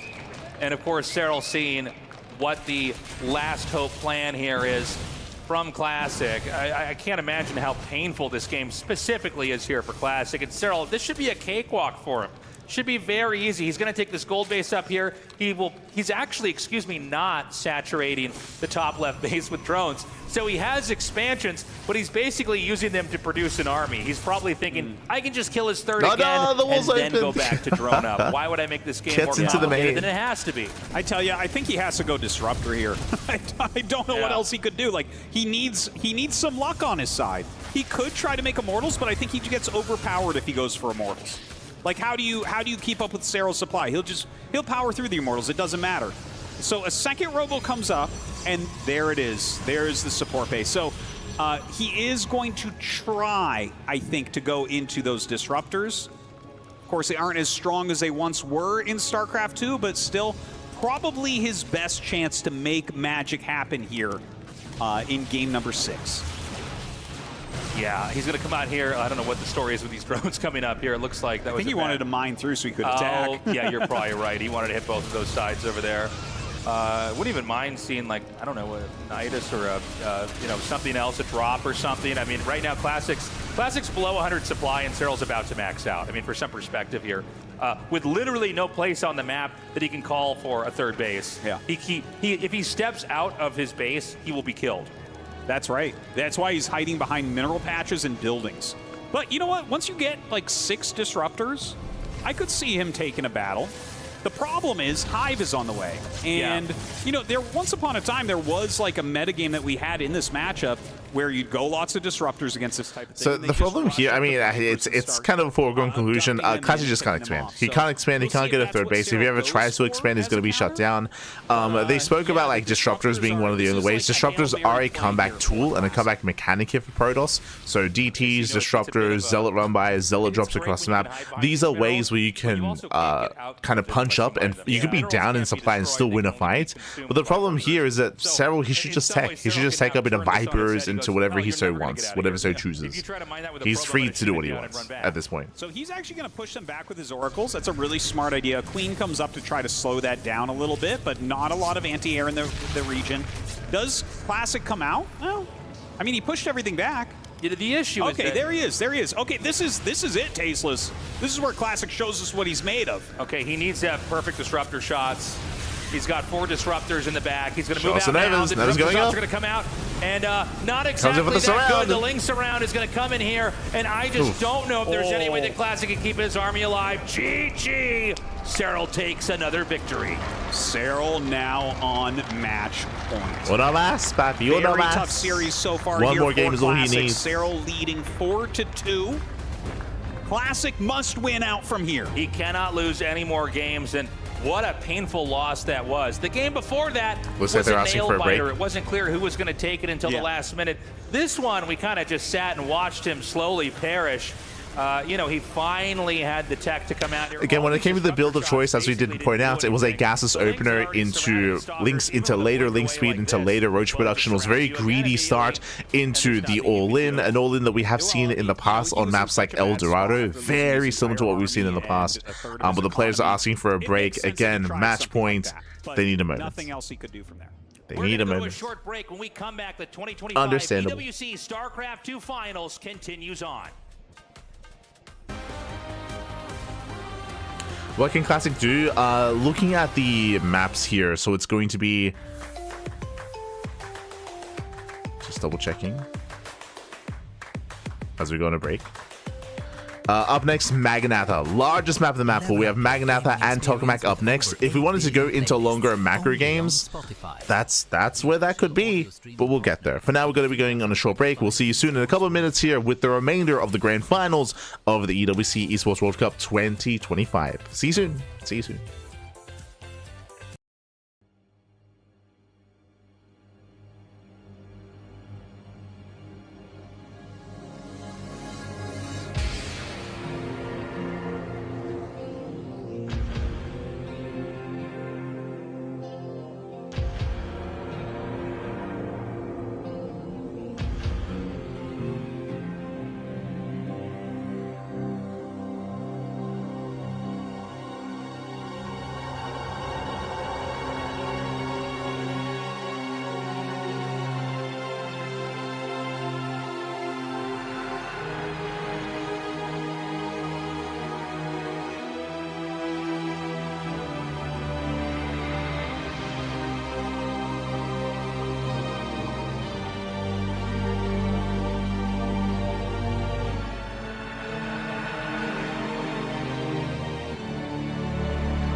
We are back and ready to continue on with this best of 9 between Serral and Classic. So far, Serral steadily in the lead.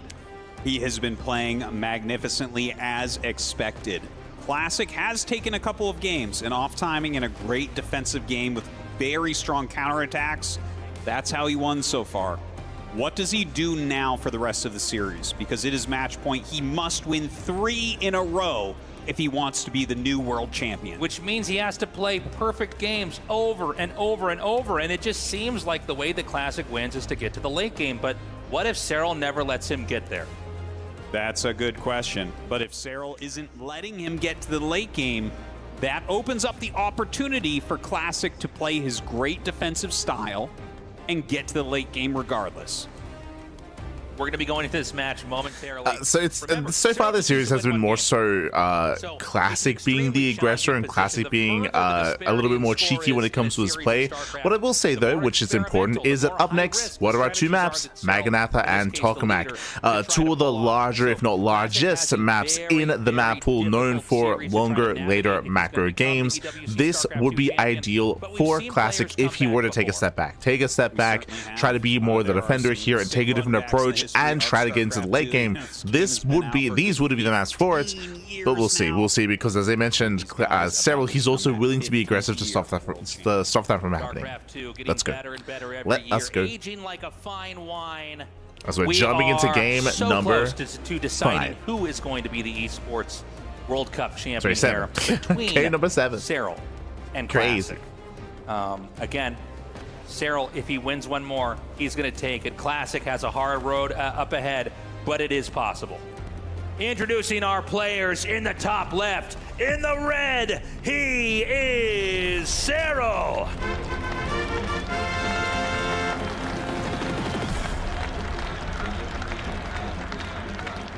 And his opponent down here in the bottom right, in the blue, he is Classic.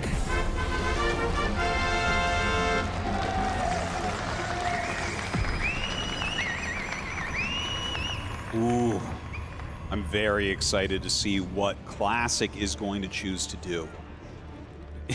You know, whatever he does, all of his eggs are in that basket. Right. There's no taking anything back at this point. There's no more experimentation. He must play what he thinks will win each individual game. Might get some extra We should point out as well, there's been 2 perfect Overlord scouts that identified what kind of game was going to happen pool, here. standard opener, no Serral, crazy gases opener this time. He had a very, very easy game. And so, you know, the Overlord scouting being so spot on, can Classic even pull, you know, a curveball off here? Can he really have a surprise opening? It feels like it's been pretty rough.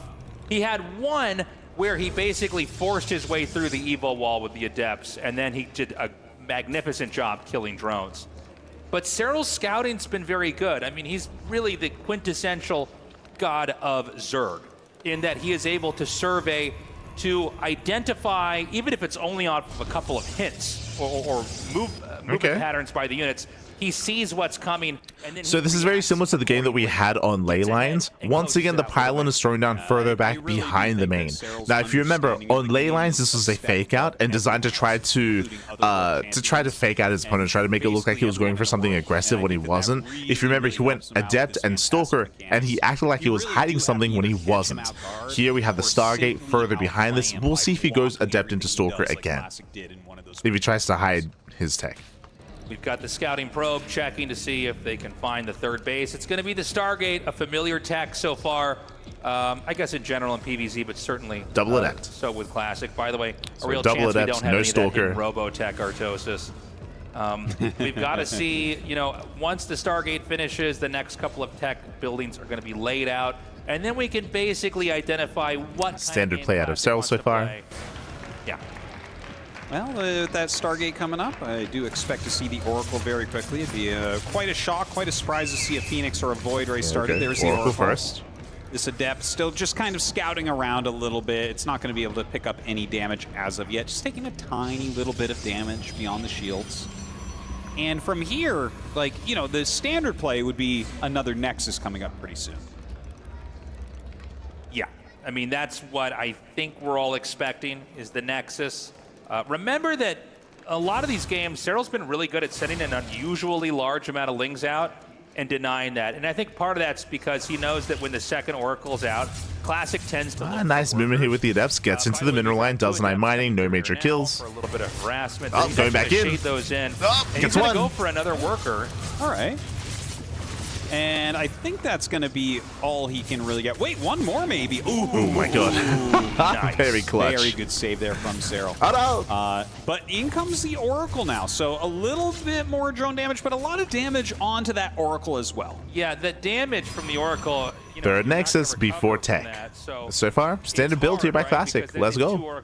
Likewise, Eva Chamber at a Serral plus 1 melee. The Oracle ready for the small Ling deny. So for the first time this series, it looks like a standard game so far. From both sides. In the back of his base, the Lings are just going to be, probing the outside of the base. We trying to kind of got their own ley lines, kind of, but of course Serral went for a roach roll in on ley lines. And the Overlord Scout comes in and sees a Forge, and a Forge basically in a game like this always means you're going to be invested in a long game, because otherwise there would be no need to make it. You need upgrades. Yep, so Forge gets scattered, so this should be plus on Blink. This also means that Serral can cut Tech, he can cut the Baneling Nest, and go purely Ling Hydra. Looking at how Classic's playing it so far, this looks like his very standard, very normal macro play. The same can be said Ooh, early Twilight Council. Sorry, early Temple Archives and Twilight Council. Up as he can, a few units here and there. Early Storm is what I'm getting at. Really early Storm. But nothing too aggressive from either player. This might be the game that we've kind of been waiting for and saying that we really want to see, but we do have to hold on a minute, right? Like, there is, of course, as you were saying before, now, this build that Classic is going for can be punished by a Roach push, by a committed Roach timing attack. Each of the races and I see a Roach Horn out of Serral at different times. But this is sort of the game we were talking about before the best of 9 started, at least from Classic's perspective. Zerg, if they don't do something too aggro and specific, most of the time they're surveying and reacting. And so this is the game I think Classic is closest to being the best He's not committing. Yes. But again, even when he gets to play those games, Serral is a very worthy opponent and very tough to stop. The second Oracle takes quite a bit of damage as well, only stunning. So Classic has been quite greedy here, getting into Storm. He's going to get away with it. Serral, he got a safety Roach Horn, only for safety. Now getting a Baneling Nest, going into Ling Bane Hydra. You might see Serral try to get some Baneling speed going, like rolling in to get a little bit of damage. Possibly, it could be like Baneling drops. Maybe he wants to go into like a Ling Bane Hydra type of composition. That's been kind of popular lately amongst the good Zerg players. And he does throw down that Hydralisk Den, so it does look like it'll be the latter. Okay, so we've got Storm halfway done. And I'll be honest, Storm is based on this setup, because of the early that, Storm, Classic is looking good. Like, he will have Storm to defend against Ling Bane Hydra. They want to do.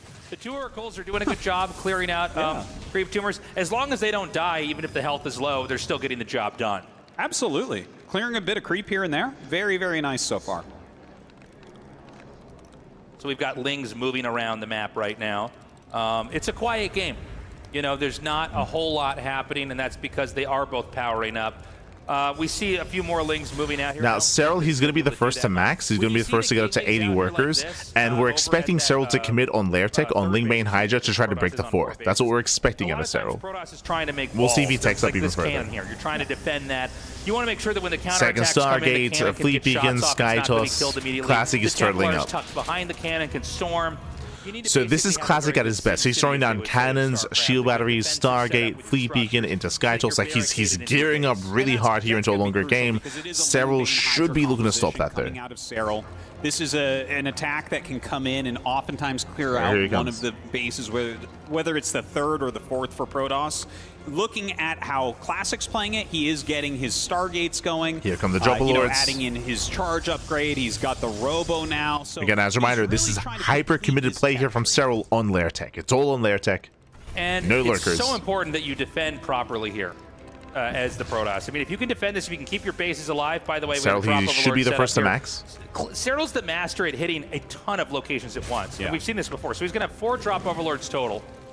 And it's going to be about Classic trying to defend here, parry the next attack, ensure the main is safe, and try to keep all of that critical He infrastructure does miss the and Drop Lords. expansions alive. He doesn't see. Barely missed those three and the other one. Just barely did not see them. Everything. If he had scouted any of those, this would be much harder to pull off. And here he is, But Serral's right max. now, Serral has the element of surprise on his side. So he's got Here he 4 comes. Overlords with Lings to drop in the main. He has Banelings ready, I believe, to drop into the Yep, expansion. Banelings towards the south. We've got Ling drop towards the main base, and we have Ling Bane Hydra towards the main. Oh, sorry, towards the third with his main army. So this is really a game about having your opponent's screen in the wrong spot. If you don't respond to this perfectly, you could take fatal damage at any one of these 3 locations. Yeah, this could go badly for Classic, but if he can block it all, if he can keep his High Templar count high, he'll be in an advantage. Remember, there's a How huge good are the gas dump storms? here on these Banelings. He's going to storm some of these. That's going to be a big deny. That's a lot less damage, but still a lot more As it Bane's goes going to up. try to come in now. Drops are coming really in. Great defense so far, but now the Ling's being dropped. You can see in the picture-in-picture in the main base, a lot being dropped in there. Bane's Makes a couple taking it in. Archons. Oh Okay, my the Banelings God. do roll through, and they're going to kill a few probes here. But so far, Yeah, 23. he is holding. Now, 24, here comes another 25. Overlord with Banelings into that Oh third my base God, location. 32. And 32 probes have fallen, but Classic still has 55. The problem is these Lings are doing so much damage in the main with He's doing 32 it. workers killed. And remember that 4th Doesn't base get the Nexus, forge, just getting it's close. very much softened. It's a very bruised Nexus, so another attack in there could end up wiping it out. Yeah, and he is coming back for another attack. He wants as the well. base. Ling Hydra just going to go up and target He it gets down. it. Bad news Oh here for my Classic God. as he loses his 4th base. And he doesn't overextend. Serral decides to pull back. And that, between those two, oh my God, he's going to wind up and do another one here He's as well. not stopping. So he's going to macro up. Serral nearly maxed out. Classic's ready to defend this. But Serral's going to rotate towards the 4th. Now, we talked about the barricaded position. He's got it. Okay, he's ready for Nice this. moves. Is he watching? He's going to unload, and Classic wasn't Gets 2 targeted. Drop Lords. Okay, yeah, he kills a couple of them, but a lot of those get out. Now But he Baneling's gets in. rolling Yeah, he's into just that pulling third Classic base apart. location. He's going to kill even Oh more my probes. God. 12 probes fall, and the third Nexus He wants the Nexus. likely to go down now as well. He gets And with it. this Nexus falling, it's hard to imagine that there's any way that Classic can survive. And Serral, being careful, backs up. He's not going to overextend once more. Oh my gosh. Classic, Serral is even so supply close block. He right can't now. make anything. He cannot morph in. Classic does have a very robust main army. He can maybe try to go for an all-in across the map, but that's going to be the one chance he has. He's going to get surrounded. There's a lot of Archons in here. They can do well against the Ling Bane, but there's a lot of Hydras in there as well. He slows them down. He does pick one off. Overall, a good trade for Classic, but Classic is way behind in supply right now. That's right. Some regrouping here from Classic. Now, he's gotten a lot of his tech up. Archons are going to be very helpful with the Templars. It's a little bit harder to actually get in there and do that damage. But the growth on Serral's side of the map, the fact that he's gone untouched, uninterrupted, as he continues to become a powerhouse in this game. Classic scrambling, trying to get back on his the feet. run bites continue. As we see He's going Serral's back to in. wind up here for another attack. Not even a Nexus here to deny, but why not come in and do a little bit more damage? Oh man, the Banelings roll in. He does block those very, very well. Oh, But he's this into little attack natural. getting into his natural. I mean, you can't be losing anything right now as Classic. You really have to rebuild your economy, not take more damage. More Lings coming in here into the main. It's just getting worse and worse here for Classic. He's just not able to put out all these fires as Serral is throwing so many things at him at once. Serral is causing more problems than Classic can deal with at the moment. Yeah, and behind this, Serral is getting up to what? 6 expansions, 6 hatcheries up and running. We have the Hive done. We have Lurker Range on the way. Burrow, Adrenal +2. Spire is on the way as well. Serral taking up, securing himself, maxing out once again. Eventually, not looking good for our Protoss. And this is a very good way to finish off the Protoss that's this behind, is you set up every kind of tech, and maybe you throw everything at the Protoss and then look at what they've got and go, okay, I'll make the units that counter God, that. the and you Lunkers close are out the here. game. He's got the All right, Lunkers. Lurker's coming up to attack into this newer base. He has started another Nexus at the other location, but can he clear these Lurkers? The Lurker's repositioning slightly as he sees Classic trying to leave. The Lings are going to come in again. There's just nothing to defend. Any overstepping here by Classic is going to be a lot of damage eaten up over here. The Nexus denied once more. Protoss barely on 3 bases as we see Serral hitting this location as well. Almost nothing left here for Classic. He might end up losing that base. That's basically the only place he's mining off of. Very few mineral patches in his main and natural left over. Yeah, that Nexus is going to go down. Classic with the counterattack. This is his last chance in this tournament. The Lurker's going to shimmy up here. and this is going to be a position where Classic can't push through. He's going to try to do some damage, but the army supply is just so high here for Serral. This is a Hail Mary play here from Classic. A lot of Side Storms going down. The Lurker's very, very clumsy, so he is getting good damage there, but I don't the know that his Serral, he damage comes in output from is high behind. enough. Ling's coming up for the Serral. Oh my Lurker's God. pro as well. Classic letting out a breath there as he knows that his chances are just about gone. That's right. GG. Serral has done it, defeating Classic 5-2. Unbelievable play here from the now 3-time world champion. There is no denying it. This is the greatest player in the world, Serral. Did you hear that? Incredible series there. I thought Classic put up a great fight. Hold on. But at the end of the day... Did Artosis just stop himself from saying that he's the greatest of all time? Did he just stop himself from saying that? you could hear the pause. As well as the macro play. He was able to go toe-to-toe with Classic there too. This was just beautifully done by Serral. GG, well played. When it came to this game on Maganatha, again, we expected this from Classic. We spoke about it in the lead up to the maps when we saw them. Maganatha and Tokamak are known for longer and later games. Classic attempted that, but he was shut down. He was trying his best here to hold, to defend, to turtle up on 4 bases, but Serral, with a try-pronged attack, drop into the main, drop into the 3rd, and push into the 4th. Ladies and gentlemen, give it up for Serral. He is your 2025 EWC StarCraft 2 World Champion.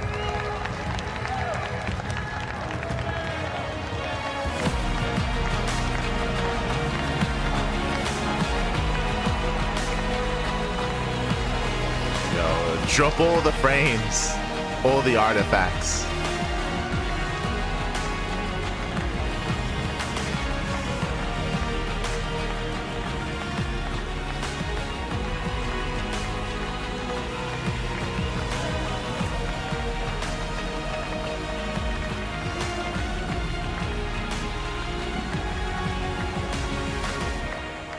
Serral, an incredible performance. Once again, you are our world champion. 2 games, though, Classic took off you. We saw your heart rate soar to numbers that we haven't seen throughout this whole tournament. Did you ever think that you would not be standing here Your at the end heart of was today? beating Serral. To be honest, after a 2-0 start, I was extremely confident, and the couple hiccups didn't bother me too much. Glad to hear it. Serral, 3 years since you've been crowned a world champion. Your 3rd world championship title. The undisputed greatest player in the history of StarCraft 2. True. Tell me, how does it feel? It feels absolutely fantastic. This is what I came for, and this is what I got, so it's the best feeling in the world. That's honestly incredible. Now, one more question for you. 3 keys to choose to add to your trophy. Who are you choosing? You can't choose Clem. You didn't beat him. You had to beat him to take his key. So who would you choose out of the rest of the competitors at the Esports World Cup? Well, I feel like I only beat 5 people, so there isn't that many options, but I'd like to get Classic ski and Kur's ski, and I don't want to take Rainer's ski just because he's my teammate, so I'll have to go with Gabe then, because he's the last one left. Fantastic. Now that's cute. again That's comes cute. I the love day that. of the king. Doesn't You should be take well Rainer's familiar, key. Serral, with how to do this by now. Hold your trophy high as I present to you the 2025 The manner. Esports World Cup StarCraft 2 World Champion, Basilisk Serral.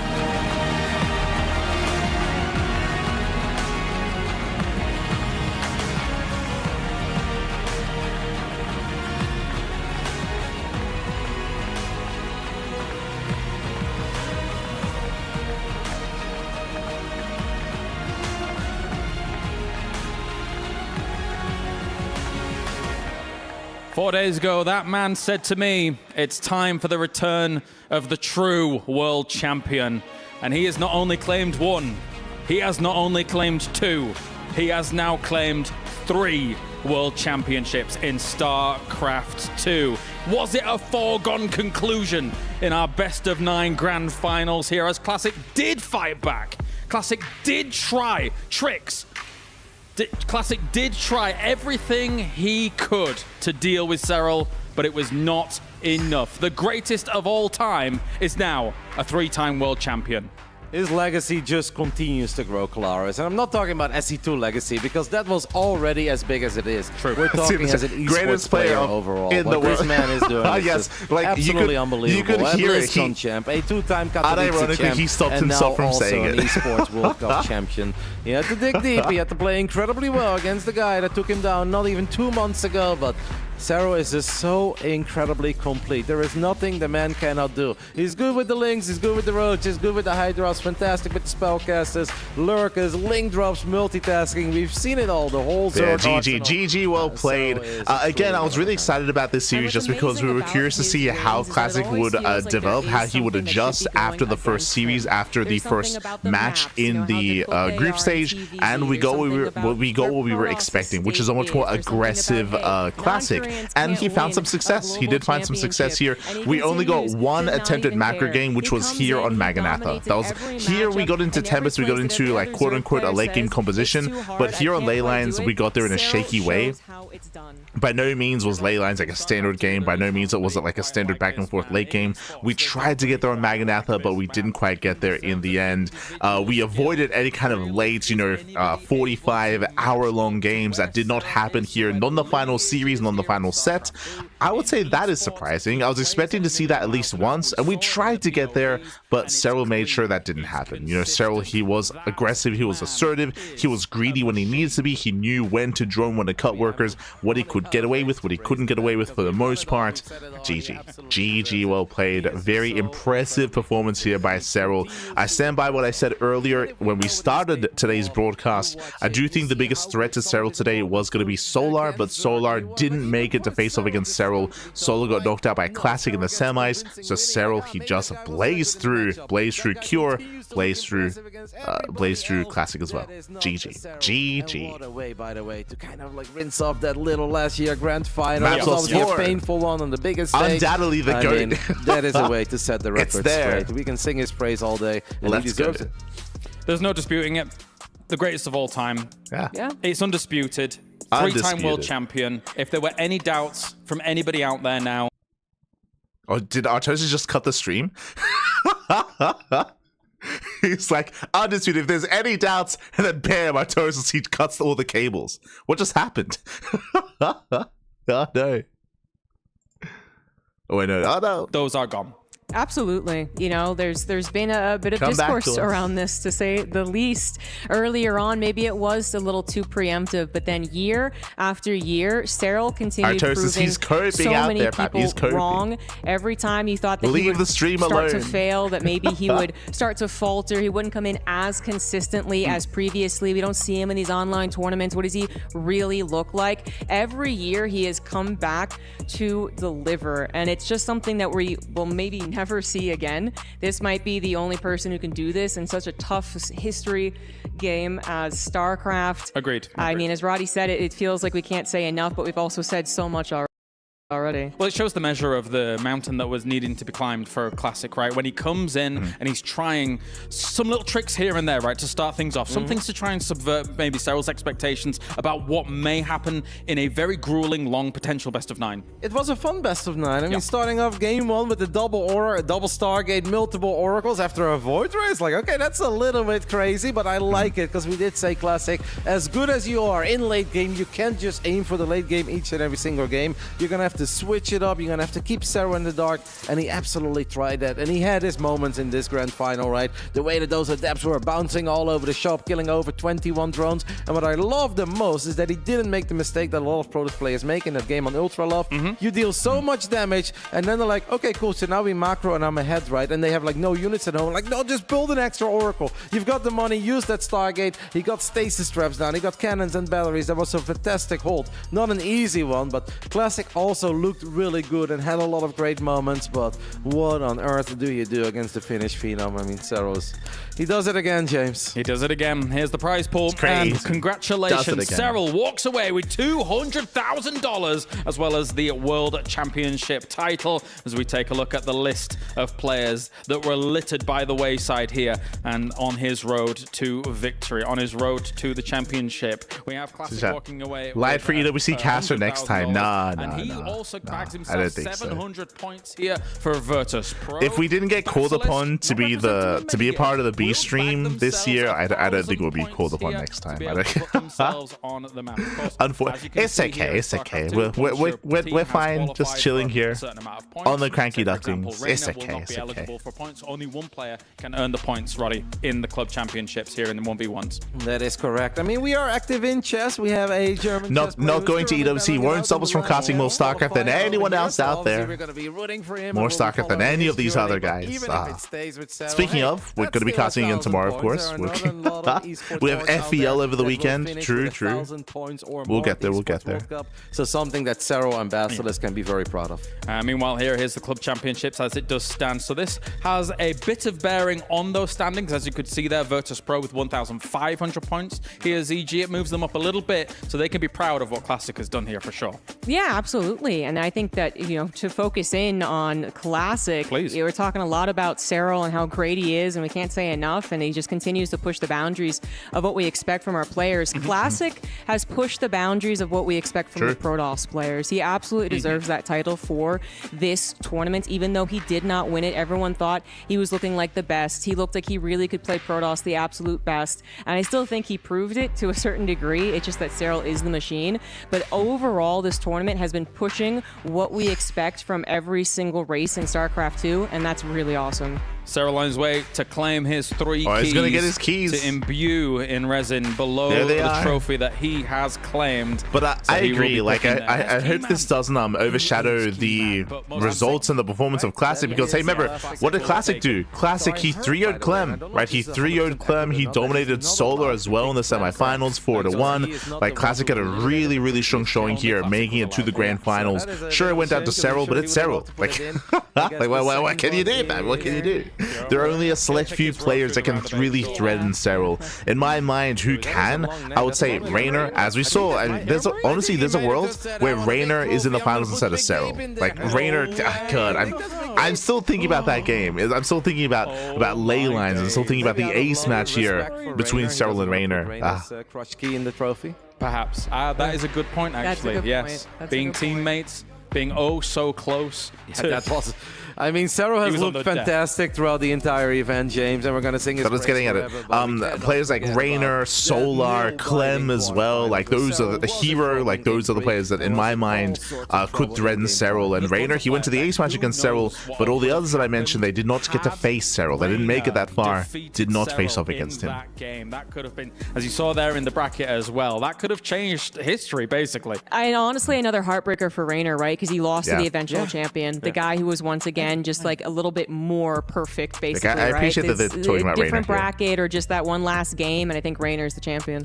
Of course, we value your feedback, and here for StarCraft 2, scan this QR code, go fill this out, and make sure they know we want to be back. We want to see more StarCraft 2, as well as everything that has been going on here. I'm not beating around the bush, guys. Like, we love StarCraft 2 here. We've had 15 years. We're coming up on the 15th anniversary of Rotterdam, and this game is unique, phenomenal, fantastic. There's nothing like it in esports. I love this page. Gives me goosebumps, James. And it's not just for us, but these players as well, right? We see how much it means to them. Like, they will continue to enjoy StarCraft, and they will continue to compete, even if it's on a smaller stage. But it means so much to them to be presented on the biggest stage there is in esports, to really have that landmark event in the summer to look forward to, where they're playing for all the money and all the legacy and all the history. It is an absolute pleasure being here. And I hope we'll be back, and I know you'll do your best. And one thing is for sure, James, if we won't be back, it wasn't because of your hosting, because that was fantastic. Oh, you. It's beautiful. No, I've had an amazing time, ZG, and looking at how things have played out. If you're in the chat, I just gave a link to the feedback to the survey, both on Twitch chat and the YouTube chat. Link is available. All of the effort that our pro gamers have put into showing a spectacular showing. everyone is so hungry to become the world champion, and it's understandably so when you see the quality of the games. Yeah, every so often there's always this this wonderment, you know, like does StarCraft settle? You know, is it just going to do the same thing in the next tournament? And that was definitely a question coming in to EWC. But like any big, large, amazing premier tournament before it, we think we know what's going to happen, and the pro gamers have something up their sleeve. Yeah. The environment changes how we expect things to go down, and it creates some very fun, amazing games. And I'm just happy that we get to see StarCraft 2 continue pushing forward. Definitely, definitely. And hey, if Reina gets a little bit more fortunate with some brackets, we'll probably see him in another World Championship final again, Roddy, because it's Clem, it's Serral being able to defeat him in some of these. But again, for our South Korean pro gamers as well, I think they really fought back here in 2025. They looked brilliant in all of these matches leading forward. And even some of the names that we didn't expect, like Maru going out a little bit earlier compared to all these other guys, the level is getting big. Yeah, no, 3 out of 4 in the semifinals. That has not always been the case over the last few years. And there were also a lot of moments where we thought this could very well be finally a Korean champ again, because that's been a little while too, of course. Dark being the last one in 2019. They looked really good. Clearly, they've put in countless of time and effort, and they've showcased some amazing strategies. It was a lot of fun to watch our favorite Korean legends, and they got close, but the Finnish phenom, again, had something to say about it.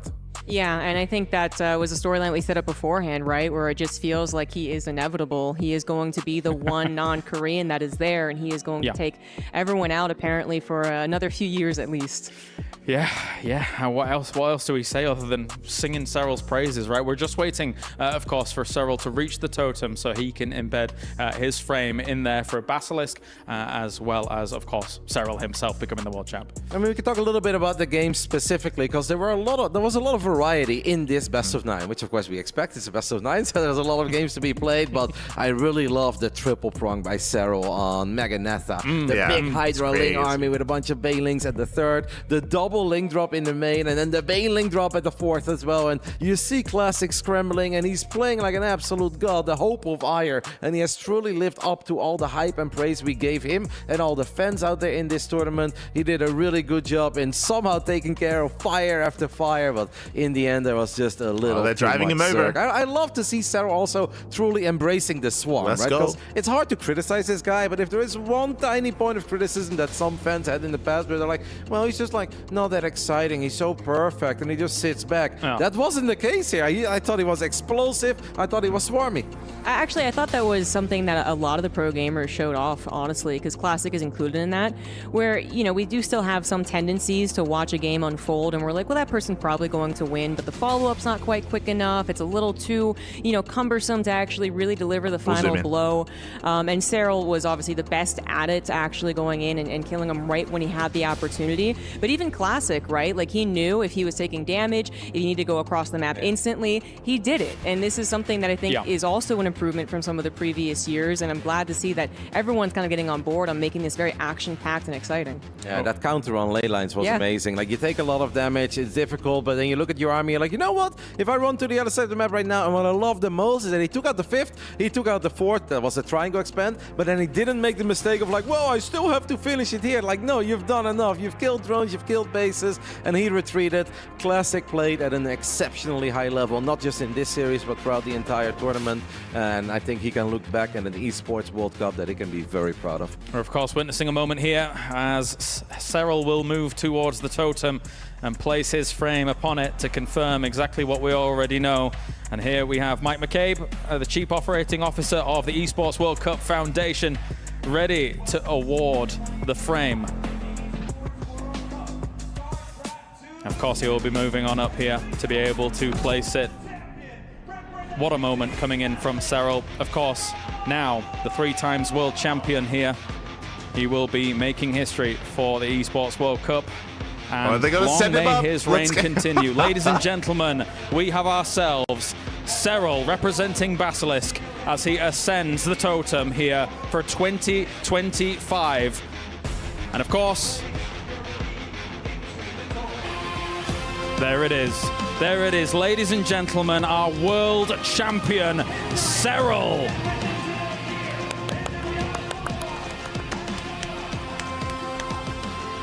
Let's go. Amazing stuff coming in. Spectacular scenes. Well done, Serral. Congratulations to him, Rotterdam. I'm sure you've got to be happy about this one.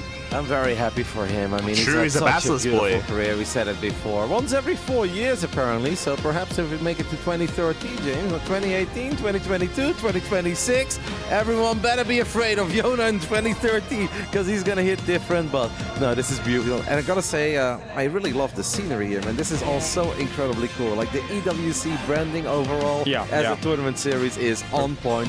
This is incredibly awesome to watch. The question is, who isn't afraid of Jonas Atala, 2025 Esports World Cup StarCraft 2 champion, Serral?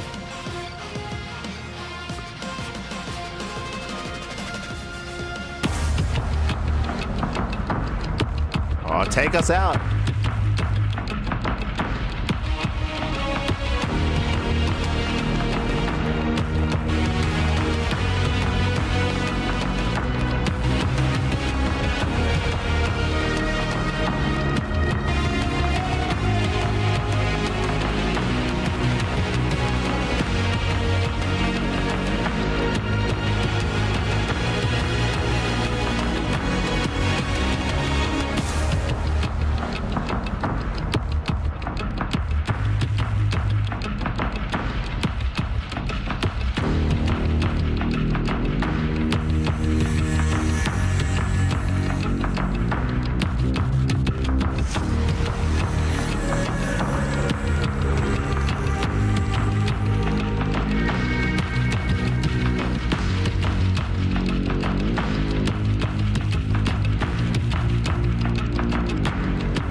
GG, well played. We have our EWC champion. Congratulations here to Serral. He was coming in as one of the big names, and it was not too clear who was going to be our champion. Of course, coming into this, we had big contenders. We had Clem, of course, coming in as one of the bigger names who got knocked out early by Classic. Again, that's why we were giving praise to Classic for his accomplishments throughout the course of this tournament as well, to bring down a player of the caliber of Clem, Solar as well. Likewise, Hero, there were a lot of high expectations. Fun fact, we'll be going over it during the podcast, but Hero did post on Discord. Hero did post expressing his unfortunately he's a little bit disappointed with his own performance, talking about how he didn't really get to showcase his build or his play. I do agree, based on his series against Solar, really short games and a lot of all-ins, and I said at the time it felt like Hero didn't get to play StarCraft, and he echoes those sentiments as well, that Hero, he just felt like he wasn't able to really show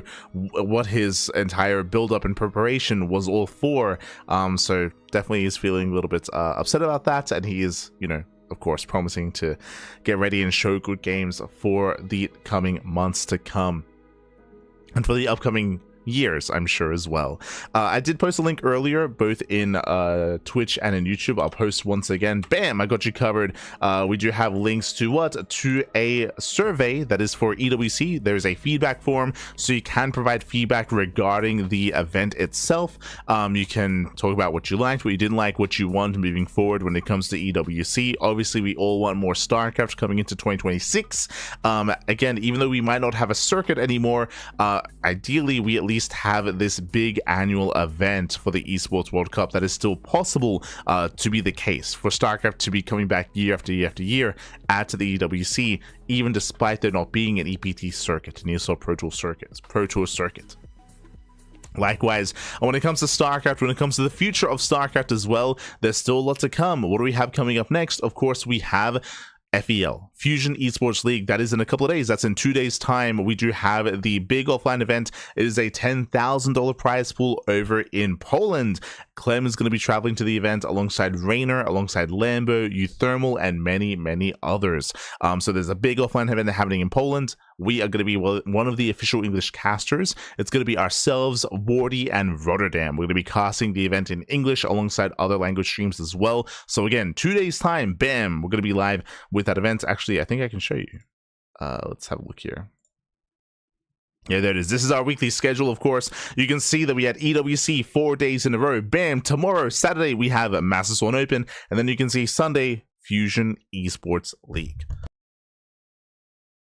The Fusion Esports League, the FEL, is going to be there Sunday evening, so we have plenty more StarCraft to come. Again, we are live every single day here on the CranKy Ducklings. We did decide to cut our broadcast a little bit shorter, or I would slim down this week because of the non-stop EWC.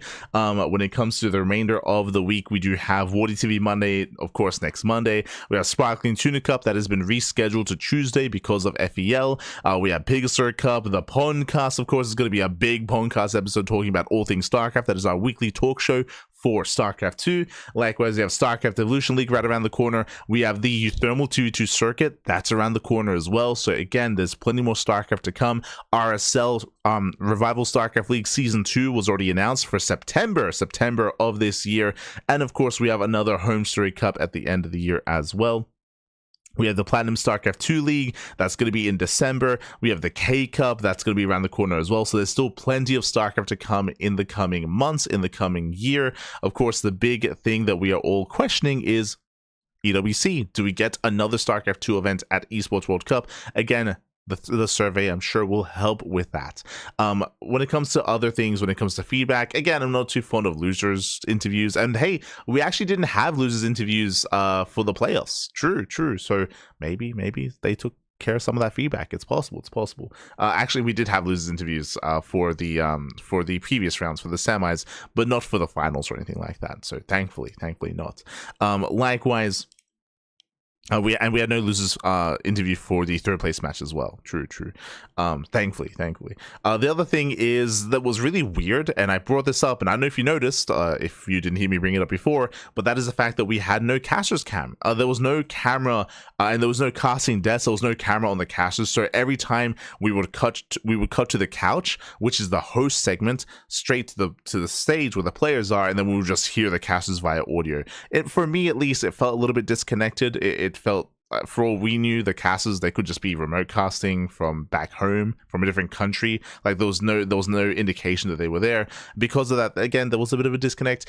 In the end, does it really matter? Does it really affect the broadcast? I mean, to me, it does affect it a little bit. It does affect some of the hype levels, and you know, you don't get to see the excitement in the faces of the casters and how they're feeling coming into the event as well. So it's kind of weird that they didn't have that. Just because it feels like a staple, and they did have that for the B stream. The B stream did have, cameras set up for the casters and for the hosts and for the setup. That wasn't the case for the main event, for the main cast, which is kind of weird. Kind of a weird oversight is what I will say for that. But outside of that, I liked the format. Third place match was really nice. Really cool to see third place matches come back into form. I do agree with what Rotterdam was saying, how, hey, it's the world finals, it's the world championship, distinguishing between third and fourth best player in the world. There's value there. There's value in that. So I do like that we did have that additional series in this tournament as well. So I'm all for the third place match. Anything else that comes to mind here when it comes to the overall format? 4 days. I think it was nicely spread between 4 days. The days were relatively short. I say short, like 10-hour casts, like 8 to 10-hour casts day after day after day is pretty short, so I enjoy it. Compare that to Home Story Cup, which is like 12 to 15 hours. DreamHack Dallas, also like 13 to 15 to 16, sometimes 17 hours. So those can be really long, really intense casts. So comparing to that, this was more of I enjoyed it a lot more. It was a little bit more slimmed down, but it also made sure that you weren't too fatigued towards the end. Like, it wasn't like the stamina marathon cast that we typically have for your dream hacks or for your Home Story Cups. So here it was a little bit more slimmed down, allowed you to focus a little bit more and give more attention to these matches. Another bit of feedback I would say is that we had less, it felt like we had less content in between matches. We had like 5 minutes in between series, which maybe this is also why things sped up a little bit. Only 5 minutes in between series. And last year we had some show matches. We had some fun show matches. We had like the caster FFA. We had like these little in between segments. We had a little bit of that here. I was hoping for a little bit more content in between these matches. Likewise, if you remember, the big thing about last year's broadcast, which I really liked, was the iPad. You had the analysts. Last year it was State and Lambo. They did a great job. They did a great job last year, when basically every single series they would look at they would specifically highlight and timestamp certain moments in the games, and then after the series you would cut to the analysts and they would have their iPads that would set up, and then they'd do like a play-by-play go through of a certain part of the game that played and certain parts of the series.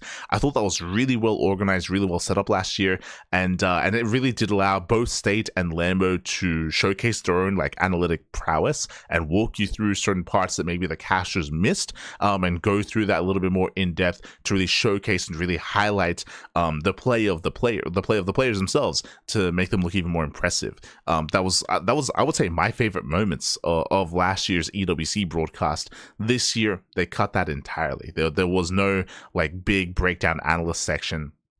And likewise, there was less because that there was less downtime in between matches, in between series, which is also why the broadcast was shorter. So there's pros and cons, right? Like on the one hand, it's slimmed down, the broadcast is shorter because the time in between matches is shorter as well. But it also means that you don't have segments like that, which I appreciated when they had them. So it's a bit of a shame that wasn't a part of this broadcast. So this was a bit of a slimmed down version.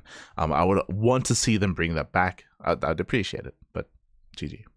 Anything else that comes to mind when it comes to the broadcast? I don't think so. I miss Fancy. I appreciate Sandstorm and the memes that were going on between Sandstorm and Cats, I suppose. But yeah, I miss my Fancy. Likewise, I feel like they underutilized the B-Stream casters. Like, hey, if they got talent there, who was there? Fear Dragon alongside Steadfast and the Muslim. Hey, if you got some content, if you got some casters around, some other talent pieces for StarCraft around, it would be nice if they made use of them and made content in some way. Whether it's with interviews, I mean, interviews would be the big one. Whether it's these little like content pieces or talk pieces as well. They had the if you recall, they had the after dark or after hours little segments that could have been longer. That would have been really cool to have had like a longer part of that. We didn't have it here for today's broadcast, but basically after every day of StarCraft, after the credits rolled, after the stream ended, it would cut to Cats like on a couch with a couple of the other, with Tastosis or with Quick Shots and with Steadfast or with some of the other guys, and they would briefly talk about the day of StarCraft. And they could expand on that a little bit more, especially just because they have so much talent there. It'd be nice. Regardless, GG, well played. Give whatever feedback you have as well, of course. And as always, push for more StarCraft the next EWC. Meanwhile, a big shout in the chat. Thank you so much. Oh, thank you so much to Acer313 in the chat for the $49.90. Thank you so much for the donation. For the tip. Thank you so much. Keep the StarCraft streams going, light and 16 squads in sec. Yeah. As always, we'll do we always keep the streams going. As you can see here, we still have one cast every single day. Also, what I will emphasize, before I get ahead of myself, I stand as well. Gifted 5 subs to the community. Gifted subs to Andres, to Nose Grab, to 321, Mick, to Ramiela, Ramelia even, and G Baz as well. Thank you so much for the gifted subs to the community. What I was going to say is that now that we are post EWC, we are going to slow things down a little bit. If you're familiar with the CranKy Ducklings here, you'll know that typically we're live every single day, usually twice a day, every single day. But we do want to slow things down. It's been a really intense year. Fun fact, for the year of 2025, I think we've had 3 days off. And one of them was forced because I didn't have any internet. So we've had 3 days off this year. And it would be nice if we could actually take some time, a little bit of time off here. When I say some time off, we're going to slow things down, and most likely we're going to have one cast a day. One cast a day for at least the month of September. And the rest of August as well. Like, we want to slow things down a little bit and just have some breathing room and take things easy now that we're getting into the off season. I say that we should be marking the return of the Tenacious Turtle Tussle. True, the Turtle Tussle is going to be coming back in the off season, and some other events are going to be coming back in the off season as well, like the Monday night weeklies. Now, because of the off season, we traditionally do not cast Monday Night Weekly. That might be changing moving forward, and we might start casting that as well. So that's going to be additional casting for us here on the CranKy Ducklings for Monday Night Weeklies, but the return of the Turtle Tussle as well. KSL, MSO, Wardy TV Monday, Pegasus Cup, Sparkling Tuna Cup, SEL, still a lot to go on. But we do want to ease up a little bit, and when I say ease up, again, like one cast a day sort of thing, just so we can have some more time to do some other things outside of just StarCraft. Some personal streams, for example. I'd love to, to touch some grass, to go outside every now and then. Would be nice. So yeah, definitely. We'll see. I always say, like, we're gonna take things easy, and we still just do non-stop casting anyway, and that doesn't happen. But well, we'll see what happens coming into August, coming into September. Our schedule's still very busy, still very jam-packed, but again, do want to try to ease up a little bit at least. It's catching up. Ladder time. You're an animal. I do want to ladder more though. Again, during the off season, if we're going to be casting a little bit less, I do want to do more personal streams. Like, hey, I bought Final Fantasy 16 like for my birthday back last year October, and I've played like 3 sessions. Like, I barely touched. I would love to finish Final Fantasy 16 and play some other games on my personal stream, ladder some StarCraft 2, of course. Yeah, it would be nice. Just catching up.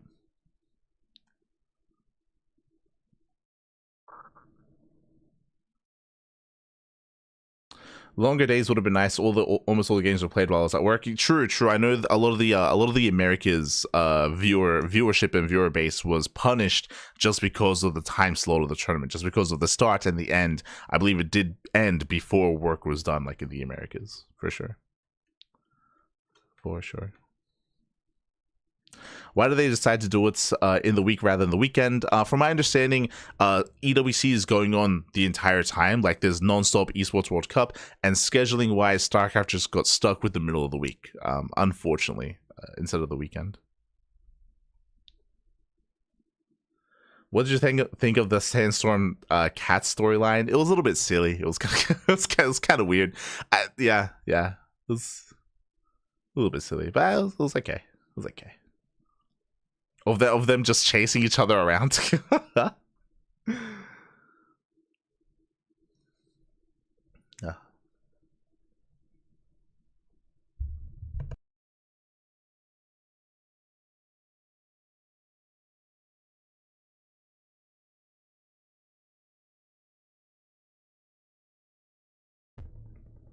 It's catching up. Time for this Final Fantasy 14 streams. True. Every time Light says free time, 3 new tournaments are created. Not wrong. That one's perfect for us EU viewers. I think it was a bit more catered towards European viewers, but there's a global viewer base, global viewership. It would be nice to accommodate a little bit more for everyone involved. That would essentially just mean making the. I would say to start the events a little bit later, to end it a little bit later as well, just to accommodate a little bit. For sure. But with that, I think we're wrapping up. With that, we're going to be wrapping up here for the time being.